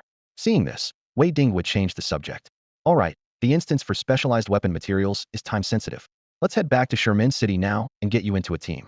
As for your Gaokao rewards, Situ will transfer those directly to your personal account. By the way, you don't know Yed's your school principal. Jiang Yuan was momentarily stunned. His mind raced to recall if he had messed up anywhere, then respectfully added, "Hello, principal." Situ shook his head slightly and didn't correct the address. He said lightly, "Just an honorary principal." Wei Dingwa moved efficiently. "Let's go then." 10 minutes later, Jiang Yuan was standing at the door of Sherman City's investigation department. Officer Li was already waiting outside. Seeing Jiang Yuan appear, he greeted, "We'll leave the details to you guys." Following closely behind was Xiaoying. Wei Dingwa nodded and then vanished. Given his special status, he couldn't oversee every little detail. Only if Jiang Yuan performed well would he bring him all the way to East Capital. Officer Li smiled warmly. "Jiang Yuan, you've really made a name for yourself, bringing honor to our investigation department. Nationwide first place." He praised with approval before returning to business. Xiaoying's team will also participate in this mission. You know each other already through acquaintances. Her team is short a person, so you'll join her group. Xiaoying stood nearby, smiling and blinking playfully. After Officer Li left, Xiaoying patted Jiang Yuan on the shoulder teasingly. "A few days apart, and you're already nationwide first." Jiang Yuan replied modestly, "Just first in the Gaokao." "Humph, still dreaming of being the real nationwide first." Xiaoying joked. "You've got a long way to go. Keep it up, I'm rooting for you." She took Jiang Yuan by the arm and led him forward. "First, they'll take you to meet my team leader, then fill you in on the mission details." Xiaoying's squad was wiped out in the previous mission, and she was the only survivor. Jiang Yuan frowned and couldn't help but say, "Aren't you going to look for that Xiaoying's cat?" Xiaoying quickly shook Jiang Yuan's shoulder and whispered harshly, "Ah, ah, ah, don't use online nicknames in real life." Jiang Yuan paused, then asked, "Okay then, how exactly do you plan to take on this mission again?" "Because my team leader is Xiaoying." Suddenly hesitated, her expression troubled. Jiang Yuan picked up the thread. "Xiaoying's cat?"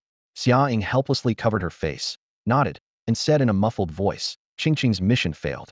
The people at Wanhua Palace are as tough as stone, nothing can shake them. She had no choice but to return on her own." Wanhua Palace? Jiang Yuan raised an eyebrow. This was the second time he had heard the name. It was an unofficial organization similar to the Black Eye Society, but their methods were more principled. Xiaoying hurried to explain, "Don't be fooled by Wanhua Palace's mystery. Their leader always wears a mask. No one has seen his true face. But he's definitely powerful. So the department wants to win over Wanhua Palace now." Jiang Yuan's interest was piqued. "Don't put it so harshly. It's about building an alliance." Xiaoying sighed. "You don't come here often, so you don't understand the situation. The international situation is tense. The front lines are shaky, so we have to pull everyone together." Jiang Yuan silently nodded, knowing this was all internal intel not for public ears. Xiaoying waved her hand. "Enough talk. At our level, there's not much we can do. By the way, there's a guy named Li Ran in the team who's arguing with his girlfriend. Just ignore him." As she spoke, she pushed open a door to the courtyard and called out loudly, "Qingqing, I'm back, and I brought someone." A few people inside were talking quietly. Then a tall woman looked up with a gentle gaze and said, "Ingbao, you're finally back, so this is Jiang Yuan?" Xiaoying smiled and nodded. "Yes, he's coming with us on this mission." "Hello, I'm Shui Keqing." The tall woman greeted with a smile, her cool voice in the chat group replaced by warmth. Jiang Yuan bowed slightly. "Hello." Shui Keking's smile deepened. "Xiaoying always says you're amazing." "She really is." Xiaoying added, "The mission is confidential, so I can't say much, but I can reveal that Jiang Yuan ranked first nationally on the Gaokao this year." Just then, a cold sneer abruptly cut in. "But he's only level 17 now. He'll slow us down during the mission." The voice came from Li Ran, sitting nearby. Shui Kiking's face darkened as she snapped. What are you saying? Li Ran stood up, slinging a gleaming, finely crafted longbow over his shoulder, unfazed. Am I wrong? Xiao Yin is low level, but she's a combat support and greatly boosts my damage output. What about him? What skills does he have? He strode right up to Jiang Yuan, tone sharp as a knife. I know you have someone backing you. That officer Zhao put you here to get some shine. But you'd better know your place. Don't make me angry. Li Ran. Xiaoying scolded angrily. Go. Hurry up and go argue with your girlfriend. Li Ran snorted disdainfully. Xiao Yin is my girlfriend. We work well together and are stronger in battle. What about him? Do you guys have that kind of chemistry? Before anyone could answer, a loud explosion rang out. Everyone froze and turned toward the sound. A table in the courtyard had been blown to bits. Shards flew everywhere amid a cloud of dust. All eyes fixed on the source of the blast. Jiang Yuan, calm as ever. Li Ran rubbed the blood on his cheek as sudden burning pain flashed through his skin. Jiang Yuan said calmly, sorry, skill misfire. Are you okay? Jiang Yuan cast a seemingly concerned glance at Xia Ying, intending to help by creating a small opening near her mouth for ventilation, but accidentally bumped into the corner of the table. With a soft PFT, Xia Ying couldn't help but burst out laughing. Li Ran's face immediately turned ashen, and he shot Jiang Yuan a vicious glare. His eyes radiated an oppressive aura that made the air feel heavy and stifling. That invisible pressure acted like a clamp, causing Li Ran's knees to weaken. He almost collapsed, forcibly swallowing the curse on his lips. Li Ran's expression shifted with complex emotions before he finally scowled and strode coldly past Jiang Yuan, storming out of the courtyard with hurried, angry footsteps. Don't expect me to smooth things over later. Xiaoyan told me she's already connected with the Wanhuagong people. Don't blame me then. With that, he slammed the courtyard gate shut with a loud bang that echoed through the air. Xia Ying exhaled deeply in relief and smiled. That was close. I thought you were going to kill him. She knew better than anyone how formidable Jiang Yuan was, and had been nervously bracing for him to lose his temper. Jiang Yuan glanced at Xia Ying calmly and asked, is that really the impression you have of me? Xia Ying smiled back warmly. That's just me being worried. Their playful banter instantly lightened the mood in the room. Earlier, Li Ran had lashed out with his skills out of nowhere, and Shui Keqing had mistakenly thought Jiang Yuan was difficult to get along with. Now she realized he was actually quite approachable. Shui Keqing approached with an apologetic expression. Sorry, Jiang Yuan. Li Ran has always wanted to bring his girlfriend on missions, but she's not an investigator, so most people weren't keen. It dragged things out and caused you to catch his resentment. Jiang Yuan shook his head with a smile. No worries. Xia Ying confidently added, even if he's annoyed enough to quit, as long as you're around, we won't be shaken. As one of their own teammates, Shui Keqing held back from arguing and changed the subject. I still haven't introduced our squad to you. I'm a level 20 hydrotherapist. This is Tian Bo, a level 20 paladin. After a brief moment of silence, Tian Bo stood up and nodded in greeting toward Jiang Yuan. Li Ran is a level 22 archer, and Xia Ying is a level 21 adjudicator. That's our squad setup, Shui Keqing explained. Level 21? Jiang Yuan was momentarily surprised and glanced at Xia Ying. The last reconnaissance showed she was level 22. Xia Ying nodded confidently and glanced at him, signaling him not to bring it up now. The reconnaissance report was precise. Xia Ying, adjudicator, level 21. Jiang Yuan suppressed his doubts and nodded without changing expression. Seeing he didn't press it, Xia Ying quietly relaxed. Shui Keqing continued. Our next dungeon raid is in the southern border region, teleport gate gathering at 6 tomorrow morning. Let me brief you on our combat strategy. Our team follows the 4 Protect 1 model. Li Ran is our main damage dealer. The Paladin and Adjudicator are semi-tanks with DPS roles. The healing and support tasks are handled by me and you. After the briefing, Xia Ying waved goodbye. See you tomorrow. Since the others didn't want to talk more, Jiang Yuan didn't push further. He went to the market first to pick up some food and supplies for the long trip. When he returned home, he noticed the package locker in the hallway light up with a new delivery notification. Huh, who sent me something? Jiang Yuan entered the code and retrieved a package. The recipient was his name. The sender was Zhang Chenxi. Auntie. Jiang Yuan was about to text to ask when his phone rang. Incoming call from Zhang Chenxi. On the other end was a familiar voice. Hey. Yuan Bao, can you hear me? I got your pickup confirmation. Did you get the parcel? Ignoring her endearing nickname for him, Jiang Yuan replied, got it. This time it's not another flower specimen, right? A flower pouch.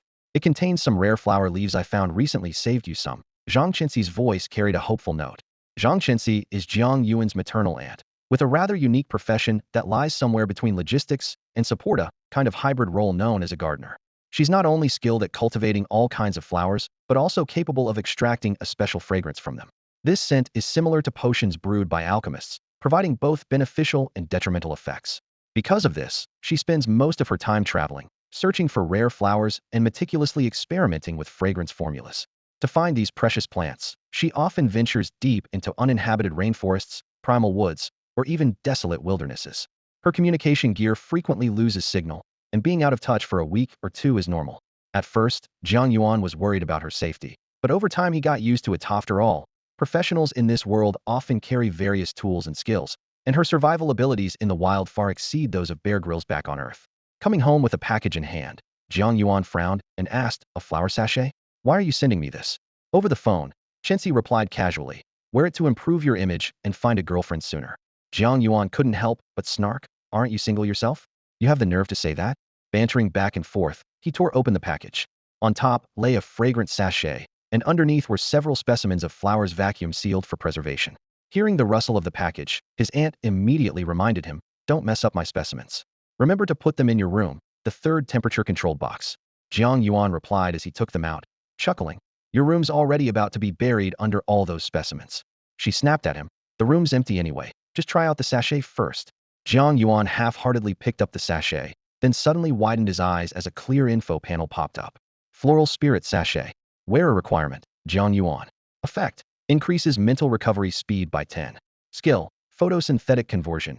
Usable once every 72 hours. Instantly restores 10 mental stamina. Craftsman, Zhang Chenxi visible only to wearer. From the phone came Chenxi's proud humming. Didn't expect that, huh? This is my latest masterpiece. Though this equipment had no quality rating, considering its attributes and slot as an accessory, it surpassed many purple tire items. If put on the market, it could easily fetch over $1 million in currency. For mentally intensive professions, some would pay even tens of millions for it. Jiang Yuan felt touched, but couldn't resist teasing. "You really have a nerve naming your gear like that. You don't understand, it's called style."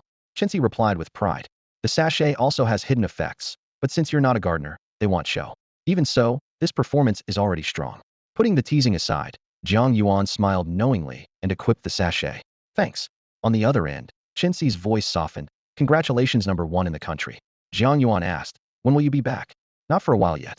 I just got out of the mountain valleys of Persia. Next, I'm heading home, but I have to swing by the primal forest in the northeast first," she answered. "All right, be careful," Jiang Yuan warned. "I'm going into the South Xinjiang dungeon in the next few days. Might be hard to reply," she added. "South Xinjiang can be dangerous. Don't forget to equip the sachet," Chenxi said, her tone serious.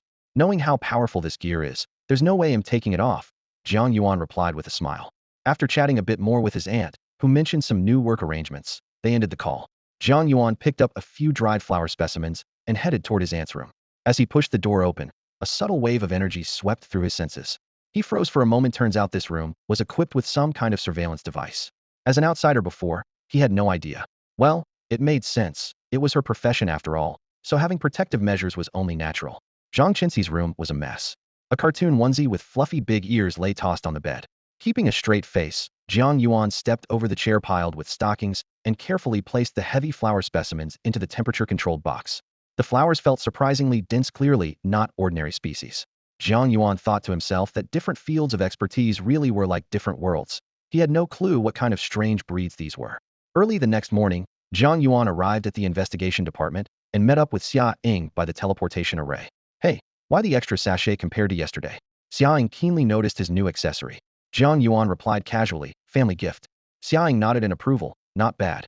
If you carried a folding fan too, you'd look like some dashing young lord from a costume drama." Just then, a cold snort broke the light mood. Xia Ying raised an eyebrow and glanced over. "Oh, so you're actually here for the mission." Li Ran's expression darkened instantly, his face ashen. He said no more. Shui Kuching and Tian Bo also approached, the 5 of them now gathered. The teleportation operator warned, "Stay alert. You're heading to a temporary waypoint in the wilderness. Risks are high." Jiang Yuan's team was the last group to leave. 5 other teams had already established temporary teleport points in southern Xinjiang. "Thanks for handling this." Shui Kuching nodded and scanned the group. "No matter past conflicts, we're one team out here and must protect each other's lives." She then cast a basic water shield, nodding slightly to the teleport operator. Moments later, the world began to twist and turn, a teleport spanning all the way across Donghua, lasting nearly 20 seconds. Upon landing, Jiang Yuan looked around. The dense tropical rainforest stretched in every direction, full of lush bushes and thick foliage. Xia Ying propped up the Inquisitor's long-handled flail, brow furrowed as she dry-heaved. "These long-distance teleports really make me queasy." Others looked pale too, except for Shui Keqing, whose recovery class gave her better stamina. Noticing Jiang Yuan's cautious scan of the surroundings, Shui Keqing remarked, "You've got some serious tolerance." Jiang Yuan didn't respond. Instead, he caught the scent of blood nearby very close and rapidly approaching. Watch out, danger's coming, Li Ran sneered. You expect me, a ranger, not to sense it? For a level 17 class, that's pretty bold talk. He intended to belittle Jiang Yuan, but with yesterday's events still fresh, he gave a cold chuckle and casually drew his bow, taking aim to watch for a blunder. Unlike Li Ran's disdain, Xia Ying's expression immediately hardened. She swiftly summoned a massive, sturdy light shield.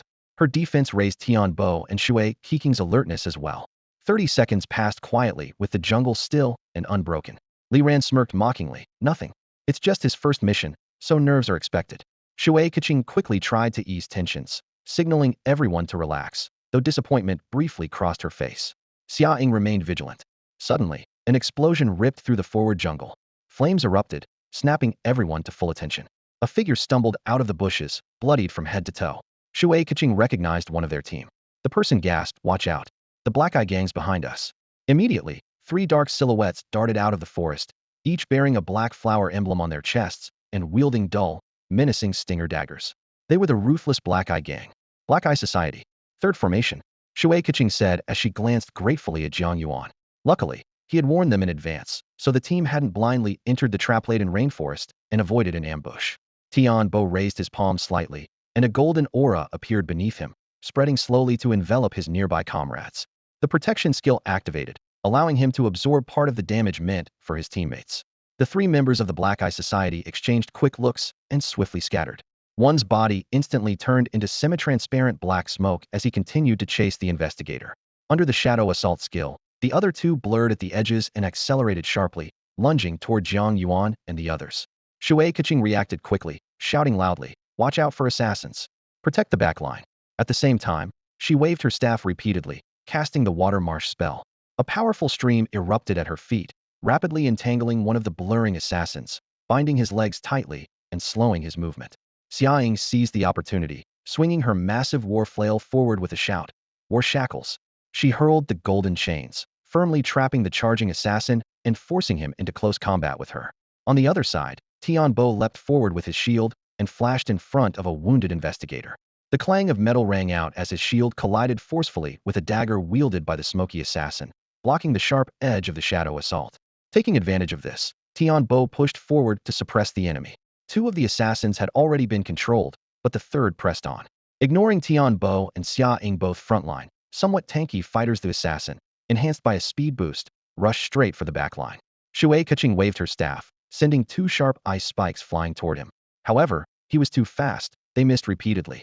In an instant, he had breached the rear and transformed into a ball of black smoke, the signs of shadow assault growing increasingly clear. Interrupt him, Shui Qing ordered calmly, hastily casting a water shield over 3 teammates. But then she froze. Li Ran, who was supposed to stand shoulder to shoulder with Jiang Yuan in the 3rd formation, had used tactical leap to jump far away, exiting the group's water shield radius. Seeing the urgency, she hurriedly split her attention to cast single-target water shields on both Li Ran and Jiang Yuan. Meanwhile, Li Ran took aim at the assassin and fired an arrow infused with crippling strike. The arrow pierced through the semi-transparent smoke but caused no damage. Instead, it drew the assassin's attention. His crimson eyes burned with murderous intent, seeming to scorch the soul. So close, Li Ran clearly saw those blood-red pupils, and panic suddenly surged in his chest. Li Ran quickly switched tactics, unleashing a double combo of knockback arrow and ricochet arrow. This combo was highly effective against large groups, but this assassin was no ordinary foe. The knockback arrow hit precisely, forcing the elusive assassin's smoky form to become solid and recoil beside Shui Qing. The enemy sneered coldly and swiftly spun around, using his momentum to launch another sprint assault on Shui Qing. The ricochet arrow followed in a whistling arc. Shui Qing stared helplessly at the deadly strike barreling toward her, despair filling her eyes. Whether it was the ricochet arrow or the assassin's close-range attack, either one could end her life here. Time seemed to slow as she saw the dagger's icy gleam inching closer. At the critical moment, a slow-moving bat suddenly flew into view, blocking the dagger like a giant wasp stopping a car. With a crisp collision sound, the assassin's sharp blade shattered into countless shards against the bat's body. The bat was unscathed, and the fragments swept past Shui Qing's cheek but failed to divert her gaze. At the moment when she narrowly escaped death, a surge of emotion welled up within her, almost bringing tears to her eyes. The assassin stood frozen in shock and disbelief, unable to comprehend the sudden change before them. Jiang Yuan sighed quietly and muttered, Let's just end this farce quickly. Li Ran's acting like an idiot, wasting everyone's time. All right, master. The bat responded, its outline rapidly expanding until it took human form. Demon wings suddenly unfurled, whipping a long, fierce whip through the air. In Lilith's eyes burned a crimson, blood-like fire. She licked her lips and said, "Perfect. I'm tired of these pointless formalities too, master." The assassins panicked and scrambled backwards, their bodies leaving afterimages as they fled. Yet the whip followed like a shadow, instantly coiling around one's waist. The fiery whip vibrated violently as flames traveled along its length, engulfing the assassin in fire. Without a single scream, the assassin turned to ash, scattering on the wind. The battlefield fell into a stunned silence, everyone too shocked to speak. The two remaining assassins exchanged fearful glances and quickly retreated. Xia Ying and Tian Bo, both tanky types with few escape skills, watched helplessly as the two nearly vanished into the forest. Suddenly, Lilith's voice rang out with a devilish laugh. "Master wants this quick and clean, too bad. No time for hide and seek." She whispered sharply, "Bloodbind." Countless crimson palms burst forth from the earth, grabbing the assassin's legs. Sharp screams echoed as they were dragged into the ground alive, leaving only 2 pools of blood behind. The information panel flashed 2 consecutive team kill notifications, signaling victory. Yet no one was happy. They were like statues, still shaken as if just waking from a nightmare. The image of Lilith annihilating 3 assassins in seconds still haunted their minds. "Ah, you're connected to the demon." Li Ran suddenly shouted, pointing at Jiang Yuan, his voice frantic. "Are you a traitor?" Smack. A crisp slap cut him off. Shui Keqing withdrew her hand, glaring fiercely. "What do you think you're doing, Li Ran? You almost got us killed." Li Ran froze in fear, stammering, "It was an accident, I used the wrong skill." "An accident? Don't you know what the third formation is?" Xia Ying's anger flared. If it weren't for Jiang Yuan, Qingqing would be dead. Jiang Yuan, right, Jiang Yuan. Li Ran grabbed at straws desperately. "I was rides tied to the demon. Catch him." Xia Ying snorted coldly. "Idiot. The head of security already knows. Wei Dingwo's name is worth more than anything in the investigation department." "What? Why didn't you say so earlier?" Tian Bo pounded his shield, relieved. "He's been hiding in plain sight. Thanks to you all." Shui Keqing glanced at Lilith, her expression a mix of relief and gratitude for having survived. She patted her chest. "Thanks." The tense investigators immediately relaxed, dropping their guard toward the demon-faced Lilith. Only Li Ran remained bitter and resentful. "This isn't fair," Li Ran shouted. "Why does he get to wield demon power?" No one answered him. Lilith flipped him the middle finger and swiftly shrank back into her bat form. Shui Keqing said coldly, "Your performance in combat equals desertion. Your record will be reviewed. When this mission ends, you're out of the team, Li Ran." With that, she turned to tend to the injured, leaving Li Ran standing dumbfounded. The bleeding gradually stopped, the injured's breathing steadied. Shui Keqing frowned. "This is as much emergency treatment as I can do. You've been poisoned, you must return to base for the antidote quickly. I brought a recall scroll, you can use it out of combat." The investigators expressed their deep gratitude. What exactly happened here? How did the Black Eye Society even show up? Tian Bo asked. An investigator grimaced. "Our informant screwed up. This place has become a battlefield, not just the Black Eye Society, but also the Wanhua Palace. They're fighting violently, and several of our teams got caught in the crossfire. We've all been scattered. You guys are probably the last mostly intact reorganized squad left." The air still smelled of smoke and tension, but what lay ahead was an even greater unknown threat. The sudden upheaval completely disrupted Shui Keqing's plans. The Black Eye Society? The Wanhua Palace? Xia Ying's face was full of confusion. How did they show up here? The investigator shook his head and said helplessly, "The people from Wanhua Palace won't tell us anything. As for the Black Eye Society," he didn't finish, but gave a bitter smile. At least Wanhua Palace was open to contact and negotiation, but the Black Eye Society struck to kill. As soon as they met, there was no room for talks at all. "What do we do now?" Shui Keqing turned to the team, her voice steady and resolute. "I'll follow orders," Tian Bo said firmly, gripping his shield with both hands. Jiang Yuan pressed on. "What level are they?" The investigator answered cautiously, "Around level 30, with attributes exceeding 1,000. Li Ran's expression changed drastically. He jumped up and shouted, "Over 1,000 attributes? That's a death sentence. I don't want to go." Xiaoying stopped him cold, saying sharply, "Shut up. You don't get to decide." Then she turned to Jiang Yuan. "I agree with his suggestion. He's confident, so it must be fine." Both insisted on sending scouts first. Shui Keqing mulled it over briefly before deciding. "Then we'll go in for a closer look." She looked at Jiang Yuan for confirmation. "Are you sure she can handle it?" Jiang Yuan nodded, his tone carrying quiet confidence. "Lilith is more than capable against typical level 30 opponents." Shui Keqing made up her mind. "All right then, it's settled." The decision was clearly risky, but Shui Keqing understood that what influenced her wasn't just the power the Bat Demon had shown, it was Jiang Yuan's unshakable calm, an extraordinary composure from start to finish. As the team leader, she was keenly observant in battle. She noticed how Jiang Yuan's emotions remained steady, as though he were taking a casual stroll through the mountains.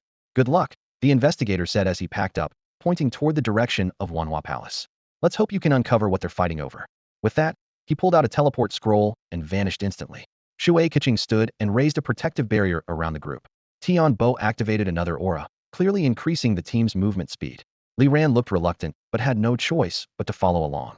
Shui Keqing's squad was experienced. Even threading through dense underbrush, their formation remained tight and flawless. Jiang Yuan, the support, and Li Ran, the damage dealer, were both carefully shielded in the center of the formation.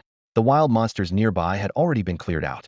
Shui Keqing scanned the surroundings warily, uneasy about the possibility of an ambush from Wanhua Palace or the Black Eye Society. Suddenly, an arrow silently zipped through the foliage, embedding itself with a dull thunk into a tree trunk. Immediately, a stern voice shouted, "Halt, intruders!" Two figures cautiously appeared, alert and heavily guarded.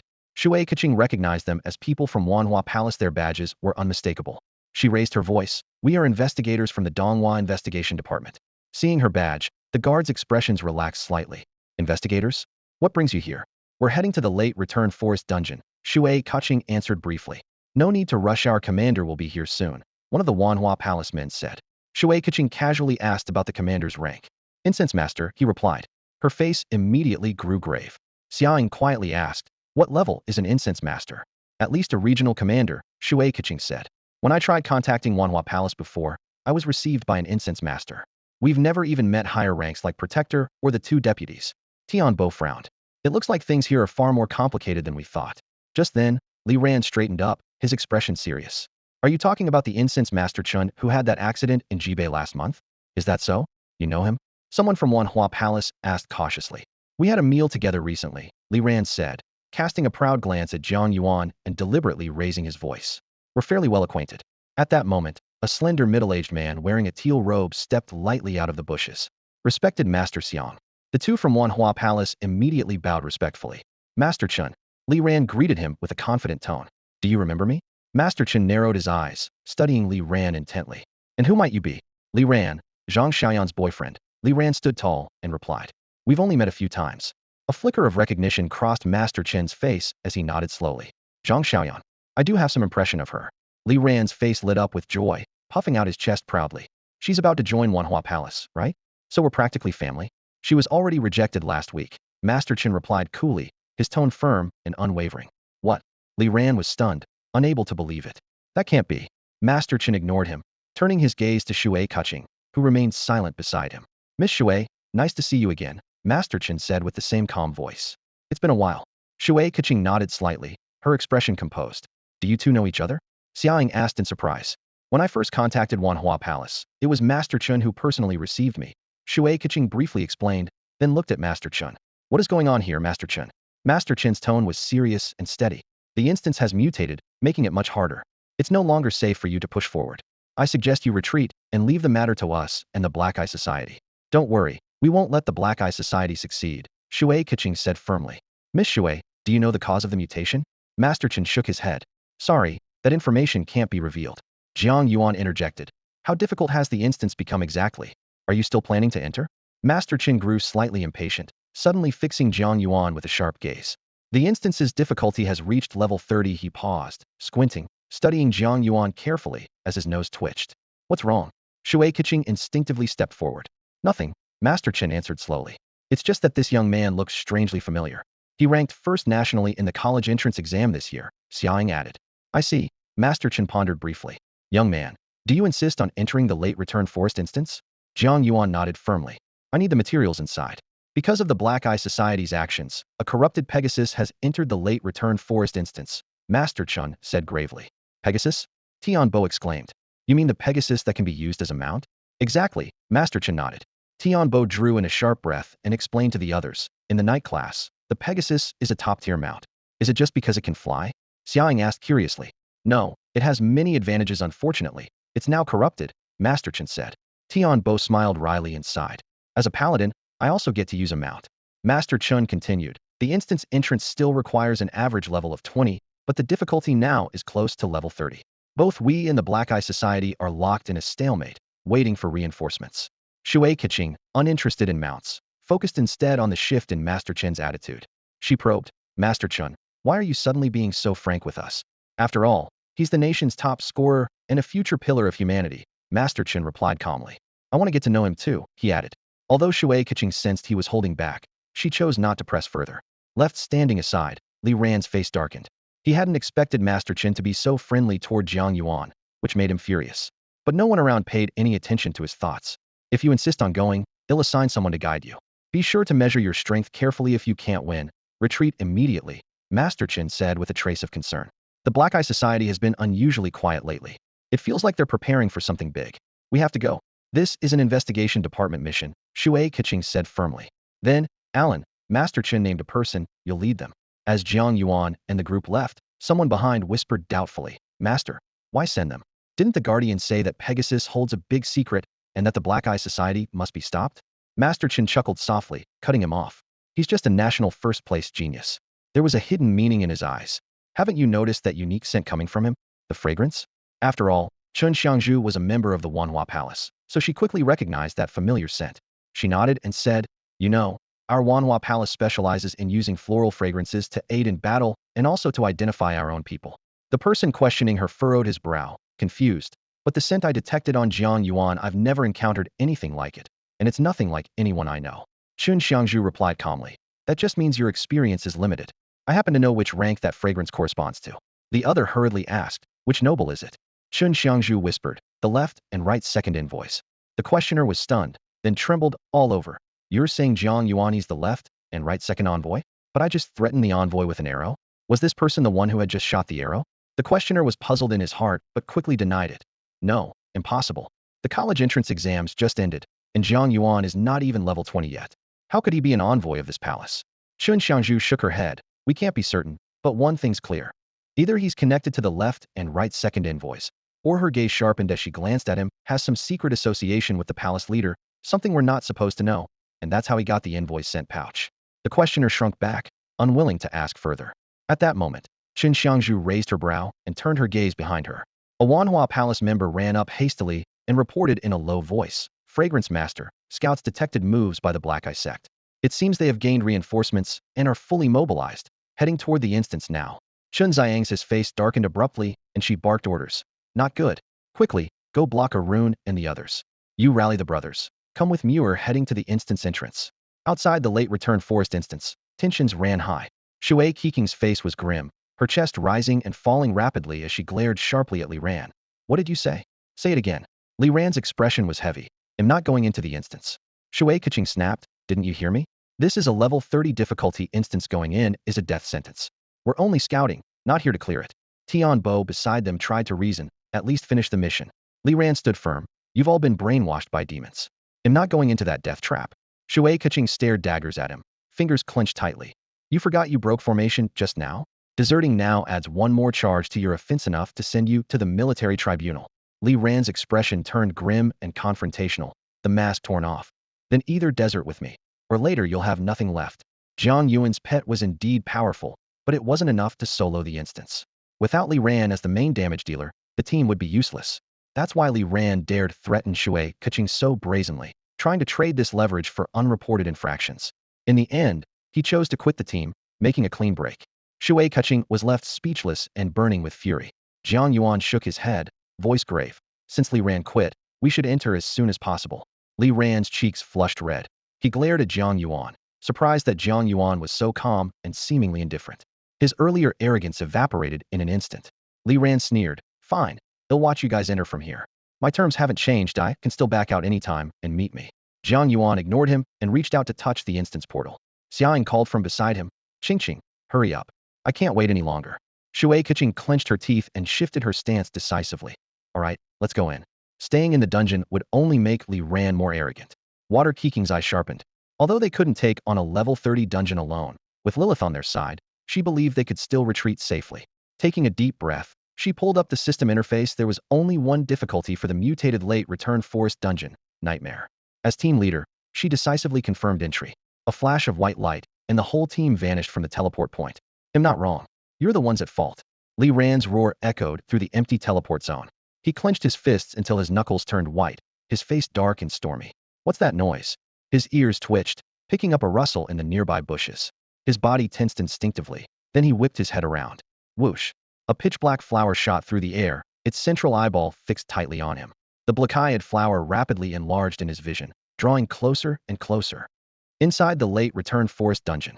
Finally lost that idiot. Xiaoying patted her chest, breathing a deep sigh. Ah, even the air feels fresher. Tianbo scanned their surroundings, gripping his shield tightly.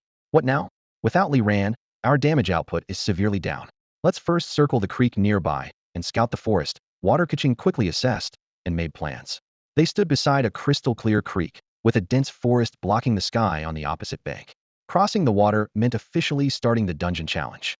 Xiaoying said nothing, her gaze shifting to Jiang Yuan. What do you think? Let's just go in. Jiang Yuan stepped calmly across the creek. All right, let's move. Xiaoying followed cheerfully, stepping lightly on the stones in the water, splashing droplets around. Turning back, she called to the others, don't worry. If Jiang Yuan says so, he can definitely handle this dungeon. She knew well Jiang Yuan's strength from soloing the Flower Sea Riverside dungeon. There was no way this dungeon could outmatch him. Water Kaching exchanged a glance with Tianbo, hesitant, but seeing the others already moving forward, they had no choice but to follow. As they approached the forest edge, a dense hissing filled the air all around. On branches, in grass, and crawling on the ground emerged countless poisonous snakes. Each was as thick as a person's calf, with scales shimmering strangely in the dappled sunlight. Rough count, at least 30. Reconnaissance. Water Kaching immediately cast the spell. Late return Python, level 28. Strength, 1000. Agility, 1500. Spirit, 800. Constitution, 800. Too many. This many. Tian Boss' scalp tingled. He hurriedly raised his shield and stepped back half a pace. We can't just rely on Lilith alone. One person can't hold them.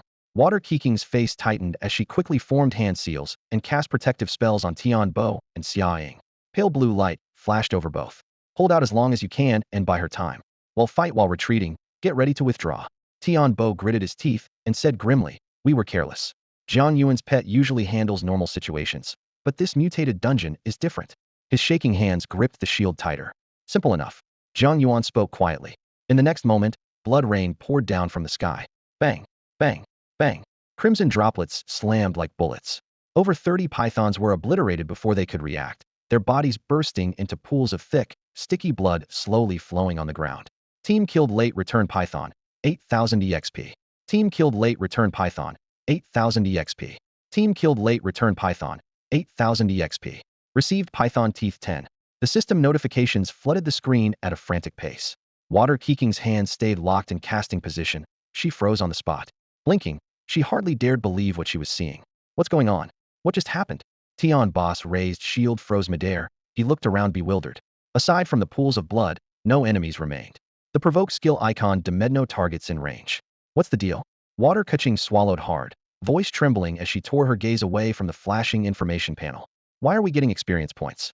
This was a nightmare difficulty dungeon at almost level 30. Even a legendary professional team at level 20 would cautiously pull one python at a time, and each would take minutes to kill. How did dozens of pythons get killed in an instant like that? Water Kaching looked at Xiaoying helplessly, eyes filled with confusion. Top secret, Xiaoying shrugged, making a zipper gesture with her finger. No comment. At that moment, the sky suddenly darkened. Countless blood crows took flight from all directions, their dense black and red forms blotting out the sky like a moving cloud as they circled and gathered. Jiang Yuan calmly headed into the forest's depths. Oh, no time to explain. Get on the move. Xiaoying grabbed the dazed Water Kaching and pulled her forward running. The blood crows swarmed like dark storm clouds, flitting through the treetops of the late return forest. No monster in their path escaped their onslaught. Whether ordinary mobs or strengthened elites, none could hold out more than 3 seconds against this relentless tide of blood crows. Yet the efficiency felt somewhat lacking. Jiang Yuan shook his head helplessly and sighed quietly. The monsters in the forest were already sparsely distributed. Besides the initial group of pythons, there were hardly any clusters of mobs to gather in the entire instance. The area was vast, but monsters so scarce that even getting Lilith to pull enemies was a luxury. Are you saying there just aren't enough monsters here? Shui Kiking's mouth twitched in disbelief. She had never imagined a dungeon run could be this easy. As the team's healer, she was usually glued to monitoring teammates' health and status, constantly adjusting her position and coordinating commands, running around stressed out. But today, all she did was walk casually, as if on a carefree picnic without a single worry. Hearing her comment, Tianbo nodded knowingly, though his expression was tinged with complexity. Squinting ahead, he said, compared to a picnic, I feel like we're the real bosses in this dungeon. He gestured toward the sky, the flocks of crows swirling, pouring down like blood rain, and the massive bat, ready at any moment to transform into a demon, circling above the dark forest canopy. Jiang Yuan's gaze was steady and calm. His silhouette was solid as monsters fell all around with shrill screams and shattered remains, underscoring that this was no ordinary raid, but a true superboss arrival. Shui Keqing studied the scene with a subtle shift in expression. It really does sort of feel like that. Hey, you all just have too much free time if you're thinking about pointless stuff like that. Xiaoying interrupted from the side with a casual tone. Isn't grinding experience better? No sooner had she said that, she pulled out a bag of chips and popped some into her mouth. Where did those chips come from? Shui Keqing blinked in surprise. Bought them last night, got ready for grinding today. Xiaoying said matter-of-factly. You're keeping snacks in your precious inventory space? Shui Keqing was half incredulous. Running dungeons with Jiang Yuan didn't require carrying many items. Xiaoying looked relaxed, as if it was the most natural thing. Shui Keqing started to argue, but the easygoing atmosphere and the current situation left her speechless. Moments later, she snatched the chip bag. Share some. She gave up fighting and joined in the indulgence. My chips. Xiaoying's eyes went wide in disbelief. Where's the serious and proper Keqing of that dungeon? Shui Keqing, you said yourself you don't need to worry much when running dungeons with Jiang Yuan. Xiaoying's words left her with no comeback. Just then, Jiang Yuan turned back and saw the three of them happily snacking. His mouth twitched slightly in irritation. Can you be a bit more serious? As he spoke, an empty soda can lazily floated down from the air. Even Lilith didn't notice how the can drifted here. Jiang Yuan shook his head with a wry smile. Fine, hand some over to me too. Xiaoying immediately offered a bag of nachos with both hands and half-jokingly said, Your Majesty, please enjoy.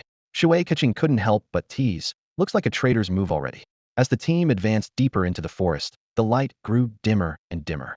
After a while, the trees suddenly opened to reveal a clearing. A lone unicorn paced in the center. But this was no ordinary unicorn. It wasn't a pure bright white, but a dull black. Its once flawless horn was shattered and stained with a green, poisonous-looking liquid. This mutated unicorn had clearly been corrupted.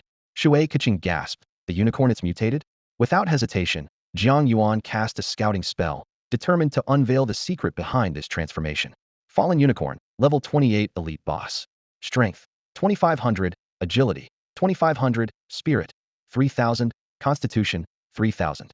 Skills, blind strike, charge, eternal curse, trample. Those stats were incredibly high. Is this really a level 30 boss? Shui Keqing couldn't help but gasp sharply. No wonder neither He Yin nor Wanhua Palace dared to enter this mutated dungeon lightly. With attributes like this, even a level 20 team could be wiped out within minutes. Tianbo finished off the snacks in his pocket while gripping his shield tightly, frowning. I don't know if I can hold the line. Shui Keqing quickly readjusted her focus and said in a low voice, He'll buff you. We need to control the boss and keep it from charging. Jiang Yuan shook his head, a trace of confidence in his voice. No need. He raised his hand and threw down several concealed totem traps. Immediately, flocks of blood crows took flight, wings beating noisily as they swirled like a storm toward the fallen unicorn. Scree. The fallen unicorn let out an ear-piercing roar. Black flames burst forth around its front hooves as it stomped heavily trample. Dozens of blood crows scattered, their piercing screams tearing through the air. Its sharp gaze quickly fixed on Jiang Yuan and the others. Lowering its massive head, the tip of its horn dripped with thick, sticky poison, clearly preparing to charge. Watch out, it's about to charge. Shui Keqing shouted. Tianbo planted his huge shield firmly into the ground, eyes blazing with determination, bracing for impact. It's fine, stay calm. Jiang Yuan reached out, making a few air gestures. Suddenly, the hidden totem traps exploded with a powerful shockwave. Interrupt check, success. Stun check, success. The fallen unicorn emitted a shrill, agonized howl as its skill release was completely interrupted. Its massive body froze stiff midair. Though the stun lasted only a second, that brief moment was enough for the dense swarm of blood crows to descend fully. 53, 20047, 338. The attacks from the blood crow swarm were like a fierce storm, with Fei Meng's follow-up strikes landing hard. 532, 473. The fallen unicorn's cries mingled with panic. It flailed wildly and suddenly unleashed its blind strike, catching dozens of blood crows in the blast. Then, those blood crows exploded themselves. The explosions only intensified, their impact shockingly strong. The fallen unicorn panicked further, struggling wildly. Meanwhile, Fei Meng's continuous damage steadily ate away at its spirit bar until it was completely depleted. With no spirit left, it couldn't use any skills and was fully enveloped by the blood crows, helpless and at their mercy. 1 minute later, full of unwillingness and fury, the fallen unicorn collapsed with a thunderous crash. Just like that? The dungeon boss defeated that easily?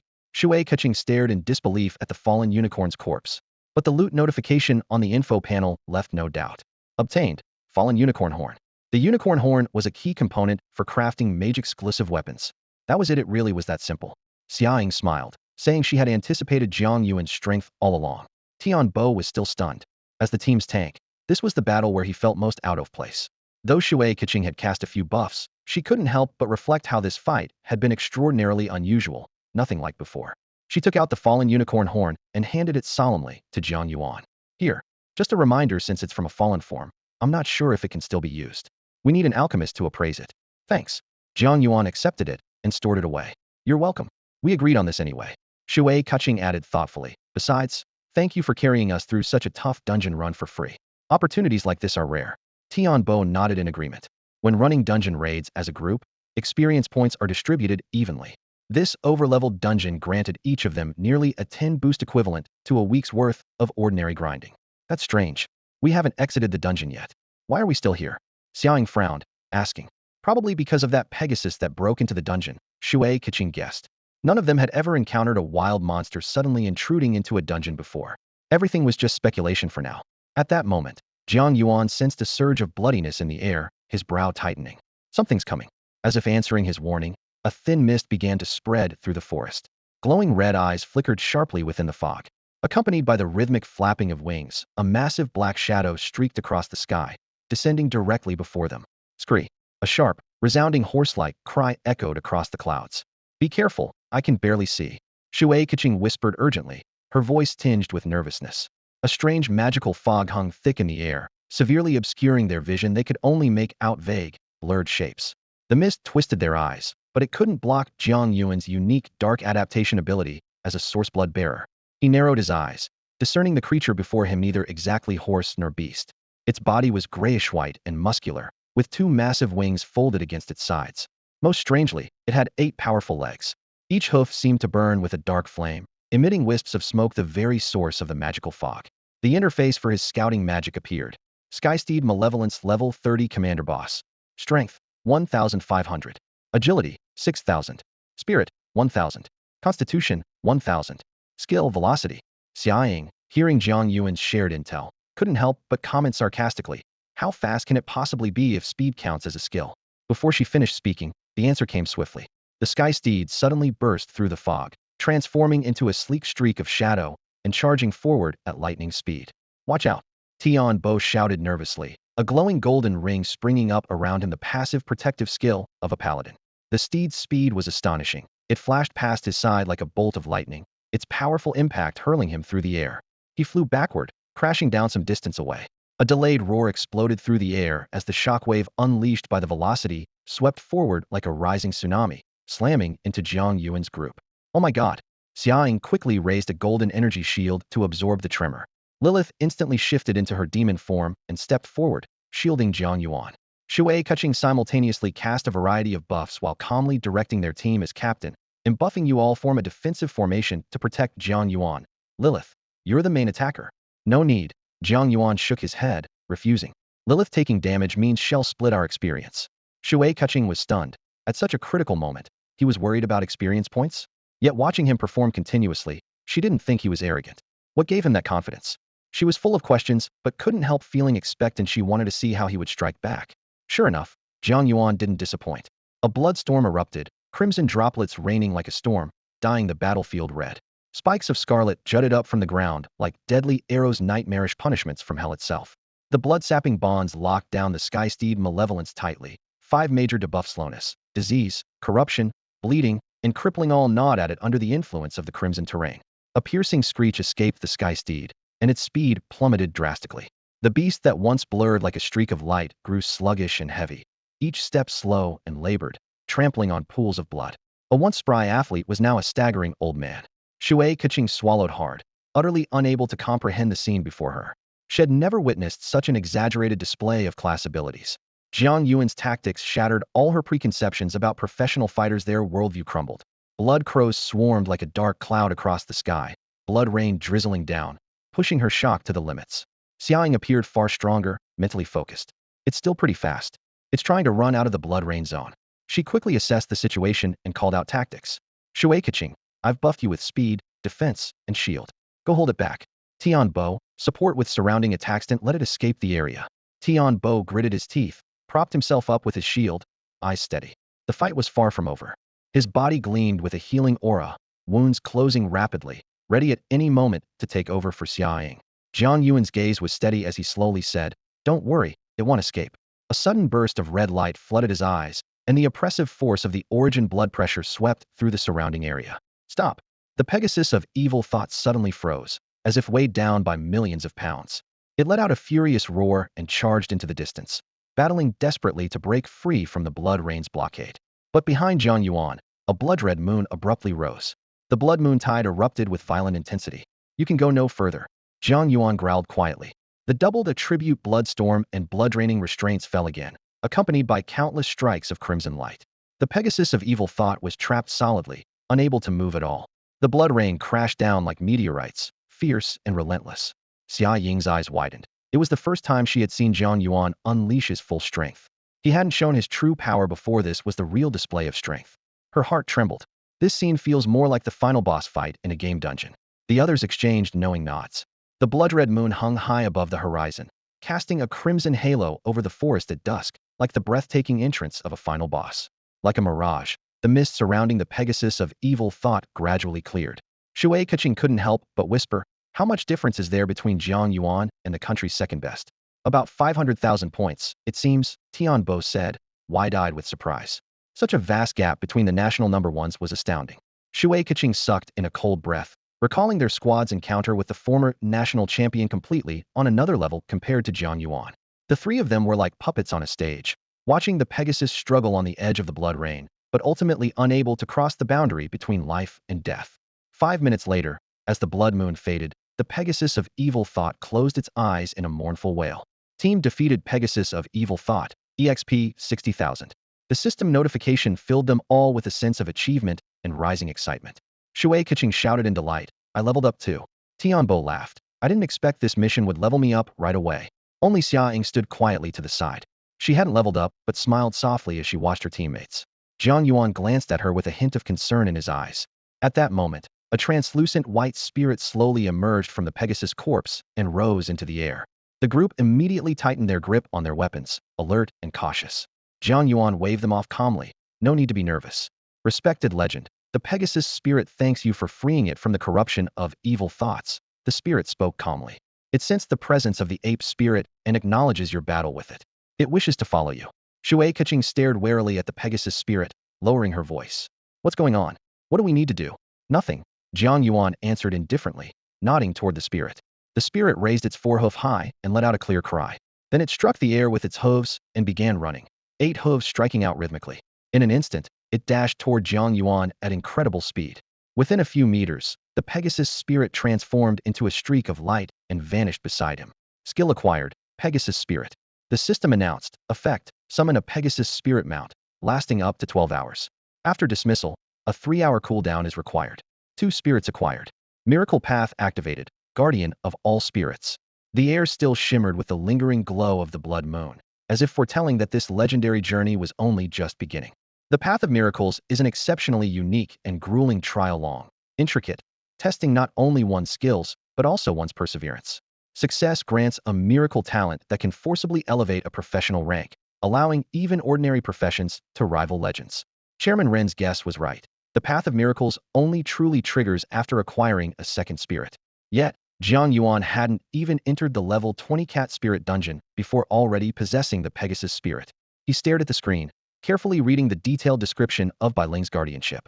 Path of Miracles, Bai Ling's guardianship. Description: the Bai Ling pay homage, overwhelming all with their might.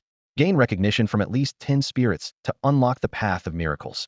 Maximum recognition can reach up to 100 spirits. When spirits are present in the dungeon, spirit trials will be triggered. Current progress, 2100. Effect 1. Starting the Path of Miracles grants 1 ascension point. Every 10 spirits recognition grants an additional ascension point. Ascension points are used to enhance existing Bai Ling skills. Current ascension points, 1. Effect 2. Gain the talent Bai Ling's accompaniment. Bai Ling's accompaniment. When dealing damage, there is a chance to trigger special spirit attacks. The chance corresponds to the number of spirits recognized. The special attack effects depend on the professional's attributes. Each spirit calculates its probability independently, allowing multiple attacks to trigger simultaneously. Effect 3. Upon completing the Path of Miracles, gain the talent skill by Ling's Descent. Though verbose, the description carried substantial weight. The power of the Path of Miracles matched its complexity perfectly. It was simply unbelievably formidable, essentially the framework of a brand new profession. No wonder it allowed ordinary classes to compete against legends or even myths. The combined dual-level system clearly had more advantages than pure professional growth. But this path was extraordinarily difficult. Time, endurance, and ability were all indispensable.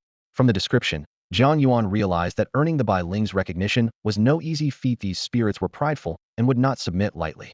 One had to genuinely convince them. Much like his battle with the ape spirit, others might never have the chance to earn its allegiance. The difficulty was high, but so was the reward. The Bai Ling skills spoke for themselves, and the value of the ape spirit's protection had already been proven in critical exams. Even gaining recognition from just 10 spirits equated to having 10 skills equivalent to ape spirit's guardianship.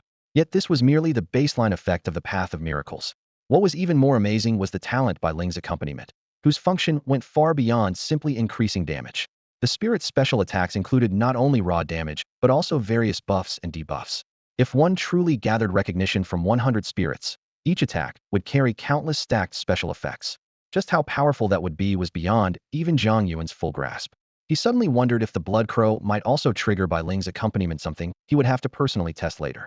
Aside from unlocking Bai Ling's descent upon completing the Path of Miracles, he already had one ascension point available. At this stage, he possessed 2 Bai Ling skills, and whether to choose Ape Spirit's guardianship or Pegasus Spirit required careful planning once he returned. Jiang Yuan exhaled slowly, and when he looked up, he realized those around him were quietly watching. Clearly, he had been so engrossed in the Path of Miracles description that he hadn't noticed 2 minutes had already passed. Seeing him snap out of it, Xiaoying softly asked, "Are you done? What's going on with that Pegasus? It's not dangerous, right?" "It's fine. It just wanted to follow me." "And I agreed," Jiang Yuan explained briefly. "Huh, follow you?" Shui Kiking's mouth opened slightly in disbelief. "A monster in the dungeon can actually follow a human?" Tian Bo pointed overhead, where several cartoonish bats circled lazily, easing the tense atmosphere a bit. Shui Kiching swallowed a whole bunch of questions without asking them aloud. Xia Ying's lips twitched as she sighed. "Sounds ridiculous, but considering it's you, maybe it's not that ridiculous after all." The others all nodded in agreement. "So does that make me a weirdo?" Jiang Yuan couldn't help but chuckle, shaking his head. "Why are you guys overreacting? Aren't you weird enough already? Have some self-awareness." Xiaoying teased. "After all, you were the only one dragging us through the level 30 dungeon." Shui Kuching said nostalgically, "Next time we run a dungeon, they'll definitely miss those days when Jiang Yuan was carrying us." The group was chatting happily when the dungeon exit countdown entered its final 10 seconds. Shui Kuching cast shields on everyone, her voice turning serious. "Don't let your guard down. The Black Eye Society is still a threat." The countdown ended, and the teleport outside the dungeon lit up. Their figures reappeared instantaneously. Tian Bo immediately raised his shield, alert. "What's going on? There are so many enemies." Xiaoying looked around, frowning deeply. "They're from Wanhua Palace."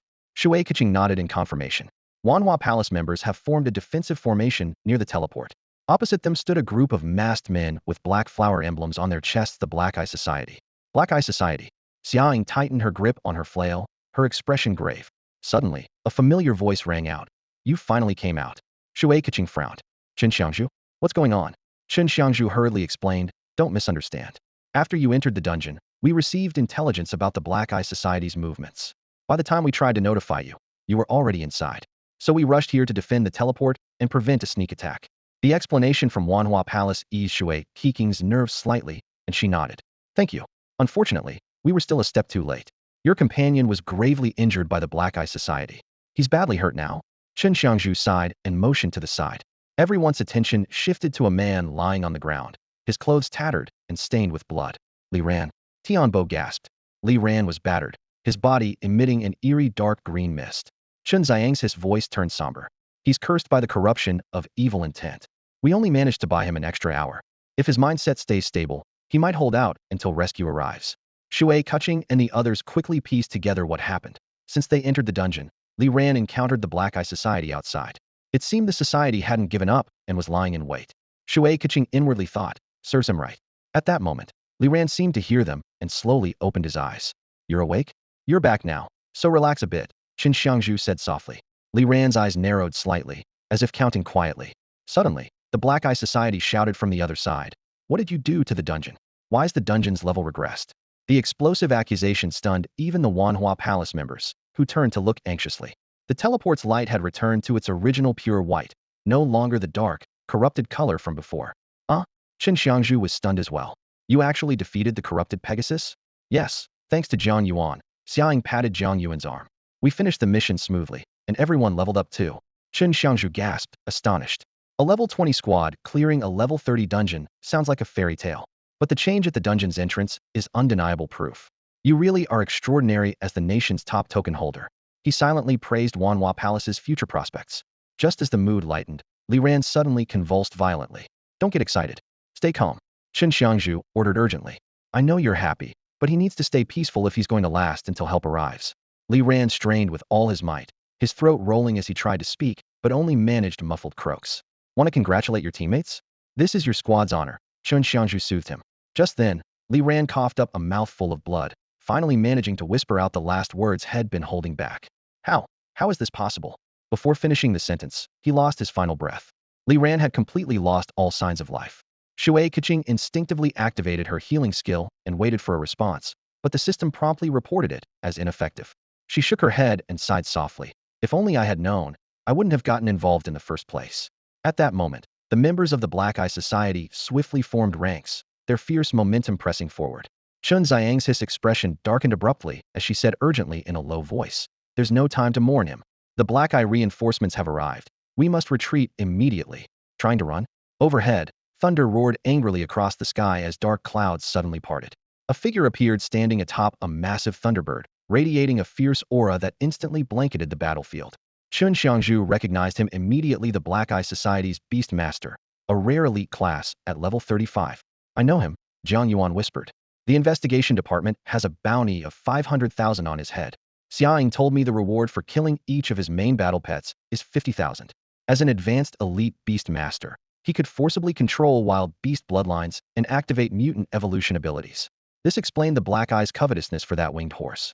Shui Keqing's nerves tightened to a breaking point as she noticed the enemy wielded 2 level 35 high-grade magical beasts. Facing such enemies, resistance was nearly impossible.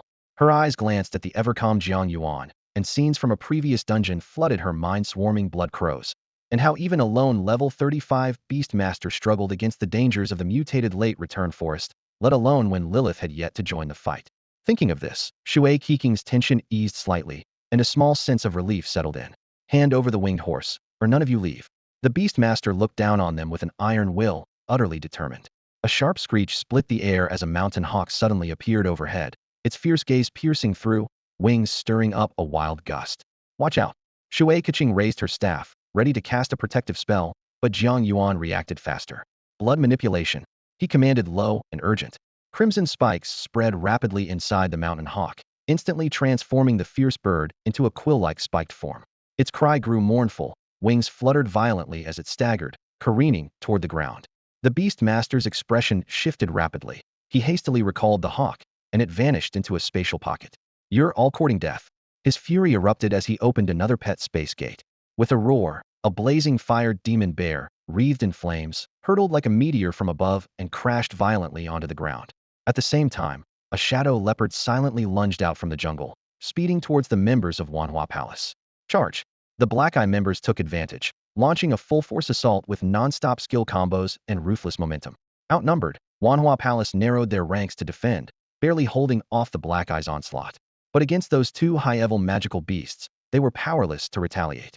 Chen Xiangzhu fought alone against the shadow leopard, deep claw marks appearing across her body as she barely held her ground. Meanwhile, the fire demon bear bulldozed through the crowd like a juggernaut, unstoppable and devastating. Ha ha ha, my fire demon bear is a pure elemental being, immune to most skills.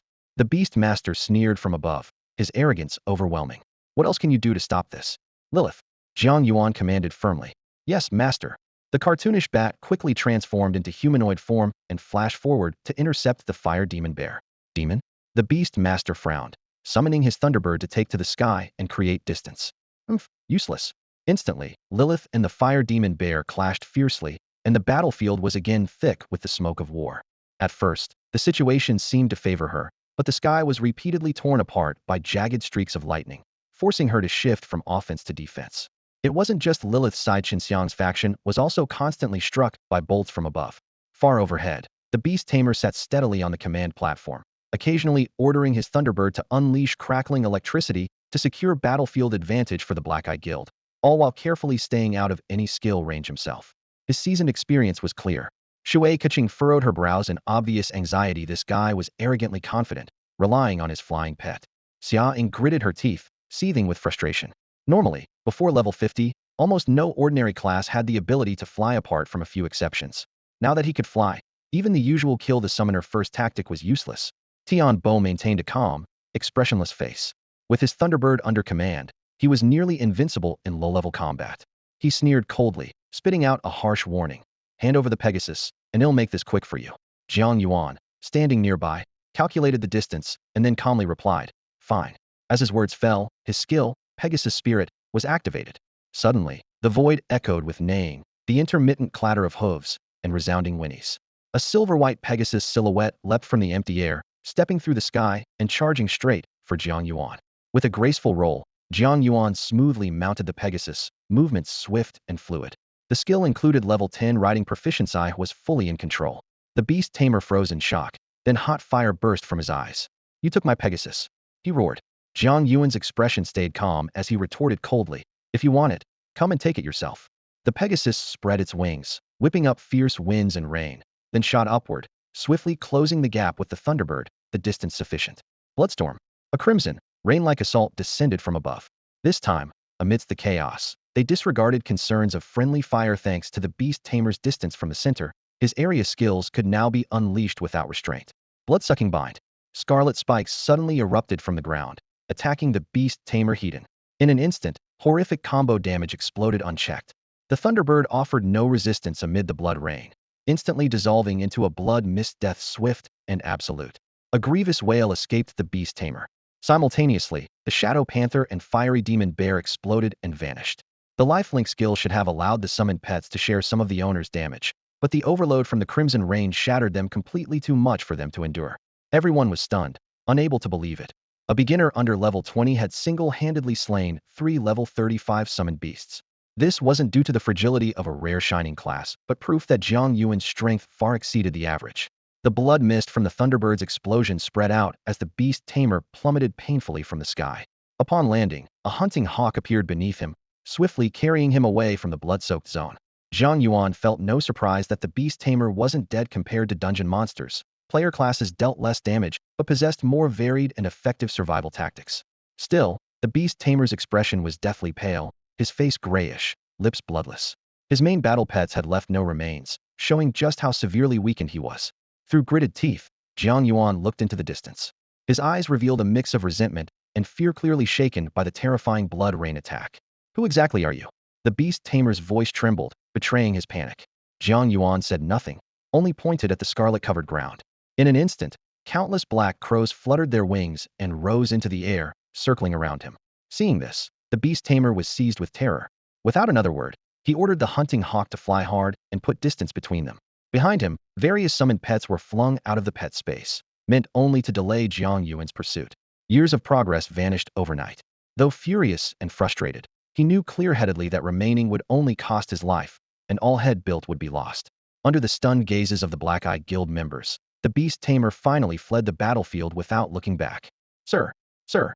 The Black-Eyed Society members shouted desperately on the ground, their voices tearing through the air.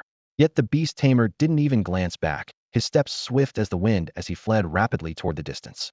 Everyone exchanged bewildered looks. Was the beast tamer really running away just like that? The Terror Bear and Shadow Leopard, two powerful spirit beasts, were just left behind to fight alone? The Black-Eyed Society members struggled to accept the reality, momentarily forgetting they were still standing on the battlefield. It wasn't until the celestial steed slowly changed direction, with Jiang Yuan steady atop its back, looking down on the panicked enemies below, that they snapped back to their senses. Suddenly, the sky darkened as a flock of blood crows swirled overhead, blotting out the sunlight. The Black-Eyed members could only see an ominous crimson cloud before them. Though they outnumbered the Flower Palace forces and had them tightly surrounded, no one dared make a move at this moment. The celestial steed lowered itself with steady steps, the sound of its hooves striking clearly echoing through the air, inching ever closer. The blood crows followed closely, like the arrival of a world-ending boss. Doom was at hand. This overwhelming aura shattered the Black-Eyed members' morale completely. I surrender. Don't kill me. One voice trembled out, hands raised in panic as he fell to his knees before Jiang Yuan, terror thick in his tone. The collapse of morale came in an instant. Once the first surrendered, the mood spread like wildfire. Shouts of we surrender, rang across the battlefield as more dropped their weapons and raised their hands. A few scattered Blockade members tried to flee into the nearby forest, but none dared defy Jiang Yuan's imposing presence. Flower Palace soldiers swiftly took control, rounding up all resistors one by one. While overseeing the prisoner detentions, Commander Qin Xiang wore an expression of disbelief, as if still dreaming. The Blockade Society was completely crushed? So easily. When he first took the mission, he had prepared for a long campaign that could last months. Yet now, with Jiang Yuan's arrival, the battle was over in an instant. He muttered quietly to himself. What an incredible accomplishment, obtained so effortlessly. Commander Chun, these prisoners must be handed over to the investigation department for interrogation immediately, Shui Keqing whispered. No problem, Chun Xiang readily agreed, then strode forward to greet Jiang Yuan, who had just dismounted. As soon as Jiang Yuan landed, he withdrew the spirit from the celestial steed. Chun Xiang greeted him with a warm, sincere smile. Brother Jiang, we owe you this time. If you ever need anything, don't hesitate to ask. It's our duty. Before he finished, the Flower Palace members voiced their agreement. Exactly. Brother Jiang is our savior. You have only to ask. A few who knew Jiang Yuan carried the fragrant sachet, even considered joining his faction, but most were simply grateful. Jiang Yuan felt a bit puzzled by all this support. Why do they back me? Still, he answered politely. If I ever need help in the future, I hope to count on you all. No problem, just say the word. Qin Xiang replied cheerfully. Afterward, Shui Keqing, as team leader, completed the transfer and handling of the remaining Blockade Society members with Flower Palace forces. Once done, Jiang Yuan and his group retraced their path back to the original teleportation coordinates. Shui Keqing took out a device that summoned a fixed-point teleportation, quietly chanting the spell. A few minutes later, a dazzling pillar of rainbow light descended from the sky, instantly enveloping them.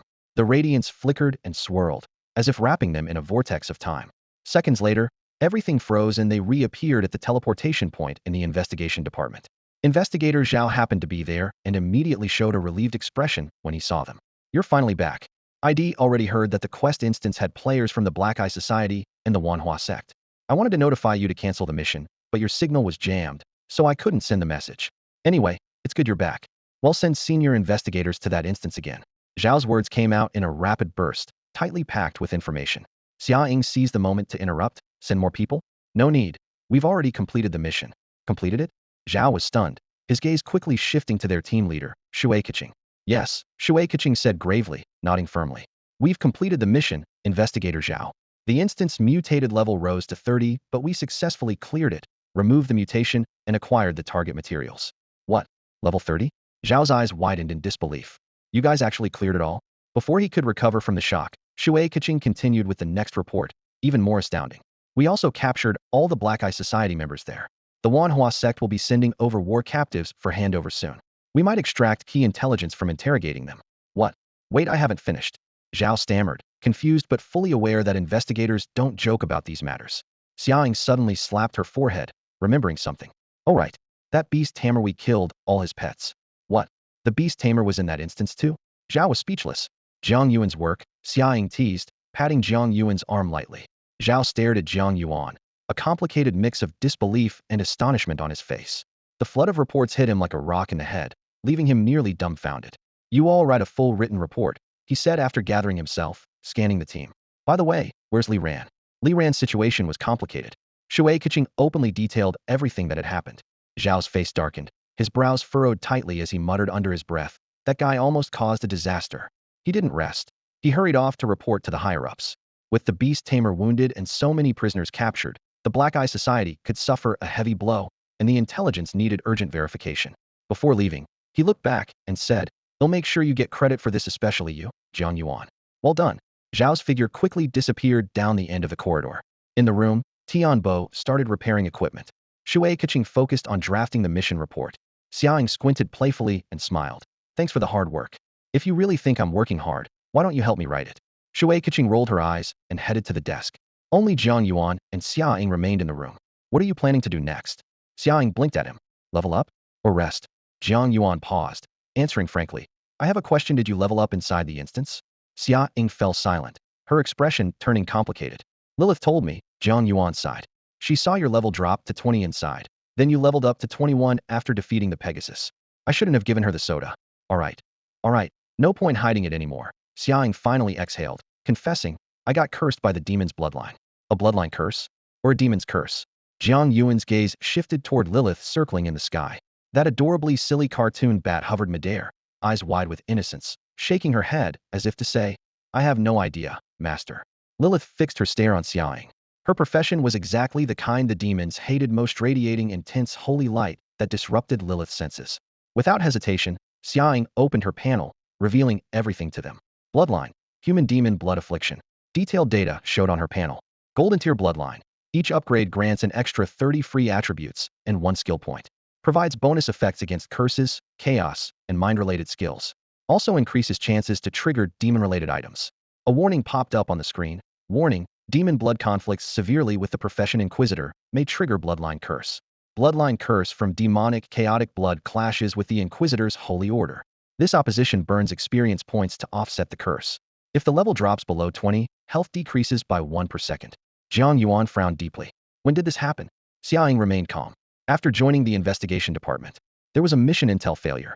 To prevent the demon blood from contaminating the entire city, I had no choice but to drink it myself. Her tone was casual, yet the urgency beneath was evident. This was no light decision. Jiang Yuan felt a pang inside. What was your level upon graduating? Level 35. I was a standout graduate back then. Xiaoying smiled, shrugging, no need to pity me. After all this time, I've gotten used to it. The bloodline rank is high. Once I hit level 20, I upgraded to an advanced bloodline. So it's not all bad. As long as I level up faster than the experience burns, I'm fine. She paused. I actually want to thank you. That last mission wrecked a lot of my gear, so I fell behind on leveling. Luckily you helped me gain a level, otherwise I'd be in deep trouble. You saved my life again. Xiaoying's tone was easygoing as she waved dismissively. All right, heart-to-heart session over. Time to head back. But Jiang Yuan stopped, turning to Lilith. Can this be fixed? Xiaoying reassured him, don't bother. Not even Minister Wei could solve it. Lilith ignored the warning. Following Jiang Yuan's command, she circuited Xiaoying midair, scrutinizing her closely. Finally the cartoon bat hovered, voice serious. Master, something strange. I need a closer look. Lilith flew multiple circles, capturing subtle signals in her swift rotations. Then Lilith declared decisively. Master, logically, the instant she drank demon blood, she should have died immediately or transformed into a demon. Demonic blood capable of contaminating an entire city must be far higher level, at least from a demon duke. A human bloodline can't withstand that. Xiaoying quietly asked, could it be because my profession is Inquisitor, granting some resistance to demons? Lilith rolled her eyes, bluntly retorting, you're only level 35, at most 1 class transfer. If you were level 60, maybe I'd believe that. A level 35 Inquisitor even after a transfer fighting demon duke level blood? That's naive. Xiaoying was speechless. Lilith, once a demon general, was undisputedly authoritative on these matters. Jiang Yuan cut in, pressing, so what's your conclusion? Lilith said regretfully, I'm sorry master, but I can't explain this anomaly either. Her words instantly thickened the atmosphere. Lilith shook her head slightly, a hint of resignation in her tone. You know, the humans change so much, far more complicated than us. Hearing this, Xiaoying pursed her lips and shot back coldly. Sounds like Jiang Yuan isn't very human-like either. The cartoon bat's eyes immediately widened, a trace of disdain in its voice. The master is completely different from you lowly humans. Before it could finish, Jiang Yuan cut in, enough with this nonsense. Let's get to the point. All right, master. Lilith instantly adopted a respectful tone. Though the details remain unclear, we know that for some unknown reason, her bloodline resistance has greatly increased. Now, her body can withstand the pressure of a demon duke-level bloodline and has even upgraded to a golden bloodline. So, resolving her bloodline issue is actually quite straightforward. Lilith paused here and lowered her head respectfully. Jiang Yuan felt a sudden clarity as he finally grasped her meaning. Xiaoying, meanwhile, looked increasingly puzzled. What riddle game are you two playing? She shook her head, her ponytail swaying. No, I told you, don't worry about me. Even Minister Wei couldn't fix this, so you guys shouldn't bother. I'm used to it by now. She deliberately brought up Wei Dinghua to discourage Jiang Yuan, hoping he would give up rather than waste time. After all, a failure might easily make Jiang Yuan feel guilty. But Jiang Yuan ignored her warning and asked directly, would you let me let my bloodline flow inside you? Xiaoying was stunned at first, then her ears flushed bright red, the tips almost seeming to bleed. What exactly are you talking about? The cartoon bat covered its eyes with its wings, clearly unable to bear what it was hearing. Jiang Yuan tilted his mouth in resignation. What are you all thinking? In my line of work, this kind of thing isn't exactly a secret. Ah, Xiaoying's face heated immediately, and she quickly denied it. No, I didn't overthink it. At just she suddenly gasped softly and rubbed her cheeks nervously. Forget it. Erase what I just said. Let's start over. Jiang Yuan said nothing, simply watching her quietly. After a moment, Xiaoying let out a long sigh and changed the subject herself. Fine. I looked up your profession info. You can share your bloodline with others, right? Jiang Yuan nodded. Exactly. I can overlay your current bloodline with mine. But your skill seems to have limited uses, right? Xiaoying frowned and hesitated. If I fail this time, won't it count as using one of your uses? I've never failed, Jiang Yuan replied calmly. My bloodline level is still very high. Xiaoying still looked uncertain. Suddenly, a pair of hands gripped her shoulders. Lilith transformed into her demon form, clutching Xia Ying's shoulders firmly, a hint of helplessness flashing across her face. So troublesome. Master, just go for it. Don't mind her fussing. No. Xiaoying protested urgently. What if it affects your profession skills? Without hesitation, Jiang Yuan activated the Blood Embrace skill on Xiaoying. This skill requires willing cooperation, unlike Origin Blood Corruption. To everyone's surprise, Xiaoying didn't resist at all, not even a trace of refusal. All right. He'll try. She finally gave in, ceasing to struggle. She comforted herself. Even if I fail, it's fine. Minister Wei couldn't fix it either. Before she could finish speaking, her voice abruptly cut off, expression frozen. Her eyes grew wider and wider, mouth slightly parted, utterly motionless as if petrified. Her pupils trembled faintly as she stared fixedly at Jiang Yuan. At that moment, a new prompt appeared on Jiang Yuan's profession panel. Blood Embrace, success. Bloodline Descendants 24, Lilith, Origin Blood, Xiaoying. Beginning extraction of descendant abilities. Gain talent, Divine Light Perception. Gain skill, Mercury Ring. The atmosphere instantly tensed, charged with anticipation. The blood merging succeeded. For Jiang Yuan and Lilith, it was natural and expected, but to Xiaoying, it felt utterly surreal, like something out of science fiction. Endless red mist surged like a tidal wave, nearly swallowing her whole. She felt like a lone leaf adrift on a stormy ocean, completely engulfed and powerless to resist. Her thoughts were thrown into chaos, her mind going blank. Then, suddenly, an ancient tremor erupted from within her body, as if a primordial flood was rushing through her veins, spreading relentlessly and striking deep into her soul. A faint, lofty chant echoed in her ears, dignified and majestic, like the whisper of an eternal deity. But before she could focus on the sound, it vanished as suddenly as a fading dream. Xiaoying even began to doubt whether it had been a hallucination until she saw the clear words on her status panel. Bloodline curse successfully lifted. That message ignited a fire in her veins, and she couldn't help but let out a sharp, piercing cry. The sound was like a banshee's wail or a soul long imprisoned finally breaking free, filled with boundless joy and shock. Her eyes widened in disbelief, and her voice trembled as she asked, How did you do that? Jiang Yuan, casually examining the new skills head just acquired, replied nonchalantly, Ancestor's skill, didn't I say that already? No. Xiaoying stumbled over her words, pointing at her attribute panel with a look of bewilderment and shock. Bloodline, low-grade, Origin Blood. Bloodline rank, unaccessible above legendary. Those words struck her like a hammer to the head. She swallowed hard, took a deep breath, and forced out, Above legendary, what does that even mean? Lilith sneered. Are you kidding? You don't get it? Above legendary means surpassing legendary. How could you not understand something this basic? I don't get it. Xia Ying's mind was a mess, overwhelmed by conflicting information. She remembered most studies had only speculated Jiang Yuan's bloodline rank to be somewhere between silver and gold, without any definitive conclusion. Data is speculation, not fact, Jiang Yuan said calmly. Xia Ying fell silent. That made sense. Speculation was never the truth. Yet she never expected the gap between guesswork and reality to be as immense as Mount Everest. She knew gold bloodline was below legendary, but what came above legendary? What did unaccessible even imply? What terrifying secret was hidden in Jiang Yuan's bloodline?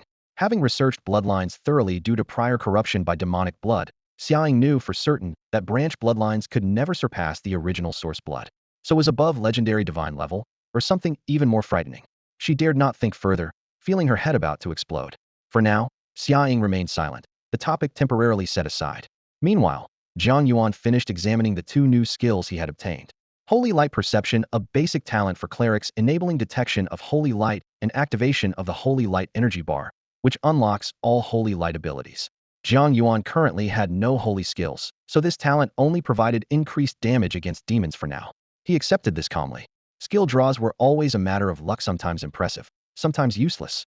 The second skill was more impressive. Mercury Ring. It increased the speed and cap of all energy gained by 5. This meant that the bloodline energy cap for the Blood Moon Frenzy rose to 105. Jiang Yuan smiled faintly with satisfaction. Although the increase wasn't dramatic, every bit of strength counted. As the process concluded, the red mist gradually dissipated, the air clearing. Reality washed back over them like a tide, leaving Xiaoying dazed but hopeful, while Jiang Yuan continued analyzing his upgraded skills with steady focus. Although the effect wasn't particularly strong, some might even call it useless, it still caught Jiang Yuan's attention. New hints popped up on his profession panel, making him raise an eyebrow. Crimson Dream Authority Resonance and Star Fate Codex Resonance. What kind of skill was this that could resonate with those two? As Jiang Yuan pondered, Xiaoying finally calmed down from her excitement. She took a deep breath, her expression growing serious. Thank you, Jiang Yuan. After a pause, she added, don't worry. I will absolutely keep all of this a secret. Xiaoying was clear-headed. Ever since obtaining the source blood, they were tied to the same fate. If the effects of the source blood were leaked, Jiang Yuan might still be able to handle the repercussions, but she would surely be doomed after all. The quota she now occupied as a bloodline descendant was being eyed jealously by countless others. Jiang Yuan was not surprised by her reaction. A top graduate from northern Beijing, selected by the investigation department, she naturally understood the stakes involved. Making Xiaoying a bloodline descendant was also to leverage the enhancement effect bloodline descendants had on the progenitor. No matter how good a skill was, and used, it was no better than nothing. If you really want to thank me, Jiang Yuan said, work hard to level up. Your improvement will feed back and benefit me, too. No problem. Xiaoying saluted playfully.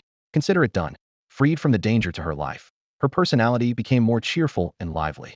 But that's not really thanks enough. Xiaoying lowered her hand and said thoughtfully, leveling up is something I'm supposed to be doing anyway. I'll have to figure out how to properly thank you.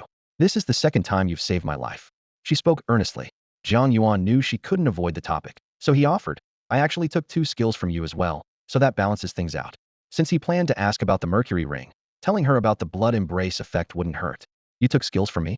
Xiaoying paused, but instead of being upset, she was intrigued. I have more than 20 skills. Which ones did you get? Holy Light Perception and Mercury ring. Xiaoying twitched her mouth, looking a bit guilty. Those two aren't very useful, so it's not really fair. Holy Light Perception is okay. Maybe you'll get Holy Light skills someday. But Mercury ring? That one's basically useless. I almost forgot I even had that skill. Jiang Yuan didn't comment. Do you remember where you got the Mercury ring? Xiaoying recalled, it should be deep in the Canghuang Mountains back when I was first assigned to the investigation department in Sherman City.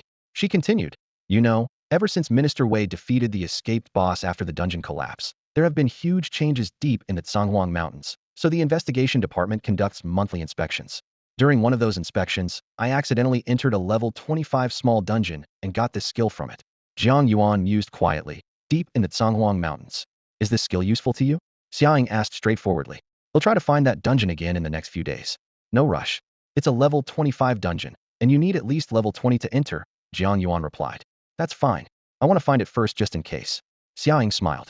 At the rate you're leveling up, I believe you'll hit level 20 by next week. All right, thanks. No, thank you. Xiaoying waved her hand. After finishing the serious talk, Xiaoying blinked mischievously, her lashes fluttering with a sly look. I just thought of something. What should I call you now? What kind of question is that? Jiang Yuan smirked. Lord? Master? Your Highness? Your Majesty? My lord? Xiaoying glanced at the cartoon bat sticker and dropped her voice playfully. Or Master? Jiang Yuan rolled his eyes. If you're really that bored, go level up now. Oh, Xiaoying stuck out her tongue. Just as she was about to say something else, Jiang Yuan's phone rang suddenly. She quickly covered her mouth. The caller ID was for Officer Zhao, who had just left. Jiang Yuan, go to that special teleport transit station. Remember to bring the special weapon materials. Inside the secret teleportation room, Officer Zhao stood respectfully to one side, his posture straightened. Standing beside him was Wei Dinghua, arms crossed behind his back. Just as Jiang Yuan stepped in, he caught Officer Zhao in the middle of a report. Wei Dinghuo's brow furrowed slightly, his stern expression radiating natural authority. Who brought in this Li Ran? The HR department must have made a serious mistake. A thin sweat immediately appeared on Officer Zhao's forehead. Seeing Jiang Yuan enter, he visibly relaxed. Wei Dinghua turned to Jiang Yuan with a hint of a smile in his eyes. I've already heard about this operation. Well done. The Wanhua Palace clearly softened their stance when handing over the captives, even suggesting the possibility of future cooperation. That's all thanks to you. Jiang Yuan returned a humble smile. Minister, you flatter me. It was a team effort by everyone in the investigation department. Wei Dinghuo's smile deepened, exuding the calm confidence of a seasoned commander. Steady, without arrogance. Modest in success, a rare quality in a great leader. Your achievements and your colleagues' contributions are not at odds. The Wanhua Palace people specifically mentioned you. Their attitude is unmistakable. Officer Zhao seized the moment to chime in. The mission reward has already been credited to your account. Also, you've been promoted to intermediate investigator. For Shui Keqing, years of hard work had just recently earned her this rank. Officer Zhao briefly explained the privileges of an intermediate investigator. Most importantly, you can now form your own team. After investigation department approval, your team can receive activity funds. However, your current status is still as an independent investigator. He looked to Wei Dinghua for guidance before finishing. Wei Dinghua made the decision immediately. Your team will also be an independent unit, with no restrictions on members. You decide who joins. More importantly, you can register team members as investigators. This reward was highly appealing. It meant the investigation department officially empowered Jiang Yuan to build his own team and provided substantial funding for development. Jiang Yuan expressed sincere thanks. Thank you, Minister. I've only done what was expected. Wei Dinghua waved it off. We're clear on rewards and punishments around here. Let's set this aside for now. He changed the subject. Did you bring the special weapon material? Jiang Yuan nodded and pulled out the item named Fallen Unicorn Horn. Unlike the usual milky white, it was as black as obsidian. Wei Dinghua examined it closely, his expression grave. This must be the corrupted unicorn horn several reports referred to. Jiang Yuan recalled Shui Heking's warning and asked, can this material still be used as the core element for a spellbook special weapon? Wei Dinghua shook his head. I have limited experience with forging equipment. Looks like we'll need to try a different approach. He beckoned, signaling Jiang Yuan to step onto the teleport platform. At the same time, Wei Dinghua continued, I was originally planning to take you to the Craftsmen's Union to forge the weapon, but for now, think of this as an early taste of university life. University life? Jiang Yuan was just pondering the words when the teleportation activated. Moments later, they appeared in front of the main gate of Jingbei National University.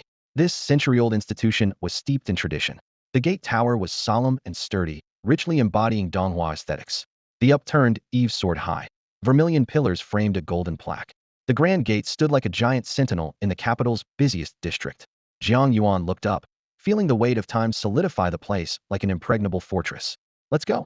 Remember to keep your star tone power in check, Wei Dinghua said, patting Jiang Yuan on the shoulder. They passed through the gate, and Jiang Yuan immediately sensed a subtle wave of energy, like an invisible breeze brushing past him, hinting at the extraordinary nature of this place. The primal blood, scarlet dream, and star fate, the three great powers, trembled simultaneously, emitting sharp warnings. Jiang Yuan pressed both hands against his chest, forcing himself to suppress the surging energy. No wonder I was told to hold back. Cold sweat formed on his forehead. If Head hesitated any longer, the main gate of Jingbei might have actually shaken because of him. The runes on the gate flickered with a dangerous light. Wei Dinghua reacted swiftly, tracing an arc in the air with his fingers, and instantly the glow on the gate dimmed. This gate functions as a danger detector, Wei Dinghua explained. In the gate's recognition system, the Xingdian is considered a risk factor. Once you get your admission notice, you'll need to pass through here. Ogrenit will record your presence. Jiang Yuan's heart tightened. It was probably more than just simple danger detection. I'm going to meet an old friend. Your specialized weapon will have to end up in his hands, Wei Dinghua said, holding out his hand. Let me take a look at the weapon materials first. Jiang Yuan took out the fallen unicorn horn from his storage space and handed it over. The black horn shimmered with an eerie glow in the sunlight. Stay in Jingbei for a while. Someone will come to explain the remaining details. Wei Dinghua put away the materials and led Jiang Yuan a short distance forward. In a few days, he'll get back to you. Thanks for your trouble. Just then, a familiar figure hurried over. Minister Wei. Hua Qing stopped in front of them and saluted respectfully. Wei Dinghua nodded slightly. You take Jiang Yuan to get familiar with the place and arrange his accommodation. He's in your care for the next few days. Understood, Hua Qing replied politely. Wei Dinghua patted Jiang Yuan on the shoulder and then vanished from sight. Hua Qing exhaled deeply, her tense shoulders relaxing. She draped an arm around Jiang Yuan's shoulder and smiled like an old friend. Not bad, number one in the whole country. You really made big news. Just luck. Come on, Hua Qing scoffed. If it weren't for the lack of a Huahai River dungeon, I might have believed you. They walked side by side along the tree-lined avenue in Jingbei. The shadow of the Paulownia trees dappled the stone path as students passed by. That's the cafeteria. They'll take you there for dinner later. Hua Qing pointed to a glass-clad building ahead. I've already applied for your dorm, a single room. Like a tour guide, she led Jiang Yuan through the teaching buildings. Walk to the end, that's the library. These are all public areas any college's students can go. Turning a corner, a grand auditorium came into view. Unlike the quiet elsewhere, this place buzzed with noise, students coming and going, expressions ranging from excitement to frustration. What's this? The Dungeon Center. The shared dungeon resources for the entire school. You can enter any dungeon straight from here. Hua Qing nodded towards it. Want to check it out? Jiang Yuan nodded. Pushing open the heavy doors, the interior opened up widely. The walls were covered in dense spatial arrays, silver lines stretching up to the ceiling, expanding the auditorium into something like a small stadium. Scores of portals stood in neat rows, each topped with a looping holographic screen. Each door is a gateway to a dungeon. Hua Qing pointed at a screen. The big display shows rankings for each dungeon and announcements for temporary team formations. There are dungeons ranging from level 15 to 45, but these are relatively basic resources. The better dungeons are inside the various colleges. Jiang Yuan scanned the dozens of portals. Just the public resources were so vast. Suddenly, a burst of cheers erupted in front of one portal. A new record. A student pounded his chest, eyes glued to the updated ranking on the screen. How did they break the record? Another clawed his hair in frustration. Are we even on the same team? The portal flared, and several figures stepped out. Unlike the surrounding Jingbei students, these ones bore the glaring insignia of Jinghua on their chests. It was quite surprising to see a Jinghua student appear in the integrated dungeon hall of North Capital. Hua Qing explained that ordinary resources are shared among the 6 major academy. Student IDs from each school are mutually recognized, allowing students to freely enter and exit any campus. After all, these resources aren't scarce. Exchanging and sharing them benefits all students' development. Even ranking rewards can be claimed, while still earning credits and points for their own school. It's not complicated. Although friction and grudges exist between the 6 academies, and they don't exactly see eye to eye, they are all top-tier institutions within Donghua. Most of their students will eventually become the backbone of Donghua's future. So while they compete openly and secretly, a certain level of cooperation is maintained.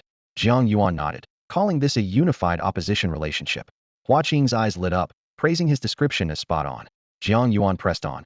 So Jinghua just broke a record? Hua Qing replied, more than that. Ordinary record changes happen frequently. Resources are shared, so one school wins a little today, another tomorrow. But this time, they seem to have created a theoretical maximum record. She pointed to the leaderboard. For at least the next year or so, this team's name and school emblem will sit firmly atop the dungeon ranking. She was about to elaborate when figures gradually took shape near the dungeon entrance. Then a voice announcement sounded. Notification. Congratulations to Team Jinghua. Today, we're doing 10 dungeons for breaking the Despair Mine, level 22 10-person nightmare difficulty record. Completion time, 1 hour 18 minutes 27 seconds. Previous record, 1 hour 58 minutes 19 seconds. Number of players, 8. Captain, Xiong Wenhao level 20. Team members, Lu Cancan level 21, Ku Shui level 22. The moment the voice broadcast ended, the entire dungeon hall fell into a brief, stunned silence. People who hadn't been paying attention abruptly turned their eyes toward the announcement. Was this just a record refresh? Not quite. As the profession system improved and students' combat power rose, small shifts in time and scores happened often. But the issue was this 10-person dungeon was cleared with only 8 players. The highest level just matched the dungeon level, and they shaved a full 40 minutes off the previous best time. After leaving the dungeon, Xiong Wenhao didn't say much. He calmly found a corner to sit and rest, and the other teammates also took the chance to relax. Soon, low murmurs spread through the hall. What are they trying to do? Are they seriously going to grind dungeons nonstop? Isn't that risky with real dungeon battles? Amid the whispers, a voice from Jinghua's team rang out confidently. Isn't it clear from the team name? Today we're doing 10 dungeons. We're here to break the record for the number of dungeon runs. That statement immediately caused an uproar in the hall. Someone shouted, this is an outright disgrace. It's not normal dungeon play, it's deliberate trolling. Can't help it. Since no one's beaten the theoretical limit, we've come to give it a shot. Can, enough. Captain Xiong Wenhao interrupted calmly. Rest up quickly. We've got more records to break. Their arrogant attitude completely infuriated the North Capital students. Someone anxiously asked from the crowd, what about our team? What do we do now? Where are the people from Mingxing Academy, Huiguang Hall, and the Golden Academy? What about the top-ranked students? The elite squads? When they're needed most, where did they all go? If the Jinghua team sets a record of clearing 10 instances in a day, it might as well just merge them into Jinghua itself. Doesn't the school care about any of this? Jiang Yuan couldn't help but speak up, his tone filled with obvious disappointment and helplessness. This was a serious morale blow. Hua Qing shook her head, her expression darkening slightly. She clearly had complaints about the situation but was powerless. With a helpless shrug, she said, student matters are to be handled by students themselves. This is the consensus across the 6 academies. Unless serious rules are broken, the school usually doesn't intervene. There was a hint of displeasure on her face, yet she had to admit the Jinghua squad had really gone too far this time. Still, to students from Jingbei, it acted as a push and a challenge, forcing them to work harder. Jiang Yuan nodded, understanding that this was a kind of special motivation. Yet, motivation didn't always bring results. Sometimes it only made people feel discouraged. Many teams, originally planning to enter dungeon instances, suddenly stopped. They kept reshuffling their groups, seemingly trying to disrupt the Jinghua squad's rapid pace. Others simply sat aside, clearly discouraged and ready to give up. The scene was filled with various people, each harboring different thoughts, creating a complex atmosphere. Jiang Yuan asked, is this a 10-player instance? That's right, Hua Qing nodded. A 10-player instance is an intermediate form between a 5-player squad and a 25-player raid. She became serious. The advantage of the Desperate Mine instance is that the experience gained is abundant and materials plentiful, but drops of equipment are very rare. Jiang Yuan suddenly asked, I haven't officially enrolled yet. Can I still enter this instance? Huai Qing was taken aback, furrowing her brow. It's a 10-player instance, you're not thinking of soloing it, are you? Jiang Yuan didn't answer. His silence said it all. She added, this isn't some kind of exam instance. The portal is set up by a formation master and leads directly into a real instance. There are no safety protections. Every year, some students die due to carelessness. Catching the meaning behind her words, Jiang Yuan pressed. So I really can go? Huai Qing pulled out a student ID and handed it to him. Your student ID is ready. I just hadn't given it to you yet. Are you sure you want to go? Her eyes showed both curiosity and concern. He nodded and took the ID. Huai Qing sighed and ran a hand through her hair. All right. Given your ability, at least you should know when to retreat inside the instance. Be very careful. Jiang Yuan strode toward the instance portal. Huai Qing wanted to say more, but settled for a final warning. I still have to take you to a ranger dorm and get dinner. Please be extremely careful. At that moment, many students noticed Jiang Yuan's move. After all, his lone figure walking straight to the instance portal stood out. The instance had just had a record-breaking run, and the portal felt like a spotlighted stage, drawing everyone's attention. Jiang Yuan was now like the lead actor stepping onto the stage. Hey man, you're going to challenge the instance alone? Someone shouted. Come on, dude. Where's your team? Another voice called out. We're planning to run this instance to want to form an elite squad? Those still hopeful genuinely called out with sincerity. Jiang Yuan listened and replied calmly, I'm going alone. The crowd was stunned by this answer, faces full of disbelief. Meanwhile, inside the Jinghua squad, Lu Kangkan burst into laughter upon hearing this. I'm crying laughing, this guy's gotta be crazy. Soloing a 10-player instance? Others joined in with hearty laughter. Soloing a 5-player instance? I'd believe it, but this is 10 players. Theoretically, even breaking limits needs 8 cooperating. A clown just seeking attention. Is Jingbei really out of talent? They sent someone like this? Forget it, let's not bother with him. We've got 9 more instances to clear. Do you think he'll even make it out? Will he manage to keep his life, or come out chopped up? Voices from the Jinghua squad rose as students from Jingbei glared angrily. But none of this concerned the lone Jiang Yuan, who calmly chose to enter the instance. Difficulty level nightmare. Confirmed. At the entrance, the portal suddenly flashed brilliantly. Jiang Yuan's figure flickered and vanished without a trace. Moments later, the light glowed again, and he appeared once more in the same spot, as if he had never truly left. Soloing the dungeon and clearing it in a second? This baffling scene plunged the entire integrated dungeon hall into stunned silence. Whether seasoned players who regularly watched this space or casual passersby, no one could help exchanging confused glances. Within the Jinghua team, Lu Kangkan burst out laughing uncontrollably, his voice ringing out without restraint. Clearing the dungeon in a second? This guy's a total clown. I'm dying laughing, haha. But just as his laughter echoed through the hall, a sudden ding the voice system notification cut him off. Notification, congratulations to the Jingbei team unnamed for setting a new fastest clear record for Dungeon, Despair Mine, level 22 10 players on Nightmare difficulty. Clear time, 1 second. Previous record, 1 hour 18 minutes 27 seconds. Team size, 1. Captain, Jiang Yuan, level 17. Lu Kangkan's smile froze instantly. His eyes shot wide open as he stared hard at the top of the leaderboard screen, disbelief written all over his face. The hall fell into deathly quiet. No one spoke. The usually bustling integrated dungeon hall was now quieter than ever, as if the air had solidified. Countless people rubbed their eyes, looked back at the screen, then rubbed again, trying to convince themselves they weren't hallucinating. Cough. Maybe there's an error in the data? A voice whispered, breaking the silence. No reply came. Instead, only mute mouths and shocked, puzzled faces. Maybe I'm dreaming too, someone murmured nearby in agreement. Almost all the Jingbei trainees trusted the system's data, but this time they were completely at a loss. Jiang Yuan, the guy who cleared the dungeon in a second, what on earth was going on? No one knew. Some even suspected a system glitch, though an official announcement was surely imminent. Someone pushed forward, pulling out a phone. Bro, move aside, I want to snap a pic, don't block my shot. You're too late. The posts already blew up online, a nearby netizen replied, as the murmurs around them swelled into a buzz of discussion. Yet, at the eye of this storm stood Jiang Yuan, clearly resigned. A teleport notification sounded. Honored living legend. The current Abyssal Scourge dungeon cannot accommodate your arrival. Compensation, 150,000 experience points, 2 beginner skill books, and 20 quality stone cores. Please understand. At the same moment, these items instantly landed in Jiang Yuan's storage. His experience surged, and his level jumped accordingly. Level, 183.58. It was as if the entire Abyssal Scourge dungeon was afraid Jiang Yuan would waste a second never truly got to enter. Although leveled up successfully, he could hardly hide his helplessness, even finding the whole situation somewhat ridiculous. Ugh, Abyssal Scourge's got no backbone at all. I'm barely at 3 legend points. Are you guys scared of me, or what? He silently calculated that if he really wanted a challenge, he'd need to find a tougher, more hardcore dungeon. Jiang Yuan tucked his complaints away, but his steps headed toward the Jinghua team. What are you doing? Liu Kankan saw him approaching and instinctively took a half step back, warily asking. Jiang Yuan looked directly at him. Which dungeon are you planning to run next? Liu Kankan fell silent, his gaze drifting sideways. Following his eyes, Jiang Yuan caught on. Level 23, 10-player dungeon? Let's go with that one. All the Jinghua elite players nursed their ambitions to break records. It was only fitting to pick a challenge with some heft. Thinking this, he strode toward the dungeon portal. At once, the crowd's attention locked onto his back. Phones of all sizes aimed their lenses, desperate not to miss the next miraculous moment. It felt like the entire world was watching Jiang Yuan, waiting to see if he would pull off another miracle. He was about to enter the dungeon again. Could he replicate his previous godlike speed? The answer was about to be revealed.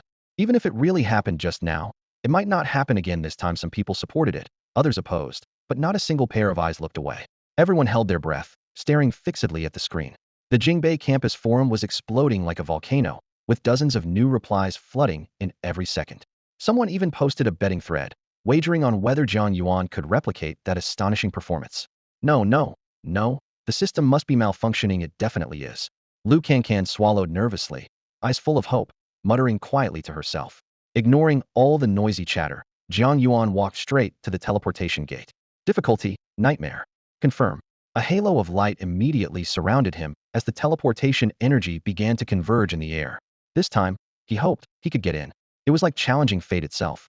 Show me what you've really got. The weightlessness of the teleportation hit him.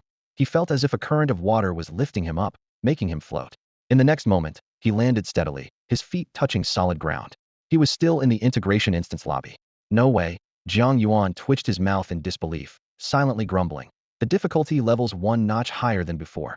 Before he could even check the in-game notifications, the official broadcast sounded through the hall. Announcement. Congratulations to Team Unnamed from Jingbei for breaking the record on the Mist Swamp Level 23 10-player instance nightmare difficulty. Time used, 1 second. Previous record, 3 hours 23 minutes 77 seconds. Participants. 1. Team Captain, Jiang Yuan, Level 18. Instantly, the hall fell into deadly silence. The air seemed to freeze. Even the tiniest sound was audible. In stark contrast, the campus forum exploded into a frenzy, hundreds of new posts surfacing every second, with the entire network nearly choking under the load. What just happened? Someone asked anxiously. What exactly happened just now? Look carefully. Look carefully. No, you didn't see it clearly. Not clearly enough. Streamer, please post a replay. From now on, Jiang Yuan is officially my godfather. That's the fastest godfather title I've ever seen. What do you know? I'm betting with Xiaoyan that if Jiang Yuan repeats the feat, she'll be my girlfriend. Can someone clip the highlights? I need to see Liu Kankan's expression again. Her expression was clownish hilarious. Only 12 of the bettors predicted Jiang Yuan would succeed again, and those people were celebrating wildly. Most posts, however, were busy speculating about his origins and background. We asked all the upperclassmen and underclassmen. No one's ever heard of Jiang Yuan. The unnamed team didn't even register at the integration center. Maybe he never ran this instance before. Could he be a freshman? A freshman? That actually makes sense. If someone that strong had been around, they'd have smashed the neighboring colleges already, right? I just saw Huai's team was also in the instance lobby. Looks like they came to accompany Jiang Yuan, the devil from Mingxing College. So he's the new prodigy from the competition. That explains it. My apologies. He's a competition prodigy. I stand corrected. That sentence was copied and reposted thousands of times. And so, around dinner time at Jingbei University, Jiang Yuan's sudden burst of power sent the entire campus into a frenzy unlike anything before. Who is this guy? How dare he call himself the devil? Huai Qing also stared at the forum posts and, using her admin privileges, muted one extreme comment for an hour. Just then, her phone rang. The caller ID showed it was Dean Mu. Huai Qing answered. Dean Mu's voice was urgent. Huai Qing, where are you? There's an incredibly talented student showing up at the instance center. Rush over immediately and do whatever it takes to recruit him for the competition team. The new cover will be ready later tonight and should be updated tomorrow. Everyone, be careful not to lose track of the book. I'm in the dungeon lobby right now, Director, Huai Qing said as she looked up, her voice carrying a trace of weariness and complicated emotions. On the other end of the line, the director's voice suddenly jumped 8 octaves, urgent and stern. You still have the nerve to answer my call? Go find that student immediately. I know him. Huai Qing was about to explain, but was cut off by the director. What are you waiting for? He's already one of our academy's own. She took a deep breath and suddenly sped up, unloading the report she had prepared all at once, leaving no room for interruption. Director, didn't you see the report I sent a couple of days ago? Silence hung briefly on the other end. Then came the sound of folders being flipped and files rifled through, mixed with the director's questioning. You mean that Jiang Yuan mentioned in your report? Are you sure the Jiang Yuan in the dungeon lobby is the same person? Huiqing shook her head in helplessness. Probably not just a coincidence of names. All right, you did well. The director slapped the desk excitedly, nearly jumping with joy. I'm giving you a raise this year. I just saw his record refresh. 1 second. The director's voice sharpened suddenly, unable to hide his surprise. Apparently, had only caught snippets before and was now checking carefully. Probably because of the legendary rating, Huiqing answered softly, her gaze heavy with mixed feelings. She herself was still in awe and disbelief. Just a few days ago, she had explained to Jiang Yuan the significance of the legendary rating, breaking down why Wei Dinghua got directly teleported out of low-level dungeons. And now, this just over a week later, Jiang Yuan had effortlessly demonstrated the astonishing power of the legendary rating in real life. She even suspected that learning through practice wasn't supposed to apply this quickly. What's more, this was her first time witnessing the legendary rating's impact firsthand and on Jiang Yuan, who wasn't even 17 yet. On the other end, the director's voice suddenly soared 8 octaves again. Legendary rating? He has a legendary rating? Why didn't you mention that in the report? Oh right, that kind of detail doesn't belong in reports. Too easy to leak, Huiqing smirked. If it were in the report, the director would probably think she was drunk. He gained 1 point of legendary rating through a special event, Huiqing said simply. The director immediately objected. 1 point? Impossible. He must have at least 2 points now. Huiqing was baffled. Last time she met him, he only had 1 point. How did it suddenly become 2? Anyway, you must protect him carefully. Be wary of other academies trying to poach him. The director's tone grew serious. He'll be back tomorrow. You don't want to miss out on the chance to be an outstanding teacher, do you? Huiqing smiled helplessly, hung up, and glanced toward Jiang Yuan in the distance. A long sigh escaped from her heart. You really always manage to surprise me. Meanwhile, Jiang Yuan paid no mind to the watching eyes around him. He lowered his head and opened his panel to check the latest updates. Respected living legend, this abyssal disaster cannot accommodate your descent. We hereby grant 180,000 experience points. Murloc, Trident level 20, blue quality weapon, Swamp Fish Fins 15. Thank you for your understanding. He sighed softly, voice low but tinged with helplessness. This dungeon is just way too boring. Though quiet, everyone in the hall was fixated on his every move. Even his whispered words spread like a whispering hurricane, reaching every corner. Their eyes met. Disbelief flickering cleared the dungeon in 1 second, not only breaking the record, but smashing an almost impossible limit. This was a mind-boggling, unfathomable achievement. What was even stranger was that despite all this, he still found the dungeon boring. People were itching to rush forward and demand, what exactly does interesting mean? Does it mean fighting through a bloody front line? Facing off directly against the Demon King? Or battling the gods for 300 rounds? At this moment, no one doubted that the statistics system had malfunctioned after all. If 2 errors occurred in a row, the dungeon center would have sent someone to verify and fix it already. Since no one questioned it, it had to be true. But Jiang Yuan was unaware of everyone's thoughts. A faint smile lingered at the corner of his mouth as he looked toward Liu Cancan.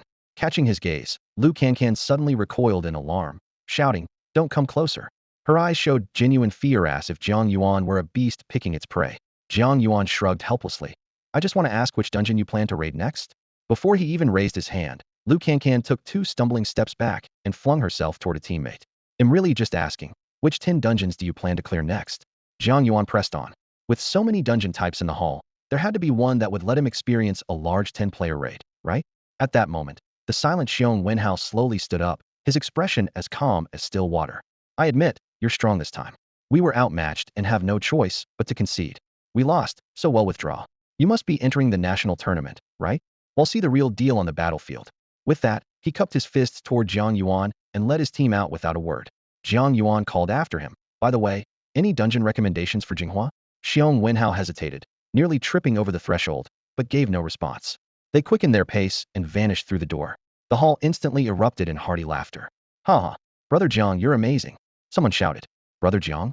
Call him Jianggu. Another chimed in. Jianggu? No way, he's the Jiang god now. From today on, you're my idol. As the noisy cheers grew louder, the atmosphere in the hall turned electrifying. Without Jiang Yuan, the Jinghua team could never have dominated the top rankings across 10 dungeons like this. Such a performance made northern Beijing students hang their heads low outside. Jiang Yuan's arrival was nothing short of a savior, and the looks cast his way were full of respect and admiration. You're really something, stirring up such a big commotion quietly. Huiqing smiled warmly, when Jiang Yuan returned. WHYD the Jinghua team bolt and then scare them like that. They threatened first. Jiang Yuan shrugged. I was just replying. Huaiqing shook her head with a grin. You know, that's not really a threat.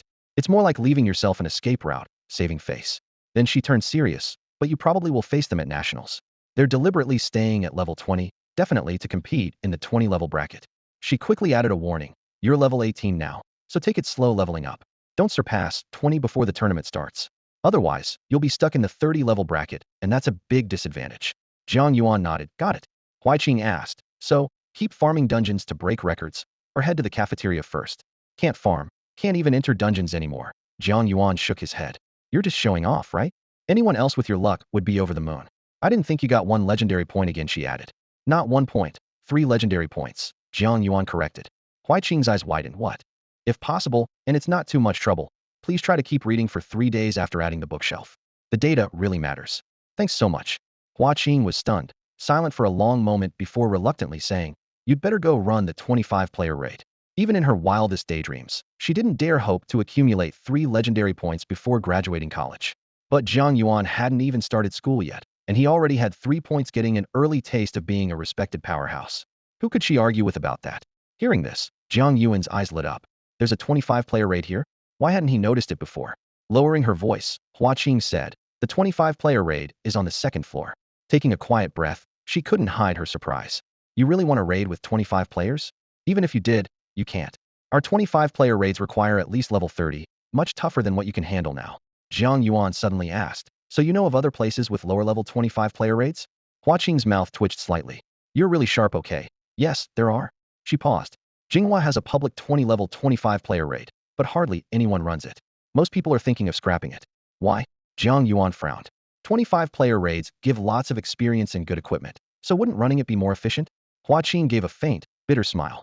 Listen to what you're saying, only you think it's efficient. Anyone who's run it once has complained about how exhausting it is. At level 20, the players don't even have all their professional skills yet.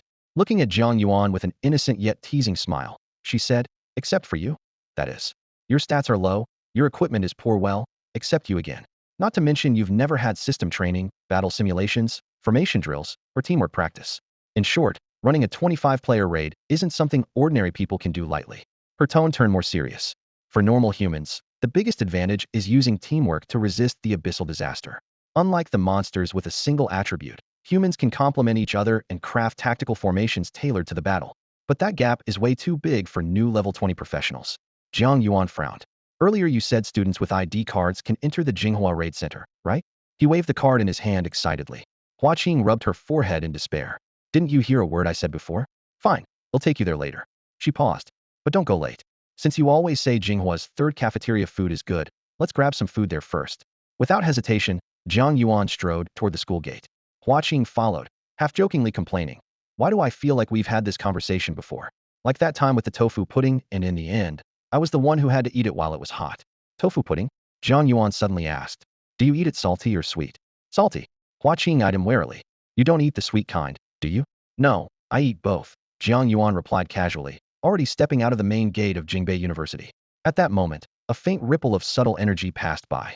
Fortunately, he had just activated the autonomous protection response of his 3 great powers in time. Whether due to his increased strength or the power's effect, Jiang Yuan vaguely sensed the student ID card also contained a subtle energy, interacting with the school gate's energy wave that was the so-called entry system. From now on, he wouldn't be mistaken for a threat when entering or leaving the school.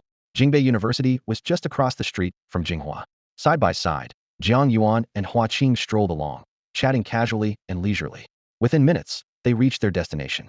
Ahead was the Jinghua dungeon center, the towering building looming above. Stepping inside, the decor was identical to our schools, all crafted by a renowned crowned alchemist.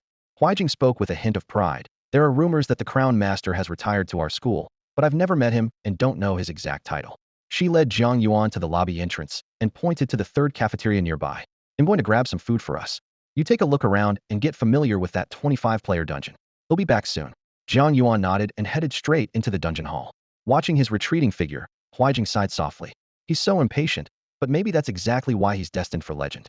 Becoming legendary doesn't come from nothing. With Jiang Yuan's current strength, he's still obsessed with grinding dungeons. That diligence and effort surpass many others. She felt a surge of admiration as she watched him disappear into the dungeon center. Meanwhile, inside the dungeon hall, Jiang Yuan quickly scanned the layout. As expected, the setup was an exact replica of the unified dungeon center in Jingbei, with the only difference being the specific dungeons available. Jinghua's dungeons tended to focus on 5-player raids, with fewer 10-player raids, but offered a greater variety, each with unique strengths. After all, these were top-tier schools with abundant resources. Jiang Yuan proceeded to the second floor, where the crowd thinned and the students appeared more elaborately equipped and confident. Those daring to challenge 25-player raids were often the elite among the elite. Before long, Jiang Yuan found the level 20 dungeon Huijing mentioned and began inspecting the official info. Shadow Elf Dungeon, level 20-25 players. This dungeon is restricted to hard difficulty. Constructed by the Shadow Elves, the dungeon terrain is narrow and requires close coordination among team members. The expedition is long-lasting. Enemies include Shadow Elves and their trained battle beasts. Beyond the basic summary, detailed information on uncovered bosses and monsters was provided. At the bottom was a clearance record. First place, team name, just drink plain boiled water, Captain, Wang Kele, 25 members, clear time, 8 hours 25 minutes 27 seconds. Jiang Yuan silently admired. Over 8 hours. No wonder Huijing went to get food first. The dungeon's difficulty was clearly high. It would be surprising if anyone was kept out. Lost in thought, an unexpectedly deep voice interrupted. Hey, are you interested in trying this dungeon? Jiang Yuan turned to see a warrior student holding a long halberd. What's up? Jiang Yuan asked. The warrior replied, nothing much. If you want in, we're a few people short and looking to form a team. So far we've got 19 players, mainly elites from the top academies, plus some senior students who've cleared it before. But first, we need to assess your strength. Jiang Yuan shook his head, cutting him off. No need, I'm just looking around. With that, he directly selected to enter the dungeon. The warrior stood stunned, watching Jiang Yuan's figure vanish inside, struggling to process it for a long moment. That guy. He said he was just looking but actually entered the dungeon? Is he crazy? Don't people usually just check the intro first? The atmosphere instantly became oddly tense, yet filled with anticipation. The warrior student looked stunned, as if he had just encountered a monster, staring blankly at the empty dungeon entrance. Hao Kai, what are you doing? Why haven't you come back yet? A girl in a priest's robe approached, followed by another female companion. Lu Mei, a student, just went inside, Hao Kai said, pointing at the dungeon door. Went in? Lu Mei frowned. I didn't hear there was a second team going to clear the Shadow Elf dungeon. That's not what I mean. Someone actually went inside, Hao Kai clarified. He's crazy? Which academy is he from? Lu Mei was shocked. Even if someone's heartbroken and suicidal, they wouldn't just run into a dungeon like that. No, he seemed pretty calm emotionally. Hao Kai shook his head. Fine, it's probably just some self-proclaimed chosen fool again. Ignore him. I brought new teammates, Lu Mei said, indicating the girl with her. Lu Kankan, you know her, right? Weren't you with Xiong Wenhao trying to break records near Jingbei? Don't bring that up. We ran into some tough opponents. Lu Kankan shuddered. Thinking back on it still scares me, no questions. Xiong Wenhao swore revenge and stayed holed up in the skill training hall before the tournament. I came here to hitch a ride with you guys. Perfect, now we have 5 people and can enter the dungeon. Lu Mei smiled and patted her shoulder. Forget Jingbei for now. Help recruit some more people, and definitely don't bring that idiot from earlier. Got it, Lu Kankan nodded. As they chatted, Jiang Yuan stepped into the Shadow Elf dungeon. The damp, cold air carried a scent of decay, yet his face was full of joy. Inwardly, he thought, finally inside. This isn't easy to get into. Warning, legendary presence detected. Dungeon boss alerted. Their behavior patterns may mutate. A system prompt sounded in his ear. Jiang Yuan chuckled bitterly. So this is what VIP treatment means. I only have 3 legendary points, yet I've drawn the boss' attention. What must it be like for those with over 20 points? Just after the alert, faint rustling sounds came from the dungeon entrance ahead. For safety, Jiang Yuan had Lilith transform into her demon form and crouch at his side. Then more than a dozen hissing snakes slithered out, their tongues flicking. Concentrating, Jiang Yuan sent out a probe spell to gather detailed data. Shadow Frenzy Snake, level 22 enhanced elite. Strength, 3000, agility, 3500, spirit, 2000, constitution, 3000. Skills, poison spray, lightning bite. These stats are almost on par with the fallen unicorn, and these are just the trash mobs in a 25-player raid? Jiang Yuan's heart raced with a mix of shock and excitement. He immediately cast level 18 blood manipulation to test their bloodlines. The blood inside one Shadow Frenzy Snake exploded suddenly, tearing it apart like a sieve. Shadow Frenzy Snake defeated. Experience 80,000. The massive experience boost made Jiang Yuan's pupils contract slightly. Confirming it was real, his gaze burned even brighter. The trash mobs in a 26-player dungeon offered this kind of reward? Without hesitation, he unleashed a blood rain, sending blood blades flying. The Shadow Frenzy Snakes erupted one after another like crimson fireworks scattered across the ground. Jiang Yuan's experience soared instantly, and he felt as if he had been injected with new strength. Another wave of monsters appeared, and I was almost ready to level up. Jiang Yuan waved his hand casually, manipulating the blood instantly to land precise, finishing blows, slaying the vulnerable shadow frenzy snake that had almost slipped away. Just then, a clear whistle sounded from the void. Shi Lu. A phantom of a heavenly horse suddenly appeared, trampling over the scattered corpses of the shadow frenzy snakes. Jiang Yuan suddenly realized, could this be the legendary Bailing Xiang Sui 100 Spirits companion? The ghostly heavenly horse swiftly galloped into the distance, vanishing in the blink of an eye, leaving behind a misty platinum-colored trail. Special effect brings victory of the heavenly horse. The system notification appeared alongside. Jiang Yuan noticed the trail formed a distinct path. Stepping onto it, he immediately felt a surge of speed, as if the wind was rushing beneath his feet. Leaving the trail caused the speed boost to gradually fade over 5 seconds. This was a practical skill for covering ground quickly. He chuckled to himself, summoning a flock of blood crows to soar into the air, their wing beats slicing through the air like blades. In the narrow, dim dungeon corridors, the blood crows flew in tight packs, circling like wandering red ghosts. Since he was here, he might as well explore further. After all, the food he had stored earlier for the Tsangwang Mountains was still safely in his storage space. Jiang Yuan commanded the blood crows to scout ahead while instructing Lilith to cover the rear. He followed the white, glowing track left by the heavenly horse. The monsters along the way were numerous. Besides the previous snake swarm, there were ferocious hunting dogs and agile shadow leopards tamed by the shadow elves, as well as a large cluster of spiders covered in webs. The shadow elves clearly had far more battle pets than expected. Once again, the heavenly horse phantom charged through with a sharp whistle, crushing a cluster of spider eggs and leaving a clear trail behind. Jiang Yuan couldn't help but mutter under his breath, what a lively crossroads this is. Lost in thought, he suddenly noticed a tall, slender figure knocked out onto a clearing ahead by the horse's charge. The phantom let out a loud call that immediately caught Jiang Yuan's attention, then it vanished. The stunned figure had clearly been taken aback. The investigation interface flashed several words. Shadow Assassin Master Level 25 Commander Boss. Strength, 5,000. Agility, 10,000. Spirit, 8,000. Constitution, 5,000. Skills, Backstab, Shadow Assault, Shadow Sacrifice. The stats were outrageous, with agility nearing that of a legendary Demon King's spiritual form. Even more shocking, according to external dungeon data, this floor wasn't supposed to have the first boss appearing. Could this be the rumored boss anomaly? Jiang Yuan was stunned. A proper boss actually ambushing him, a novice class player? Perfect timing. This gave him a chance to test whether Bailing Xiang Sui could be triggered by other skills. He flicked his finger, and a blood rain suddenly poured down. The crimson touch rose like swords from the ground. The blood crows transformed into volleying arrows, diving straight at the assassin master. The heavenly horse phantom appeared and disappeared repeatedly in this area, turning it into a busy intersection. The first strike landed heavily, slicing through the air with a scream. The assassin master shifted, becoming a shadowy stream. He activated Shadow Assault, Shi Lu, crashing into the heavenly horse phantom and forcefully knocking it back several meters before stopping. So this skill had a knockback effect too. Impressive. Jiang Yuan signaled Lilith to relax. He noticed the blood crows could also trigger Bailing Xiang Sui, though with lower probability. The ape spirit protector, recovering from injury, couldn't trigger it. He kept a close eye on the situation, analyzing the skill interactions and gaining a deeper understanding of Bailing Xiang Sui power. Even if the soul recognition was less than 100, just 10 spirits could generate astonishing effects. He sighed, truly the path of miracles. He casually set down several totem traps. When they exploded, the assassin master was pinned in place instantly. Yet, the traps didn't seem to trigger Bailing Xiang Sui. At that moment, the boss angrily threw down the curved blade in his hand and rudely gestured at Jiang Yuan. Jiang Yuan froze. Lilith quietly explained. He said, even if you're a legend, he refuses to be your skill practice dummy. In the next instant, the assassin master, burning with fury, lifted the other curved blade and swiftly slashed at his own neck. A burst of dark purple flames erupted from the blade's hilt, quickly engulfing his entire body. Skill Shadow Sacrifice. Master, unable to bear the humiliation, chose to end his own life. A burst of dark purple flames suddenly shot up, instantly reducing the Shadow Assassin Master to swirling ashes. The system notification popped up immediately. Successfully killed Shadow Assassin Master. Experience 200,000. Shadow Sacrifice 50. Acquired 2 intermediate assassin skill books. Obtained 30 purple grade Shadow Ash materials. Obtained Shadow Wrist Dart purple grade.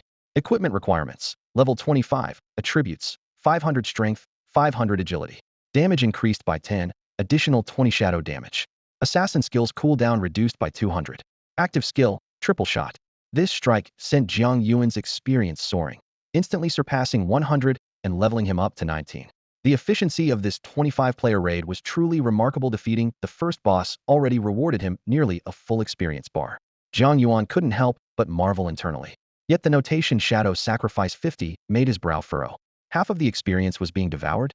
Sacrifice always implies a recipient, and this dungeon was far more complex than expected, likely hiding secrets unknown to most. Blood crows swirled around Jiang Yuan like a ring of flying black blades. At the same time, he sent out several of these crows to scout distant areas, rapidly expanding his surveillance range. Lilith's face was full of caution as she stayed close to Jiang Yuan, never leaving his side. Master, the Shadow Elves are a forgotten tribe. When I was born, their gods had already fallen. They fled underground, barely surviving. Perhaps they've thrown their lot in with a new overlord, offering sacrifices and groveling in exchange. A new overlord? Jiang Yuan mused thoughtfully. As they spoke, he advanced several hundred meters deeper into the dim dungeon. The dungeon stretched like an immense labyrinth, its twisting corridors endlessly interwoven and complicated. Fortunately, the occasional ambush by invisible shadow elf assassins, torturers, and inquisitors not only yielded rich experience, but also triggered the spirit of the Pegasusa guiding force that illuminated safe paths for Jiang Yuan. A 25-player team rushing through these narrow, shadowed tunnels would face immense danger. Many passages allowed only 2 or 3 to squeeze through side by side. Frontliners absorbed pressure while damage dealers frantically cleared mobs, but high damage output often meant fragile health, making them vulnerable to deadly sneak attacks from shadow assassins. One wrong move and total party wipe was inevitable. The place demanded caution and steady progress. Even the fastest runs took 8 hours. But none of this troubled Jiang Yuan solo. He moved nimbly through the secret passages. His blood crows struck with deadly precision, leaving shadow elves no chance to retaliate. As soon as any appeared, they were instantly obliterated. Successfully killed shadow elf assassin. Experience 65,000. Shadow sacrifice matrix 20. Another experience gain, but Jiang Yuan's expression remained grim. The shadow sacrifice mechanic wasn't mentioned anywhere in the dungeon guide. Clearly, this dungeon concealed a boss mechanic tied to its legendary difficulty. He pressed on cautiously. Lilith, the shadow elves are retreating, did you notice? Yes, master, Lilith replied. After encountering you, they only sent a small number to block us. The rest are rapidly withdrawing. Looks like the boss has shifted. We should pursue. Jiang Yuan quietly repeated a tactical principle from his high school combat lessons. The more the enemy wants to do something, the more we must prevent them from succeeding. Following the trail left by their retreat, they soon arrived at a hall lined with torture devices. The air was thick with rust and blood odor, walls hung with bone saws, nail chairs, and all manner of cruel instruments of torment. The grim atmosphere painted a vivid portrait of the dungeon's brutal reality. The second boss, the Shadow Executioner, was supposed to appear here, but was nowhere to be seen. Only a few torture puppet mannequins stood silently in place. When Jiang Yuan struck down one of the level 25 torture puppets, a message flashed across the screen. Successfully killed torture puppet level 25, EXP 80,000. Jiang Yuan pondered silently. Could it be that the torture puppets hadn't been sacrificed because they weren't truly alive? While lost in thought, he kept moving forward through the hall of torture. Beyond the hall lay only a narrow passage. At its end, a group of shadow elves blocked his path. Without hesitation, Jiang Yuan swung his sword, cutting them down one by one until he finally reached the end. Suddenly, the space opened into a vast underground chamber. Intricate, interwoven thorn patterns covered the floor, connected end to form an enormous magic circle.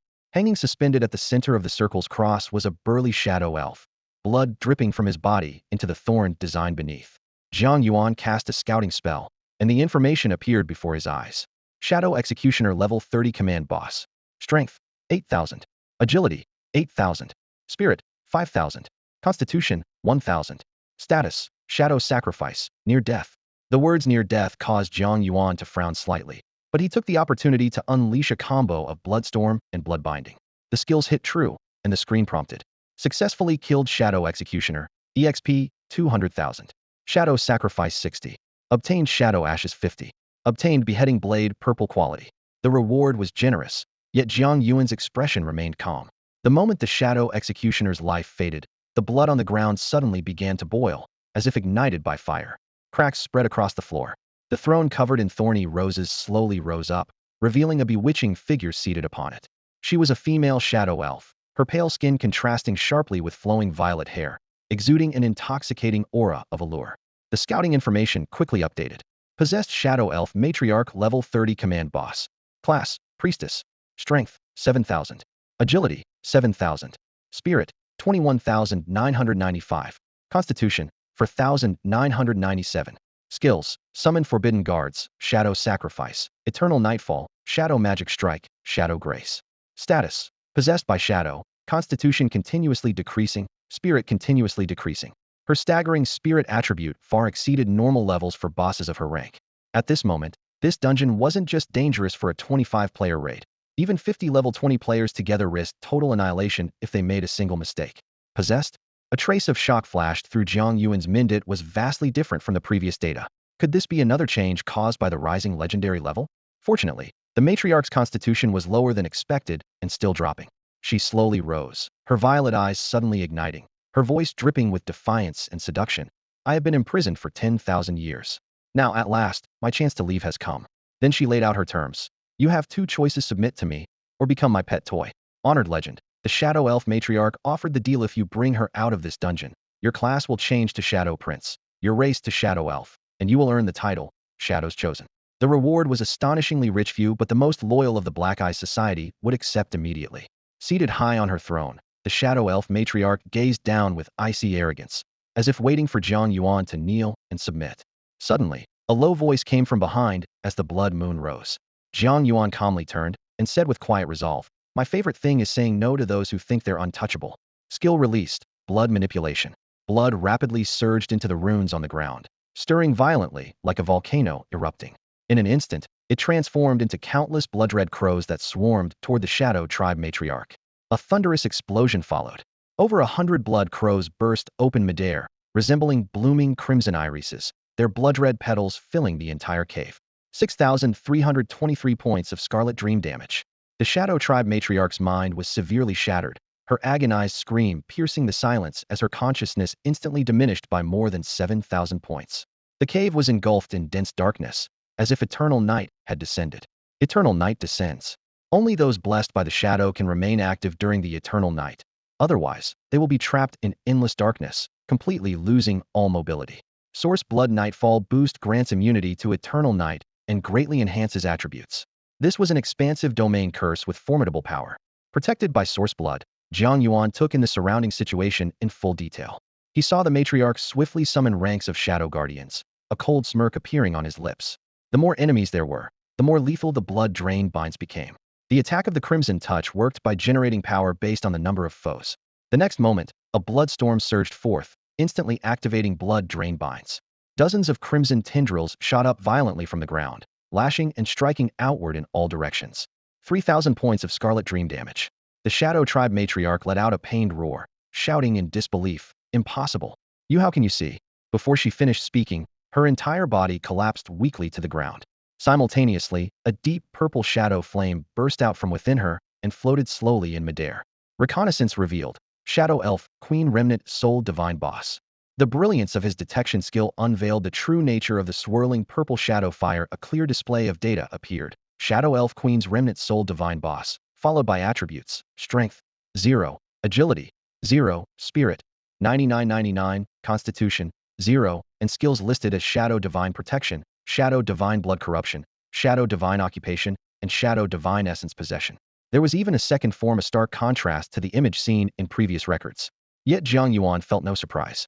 Ever since his legendary rank had risen to 3 points, he had stopped being shaken by strange phenomena during his battles against the Abyssal Calamity. The power granted by legendary rank brought a calm composure to his mind. Muttering under his breath, he casually unleashed a wave of bloodstorm. But the attack had no effect whatsoever. Raising an eyebrow in quiet astonishment, this was the first time he had encountered a boss completely immune to damage. In sudden realization, he recalled his state within the Crimson Dream Realm and understood immediately that the enemy had activated Divine Protection.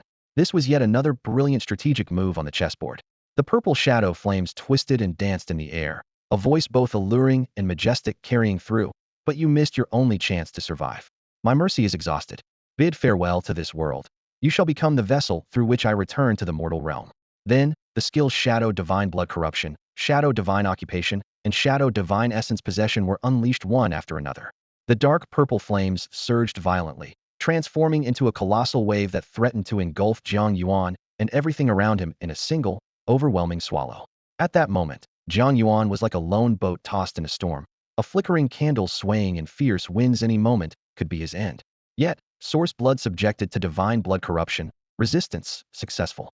Crimson dream sovereignty occupied by divine consciousness, sovereignty countered, successful. Star fate codex struck by divine essence, star fate attributes solidified, successful nullification. His three great dominions resonated, instantly forging an unbreakable barrier. The lone boat became a sturdy levee. The flickering candle turned into a blazing campfire. The upwelling energy extinguished the oncoming sea of dark purple flames, forming a pure sanctuary around Jiang Yuan. The Shadow Elf Queen's remnant soul suddenly emitted a scream of pain and shock. How? How is this possible? Who are you really? I am a noble deity. How can you resist a god's possession? You, humble mortal, what is your true origin? The trembling in her voice betrayed a deep fear of the unknown. Could he be even nobler than Cynthia? A cold smile curled at Jiang Yuan's lips. Want to try again? Cynthia, the princess of the Crimson Dream, her name stirred even deeper ripples within the Shadow Elf Queen's heart. Her sharp cry shook with tremors as if a terrifying secret had just been revealed. Then, the dark purple shadow flames abruptly contracted, coalescing into a solid form that lunged directly at the unconscious body of the Shadow Elf matriarch. Scarlet mist drifted upward, solidifying into a shroud that tightly enveloped the Shadow Elf matriarch. Jiang Yuan's gaze was deep, his crimson blood-red eyes gleaming with icy determination. Source blood corruption. Target, Shadow Elf matriarch. You have long been locked onto her. A prompt sounded. Source blood corruption, success. Bloodseer count, 34. Though the bloodstorm was ineffective against the Shadow Elf Queen's remnant soul, it could directly harm the fallen Shadow Elf matriarch. She was reduced to near destruction in both spirit and body, utterly defenseless against this corruption. As the corruption took hold, the Shadow Elf Queen's remnant quietly slipped into the matriarch's body. The system prompt appeared again. Bloodseer status changed. Bloodseer soul has been replaced. Prevent this? Without hesitation, Jiang Yuan chose no. A trembling voice came from within the body. What have you done to me? The Shadow Elf Queen had barely entered this body when she immediately sensed something was wrong. She cried out sharply, what have you done? This is not your body at all. Jiang Yuan's expression remained calm and indifferent as he replied coldly. Alert. Bloodline status altered. Soul attempting to separate from the body. Shall I prevent it? Prevent it, he ordered. This place is more of a prison than a vessel for you, he continued. As a bloodline descendant corrupted by the origin blood, the progenitor holds absolute control, almost enslavement. The fully formed Shadow Elf Queen Divine Boss can resist to some degree, but you're merely a remnant soul, powerless to defy it. The body of the Shadow Elf matriarch suddenly trembled violently, convulsing as if the queen herself were struggling fiercely to break free from the corrosive grip and shackles of the origin blood. She fought desperately, but could not shatter the progenitor's cage, imprisoning the bloodline. Her remaining divinity was thin and weak, utterly unable to contend with the power of the origin blood. All she could produce was a painful, helpless wail. Who exactly are you? Not important, Jiang Yuan said evenly, without a flicker of emotion. Now it's your turn to answer. Submit, or become my little pet. It was a complete humiliation. The queen's own words returned to her unchanged, but turned entirely against her. The same conversation, yet the roles were completely reversed. Her eyes bloodshot, rage overflowing, she shouted, how dare you insult a god? You lowly mortal, you despicable worm. Impudent. Do not speak ill of the master. Lilith swung her whip and cracked it hard across the queen's body. The master's nobility far exceeds your wildest imagination. The queen glared at Lilith, hissing back, bah. You demon are just as vile as the rest of your wretched kind. You're a traitor to your race. Lilith's eyes flicked coldly, her sneer loaded with meaning. Master, I have confirmed she is indeed the fallen deity of the Shadow Elves. I never expected even a fragment of her soul to remain, brought here for underground worship. She has struggled to slowly recover over 1,000 years. That's probably the last flicker of her fading light. Once you move against her, she will fully perish beyond dawn, never to awaken again, though some shadow divinity may linger. The great master has no need for such insignificant divinity. But I, as a loyal servant. Her words were cut off by the queen's scathing rebuke. You lowly wretch. How dare you profane a god? Lilith raised her chin defiantly, her gaze both contemptuous and resolute. My only god is the master. Even the demon king pales by comparison. Why do you avoid this truth? Haven't you already experienced this through the body you occupy? The Shadow Elf Queen fell silent, her face complicated with emotion. To be driven to this state by a mere mortal, she had never expected it. Though this person was extraordinary, he was no god. She could endure the power she had spent countless millennia accumulating, but she could not accept a fate of eternal fall, with no hope of revival. My patience is limited, Jiang Yuan said coolly. Perhaps you have other cards to play, but I can trap you in this body and lead you outside where there are level 70 and above professionals ready to crush you utterly. By the way, you mentioned Princess Faming Sia just now. What is your connection to her? The queen tried to salvage some dignity, raising her brow and straightening her posture. If that is so, I may temporarily serve you. Jiang Yuan did not waver, simply watching her calmly. Their gazes locked, and the queen's heart trembled faintly. A fleeting thought of compliance sparked an uncontrollable shiver deep within her bloodlineath invisible might of the progenitor over its descendants. At last, she slowly bowed her noble head, her voice barely audible yet filled with reluctant acceptance. Woof. The shadow elf queen slowly lowered her noble head, formally pledging allegiance to Jiang Yuan. Her body fully merged with that of the shadow elf matriarch, completing her transformation. Bloodline status changed. Shadow elf matriarch shadow goddess shadow elf queen Samantha. A system notification vibrated through the air, then added. The bloodline status change is significant. The bloodline has thinned. Recharging your blood embrace can strengthen control over your bloodline. Truly worthy of a deity even as a remnant soul, her resistance remained formidable. Jiang Yuan marveled quietly before activating blood embrace once more. The process went smoothly. Samantha showed no resistance. Perhaps she had realized that no matter how fierce the struggle, it was like a mantis trying to stop a chariot futile and wasted effort. Blood embrace successful. Experience 850,000. With a soft chime, the experience value surged dramatically, not only surpassing 100 but automatically leveling up. Level 201.36.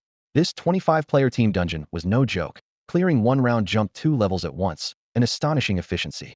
Extracting bloodline skill success. The system promptly notified. Acquired divine talent, shadow control. Acquired skill, shadow avatar.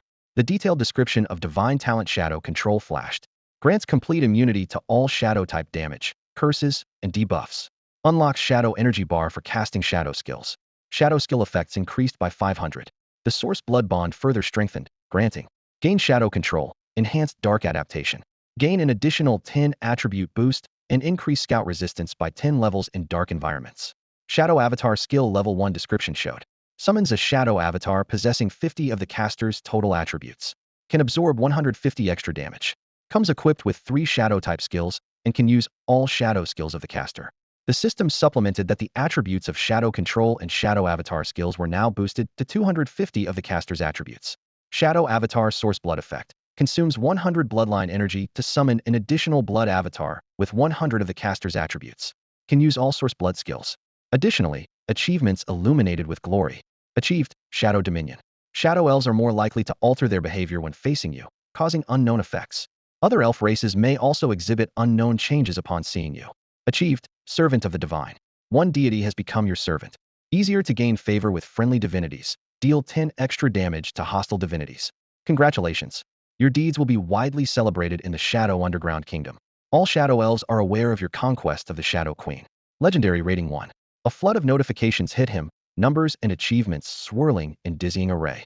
Meanwhile, the dungeon's exit countdown began, signaling that the 25-player raid was fully conquered. The power of shadow control rivaled an upgraded version of holy light perception, not to be underestimated. The synergy of the shadow avatar combined with the source blood effect enabling additional avatars left Jiang Yuan both amazed and calculating silently. Isn't this basically my own one-man squad? Alone forming an army, alone leading a team? Yet, these avatars lacked consciousness and required training to efficiently multitask to realize their full potential. The boost in legendary rating also meant that the days of casually farming dungeons were over. How do top players run dungeons? Jiang Yuan resolved to find an opportunity to ask Director Wei. At this moment, infused with new bloodline power, Samantha finally broke free from her restraints. The heavy, subdued expression vanished, replaced by the regained freedom to act on her own accord. She examined her own condition, and an expression of utter disbelief and horror slowly spread across her stunning face. Source blood? Origin blood? What exactly was this? Ever since accepting the status of a bloodline scion, Samantha had prepared herself for a decline in power, yet the changes unfolding within her far exceeded any expectation. Divine blood mid-level origin blood shifting into shadow divine blood. The complex, profound information about her lineage struck her mind like a heavy boulder, leaving her dizzy and stunned. It had actually absorbed her shadow divine blood. Samantha's heart pounded violently as a burning thought surged through her mind. How exalted must this bloodline be? Even the high-ranking gods and their inherited creator divine blood could scarcely compare. Amidst her shock, Samantha's expression quietly shifted to one of ecstatic joy. Lilith sneered contemptuously. I told you long ago, Master is more noble than the demon king himself. Even the princess of the Crimson Dream can barely be mentioned in the same breath. Whether Lilith's words were exaggerated or not, Samantha no longer cared. She bowed her head loyally, gazing eagerly at Jiang Yuan. Master, you will surely ascend the divine throne. I will stand by your side forever. At that moment, as Samantha and Jiang Yuan reviewed their gains, a new voice echoed through the Essence Integration Dungeon Center, an announcement of a difficulty record update for the Dungeon Shadow Elf Dungeon, level 2025 players.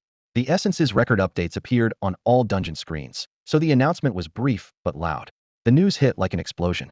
Everyone in the dungeon center, no matter where they were, stopped what they were doing and exchanged amazed glances. Did I hear that right? Shadow Elf Dungeon. Someone actually went for it. One person murmured doubtfully. Nearby, another replied, I heard a team was recruiting around dinner time. It filled up quick, no way, it only took a few hours. After dinner was the busiest time in the dungeon center, with crowds bustling about. But now, because of the new 25-player team record, thousands turned their eyes to the screens. They remembered the prior record holder's team declaration that their completion time was almost unbeatable. No one could have done it faster. Rumors circulated that the team leader was a top academy graduate. Suddenly, a new completion record flashed. Jingbei team, untitled, time, 3 hours, 18 minutes, 10 seconds, previous best, 8 hours, 25 minutes, 27 seconds. Number of players, 1. Leader, Jiang Yuan, level 18. A stunned silence ensued before one voice echoed clearly through the quiet room. One person soloed a 25-player dungeon? Am I crazy, or is this some kind of error? Jiang Yuan, that name sounds familiar. Isn't he the national top player? Another voice quickly responded. Forget national top, even a world champion couldn't solo a 25-player dungeon. Maybe Jingbei is cheating? They just want to crush us. Voices of disbelief and shock built to a crescendo, nearly shattering the ceiling. Then someone said, the dungeon gate's still on the second floor. Jiang Yuan shouldn't be out yet. Why don't we just go see for ourselves? That sentence ignited a wildfire of excitement, instantly stirring the entire dungeon center into a frenzy. Over 1,000 people surged toward the second floor, the sounds of mages, knights, and apprentices rushing in chaotic footsteps breaking the previous calm. This chapter doesn't include Samantha's stats, as the data and skill descriptions have been extensive enough so far. Detailed stats will be covered separately in a future data-focused chapter. Last chapter only updated at 3 a.m. yesterday, and I was too tired during the day, so tonight there's just this one chapter. I'll adjust my schedule and update more tomorrow. People flocked to the second floor, and the atmosphere quickly grew lively. Meanwhile, Hao Kai, Lu Mei, and Lu Cancan had just reached the entrance to the dungeon center. Thanks to Cancan convincing 2 teammates to join their group, they only needed 3 more players to officially enter the dungeon. A hint of joy appeared on Lu Mei's face. Lu Cancan smiled and said, it's perfect timing, they're free and looking to level up. The dungeon dropped some pretty decent gear. The 3 stepped into the dungeon center and were immediately struck by the scene before them. The second floor was packed with people, surging like a tide in that direction. What's going on? Lu Mei blinked in surprise. Why is everyone flooding up to the second floor? Did someone just break a record? Hao Kai quickly stopped a passerby and asked, hey man, what's happening? Without turning around, the man said, the record for the Shadow Elf dungeon was just broken. Everyone's eager to see which master pulled it off. Then he hurried away. The 3 exchanged worried looks, brows furrowed. Shadow Elf dungeon. That's the exact dungeon they were planning to challenge. Lu Cancan's eyes flashed with confusion. Other teams are here already? Lu Mei shook her head firmly. No way, there's another team now. Hao Kai thought for a moment. Remember the guy I mentioned earlier? Lu Mei was shocked. Soloing a 25-player dungeon? Don't be ridiculous. Who would even do that? The word solo sent a chill down Lu Cancan's spine, her expression instantly tightening as it touched on a painful memory. Lu Mei quickly patted her shoulder. Ignore Hao Kai's nonsense. Let's just go check it out. Must be some internal team from a secret academy. They usually handle these tasks themselves without teaming up outsiders. That comforted Lu Cancan a little. Her face relaxed somewhat. Yeah, those monsters wouldn't suddenly come all the way to Jinghua, causing trouble on their own. Hao Kai and Lu Mei exchanged glances, both curious what kind of genius could shake Lu Cancan so deeply. The 3 squeezed onto the second floor. Thanks to Hao Kai's broad frame, they quickly made it to the front of the crowd. Just then, a faint glow appeared near the dungeon entrance, and a blurry human silhouette slowly took shape. He's out. That legend is here. Someone in the crowd exclaimed excitedly. Boss, take me through a dungeon run. Boss, I'm single and suddenly hopelessly in love with you. People clamored, and some fans even pulled out heart-shaped posters to show their affection openly. Hao Kai shook his head with resignation. Well, that was to be expected for a master who could solo a 25-player dungeon. Lu Mei was taken aback. Is he really soloing? She stared intently at the figure. Could it be the guy you mentioned? Hao Kai shook his head. All we see right now is a vague shadow. I can't tell. Lu Mei glanced toward the dungeon door and casually asked, Cancan, what do you think? Before she finished speaking, neither teammate responded. They turned to look behind at Lu Cancan. She stood stiffly in place, her face pale as a sheet, eyes filled with terror, as if confronting a demon's arrival. What's wrong? Lu Mei gently patted her shoulder, concerned. He's him. Lu Cancan's lips trembled, and she suddenly shouted sharply. He caught up. He really caught up. What? Hao Kai was stunned, unable to process it immediately. Lu Mei asked in shock, you mean the guy from Jingbei? You recognized him just from a shadow? Are you sure you're not mistaken? Absolutely sure. Lu Cancan's face flushed bright red as she yelled, I would never be wrong. Her intense reaction silenced the others. They didn't dare say more, fearing it would upset her. Just as the tension peaked, the dungeon transmission completed, and a figure slowly emerged at the entrance. Was Jiang Yuan. Hao Kai's eyes went wide. Stunned into almost speechlessness. Was that really the same person from just now? He stared at the screen, which refreshed to reveal a name, Jiang Yuan. Ah, don't say that name. Lu Cancan suddenly screamed, tightly closing her eyes, covering her ears with her hands, and curling up into a crouch on the floor. Her expression looked like she was still being tormented by Jiang Yuan even in her nightmares, leaving Hao Kai and Lu Mei exchanging bewildered glances. What on earth had Jiang Yuan done to scare Cancan this much? Hao Kai frowned and asked, what should we do about this? Lu Mei knelt down to calm Cancan's emotions. Then, softly chanting a spell, she cast a tranquilizing charm on her. To solo a 25-player dungeon that kind of expert, Hao Kai said with a wry smile, feeling that if he faced Jiang Yuan he'd probably lose his mind too. Maybe Cancan just isn't strong enough? He wondered to himself, but quickly dismissed the thought. Having gotten into the elite academy, she was already far beyond most people. The real reason was that Jiang Yuan was just too formidable. Compared to him, everyone else paled in comparison. Lu Mei sighed and suddenly suggested, why don't we try to get to know Jiang Yuan? Aren't you afraid Cancan and her teammates will quit because of that? Hao Kai asked doubtfully. If we can get Jiang Yuan to join our team, even if it's just the two of us, running the dungeon would be a breeze, Lu Mei said. Good point. You just said a few things, go ask him again. Hao Kai nodded and was about to step forward when his footsteps abruptly froze. Everyone in the hall stopped moving, the atmosphere suddenly tense. Because the dungeon gate of the shadow dungeon collapsed with a thunderous crash. After a temporary silence, the air exploded with deafening shouts that echoed up to the hall's vaulted ceiling, almost shaking the roof off. The dungeon actually disappeared? Someone asked shakily. This expert actually wiped out the dungeon? Another exclaimed. What kind of monsters is he? No, a god. Hey god, do you need any leg accessories? More and more people rushed forward. Though news often reported teams clearing abyss calamity or closing dungeons, this was the students' first time witnessing it live, like suddenly realizing the celebrity is sitting right at the table next to you. Jiang Yuan had just stepped out of the dungeon when the surging crowd startled him. Quickly, he summoned the spirit of Pegasus, a white horse with rib-like wings, stepped out of the void. He mounted, triggering the Victory Pegasus effect, which tore through the crowd overhead, leaving a dazzling trail of light. So cool. The expert even has a mount. What's his class? Does anyone have scout skills? Isn't it called Ancestor or something? But he has high scout resistance, we can barely detect him.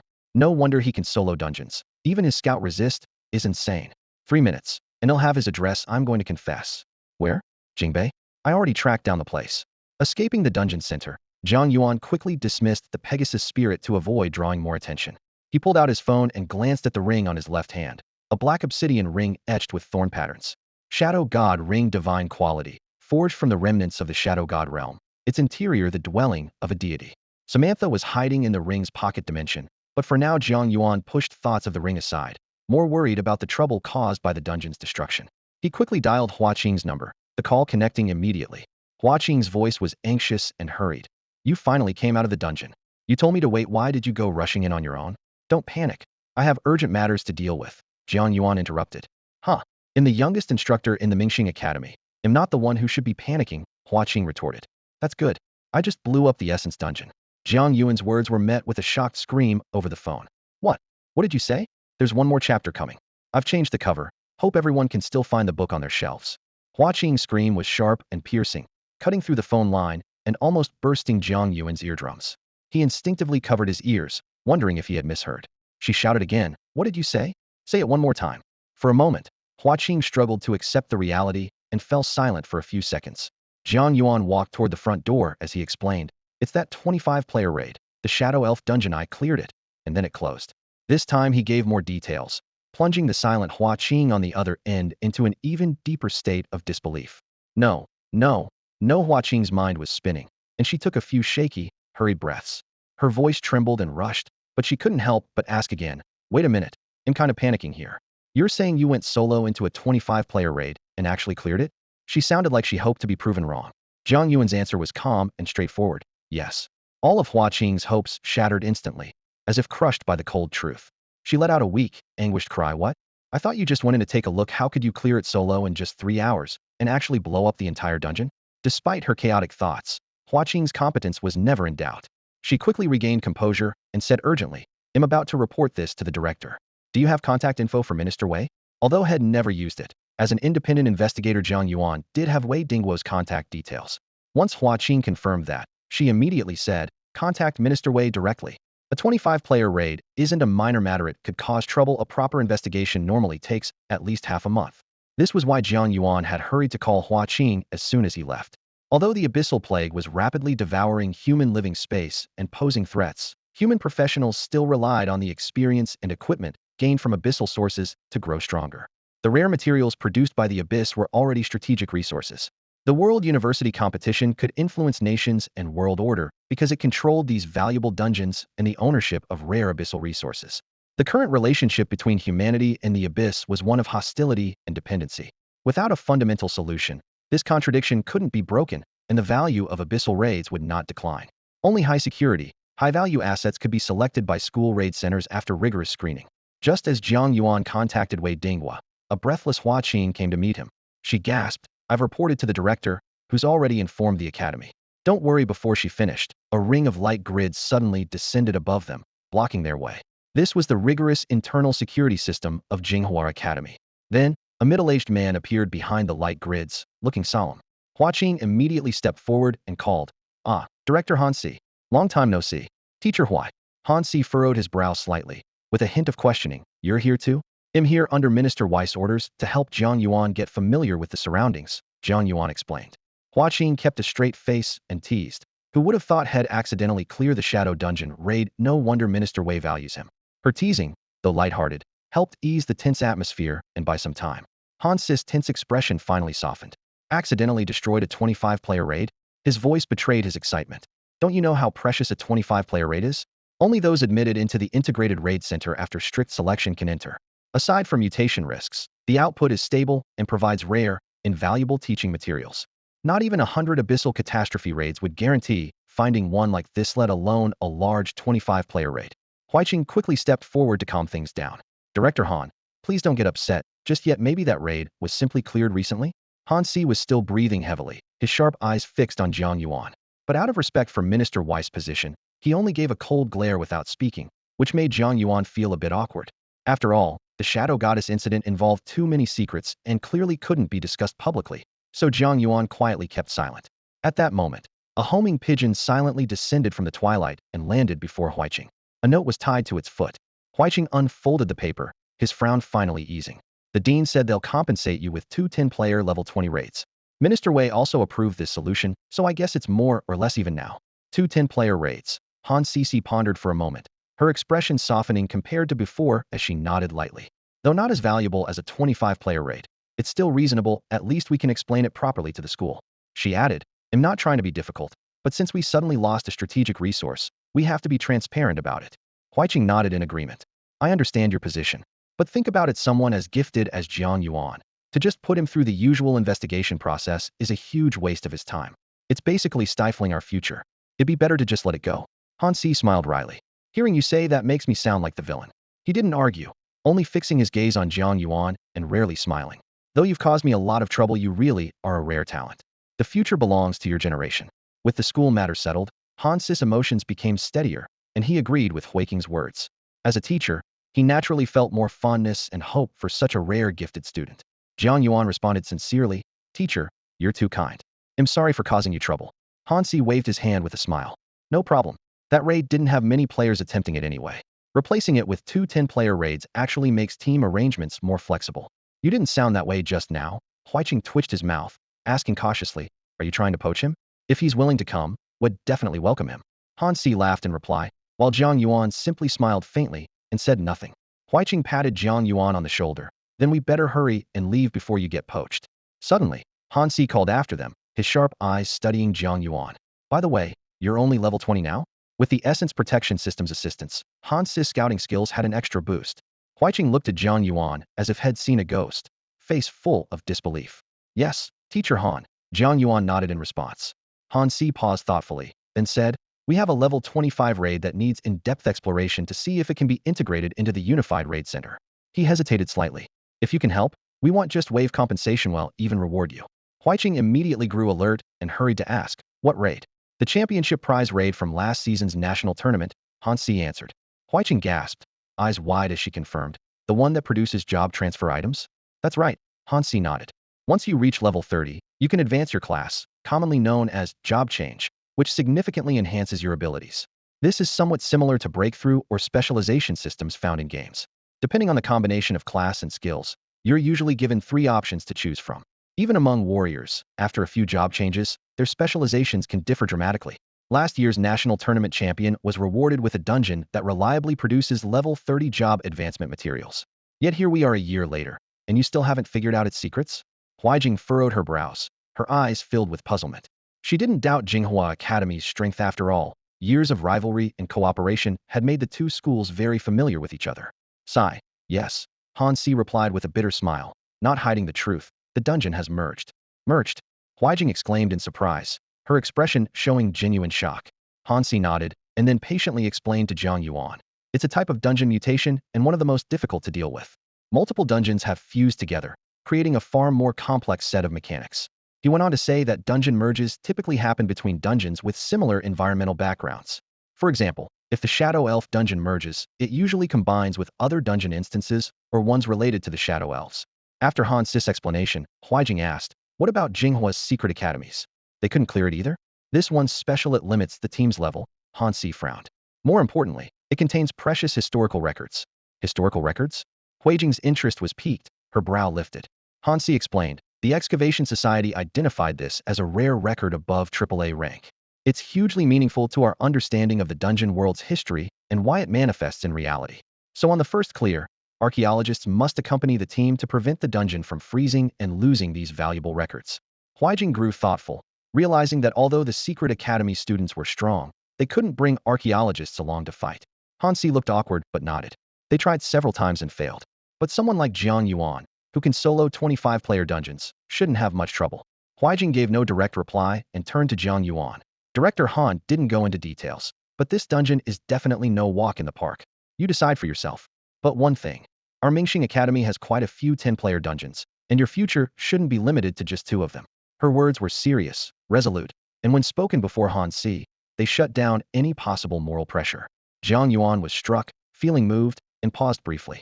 Under Hansi's expectant gaze, he finally asked, can you tell me what these precious records are about? What kind of information? Hansi looked uneasy, glanced around, then made up his mind.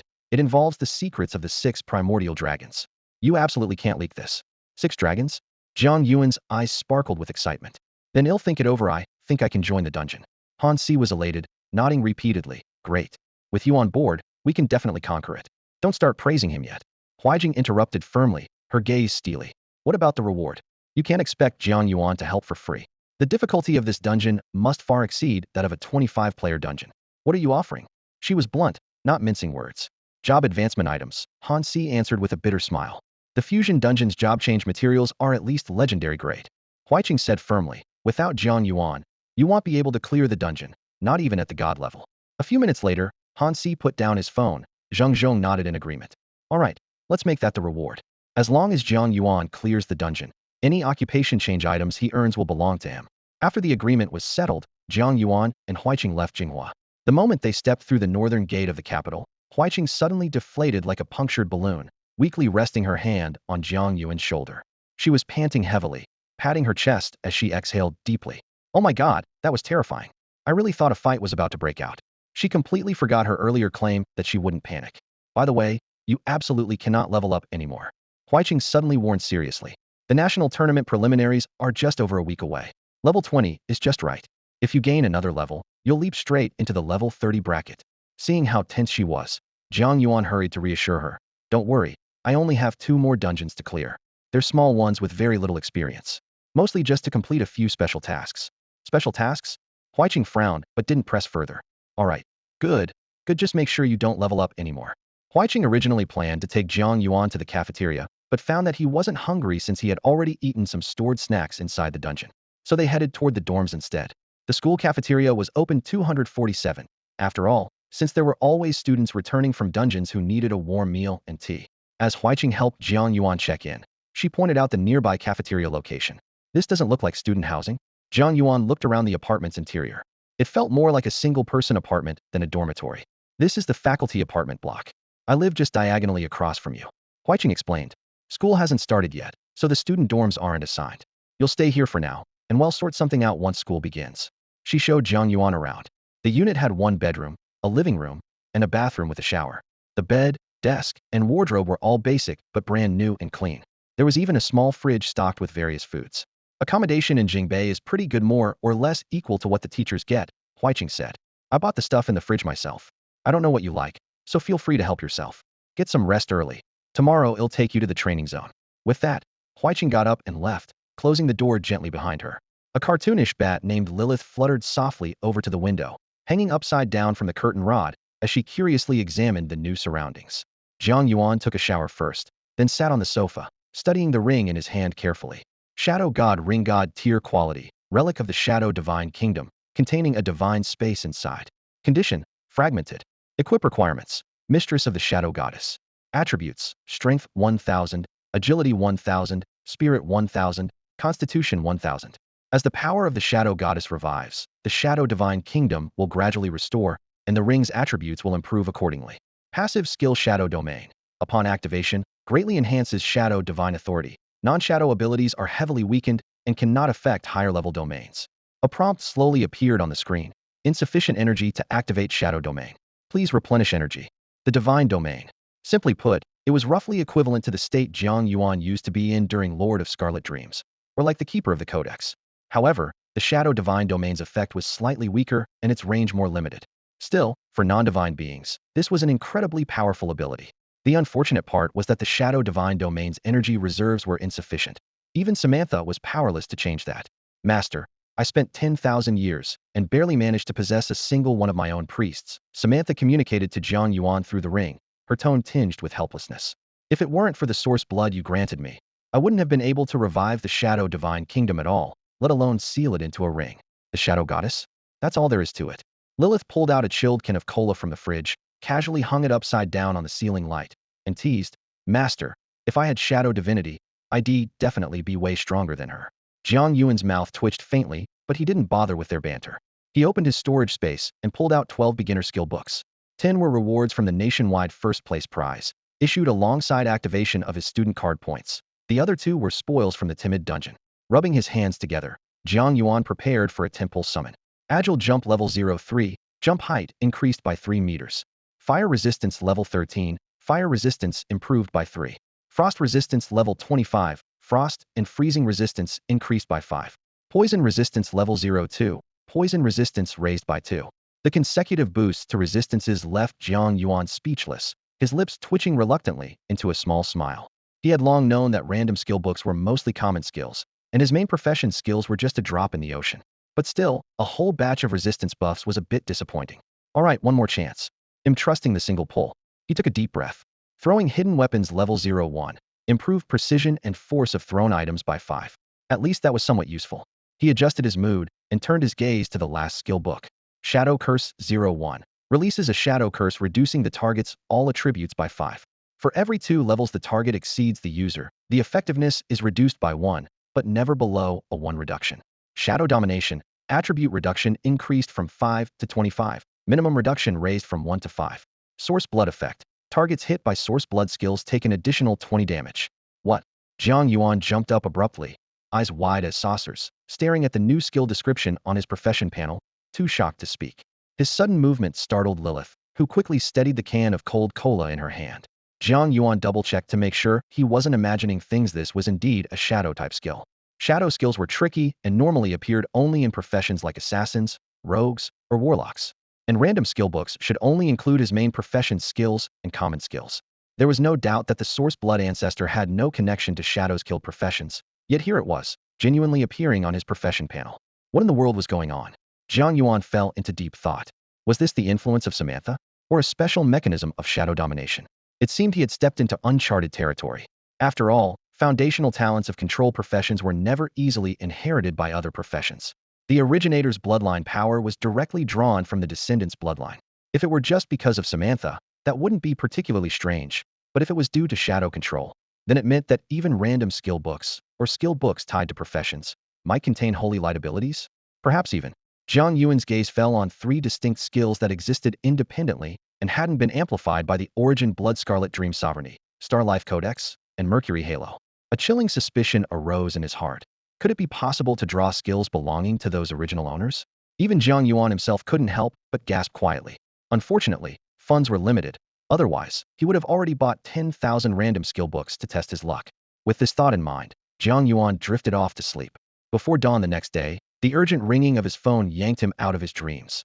Incoming call, Xiaoying. A familiar, playful voice came through the line, crackling and breaking up. Hello? Can you hear me? I'm currently in the Zhanghuang mountain range, signals a bit weak here.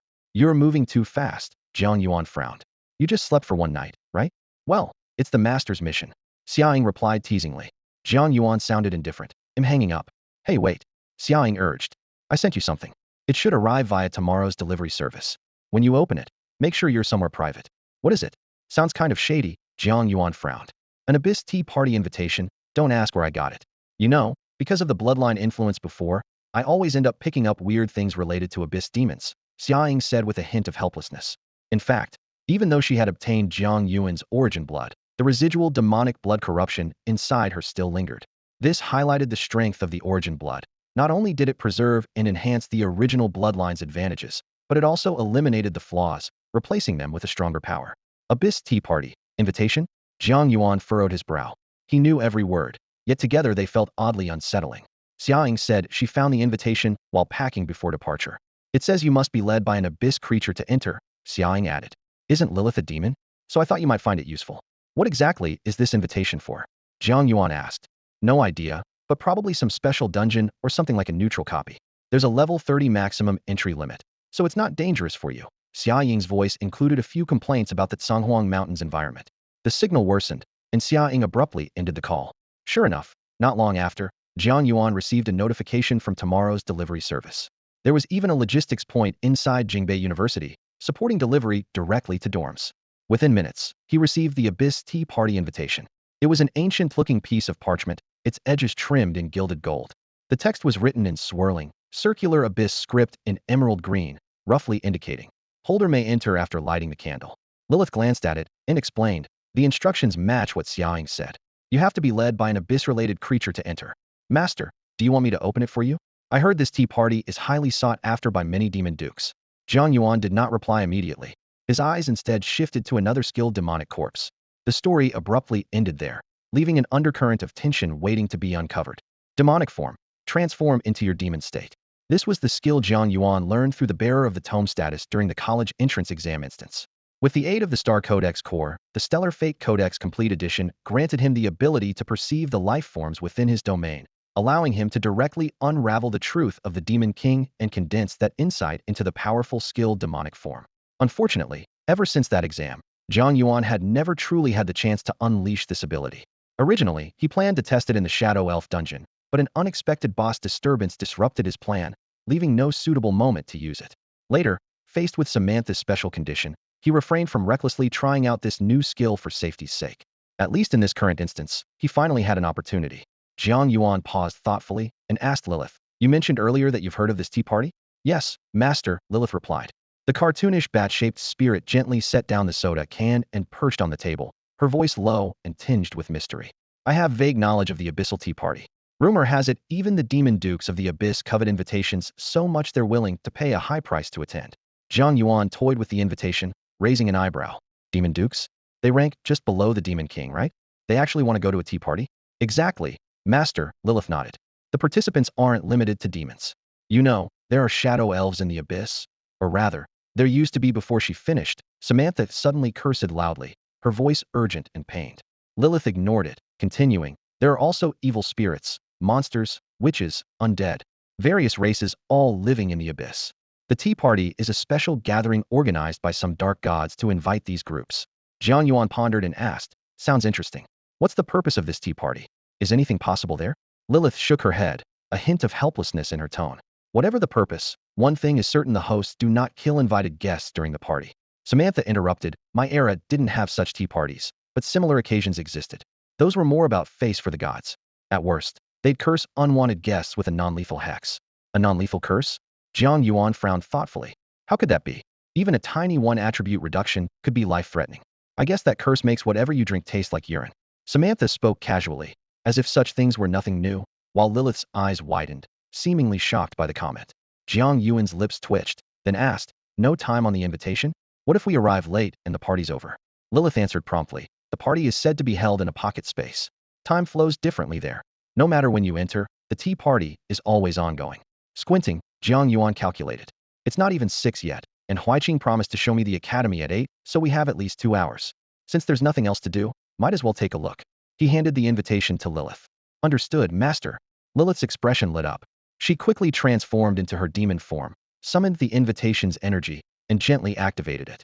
The room's lights flickered twice abruptly, as if the electricity sparked. Then, the light returned, revealing a weathered yet authentic wooden door before them. Its grain and carvings seemed naturally formed, completely harmonious with the surroundings, as if it had never left this place.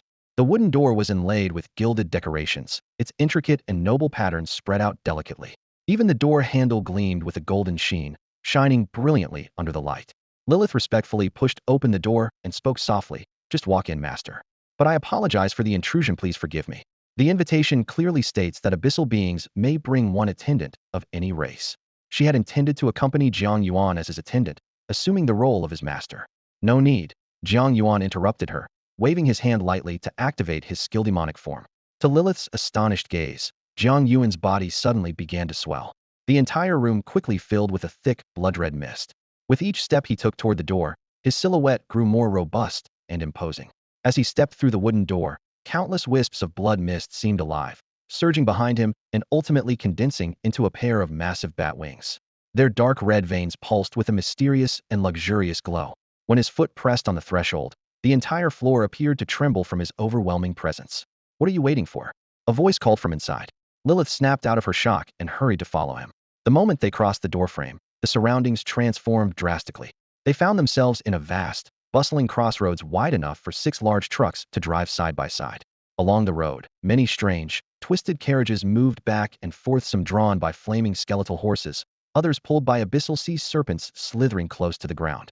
The carriages carried mysterious, bizarre humanoid creatures, all clearly guests invited to the tea party. "Are all of these here for the tea party?" Jiang Yuan asked. "Most likely," Lilith replied, nodding, though her eyes remained fixed on Jiang Yuan thoughtfully. Jiang Yuan was no longer in his original human form, stood tall and mighty, his skin covered with dark, textured patterns. His legs bent backward in a demonic way. His face was an ashen gray, distinct from typical demons with their protruding fangs. Instead, his features resembled a sharper, gloomier version of a human face, exuding a coldness as if awakening after a millennium of slumber in an ancient mansion. His massive wings folded tightly behind him, veins glowing faintly dark red with an aura of mystery and grandeur. Lilith felt slightly dizzy. "Master, your charm is overwhelming right now. I'm afraid the succubi will rush at you the moment they see you." "You're exaggerating," Jiang Yuan chuckled. "Please don't laugh, it's too much charm," Lilith whispered softly, her eyes still dreamy. Jiang Yuan sighed and glanced down to check his status changes. In his demonic form, his health dice had increased significantly. When human, the bloodline progenitor gained 100 HP per point of constitution and 50 HP per point of strength. Now, both constitution and strength each provided 150 ties was the power of a demon. "Thinking about it," Jiang Yuan said, "no wonder blood battles are so brutal for humans. They suffer huge losses just to maintain the balance." With the demonic form strength, he did not linger.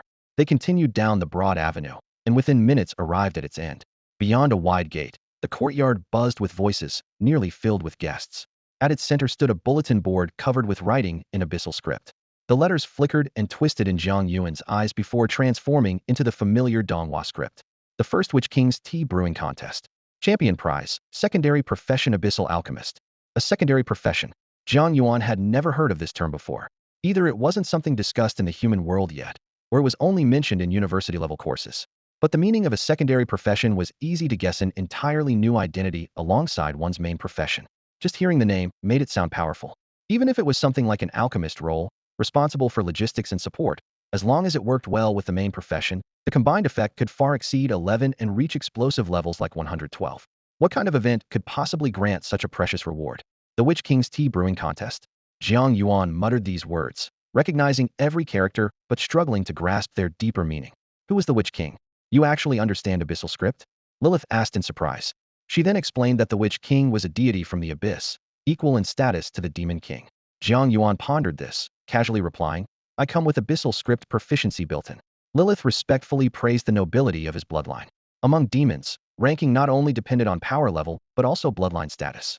A demon of high bloodline, even if slightly weaker in combat, could inspire fear in lower demons. Conversely, a low bloodline demon facing a high bloodline one might only perform at 80 or even 50 capacity. Jiang Yuan quickly experienced the intimidating power of his bloodline. The moment he stepped into the courtyard, the noisy demons instantly shuddered, all eyes fixated on him. Countless lesser demons and imps bowed deeply, some even prostrated themselves. Even those bizarre abyssal creatures guild ones, tentacled beasts, multi-eyed monstrosities turned their heads to look at him. The scene left Jiang Yuan unsure how to react. After all, it was his first time being treated this way by a demon clan. Lilith, however, was seasoned and quietly advised, Master, let's continue forward. Ignoring them is the best response. They took a few more steps, and the lesser demons seemed to relax slightly, lowering their voices and becoming cautious. This unprecedented reverence felt strange to Jiang Yuan. He thought to himself, they're all bowing to me one by one, how strange.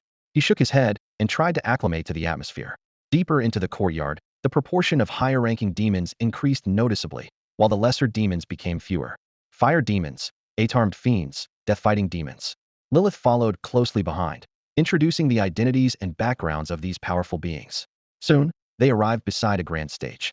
On it, two humanoid figures were focused on brewing tea. Unusual green smoke spiraled up from their cups, and the occasional splash of tea on the ground created corrosive pits. No matter how Jiang Yuan looked at it, this was far from any ordinary drink he knew. Who are you?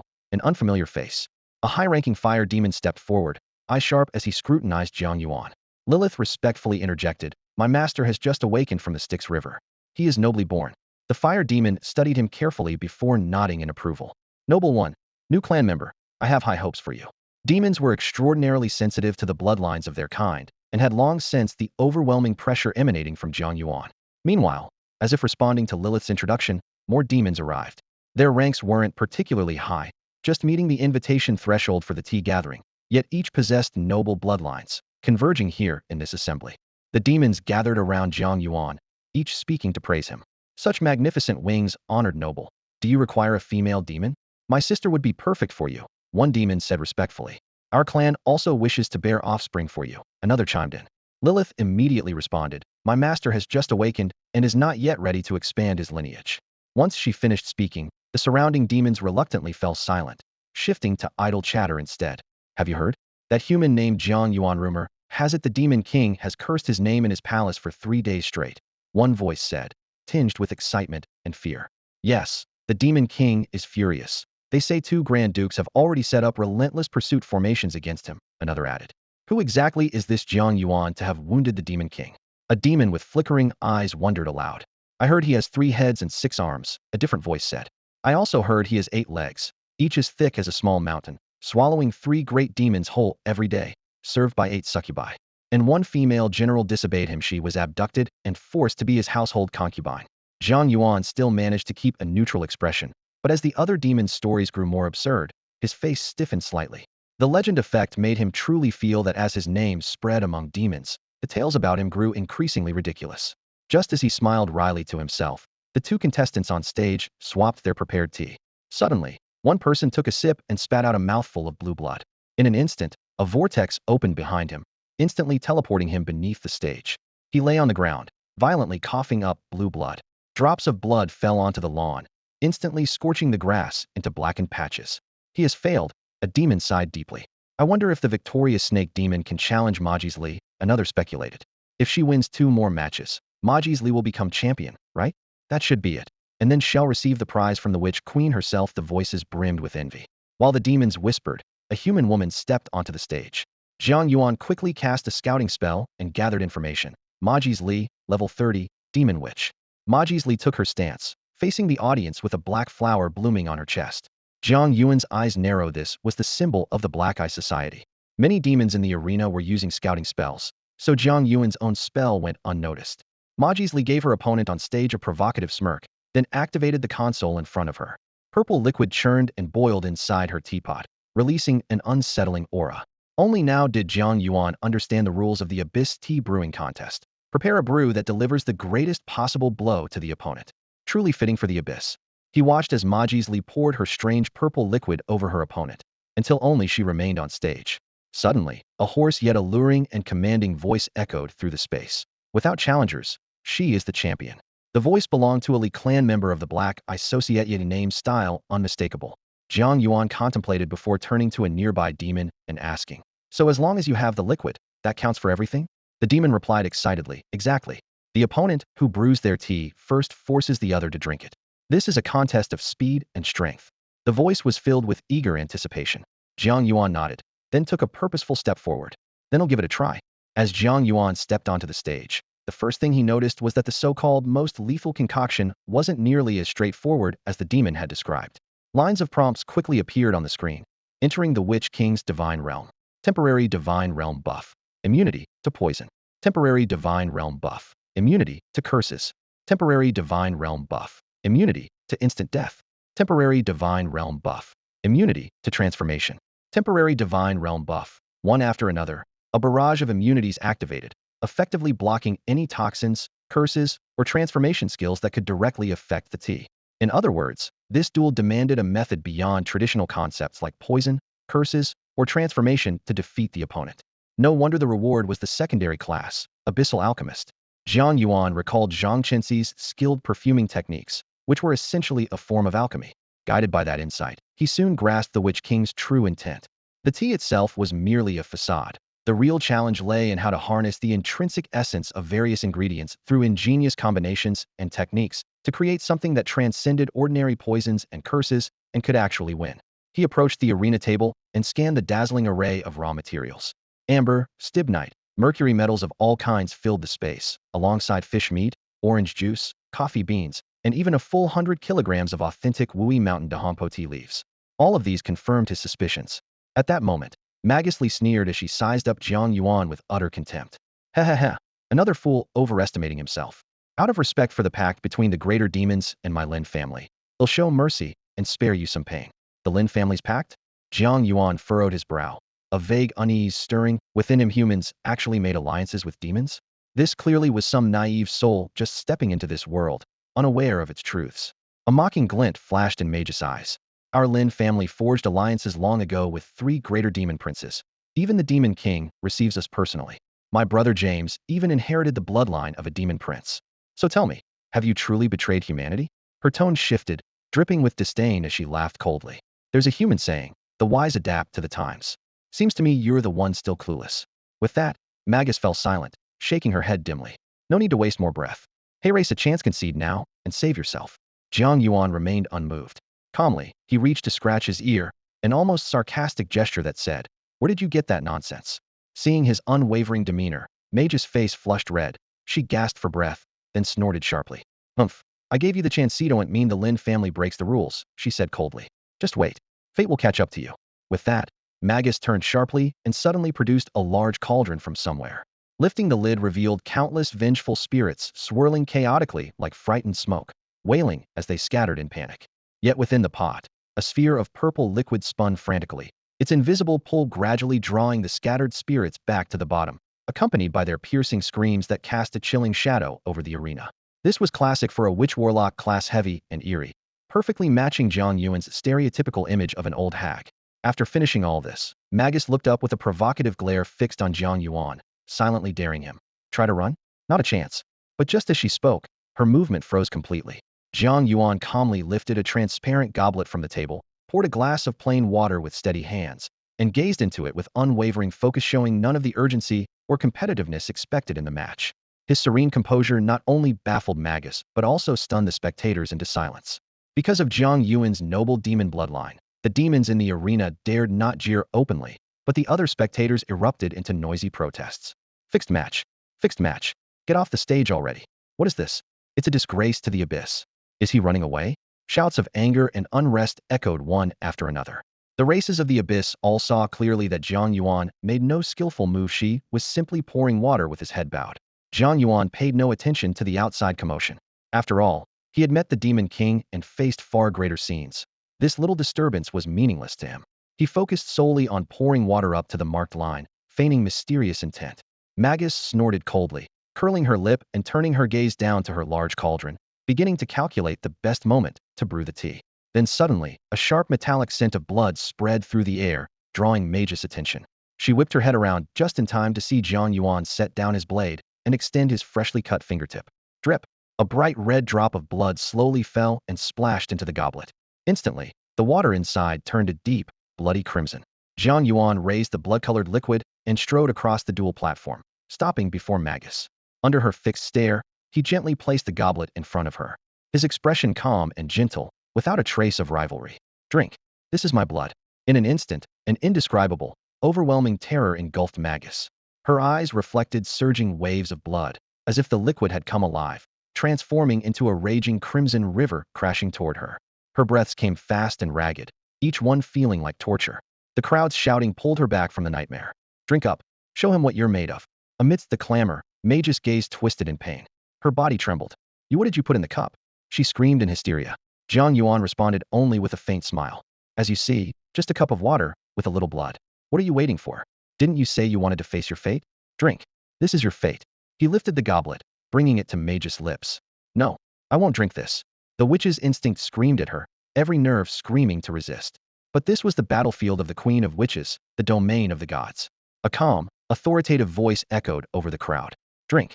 Tears traced down her cheeks as Magus wailed in despair. I want drink. I admit defeat. A sudden, pungent smell wafted up from beneath her feet. She trembled uncontrollably with terror, but the rules would not bend for her surrender. Jiang Yuan had brewed the tea. As her opponent, she had no choice but to drink the blood-red liquid. Driven by unseen forces, Magus shakily took the goblet. Opening her mouth, she gulped down the crimson liquid again and again.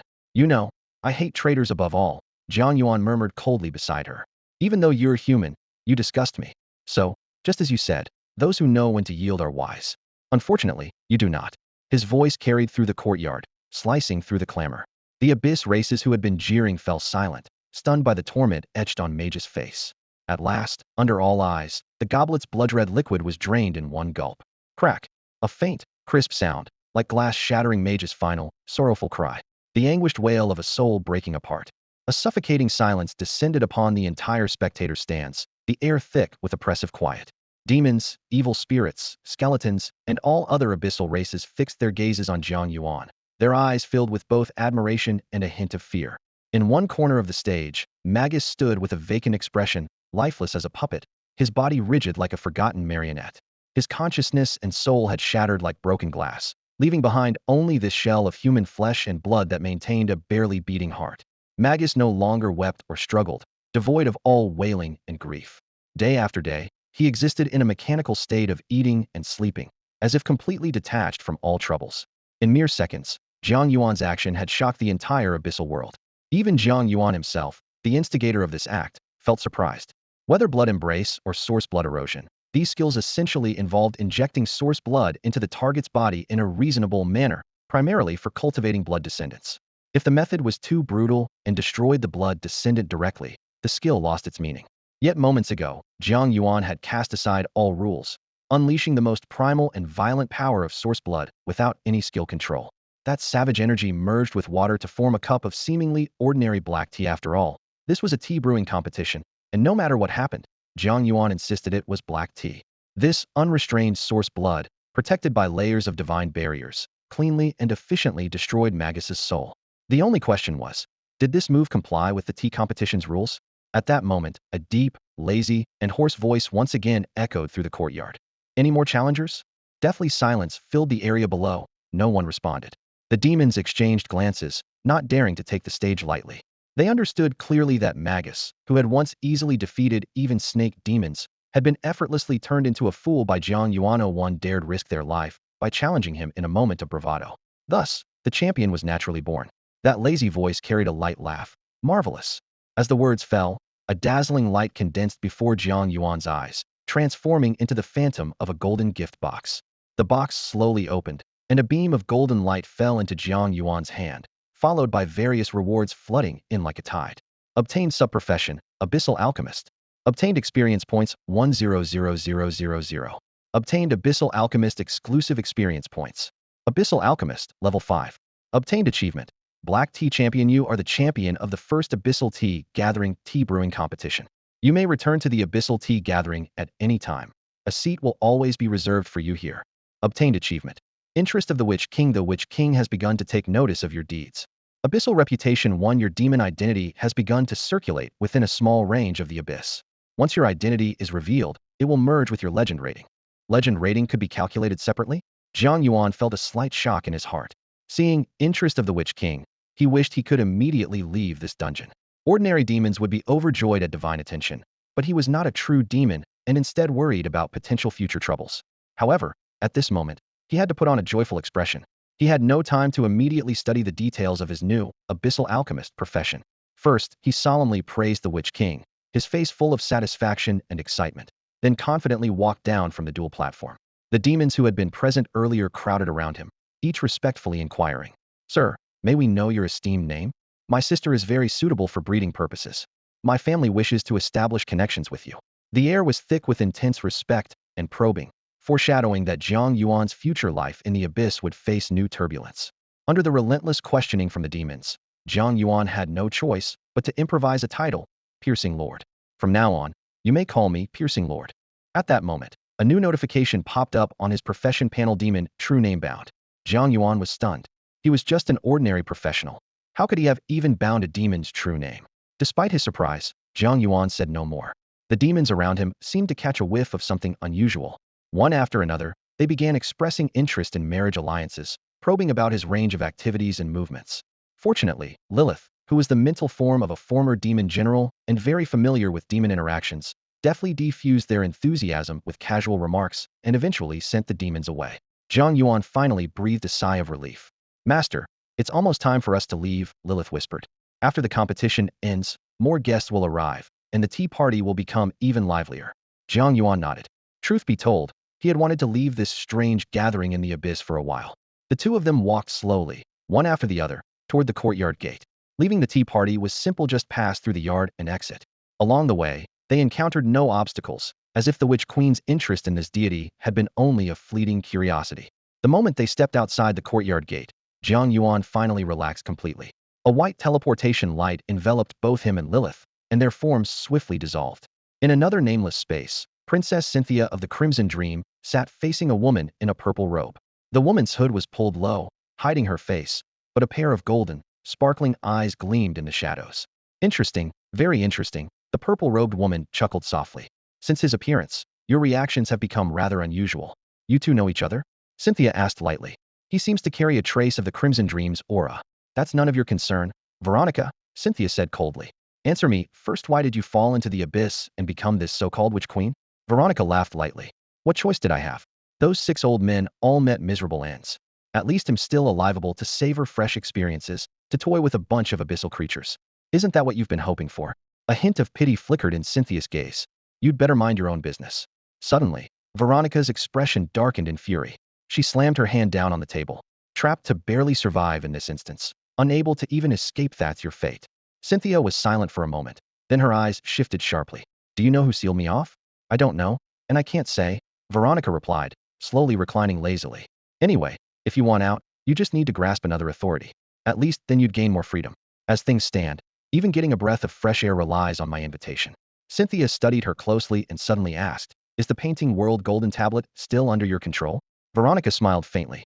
"Of course. Otherwise, how could I be offering a sub-profession as a reward? That relic is my lifeline. I would never allow abyssal forces to taint it. In any case, rest assured you can remain here safely. No need to fear danger, my dearest cousin." The shimmering teleportation light twisted and changed. Jiang Yuan felt solid ground beneath his feet once more. His mind was hazy, but in the final moments leaving the abyssal tea party, he had briefly locked eyes with those golden, sparkling eyes. The instant was fleeting but utterly real. What exactly was that? Jiang Yuan murmured softly. Suddenly, a familiar voice called out. "What's going on? Where have you been?" Jiang Yuan turned and saw Hua Qing emerging from her bedroom, her brow furrowed. "There was a demon fluctuation in your room. I came right away, but you weren't there," Hua Qing said with concern. "What's happening?" "I just ran a temporary instance," Jiang Yuan replied. "Oh, by the way, do you know about sub-professions?" he asked casually. "Of course. Those are super rare. Even our principal doesn't have one." "Why do you ask?" Jiang Yuan nodded. "I was just looking up some information. The instance reward included a sub-profession, and I want to understand it better. Hua Qing's eyes suddenly widened in disbelief. What? You actually obtained a sub-profession? Even Hua Qing, who had personally recruited Jiang Yuan, was momentarily stunned by his words. She knew Jiang Yuan's potential was extraordinary, had already gained 3 points of legendary status before even enrolling, something unprecedented in her experience. Yet now, he had once again shattered the limits of her understanding. What exactly did you do just now? Hua Qing swallowed hard, her voice betraying a mix of surprise and disbelief. A secondary profession? Is that for real? A secondary profession? Hua Qing's heart skipped a beat. That was almost mythical, far beyond a miracle, the most elusive kind of miracle. In her memory, not even powerful champions like Ling Jingji or Wei Dinghua had such a thing. At best, they could temporarily earn a minor skill as a reward in dungeons. But Jiang Yuan answered casually, as if picking up a lottery ticket at the market and winning the jackpot was that easy. Hua Qing took several deep breaths before she could slowly steady the sudden dizziness. Wait, hold on, just let me catch my breath, she said, rubbing her temples and leaning against the doorframe. Half joking, half serious, she added, next time, can you not just appear out of nowhere like that? Give me a heads up. I'm really scared that one day you'll quietly drop a line like, got any deity info? I just became a god. Jiang Yuan's expression shifted subtly as his gaze fell on the obsidian ring on his hand. Clearing his throat, he asked, so, do you have any deity data? No, Hua Qing scoffed, feeling the conversation had taken a mysterious turn. Wait until your confidentiality level reaches 6. I'm not authorized to reveal anything before then. Jiang Yuan shrugged to signal he accepted the answer. Hua Qing turned toward the sofa. Let me sit down first, then he'll explain slowly. Her demeanor grew serious. A secondary profession, as the name suggests, is a second profession besides the main one. How to acquire it remains a mystery, and very few historical records mention it.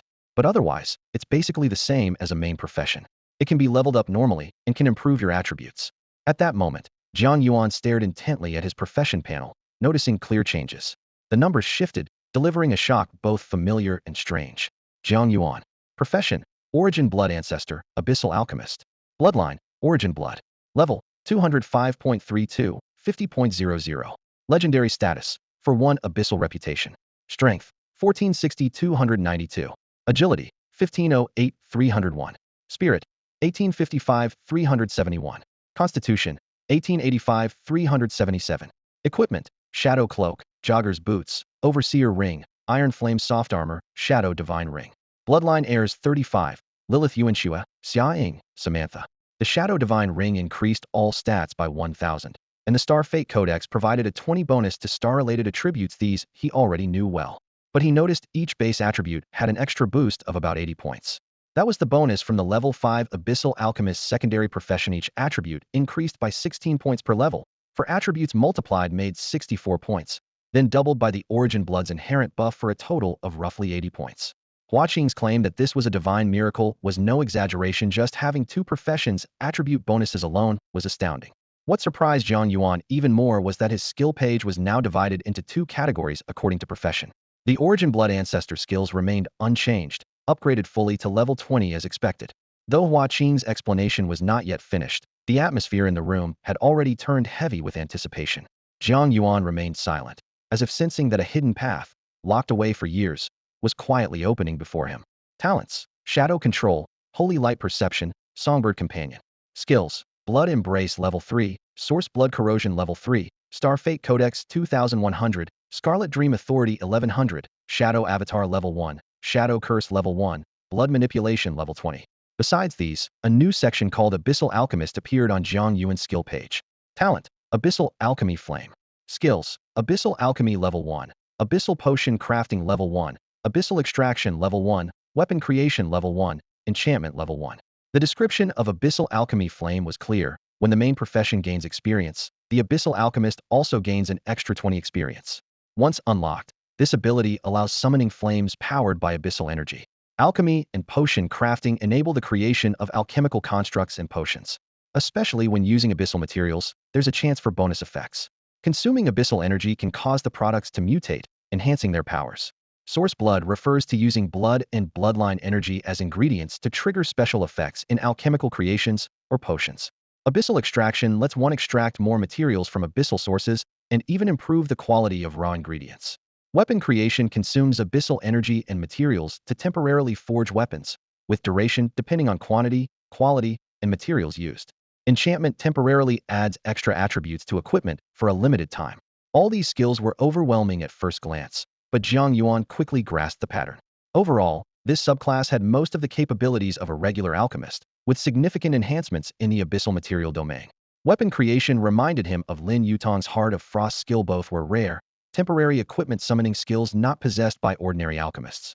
Jiang Yuan concluded that this subclass was like a brilliant variant of the alchemist profession. Nearby, Huaiqing explained the only downside. The subclass would take a share of the experience gained, potentially slowing the main profession's leveling speed. The idea that the subclass would siphon experience made Jiang Yuan's expression complex. He reread the Abyssal Alchemy Flame description carefully. Indeed, the rules were clear. Whenever the main class earns 100 experience points, the subclass gains an additional 20 points. This wasn't just taking a cute, it created 20 extra experience out of thin air. Seeing Jiang Yuan zoning out staring at the skill page, Huaiqing nodded and said, as defined, you can freely adjust the experience distribution ratio, but it can't go below 10. That's easy to work with. Can you think of a strategy? Jiang Yuan experimented and found he could set the experience ratio between the two classes. He thought aloud, level up one profession first. Once it's higher level, switch all experience to the other one to farm tougher monsters ahead of schedule. Huaiqing snapped her fingers approvingly. Exactly. For example, give all experience to the subclass now, clear level 25 dungeons a few times, and the subclass can reach level 10 quickly. It might only delay main progress by a few dungeon cycles, but the subclass stats will then be comfortably ahead by 10 levels. She sighed with admiration. I can barely imagine how far you'll go in the future. By the way, what exactly is your subclass type? An alchemy variant? Jiang Yuan admitted it made no sense to hide, because the materials and recipes for alchemy still depended on Beijing North channels. Huaiqing nodded, filing this in her mind before standing up. Let's go. You're awake now. Time to take you to the training zone. Hearing training zone, Jiang Yuan's eyes lit up, and he immediately got up. Let's go. Huaiqing sighed helplessly. You're really diligent. Just finished a dungeon run, and you're skipping rest. She knew well that players who obtained subclasses never faced easy, casual dungeons. They were extremely dangerous trials. As Jiang Yuan left his apartment, he sensed a cartoon bat clutching a floating cola can trailing behind him. Huaiqing followed closely. Just outside, they ran into a middle-aged man dressed in a suit blocking their way. He spoke calmly. You must be Jiang Yuan. I'm Tang Zian, liaison for Baiwei. Baiwei was the origin of Xia Yingwang's nickname, never get a shiny card, and a top-tier global organization focused on professionals, boasting over 1 billion players worldwide. Tang Zian's demeanor was warm, his smile as gentle as spring breeze. May I ask if you're willing to join Baiwei? Jiang Yuan didn't respond yet, and Huaiqing's eyes widened in surprise, gasping, join Baiwei? Are you about to become famous? The Budweiser brand, under the Wanli Commerce Alliance, stands as one of the 8 major neutral international organizations alongside the Alchemy Academy, Artisan Union, and Tomorrow Logistics. Its gameplay resembles Yu-Gi-Oh! And Hearthstone, games Jiang Yuan had experienced back on Earth, where players acquire random cards through draws and build decks for battles. With professionals and abyss disasters as its core themes, Budweiser brand serves both entertainment and educational purposes, boasting over 1 billion players worldwide with significant influence. Xia Ying is a diehard fan of this game, and Huaiqing, her face brimming with excitement, is clearly a devoted follower as well. Beyond physical cards, Budweiser brand has launched various derivative games, ranging from multiplayer online battle arena MOBA to fighting games. Even globally renowned professionals like Wei Dinghua, Ling Jingji, and Ren Fengyang have their own exclusive card illustrations and card pools. Not to mention the champion at the top of the rankings, whose card illustration is the focal point of players' pursuit. Jiang Yuan never expected that at level 20, he would be listed alongside these top players, which meant he was about to enter the card pool. Tang Zian explained with a smile, we plan to release an exclusive card illustration titled Unprecedented Top Scholar Jiang Yuan to commemorate your outstanding performance in the Donghua College entrance examination. This silver card will have a limited print run of 2,000 physical cards. Everyone can own multiple cards. For instance, Wei Dinghua has 5 independent card illustrations.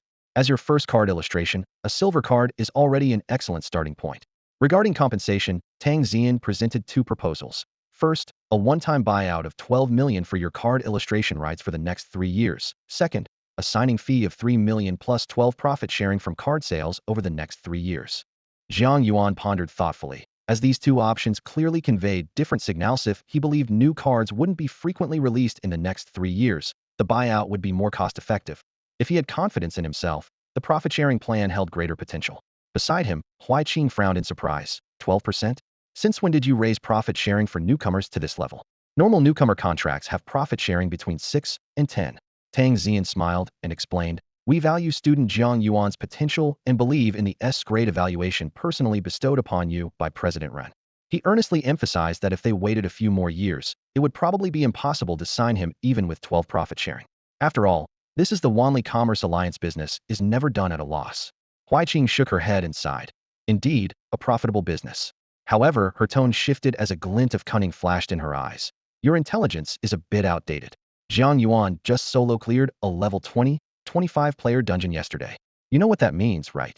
What? Tang Zian froze, his shocked gaze locking onto Jiang Yuan. Solo cleared a 25-player dungeon. He couldn't help but gasp. Wait a moment, I just got off the plane and haven't caught up with the latest intelligence. He took out his phone, walked aside, and made several calls. 5 minutes later, with barely suppressed anticipation in his expression, he returned to Jiang Yuan's side, his tone even more respectful. The signing fee is now raised to 8 million, and profit sharing for all cards and collaborations over the next 3 years is increased to 15. Student Jiang, is this acceptable? That's an additional 5 million in signing fee and 3 more in profit sharing, basically free money. Jiang Yuan naturally wouldn't refuse. Tang Zian immediately extended his hand. Then it settled.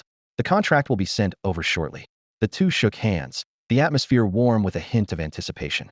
Tang Zian then pulled a gold card from his pocket, the Wanli Group's exclusive membership card that grants a 20% discount on any purchase. He pointed to the clearly printed contact number on the card and said, "Hey Race, how you can reach me. If anything comes up, don't hesitate to get in touch." With that, he hurried off, mentioning he had other matters to attend to. Jiang Yuan carefully put the gold card away and glanced gratefully at Huijing. After all, just from Huijing's few words that helped him secure the signing bonus, it was worth at least 1,000,000 yuan. Yet Huijing seemed not to hear his thanks. Her gaze grew distant and restless as she murmured repeatedly, "Silver card, silver card." Jiang Yuan couldn't help but ask, "What's wrong with the silver card?" Startled like a frightened kitten, Huijing shook her shoulders and exclaimed in awe, "Ah? That's a silver card. How can you be so calm? Do you know I never even dreamed I'd have a bronze card by 40? But you're only 18 and already have a silver card. Everyone in the world knows who you are." Jiang Yuan forced a smile and shrugged. The contract isn't even signed yet. Huijing took a few deep breaths. Her eyes flickered with a complicated mix of emotions as she whispered, "Never mind, don't think about it. Who knows how many cards you'll earn in the future? Even if it's a secret, just knowing you have a side career is worth almost a bronze card on its own." Thinking of how valuable Jiang Yuan's status was at such a young age, she couldn't help feeling a sting of envy. A few minutes later, Huijing finally composed herself and led Jiang Yuan to Mingxing Academy's training area. She pointed to a nearby sleek, modern, high-tech building and said, "This is the Academy's training center. The public training area is behind the 6th cafeteria, and the challenges are too easy for you. I've already arranged special access for you." Jiang Yuan was surprised, but I'm not even officially enrolled yet. Huijing looked at him with a complex sparkle in her eyes. "The dean made a special exception and told me to bring you here early so no one else beats you to it." Jiang Yuan shook his head, half amused, half resigned. She went on to explain the layout of the training area. There are 3 main sections here: simulated boss battles, sparring arena, and skill training. Jiang Yuan's eyes brightened. "Skill training? I thought you'd be more interested in the simulated bosses." Huijing smiled and countered, "The simulated bosses don't give experience points, and I still have skills I need to level up." As she spoke, she swiped her card and the door's security system beeped open. "Your info's been registered. You can come and go freely from now on." Just inside the door, a few people emerged looking dejected from a heavily metallic door. "Ugh, failed again. This simulated Griffin boss is brutal. Is the real Griffin really this strong? Our burst attack still wasn't enough. Maybe we need a different strategy." While sighing quietly, they talked about how other schools were already far ahead. Huijing pointed at them and smiled. "Aren't these your teammates for the national tournament?" Jiang Yuan's eyes shifted subtly. Here stood the very comrades he would soon be fighting alongside. After hearing Huaqing's introduction, the group froze for a moment. Then their gazes locked sharply onto Jiang Yuan like a pack of predators sizing up their prey. Huaqing's team, could it be that this Huaqing is actually Jiang Yuan? Someone asked with a hint of disbelief and trembling in their voice. Huaqing nodded quietly. The others exchanged quick glances, and the atmosphere suddenly turned heavy and tense, as if the very air had thickened. Jiang Yuan felt puzzled. Had he just been excluded or sidelined? But just then, their expressions shifted abruptly into something greedy and wolfish. They started jostling each other eagerly, rushing forward to crowd around Jiang Yuan. "Boss, you're the legendary Jiang who clears dungeons in seconds?" Someone exclaimed excitedly. "We've been waiting forever for you. Now that you're here, these dungeons will be a breeze, and the competition is as good as won." Another moved closer, almost reverent in tone. "Boss, last night I posted a full 100 praise threads about you on the forum. Even the most hardcore fandoms aren't as crazy as we are." Huaqing covered her face, as if expected this, and sighed helplessly. They're all shameless fanatics, just get used to it. Jiang Yuan twitched the corner of his mouth, half amused and half overwhelmed. This kind of reception was definitely a lot to take in.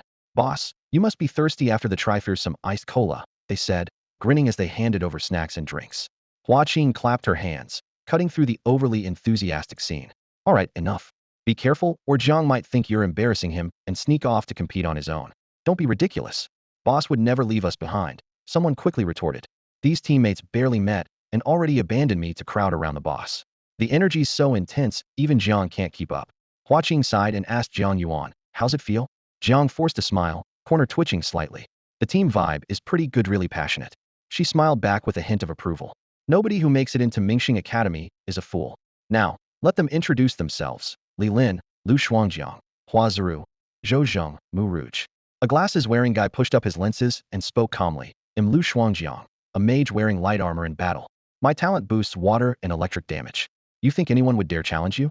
Hua Ziru, with short golden hair and a confident, lazy smile, said, I'm Hua Ziru, an assassin. Think of me as the assassin's code in the game world.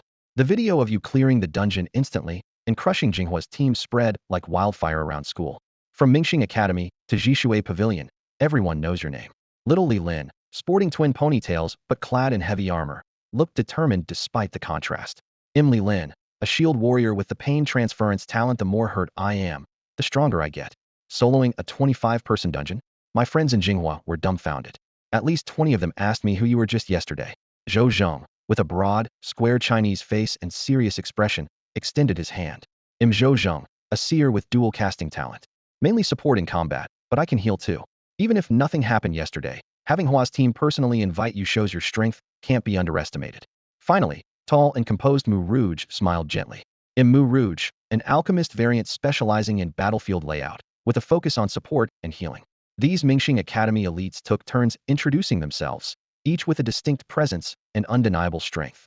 Jiang Yuan's smile faded slightly as he realized this team wasn't just warm, they were formidable. All 5 of them were level 20, having signed specialized training contracts with Jingbei since childhood, exempting them from the college entrance exam and sending them straight to advanced academies. This targeted training program was also the main source of students for secretive institutions like the Mingxing Academy, which in turn fueled a certain contempt these academy graduates held toward regular exam candidates, even the top scorers. Still, the group shared a very harmonious atmosphere. Jiang Yuan couldn't help but laugh and tease. I think I figured it out, each of you has some kind of secret skill. Not at all. You flatter us, big bro. The 5 all waved their hands, looking genuinely humbled and grateful. All right. Have you all gotten hooked on playing villainous courtiers? Hua Qing couldn't hold back and interrupted them. What actually happened earlier? Let's get to the point. Hua Qing understood their situation well because the Griffin boss only touched the ground when attacking and had a time limit on being staggered, after which it almost never landed. Team leader Li Lin helplessly shrugged. Our burst damage isn't enough to break its defenses. But now that big bro Jiang's here, the Griffin boss will be no problem, Lu Shuangjiang said confidently. No matter how tough, it won't be harder than the 25-man raid bosses. Jiang Yuan's the substitute. You 5 are the starters, Hua Qing snorted coldly. And Jiang Yuan isn't an excuse for you all to slack off. You really expect to keep teaming with him forever? I can be the substitute. Hua Ziru quietly raised her hand. Hua Qing rolled her eyes, then explained to Jiang Yuan, you're the substitute, so you don't waste time. The preliminaries take a while. For your first match, just get your playtime score. As for you 5, she glanced at them sharply, and they immediately became silent. Hua Qing's usual authority was unmistakable. Fine. Jiang Yuan, how about sparring with them? Let them see the gap and stop getting complacent. That doesn't seem right, Jiang Yuan and Li Lin said in unison. Hua Qing was stunned. Li Lin went on, the 5 of us coordinate really well. This isn't a raid boss. Even against Jiang Yuan alone, a 5-Yanon might not guarantee victory, right? Hua Qing couldn't help but laugh. So you're hoping for a 5-Yanon? Li Lin blinked innocently. What else? Hua Qing looked at Jiang Yuan. What do you think? Jiang Yuan thought for a moment. I feel like fighting them wouldn't be much of a challenge. Wouldn't be very instructive. So you're agreeing to a 1-5? Hua Qing's heart sank slightly. This team's cohesion seemed to be weakening.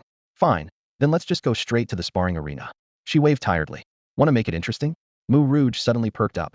She had played a lot of card games before and liked adding stakes. Li Lin whispered an explanation to Jiang Yuan. They just enjoy that kind of thrill. As team leader, Hua Qing announced, good then. Jiang Yuan will use this as skill training. If you lose, you lend him that proficiency necklace. If you win, no. Wait, hold for 5 minutes, and he'll help you finish the preliminaries. 5 minutes? You really underestimate us. Even if it's 5 minutes and 1 second. Well, hold out. Li Lin pounded her armor, voice ringing with determination. Proficiency necklace? Jiang Yuan asked curiously. Hua Qing said, it boosts skill proficiency by 15, with one charge lasting 30 days. They won it abroad in a competition. There are 5 total.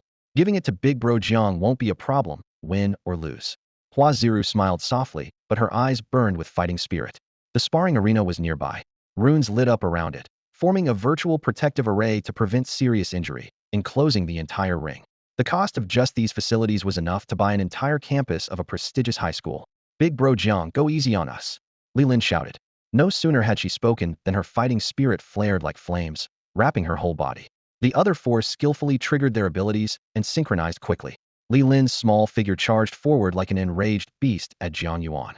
In the next moment, blood splattered, and the 5 were unexpectedly teleported out of the sparring arena. Li Lin was stunned, looking toward Jiang Yuan, who still stood firmly on the arena floor, completely unshaken. The 5 stared at each other in shock and muttered, what just happened? Quiet down, I'm thinking. The group exchanged bewildered glances and instantly fell silent. Nearby, Mu Rouge's face showed a dazed expression as she muttered under her breath, impossible. He really took me down in one shot with only 17 cards? Hua Qing cut her off coolly. Stop obsessing over your little card game losses. Losing 10 million happy beans in one day is normal for you. Though her tone carried a hint of helplessness and consolation, Hua Qing's eyes couldn't hide her shock. From her vantage beneath the arena, she had seen it clearly at that moment of bloody chaos. The 5-person team barely resisted before being instantly wiped out and forced from the sparring platform. Hua Qing had known all along they weren't a match for Jiang Yuan, but to be wiped out so quickly still stunned her. This wasn't just any team. Their coordinated teamwork was good enough to easily clear a 25-level 10-player raid. While one player alone couldn't match a 25-level boss, their flawless cooperation and seamless skill combos let them slip past such difficult challenges. Yet now, a single opponent, Jiang Yuan, gave them no room to resist, killing them instantly, without a single misstep, and not even letting them struggle. Could there be a problem with the system? Li Lin clung to one last hope, anxiety filling her eyes as she looked to Hua Qing. Hua Qing shook her head firmly. The group gasped, feeling as if the sky had collapsed. I told you not to bring Mu Rouge along. Her luck is awful. She's terrible at that card game. Hua Qing spoke lightly, but her gaze remained complicated. After all, Mu Rouge was known as a master of soloing 25-player raids, so it was at least understandable she lost once. Though they tried to comfort each other outwardly, the 5 were deeply shaken inside.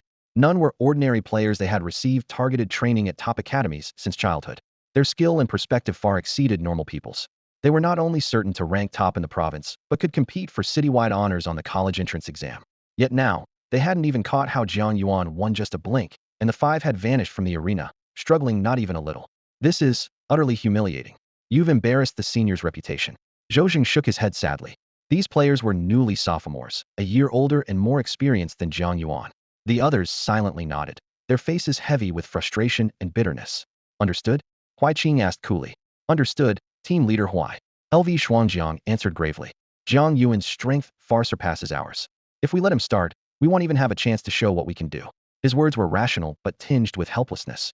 After all, top national teams and adventure guilds closely monitored every rising star, and Li Lin's group all nurtured fierce ambitions. Exactly. We shouldn't pin our hopes on Jiang Yuan alone. Li Lin forced a bitter smile.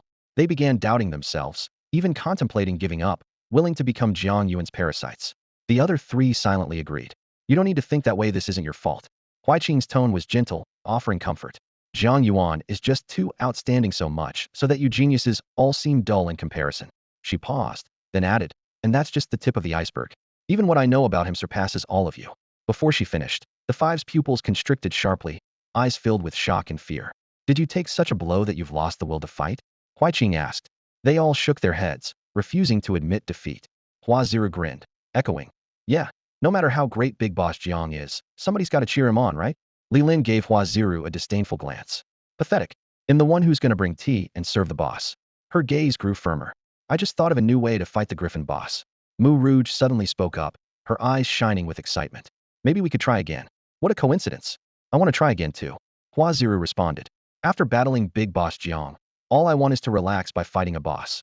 As their voices faded, the arena's runes slowly vanished, and Jiang Yuan appeared outside the ring.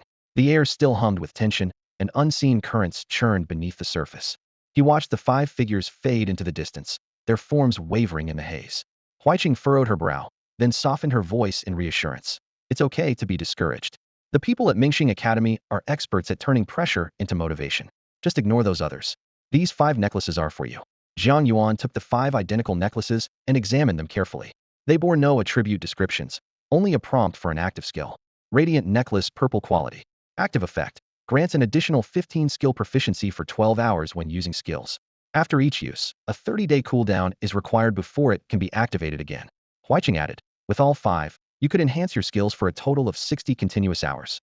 But I recommend using them separately and managing your time wisely. Jiang Yuan nodded and cautiously asked, can I enter the skill training area now? Huiqing shook her head with an exasperated smile. You really are a leveling maniac. She turned and led the way. Come with me. The training area is just over here. As Jiang Yuan followed, he asked, why do I only see level 20 teams? I don't see any level 30 or 40 groups. I want to spar with them to see how big the gap is. Although practically unbeatable among his peers, he was eager to test himself against higher ranks. Huiqing's expression grew a bit complicated. The level 40s are all seniors who spend most of their time on missions outside campus. You probably won't see them here in the short term. As for level 30, she hesitated, her face clouded, then lowered her voice. This year, we might have to give up the level 30 tier. Some top students are in a hurry to graduate and don't want to hold back their levels. She brushed over the topic without elaborating. Jiang Yuan sensed her reluctance to delve deeper and didn't press further. They arrived at the skill training zone, a place with over a dozen small rooms, each with a door. Using a room costs 50 points per hour. Huiqing casually pointed to a nearby card slot. Jiang Yuan tapped his student ID. Points available, 31,280. His balance was shockingly high. Huiqing's eyes widened in surprise. Wow, no wonder you're the unprecedented national top scorer. Your points are insane. Most students collect only a few thousand in 4 years. How did you even get so many? Jiang Yuan shrugged. Confidential. After Huiqing's detailed introduction, he entered one of the rooms. Inside, spatial runes hovered, expanding the interior beyond the size of a football field. Jiang Yuan nodded slightly, having expected this. The 50 points per hour fee made sense after all. Renting a private dorm for a month costs just 10 points. This was clearly a premium facility. He opened the control panel and saw 2 modes: improved skill proficiency and specialized skill training. Proficiency represents core skill leveling, while specialized training improves speed and reaction under various combat conditions, though proficiency increases more slowly. He first selected improved skill proficiency. Immediately, a virtual display appeared in midair, instructing, release the skill you wish to improve on the wooden training dummy to build a skill model and calculate the optimal proficiency gain plan. Jiang Yuan unleashed 6 consecutive blood storms on the dummy, then stopped. After a few minutes, the display read, model established. Current progress, 0-100. The screen prompted, please release the skill within the designated circular target area to ensure precise coverage. A glowing 10-meter diameter circle lit up on the floor. Jiang Yuan hit the target perfectly with Bloodstorm, and the progress bar increased by 0.3 points. Next came rectangular, elliptical, and other shaped targets. He followed instructions, striking each accurately. After repeated attempts, progress climbed slowly. Perfect hits 0.3, acceptable 0.1, misses required retries. 6 hours later, the system warned, fatigue phase entered. Proficiency gain efficiency reduced. Recommended rest, 4 hours. Jiang Yuan glanced at the progress only, 17100. He reflected that the hefty 50 points per hour charge was justified. The advanced mental recovery array here allowed him to unleash Bloodstorm repeatedly. Unlike outside where even with expensive fragrant bags, releasing hundreds of times was near impossible. Weighing his options, he decided to pause training and exited the room. Still plenty of places left to explore in Jingbei. Just as he stepped out, he saw Huiqing waiting with a ready squad, the Li Lin team. Hey, Jiang the Great, you're out too? Li Lin waved and greeted him warmly. Perfect timing, come on. Jiang Yuan frowned. Where are you all headed? Li Lin grinned. A world boss just spawned in the outskirts. Captain Huiqing is taking us to check it out. A world boss? Near the capital? Jiang Yuan raised his eyebrows, suddenly intrigued. I've only ever seen those in textbooks. Li Lin shrugged with a hint of helplessness. Don't even mention you. We're all stuck reading about them. LV Xuanjiang explained. There's a grand secret ritual set up near the capital that effectively prevents the true arrival of world bosses. The last time a world boss appeared was 2 years ago. Back then, we hadn't even enrolled yet, so we couldn't get a close look. This time, the world boss was really just a minor character. Huiqing joked coolly, otherwise, I wouldn't dare bring you guys to stir up this kind of trouble. Then she shifted tone to manage expectations. According to the intel, this boss is only about level 40. Plus, it's one of those contribution average distribution world bosses. She went on to outline the 3 reward methods for world bosses. A final blow reward where whoever lands the killing hit gets the prize. A highest damage reward shared among top damage dealers. and a contribution average reward where everyone who participates and stays in battle receives something. Near the capital, it's always the contribution average type. This prevents fights over rewards and internal conflicts, so everyone shares the loot.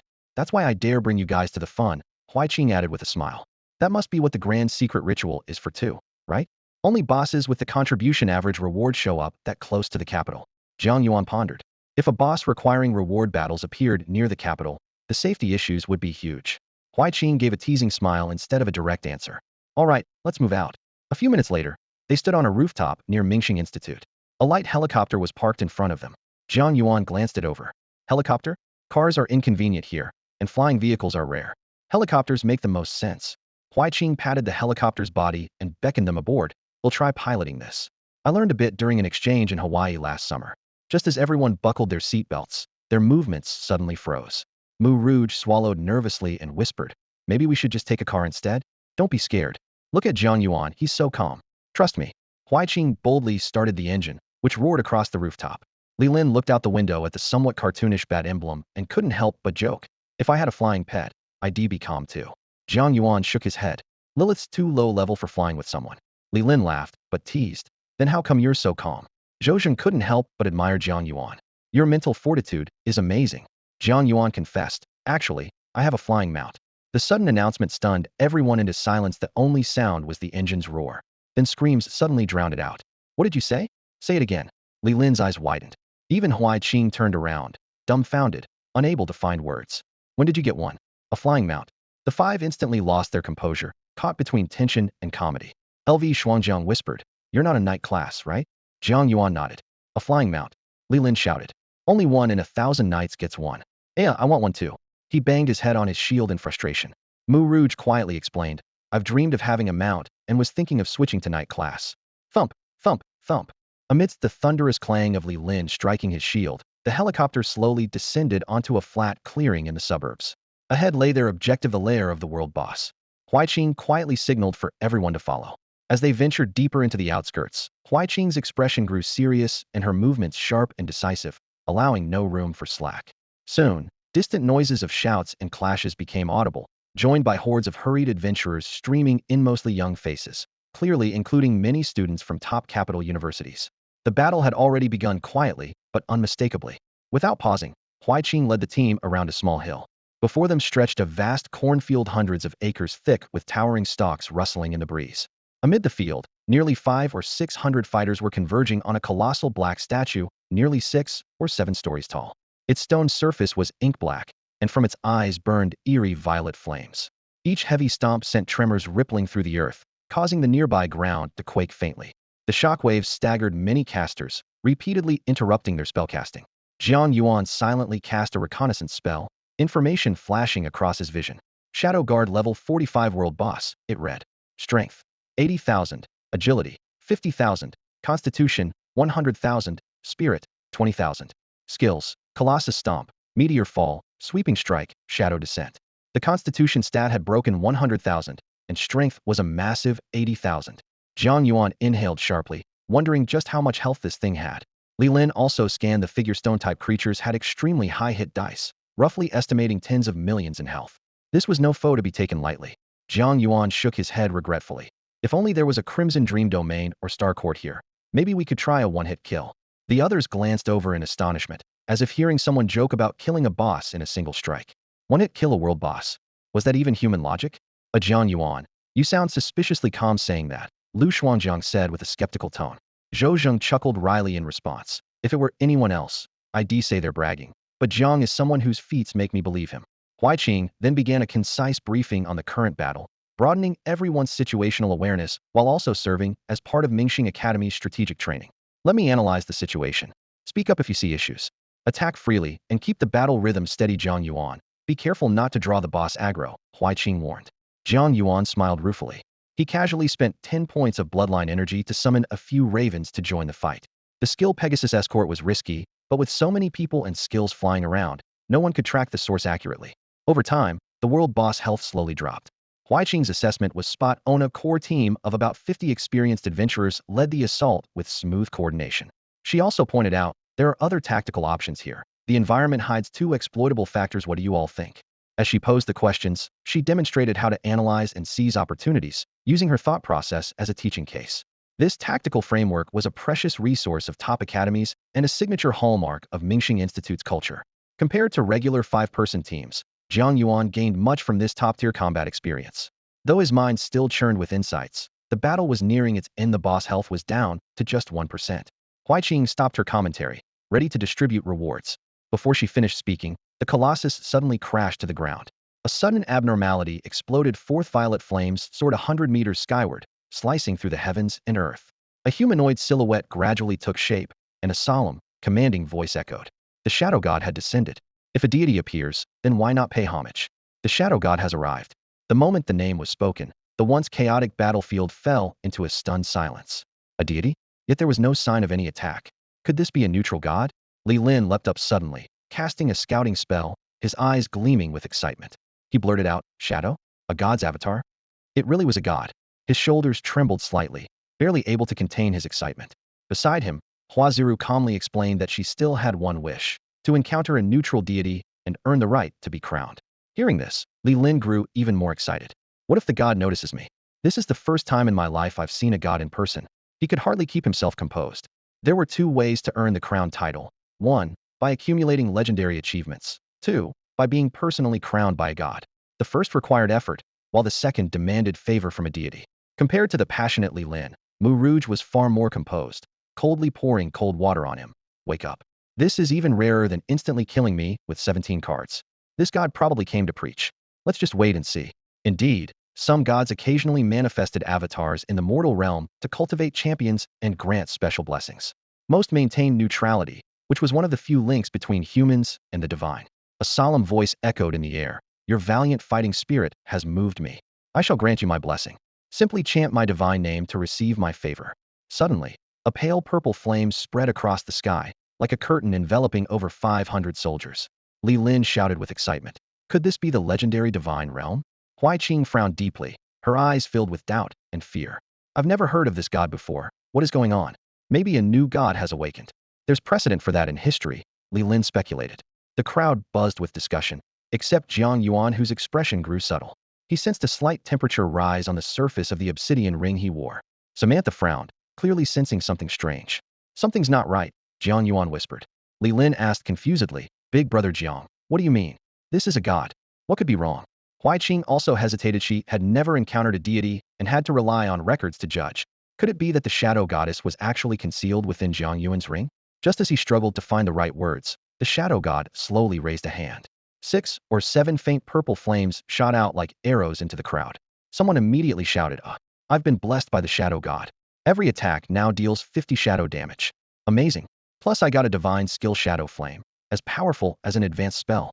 The excited ones sprang to their feet, chanting the shadow god's name in unison. Li Lin could no longer contain himself. I want to try too. He was practically bouncing with anticipation. Huaiqing quickly stopped him. Don't rush. This is only a blessing, with no exchange. I'm uneasy. History says gods almost always ask for something in return. Free gifts are rare.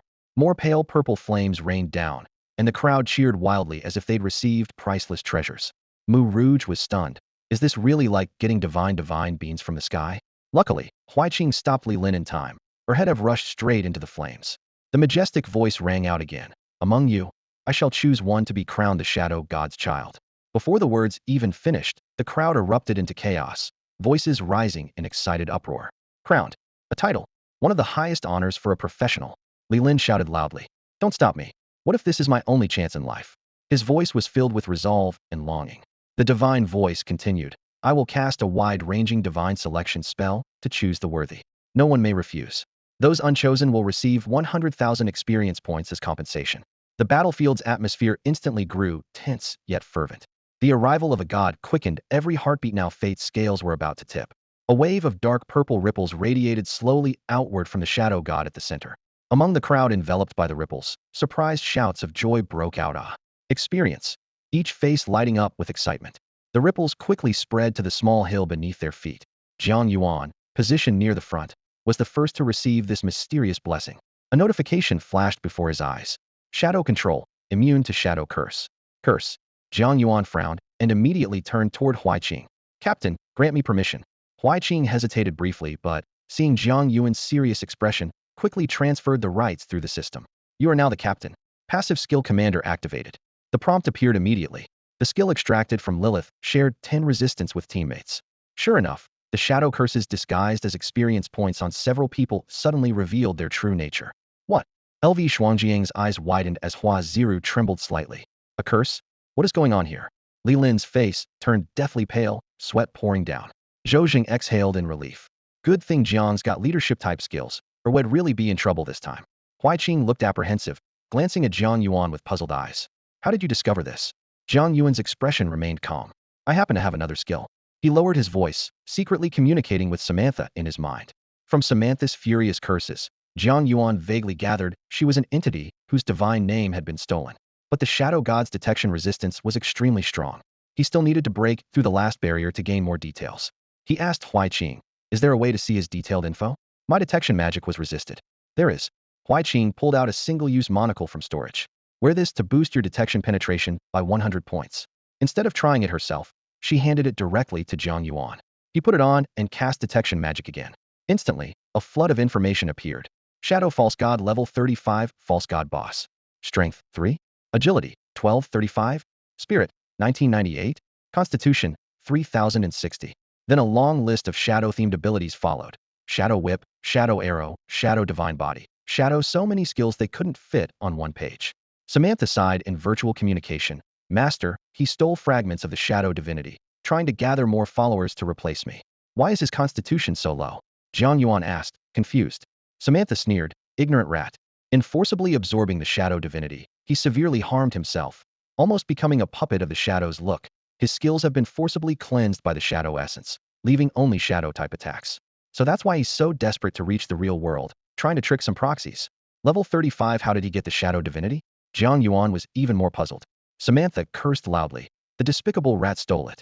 Jiang Yuan cut off the connection. How's that? Huaiqing anxiously asked. Before he could answer, a beam of dark purple light shot down from the sky, landing on Jiang Yuan. A voice, both majestic and thrilled though shaking slightly, echoed with the intensity of long-awaited salvation and a subtle hint of greed. Shadow Son, I have found you. Come forth, child, I shall crown you. People around the hill turned their heads, eyes full of envy and anticipation. Come on, little brother, this is a once-in-a-lifetime chance. Even the shadow false god couldn't help but urge him. What are you waiting for? Child, you will be the honored one crowned before all eyes, standing by my side. Tension and expectation filled the air, seconds ticking by as Jiang Yuan remained perfectly still. The crowd grew restless, their faces shifting to confusion and doubt. Still waiting? Someone shouted. At that moment, Jiang Yuan sighed and stepped down slowly from the hill. He didn't choose to embrace the so-called glory. Instead, he allowed himself to fall. Suddenly, a swift Pegasus galloped out from the void and caught him smoothly. In the next instant, the Pegasus soared upward, carrying him swiftly to the height of the shadow false god. A blood moon tore across the sky. Jiang Yuan's voice rang out across the void. You have no right to crown me. You have no right to crown me. The words cut through the air like a biting winter wind, swiftly spreading across the sky, their sharp edge piercing the ears of everyone present. The entire crowd was stunned. No one expected that when offered an invitation by a god, this young man would refuse without hesitation. His refusal was marked by absolute determination and arrogance, a confidence bordering on madness, his fearlessness making the deity seem no more than an ant beneath his feet. The boy floated high above on his celestial steed, his figure towering like a king surveying the void. His eyes brimmed with pride and invincible self-assurance. Though over 500 people gathered hundreds of meters below, not a soul dared to question him.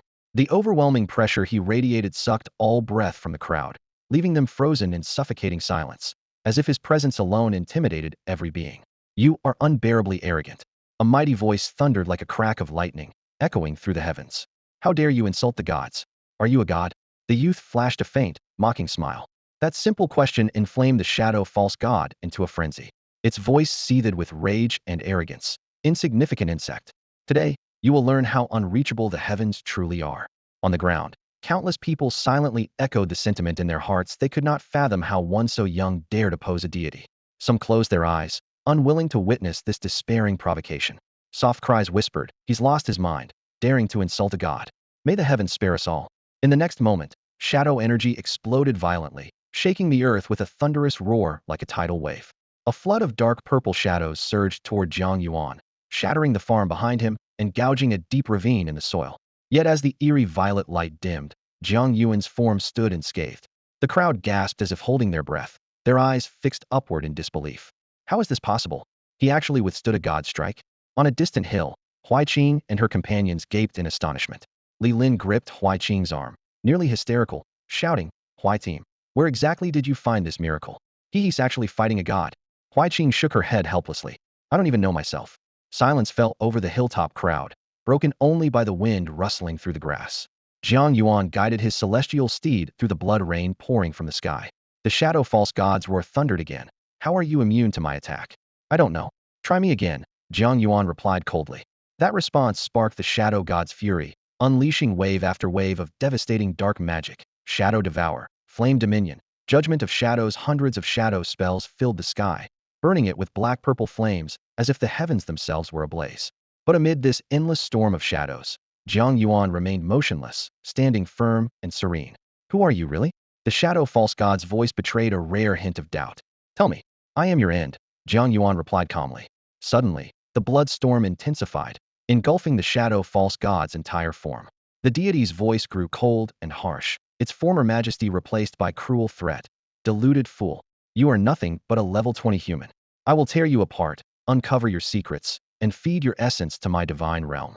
Blood rain fell again, numbers flashing sharply. 13, 569 crimson dream damage, plus 135 persistent damage. The shadow false god screamed in disbelief. Impossible. At this moment, all of Jiang Yuan's attributes soared to 3,000. His overwhelming power effortlessly shattered the already fragile defenses of the shadow false god. Inside the shadow divine ring, Samantha was thrilled. "Master just unlocked your shadow talent, and that guy wants to devour your core essence already." Jiang Yuan said nothing, calmly unleashing another ability shadow curse. Immediately, the blood rain struck down again, this time even stronger, dealing 18,223 damage. The battle's intensity sharpened, righteousness and darkness tearing through time itself, as Jiang Yuan faced the shadow false god with unwavering courage and resolve. Despite the level gap, the shadow curse reduced the boss' overall attributes by 17, yet it completely amplified the bloodstorm's damage. "Impossible. You actually hit me with shadow damage." The roar of the shadow false god rang out, filled with madness and unwillingness, deafening everyone. However, Jiang Yuan made no reply. He had spoken more with the shadow false god earlier because the blood moon's release had emptied his blood energy bar. Now that it was fully restored, the Mercury ring played its crucial role. This unassuming attribute saved him at least 10 precious seconds. Shadow Avatar. Source Blood Avatar. Two figures suddenly appeared, flanking Jiang Yuan's left and right. Crimson and purple mist swirled thickly around them, their blurred faces exuding pressure, matching Jiang Yuan's own build. The Shadow Avatar's attributes far surpassed Jiang Yuan's strength 7,300, agility 7,540, spirit 9,275, constitution 9,425. Amplified by shadow control, it possessed 2.5 times Jiang Yuan's raw power. Passive abilities caused it to take 150 damage but reduced shadow damage by 60. Its skills included Shadow Curse, Shadow Sword, Shadow Assault, and Shadow Chains. Its remaining duration was 60 seconds.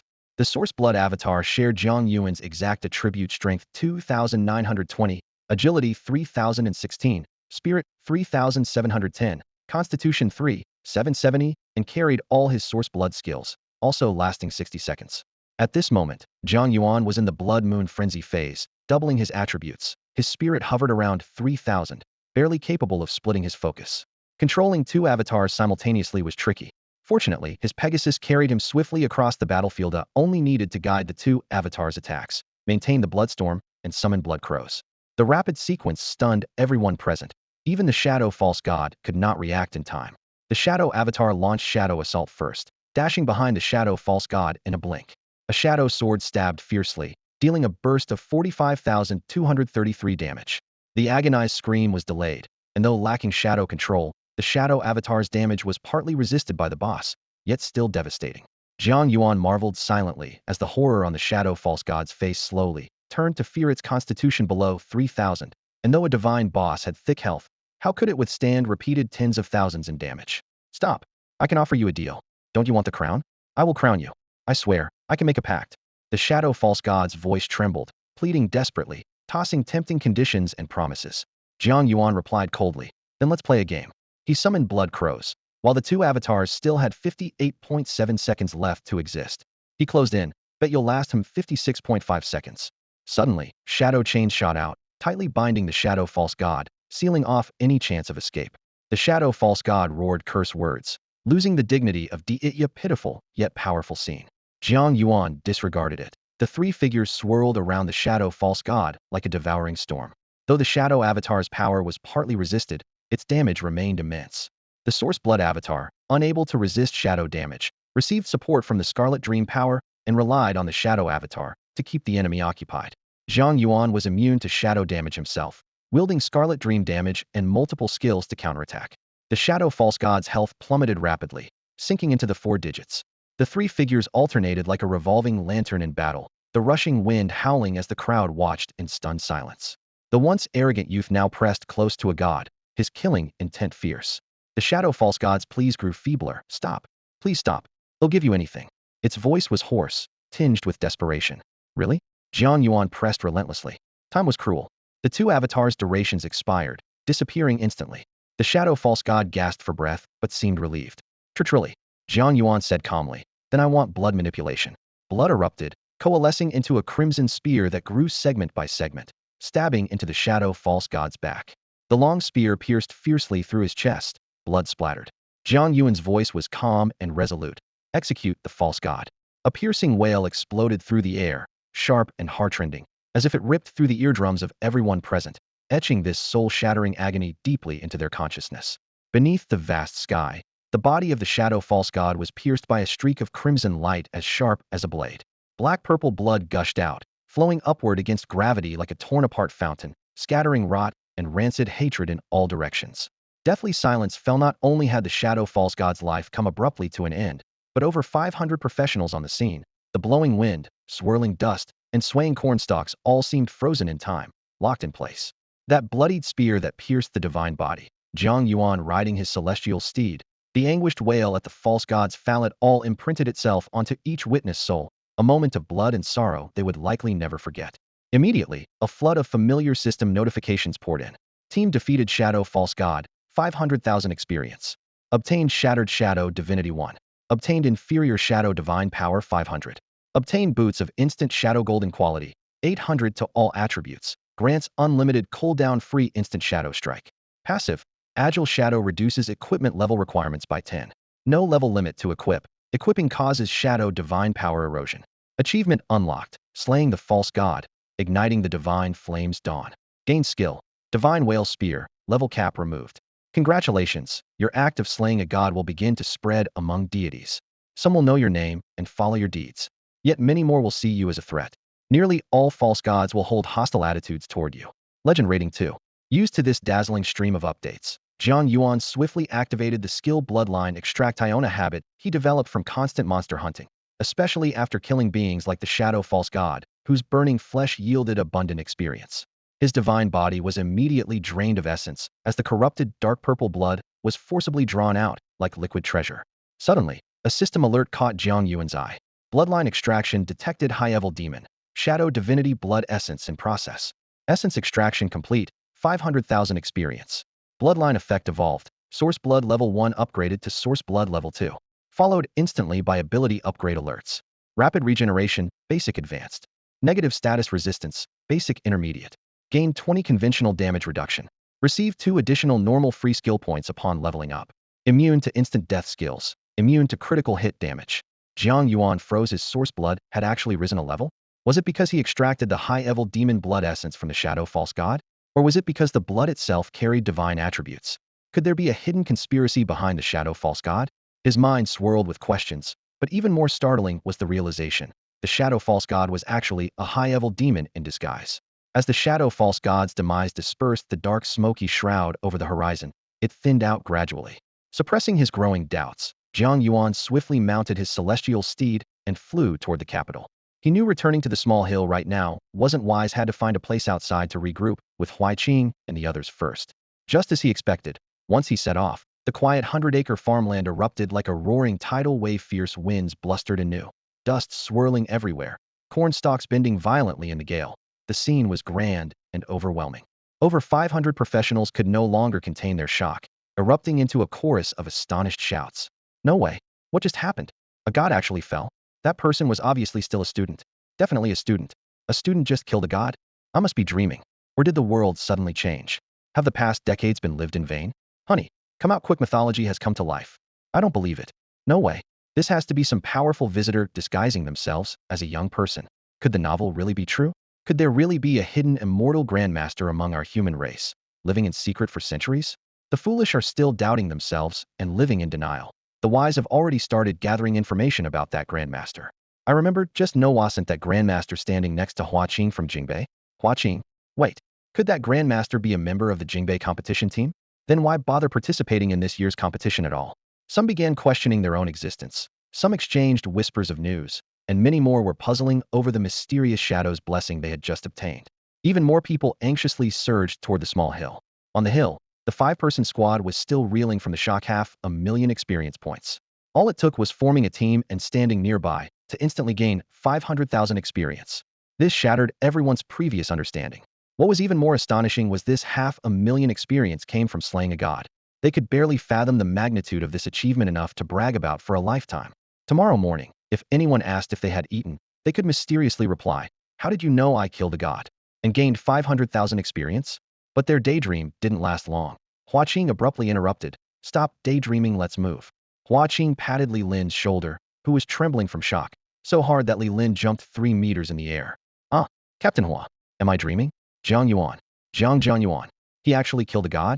The scream nearly pierced eardrums and snapped the others back to reality, their eyes filled with desperate curiosity. "Yes, you're not imagining things, but don't ask me how I'm just as clueless." Huaqing raised her phone, the screen flashing with Jiang Yuan's location. "But I know if we don't leave now, we'll lose our chance.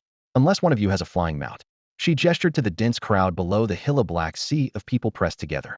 The five-person squad shivered, quickly following Huaqing's lead to retreat. Elsewhere, Jiang Yuan chose a landing point, waiting for Huaqing and the others to join him. At the same time, he immediately sent a message to Wei Dinghua. A demon invasion manifesting in the real world was a serious anomaly that required immediate reporting to the investigation department. No sooner had the message been sent than a black and white mental projection appeared before Jiang Yuan. "Minister Wei, no need for formalities. We have detected abnormal energy in the outskirts. Are you the eyewitness?" Wei Dinghuo's voice was low and grave inside the projection. "Yes. A pseudo-god descended in the outskirts just now, a high-tier demon species. It tried to disguise a curse as experience points, distributing it to over 500 professionals present." Jiang Yuan summarized the incident succinctly. His words hadn't even finished before the mental projection suddenly flashed and shifted into a clearer, more lifelike form. Wei Dinghua stared at the screen, his eyes swirling with a black and white storm, radiating an unspoken gravity and unease. "A demon pseudo-god, a mass curse, there must be a grand conspiracy. He'll depart immediately," he said with a heavy voice. "No need, Minister Wei," Jiang Yuan replied calmly. "That pseudo-god is already dead." "What? No pursuit? Let it escape?" Huaqing was there, how did she not stop it? Wei Dinghua paused, the storm in his eyes fading into surprise. "Dead? Who killed it? Was it some passing crown warrior?" he asked. "Jiang Yuan, it was me." The voice was concise and resolute. Already a bit sluggish from staying up late. My typing is patchy, but at least I've managed to get this section done." Wei Dinghua rarely showed hesitation, but now his eyes flickered slightly, as if he hadn't fully caught what was said. He repeated to confirm, "You killed the false god?" His eyes widened in shock and disbelief, staring intently at Jiang Yuan's figure as if seeing him for the first time. The situation was urgent, and Wei Dinghua had no way to force Jiang Yuan to remove the curse on him. Jiang Yuan explained, "I had to kill it first to stop the curse from spreading." Wei Dinghua fell silent, unsure how to react. When he heard about the demonic false gods group curse, he had already prepared for countless sacrifices in the worst-case scenario. But who would have thought that Jiang Yuan's casual remark, "I already killed it," would completely overturn all his mental preparations? There was no unknown chosen one, no one carrying powerful anti-divinity equipment. Instead, it was just a level 20 youth who managed to slay the false god. It sounded utterly insane and unbelievable. Wei Dinghua's mind reeled. Since his ascension, had faced many upheavals, but never imagined a student could shake his worldview so profoundly, from driving away the demon king to slaying the false god. Each event heightened his astonishment. Yet this shock quickly gave way to excitement and joy. Good, excellent. You've done amazingly well." He patted Jiang Yuan's shoulder, his voice mingling praise with exhilaration. "The demonic false god invaded reality and spread the curse under the guise of blessings. There's definitely a huge conspiracy behind this. You've truly done a great service this time." After a moment of thought, Wei Dinghua reached into the void, gripping a scroll of parchment, and handed it to Jiang Yuan. Your merit is immense. Once the truth is clear, we'll consolidate rewards. For now, accept this personal gift. Jiang Yuan waved his hand to decline politely. Minister Wei, no need. Killing the false god has already brought me great gains. Let's keep things clear, no rewards. Who would dare take the investigation department's missions otherwise? Wei Dingwa smiled, but with a hint of deeper meaning at the corner of his eyes. Besides, don't you want to know what this is? It's not only a reward, but also a reminder. Curious, Jiang Yuan took the parchment. Emblazoned on the scroll was Jadeite Ancient Scroll Gold Quality. Its description was crystal clear. Use 1 charge to reset the cooldown of a target dungeon instance. Can reset level 50, 25-player dungeons. Regains 1 charge every 10 days, up to 3 charges stored. Reset dungeon cooldowns. Jiang Yuan was slightly surprised hadn't expected such a treasure. The longer the cooldown of a high-level dungeon, the more valuable this was. The level 20 dungeon in the Canghuang Mountains had a 12-hour cooldown, but the 25-player Shadow Elf dungeon's cooldown was a full 168 hours 7 whole days.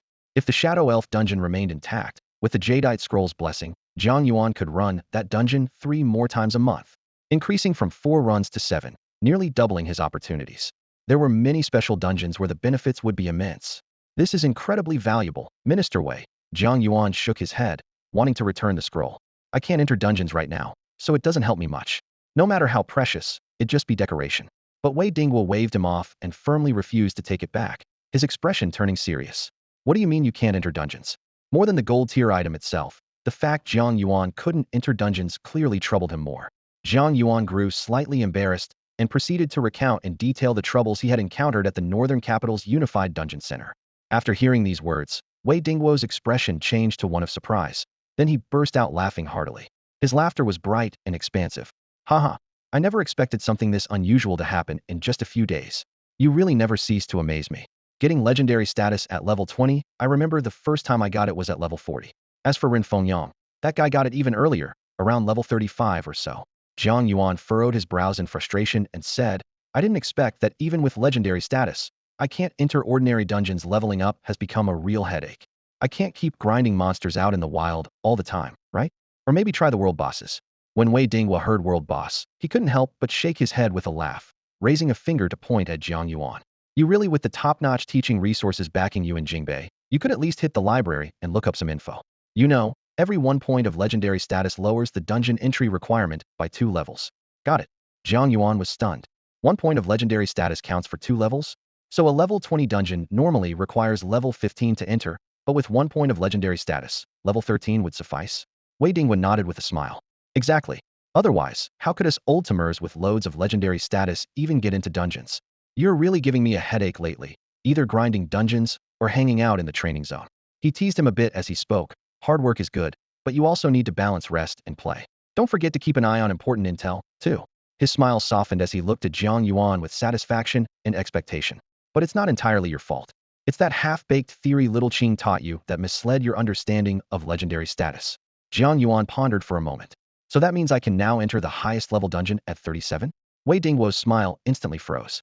He stared at Jiang Yuan, his face showing a complex expression. 37. You actually have 6 points of legendary status? Jiang Yuan shrugged.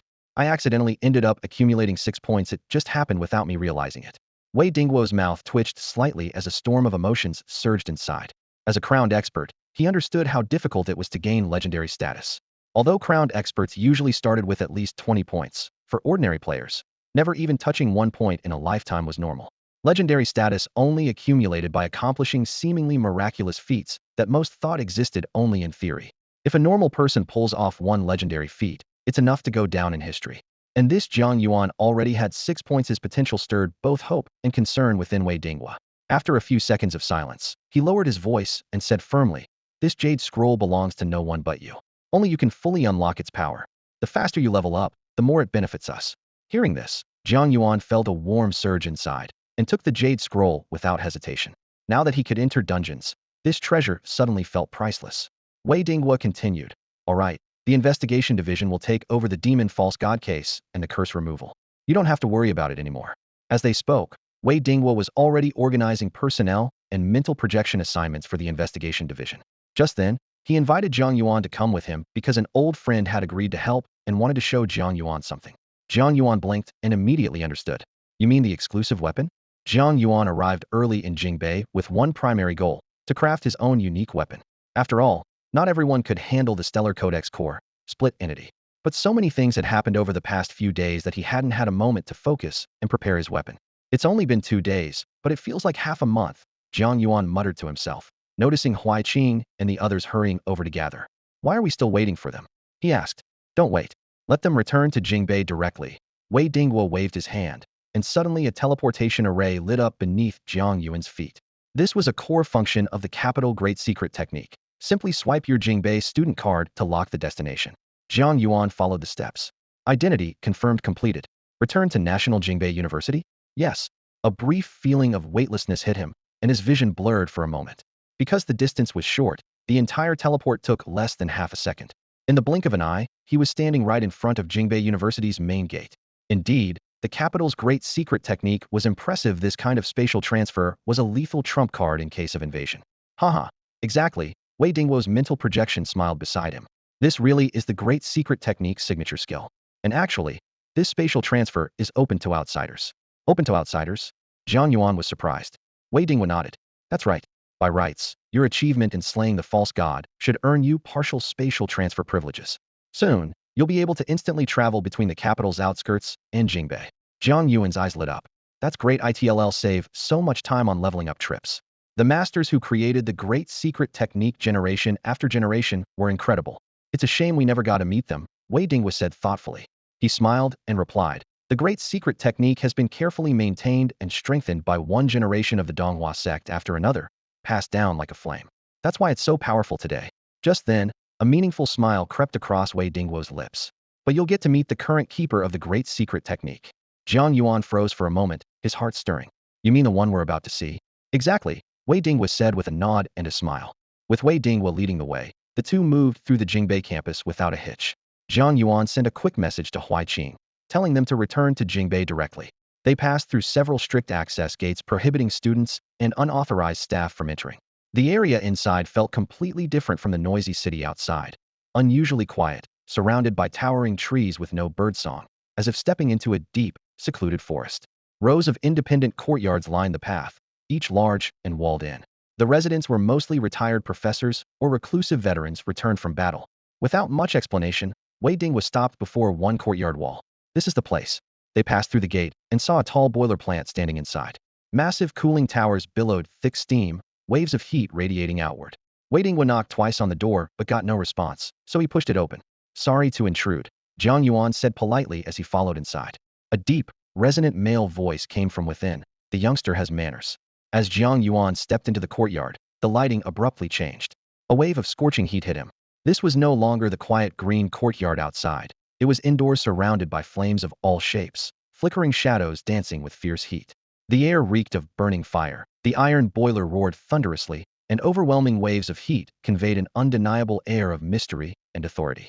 Red, green, blue, purple, vibrant flames of every color danced and flickered, clustered together in dazzling bursts. Neatly arranged above the fire were multiple crucibles, from which occasional wisps of steam rose, either brewing potions or smelting metals. Surprisingly, this seemingly ordinary courtyard concealed a spatial array. The scene was truly astonishing. A low, deep voice spoke again. Jiang Yuan turned to look and saw an elderly man with a head full of silver hair, dressed in the long robes typical of alchemists. Yet his well-defined muscles strained against the roomy robes, making the garment cling tightly like a second skin. His exposed arms bulged with powerful muscles, coiling like dragons. If he were a berserker, no one would be surprised. Master, your craftsmanship really impresses me, Jiang Yuan said respectfully. At school, he wasn't sure of the proper title, so addressing him as master was safe. The muscular old man chuckled and waved a hand before turning to Wei Dingguo beside him. Old Wei, this young Jiang is quite interesting. Stop showing off your unique sense of humor. Wei Dingguo shook his head. I brought him here. How you handle it is up to you. The muscular man smacked his lips and said to Jiang Yuan, I'm sure Shanke. Just call me Old Sure. You're from Sherman City, right? How's the city wall holding up these days? Jiang Yuan's heart skipped a beat. The stone wall is very sturdy, even blocking out the stench from outside. I was quite surprised when I first noticed it. Sure, Shanke laughed heartily. Not bad blocking odors, and you actually found out. That was my handiwork from 30 years ago. Though Jiang Yuan had suspected as much, hearing it confirmed thrilled him. He bowed slightly. Thank you, Master Sure. Having lived in Sherman City for 18 years, the wall kept me safe. I owe you my gratitude. Heh, it was my duty. Sure, Shanke waved it off and shifted topics. Now, down to business. I was planning to craft a custom weapon for you, based on my own ideas. Materials like Star Codex core at this level are rare among alchemists, and their full potential still needs exploring. His brow furrowed. But I'm not sure how long it will take. Though I just heard about your killing of a pseudo-god. That definitely makes me more interested. Sure, Shanke grinned, revealing a row of white teeth, and gave a strong thumbs up. Good kid. That's badass. His rough, straightforward personality was all about doing things his own way, and Wei Ding sighed helplessly, like dealing with a child. So, I'm ready to start making your custom weapon right away. Sure, Shanke produced a hefty chunk of metal and slammed it onto the table with a dull thud. It was refined gold. Refined gold was a precious alchemical material that could sell for tens of millions. Yet in Sure Shank's hands, it felt as easy to manipulate as plastic. He explained, a custom weapon must be crafted with your direct involvement to build harmony. You're not an alchemist, so it won't be much just shape the form according to your ideas. He pointed to an empty spot next to them where a furnace stood idle. Use that to melt down the refined gold and bring it to fire. But instead of immediately complying, Jiang Yuan stared thoughtfully at the gold ingot, lost in contemplation. What's wrong? Something unclear? Sure, Shanke asked anxiously.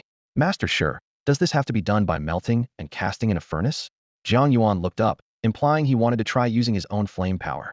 Sure, Shanke smacked his forehead and suddenly understood. I get it, you want to use your own flames to increase synchronization, right? Ordinary fire won't work. Only alchemical fire can be used here. His eyes brightened. Even better. Look at this, he spoke as he turned to Jiang Yuan. Jiang Yuan raised his hand, and pale flames suddenly flared at his fingertips.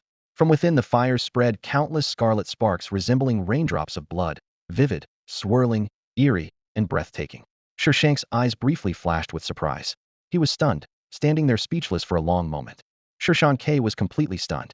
In Jiang Yuan's palm, a pale blue flame quietly flickered, its core swirling with flickers of crimson light that shimmered in and out of sight. It was an unusual alchemical fire, something Sure Shanke recognized at a glance, and precisely because of that, he felt even more puzzled. He turned to Weidinghua, hoping for an explanation.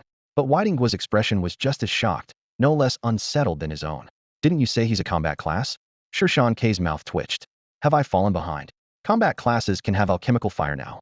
Or even this rare kind of mutant alchemical flame. I don't know either.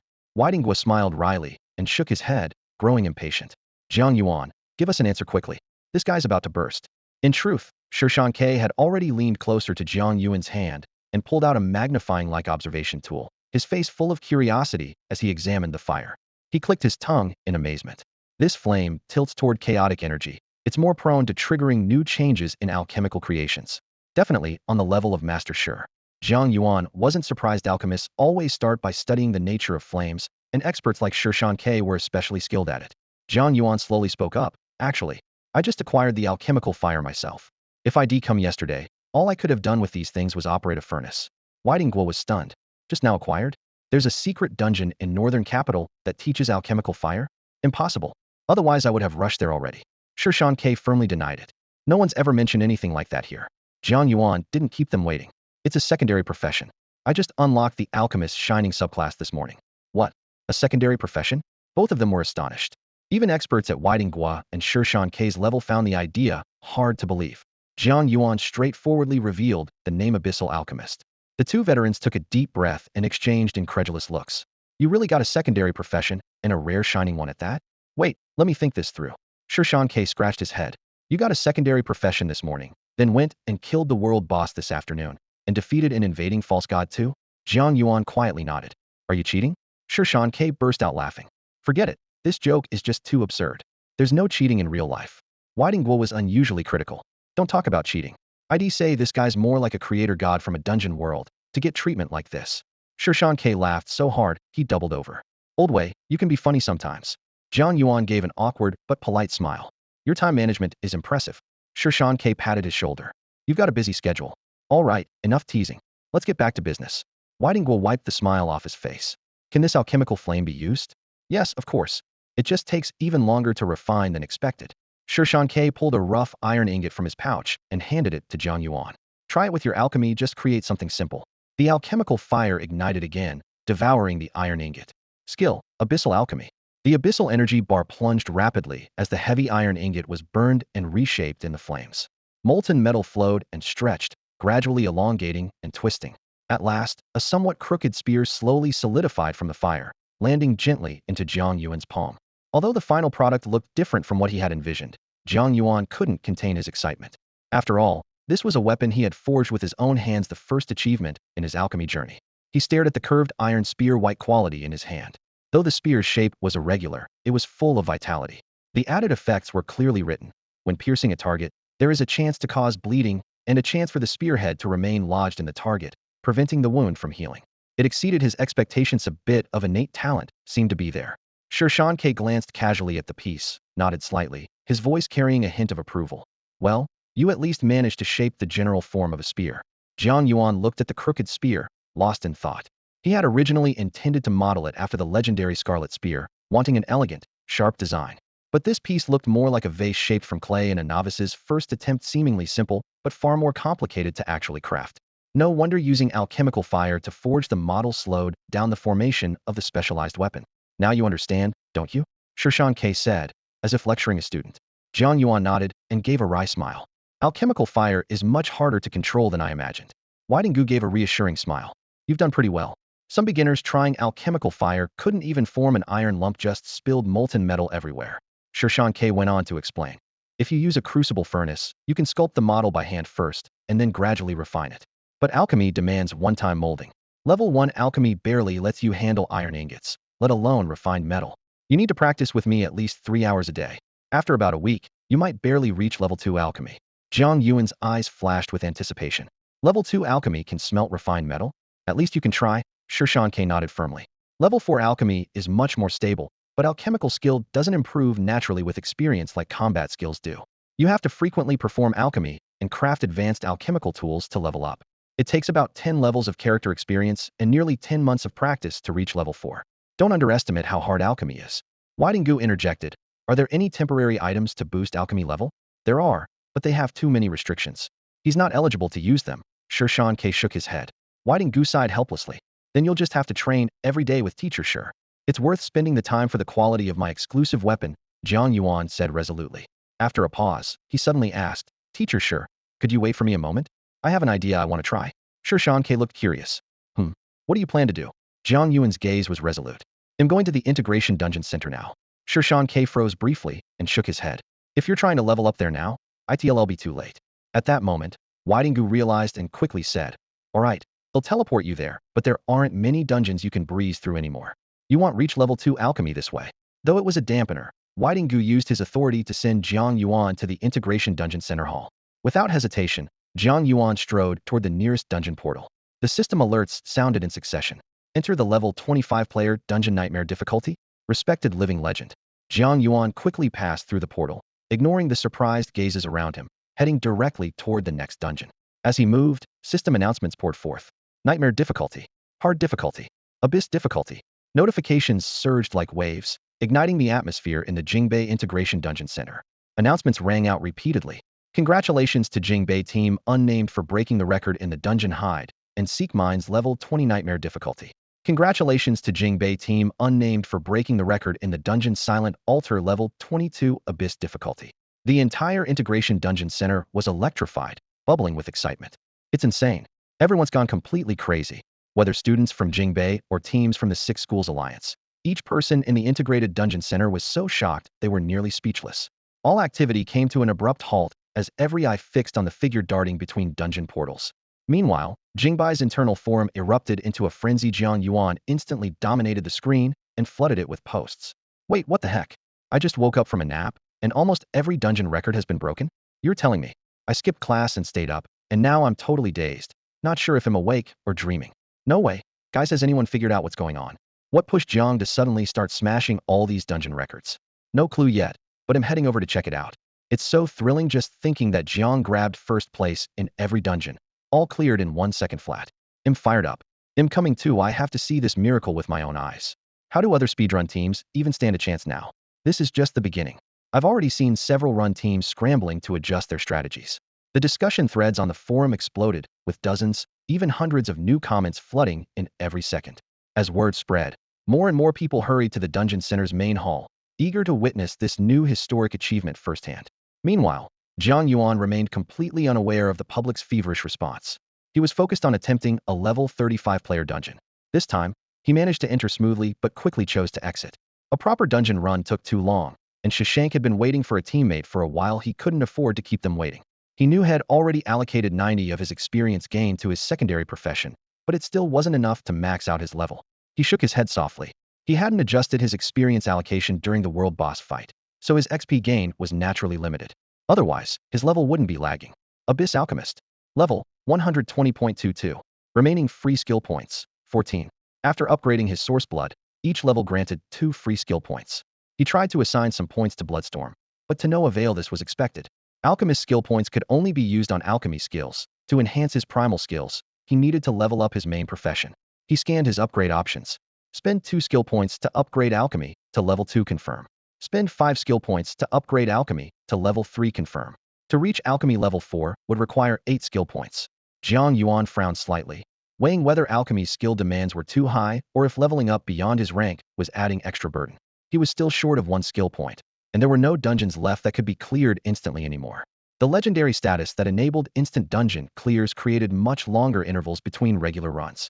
If needed, he could use the Jade Scrolls, though that would be wasteful. These precious chances were best saved for large dungeons to maximize their value. Jiang, why do you stop? No resources left to grind. 5-player dungeons are scarce here, but over in the next zone, they're plentiful. A sudden shout came from behind. Jiang Yuan looked up to see a dense crowd packed tightly in the dungeon center's expanded space ring like a bustling tourist spot during holidays. Most were just spectators watching the spectacle, but the sheer scale of the crowd gave Jiang Yuan a sobering reminder. He immediately summoned his celestial steed and dashed out of the instance hall at top speed. Behind him, an uproar erupted in the hall as the forum flooded with non-stop discussions, slowing down the webpage loading. Breaking news. The 5-player dungeon below level 30 was completely wiped out. Luckily, our team's backup record was from a level 31 dungeon, thanks to Lord Jiang's generosity. Lord Jiang has already left the campus. I just came out from Jinghua direction and saw someone with a silhouette remarkably like Jiang Yuan stepping into the Jinghua gate. His figure was so graceful it made you want to take a second look. Brother, I've been standing at Jinghua waiting to see Lord Jiang make history again. Meanwhile, inside Jinghua's integrated dungeon center, the students were stunned one by one. What's going on? So many people from Jingbei? They're attacking from Jingbei. Quick, notify everyone. Wasn't it peaceful recently? Someone anxiously scanned the data on the big screen, spotting repeated anomalies. Alert! Dungeon Kobold Leader's Stronghold Level 205 player record updated on hard mode. Alert alert! The classroom fell silent except for exchanged glances, shock turning to numbness in seconds. Someone hurriedly said, I got it. Whoever has a Jingbei forum account, check it out yourself. Within minutes, a few screenshots were shared, leaving all Jinghua students wide-eyed. Who pissed off this big shot? I was just telling Xiaomei to get ready to challenge the 5-player dungeon record. The news quickly reached the dungeon center office, where the responsible teachers wore grave expressions and held an emergency meeting to plan a response. In stark contrast to the tense situation in Jinghua, the Jingbei forum was buzzing with excitement. I just wanted to see Jinghua's reaction, feeling that thrilling shock we just had. Minutes later, under the nervous, puzzled gaze of Jinghua students, Jiang Yuan finally stopped. Abyssal Alchemist level 1337.5. Use 8 skill points to upgrade alchemy to level 4. Confirm. Level 4 alchemy was finally achieved. Jiang Yuan glanced at the time. 40 minutes had already passed. He needed to hurry back, not wanting to keep Masters Shushan and Wei Dingwa waiting too long. Although he hadn't yet gained enough experience points to level up further, wasting time hunting for suitable dungeons was out of the question. Jinghua's teachers wiped sweat from their brows, relief etched on their faces as Jiang Yuan quickly said goodbye and left the integrated dungeon center. Meanwhile, outside, countless speculations poured forth. Hundreds of analysis posts, theories, and credible leaks flooded the web. Just as he crossed the Jingbei gate, he received a teleport request from Wei Dingwa. In the blink of an eye, he appeared in Shushan courtyard.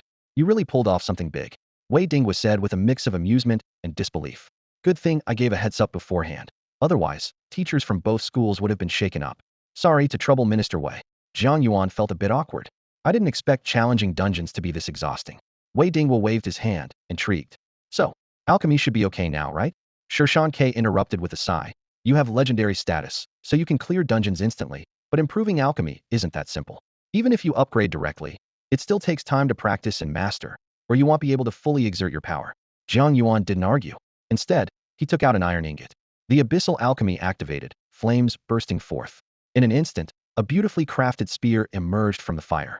Shushan eyes gradually glazed over, fixated on the fiery spear, holding that gaze for a long time. You? Shushan suddenly snatched the ornate spear, his sharp eyes scanning it carefully. his face unable to hide his shock. Perfect. For an ordinary iron ingot, this was an exquisite piece, truly a masterpiece that had pushed the limits of second-level alchemy. The fine craftsmanship was exceptionally rare in his eyes. He looked at Jiang Yuan with a nearly horrified gaze and asked in disbelief, "Could you be a unseen a million alchemy prodigy?" Shirshan K's astonishment spread like electricity, just having barely mastered second-level alchemy, yet already so adept and skillful. Jiang Yuan smiled faintly and calmly corrected him. "Actually, it's fourth-level alchemy, teacher sure." "Oh, fourth-level alchemy?" Shirshan K's expression softened instantly, but he shook his head regretfully, as if disappointed by the answer. Before he could say more, his neck suddenly stiffened and his eyes widened. "Did you just say what level?" "Fourth level." Jiang Yuan's voice rang out loudly, making the air in the room vibrate. Normally, mastering second-level alchemy requires consuming massive resources and practicing intensely for over 10 months, but you in less than an hour. Shirshan K's confusion and shock mixed. "I seriously doubt my own understanding." Jiang Yuan patiently explained, "When leveling a secondary profession, you gain free skill points, which I use to boost alchemy. I was holding back because the effect of the primal bloodline is absurdly strong, but even after restraining myself, the results are still staggering." "You get free skill points just from leveling up?" Shirshan K's eyes widened, speechless for a moment. Even Wei Dingwa next to them couldn't help but admire. "This secondary profession is ridiculously powerful." Wei Dingwa smiled and nodded. "The biggest problem with support and logistics classes is the huge early investment and repetitive skill training to improve proficiency. If leveling automatically grants skill points, that problem is mostly solved. Your secondary profession really is impressive." Jiang Yuan cleared his throat modestly. "Just lucky, happened to line up right." Wei Dingwa nodded slightly, his gaze full of approval. Despite the praise, Jiang Yuan remained calm and humble, far more composed than most. "Since your alchemy is already level 4, let's begin immediately." Shirshan K was anxious as he spoke. Reaching through the air, he produced a heavy plate of refined gold on the table, gleaming with a cold radiance. Clink, clink, clink. 5 distinct sounds followed, and instantly the refined gold worth millions was split neatly into 5 blocks arranged before Jiang Yuan. Jiang Yuan paused, surprised. "This much? If you can use alchemy, you naturally have to be deeply involved in forging the specialized weapon." Shirshan K's tone was resolute. "But I think this refined gold still isn't enough." Jiang Yuan glanced at Wei Dingwa. Wei Dingwa smiled calmly. "Don't worry about the cost, this is your reward." "Thank you, Minister." Jiang Yuan said no more and firmly gripped one of the refined gold blocks. A dark, abyssal alchemy flame suddenly flared in his palm, the fire quickly engulfing the gold and converting it into alchemical energy. He carefully imitated the tome form used in the Keeper State during the Star Fate Codex trial, trying to forge the basic mold for the specialized weapon. After all, nothing fit the core of the Star Codex better than the original Star Fate Codex prototype. Shirshan K, inheritor of the capital's chief ritual master position and well-versed in alchemy, increasingly felt that this amount of refined gold was far from enough as Jiang Yuan's level for alchemy was displayed. The more details Jiang Yuan recalled, the more he consumed. 1 block, 2, then 5, 6 until the 10th refined gold bar was cast into the furnace. Jiang Yuan finally created the preliminary mold of the specialized weapon. Dozens of empty vials lay scattered on the floor. These were potions specifically prepared by Shirshan K to replenish Jiang Yuan's alchemical energy. Without them, Jiang Yuan couldn't have sustained his current intensity for so long. Wow, it took a full 10 pieces of standard adamantine. This mold is really something extraordinary. Shirshan K couldn't help but click his tongue in admiration as he reviewed alchemy basics with Jiang Yuan. Adamantine is a very special material. When used for weapon molds, the more you consume, the higher the mold's completion. Generally speaking, aside from forging materials, achieving gold tier quality requires at least 6 pieces of adamantine. Wei Dingwa's eyes brightened upon hearing this and smiled. "So Jiang Yuan used 10 pieces. Does that mean the mold is guaranteed to be gold tier quality?" Shirshan K's expression darkened for a moment, but then he laughed heartily. "Just kidding." Wei Dingwa's mouth twitched, unconvinced. Then Shirshan K pointed to the adamantine mold in his hand, engraved with starry, shifting runes, and said, "This Star Codex core fragment, no matter if you just casually sculpt it into a water cup, it'll definitely be gold tier quality." He paused before adding, "As for what these runes mean, I'm not exactly sure. I just have a hunch." Wei Dingwa remembered and quickly cut him off. "All right, let's do it your way." "Good." Without further ado, Shirshan K set aside the adamantine mold and Star Codex core fragment, then pulled out various gleaming alchemical ingredients from somewhere. Even without detection magic, it was clear these were valuable materials, all at least purple tier quality, with many even gold tier. He took out a large, pitch-black crucible, face serious, and cautioned, "When I say now, you must immediately spill blood onto this adamantine mold. Don't hesitate even for a second. Understood?" "Understood," Jiang Yuan replied firmly.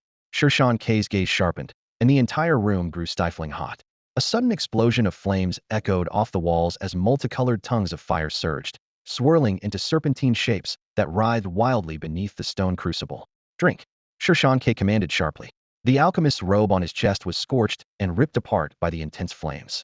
His hands moved like lightning, tracing ancient, mystifying alchemical runes while quickly tossing various ingredients into the crucible. Grass blades, twigs, carbon powder, red copper, amber, mercury, star antimony, myrrh. These dazzling materials burned fiercely in his flaming palm, transforming into a liquid glimmering with scattered light, then pouring incessantly into the vast black crucible. This secret alchemical ritual lasted a full 3 hours. Jiang Yuan watched every detail intently, afraid to miss any critical step. Even if it wasn't to spill blood at the right moment, simply recording Master Shirshan-K's alchemy process would be enough for a minor family to treasure as a legendary heirloom. Finally, Shirshan-K carefully withdrew the Star Codex core fragment and slowly, deliberately dropped it into the crucible. Rise. His hands blazed with fierce flames as he lifted both sides of the crucible, pouring the swirling alchemical liquid into the adamantine mold. The molten solution instantly filled the mold, boiling fiercely as if alive, straining to escape its confines. At that moment, Shirshan-K shouted now, and the blood manipulation technique activated instantly. Blood shot out like arrows, precisely falling onto the boiling surface of the liquid. In an instant, fire and blood solidified, dazzling stars burst like fireworks, and the entire room lit up brightly. Suddenly, the ceiling seemed to turn into transparent glass. As a ringing sound filled the air, the sky rapidly shifted. Before them was early evening, the sun setting in the west. Darkness quickly fell over the sky, stars sparkling brilliantly across the capital. As the sun disappeared, a crimson blood moon slowly rose, surrounded by a glittering star cluster. Weidingguo's face went pale as he urgently warned, "Quick, secure your signature weapon." Before anyone could respond, he vanished in a flash. At that moment, a solemn voice echoed throughout the capital, "No need to panic. The investigation department is conducting a secret ritual test." Jiang Yuan quickly reached out. The spellbook in midair flew automatically into his palm. The screen flickered, displaying the words, "Acquired Second Star Codex Mythic Quality." As the second star tome settled into Jiang Yuan's palm, the entire starry sky and blood moon suddenly vanished without a trace. Only the fading light of the sunset bathed the land, and the interplay of light and shadow made it seem as if the earth-shattering phenomena from moments before had never occurred. Jiang Yuan exhaled deeply, feeling a wave of relief wash over him. He had never imagined that forging a personalized weapon would trigger such a colossal cosmic spectacle, even to the point where Wei Dinghua had to personally come out to calm the city's residents. A myth? This has to be a myth. Shirshan-K's gaze locked tightly onto the second star tome in Jiang Yuan's hand. Although its glow had largely dimmed, countless star-like sparks still faintly shimmered across the dark cover, flickering like a quietly blossoming celestial constellation. Yes, this was truly of mythic quality. Jiang Yuan whispered to himself, "Mythic. No doubt it's mythic." Shirshan-K finally exhaled a long breath and then broke into a broad smile, laughing heartily with an unprecedented sense of satisfaction. Seeing that he had no further questions, Jiang Yuan began studying the tome's attribute data carefully. Second star, tome mythic quality. Growth specialized weapon. Growth stage 1. Exclusive user, Jiang Yuan. Equip requirement. Must wield a Star Fate Codex. Attribute bonus. Strength 500, Agility 500, Spirit 500, Constitution 500. Effects. Star Fate Codex 5. 20 chance to record spirit-related spells within a certain range, storing them inside the tome. Each stored spell can be cast once. Enhances scouting skills. Upgrading scouting to Star Fate Scouting. Increases all skill final damage by 20. Bonus skill Basic Star Fate Court 11. The Basic Star Fate Court forms a barrier with a 500-meter radius centered on the tome, preventing life forms below level 55 from leaving. The Star Fate Codex automatically enters the bearer's state, lasting 300 seconds. Using this skill expends energy from the tome's core or an equivalent source. Currently charged 11. Jiang Yuan's pupils contracted sharply. Star Fate Court. He hadn't expected the tome could create such a domain.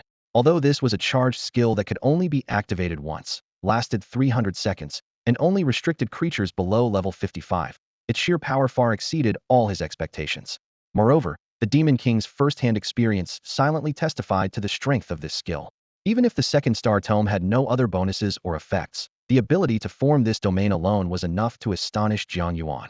The other bonuses were equally breathtaking. A flat 500 boost to all attributes was cold and overwhelming. Plus, the additional 5 to the Star Fate Codex directly propelled his Star Fate Codex progress to 7,100, a 70 increase. The ability to record spirit-related spells would inevitably spark fierce competition from various professions. With the second star tome, even a regular warrior could cast a variety of spells, though only once each, enough to turn the tide of multiple battles. And the extra 20 final damage boost operated independently on top of all buffs, equivalent to a height tier multiplier stacked with Star Fate Attributisa, truly top-level enhancement. Jiang Yuan couldn't find a better word than simply powerful to sum it up. He took a deep breath and slowly calmed his racing thoughts. When he looked up, he realized Wei Dinghua had quietly returned to the room without him noticing. After he finished the investigation, Wei Dinghua smiled and asked, "So, are you satisfied?" "Very satisfied. More than satisfied." Jiang Yuan nodded, his voice full of gratitude. "Thank you, Minister Wei. Thank you, Teacher Shi." No one expected the final result to be a divine-grade weapon, which made everyone breathe a sigh of relief. Wei Dinghua shook his head with a hint of awe. "That was close. We nearly caused a huge mess." His eyes showed a trace of helplessness before breaking into a smile. "You really know how to keep me on my toes." Shi Shanke laughed heartily and waved his hand. "No need to thank me. Crafting a mythic-grade weapon is beneficial for me as well." Jiang Yuan humbly shook his head. Without Teacher Shi's forging techniques, it would have been difficult to guarantee mythic quality.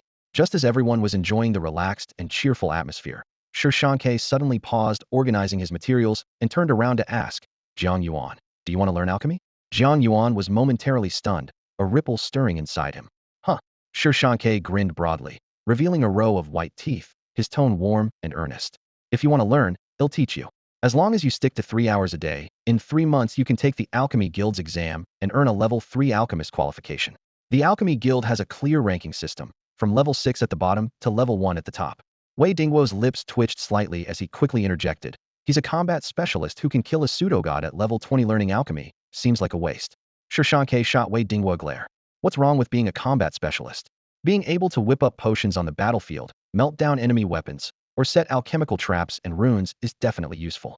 Jiang Yuan's eyes lit up with excitement, unable to resist the temptation. "Teacher Shi, I have a competition coming up." Shi Shanke clapped his hands enthusiastically. "Then we'll start after school. A few days early or late doesn't matter." He looked at Jiang Yuan expectantly. "With your potential, you really shouldn't miss the chance to pursue alchemy as a profession." Jiang Yuan nodded. "He'll trouble you then, Teacher Shi." Wei Dinghua spoke firmly. "Since everything here is settled, we'll send Jiang Yuan back now." Shi Shanke waved his hand and began to sort through the leftover materials. "Perfect timing. I need to jot down some new ideas. You two focus on your own things. Oh, and Jiang Yuan, remember to come find me once school starts." Wei Dinghua fixed Jiang Yuan with a serious look. "Keep this weapon confidential. For the competition, only Huai Qing needs to know. Don't tell the other team members." "Understood." Jiang Yuan nodded and followed Wei Dinghua out of the alchemy room to avoid destabilizing the equipment, then activated the teleportation ritual. In the next moment, Jiang Yuan and the cartoon bat appeared at the teacher's apartment entrance. Finally back, Jiang Yuan stretched and immediately saw several messages from Huai Qing on his phone. He had been too busy upgrading the special weapon and practicing alchemy to reply earlier. He then took a shower to wash off the dirt and blood. Busy day? He leaned on the sofa, finally having time to review what he had gained. First was the reward for killing the demon pseudo-god, 1 shadow divinity and 500 low-quality shadow divinity crystals. These were closely tied to divine power. Jiang Yuan immediately summoned Samantha to help interpret them. "Master, the shadow divinity can help restore those fragmented and missing parts for you. As for the crystal, you can use it yourself." Her words brought a clear sense of clarity to Jiang Yuan's mind and filled him with hope for the future. That's all for today. Thank you so much for watching. I hope you guys enjoyed. If you wish to have another part of this recap, please give us at least 1,000 likes. Please don't forget to comment and subscribe to our channel for more content like this. Until next time.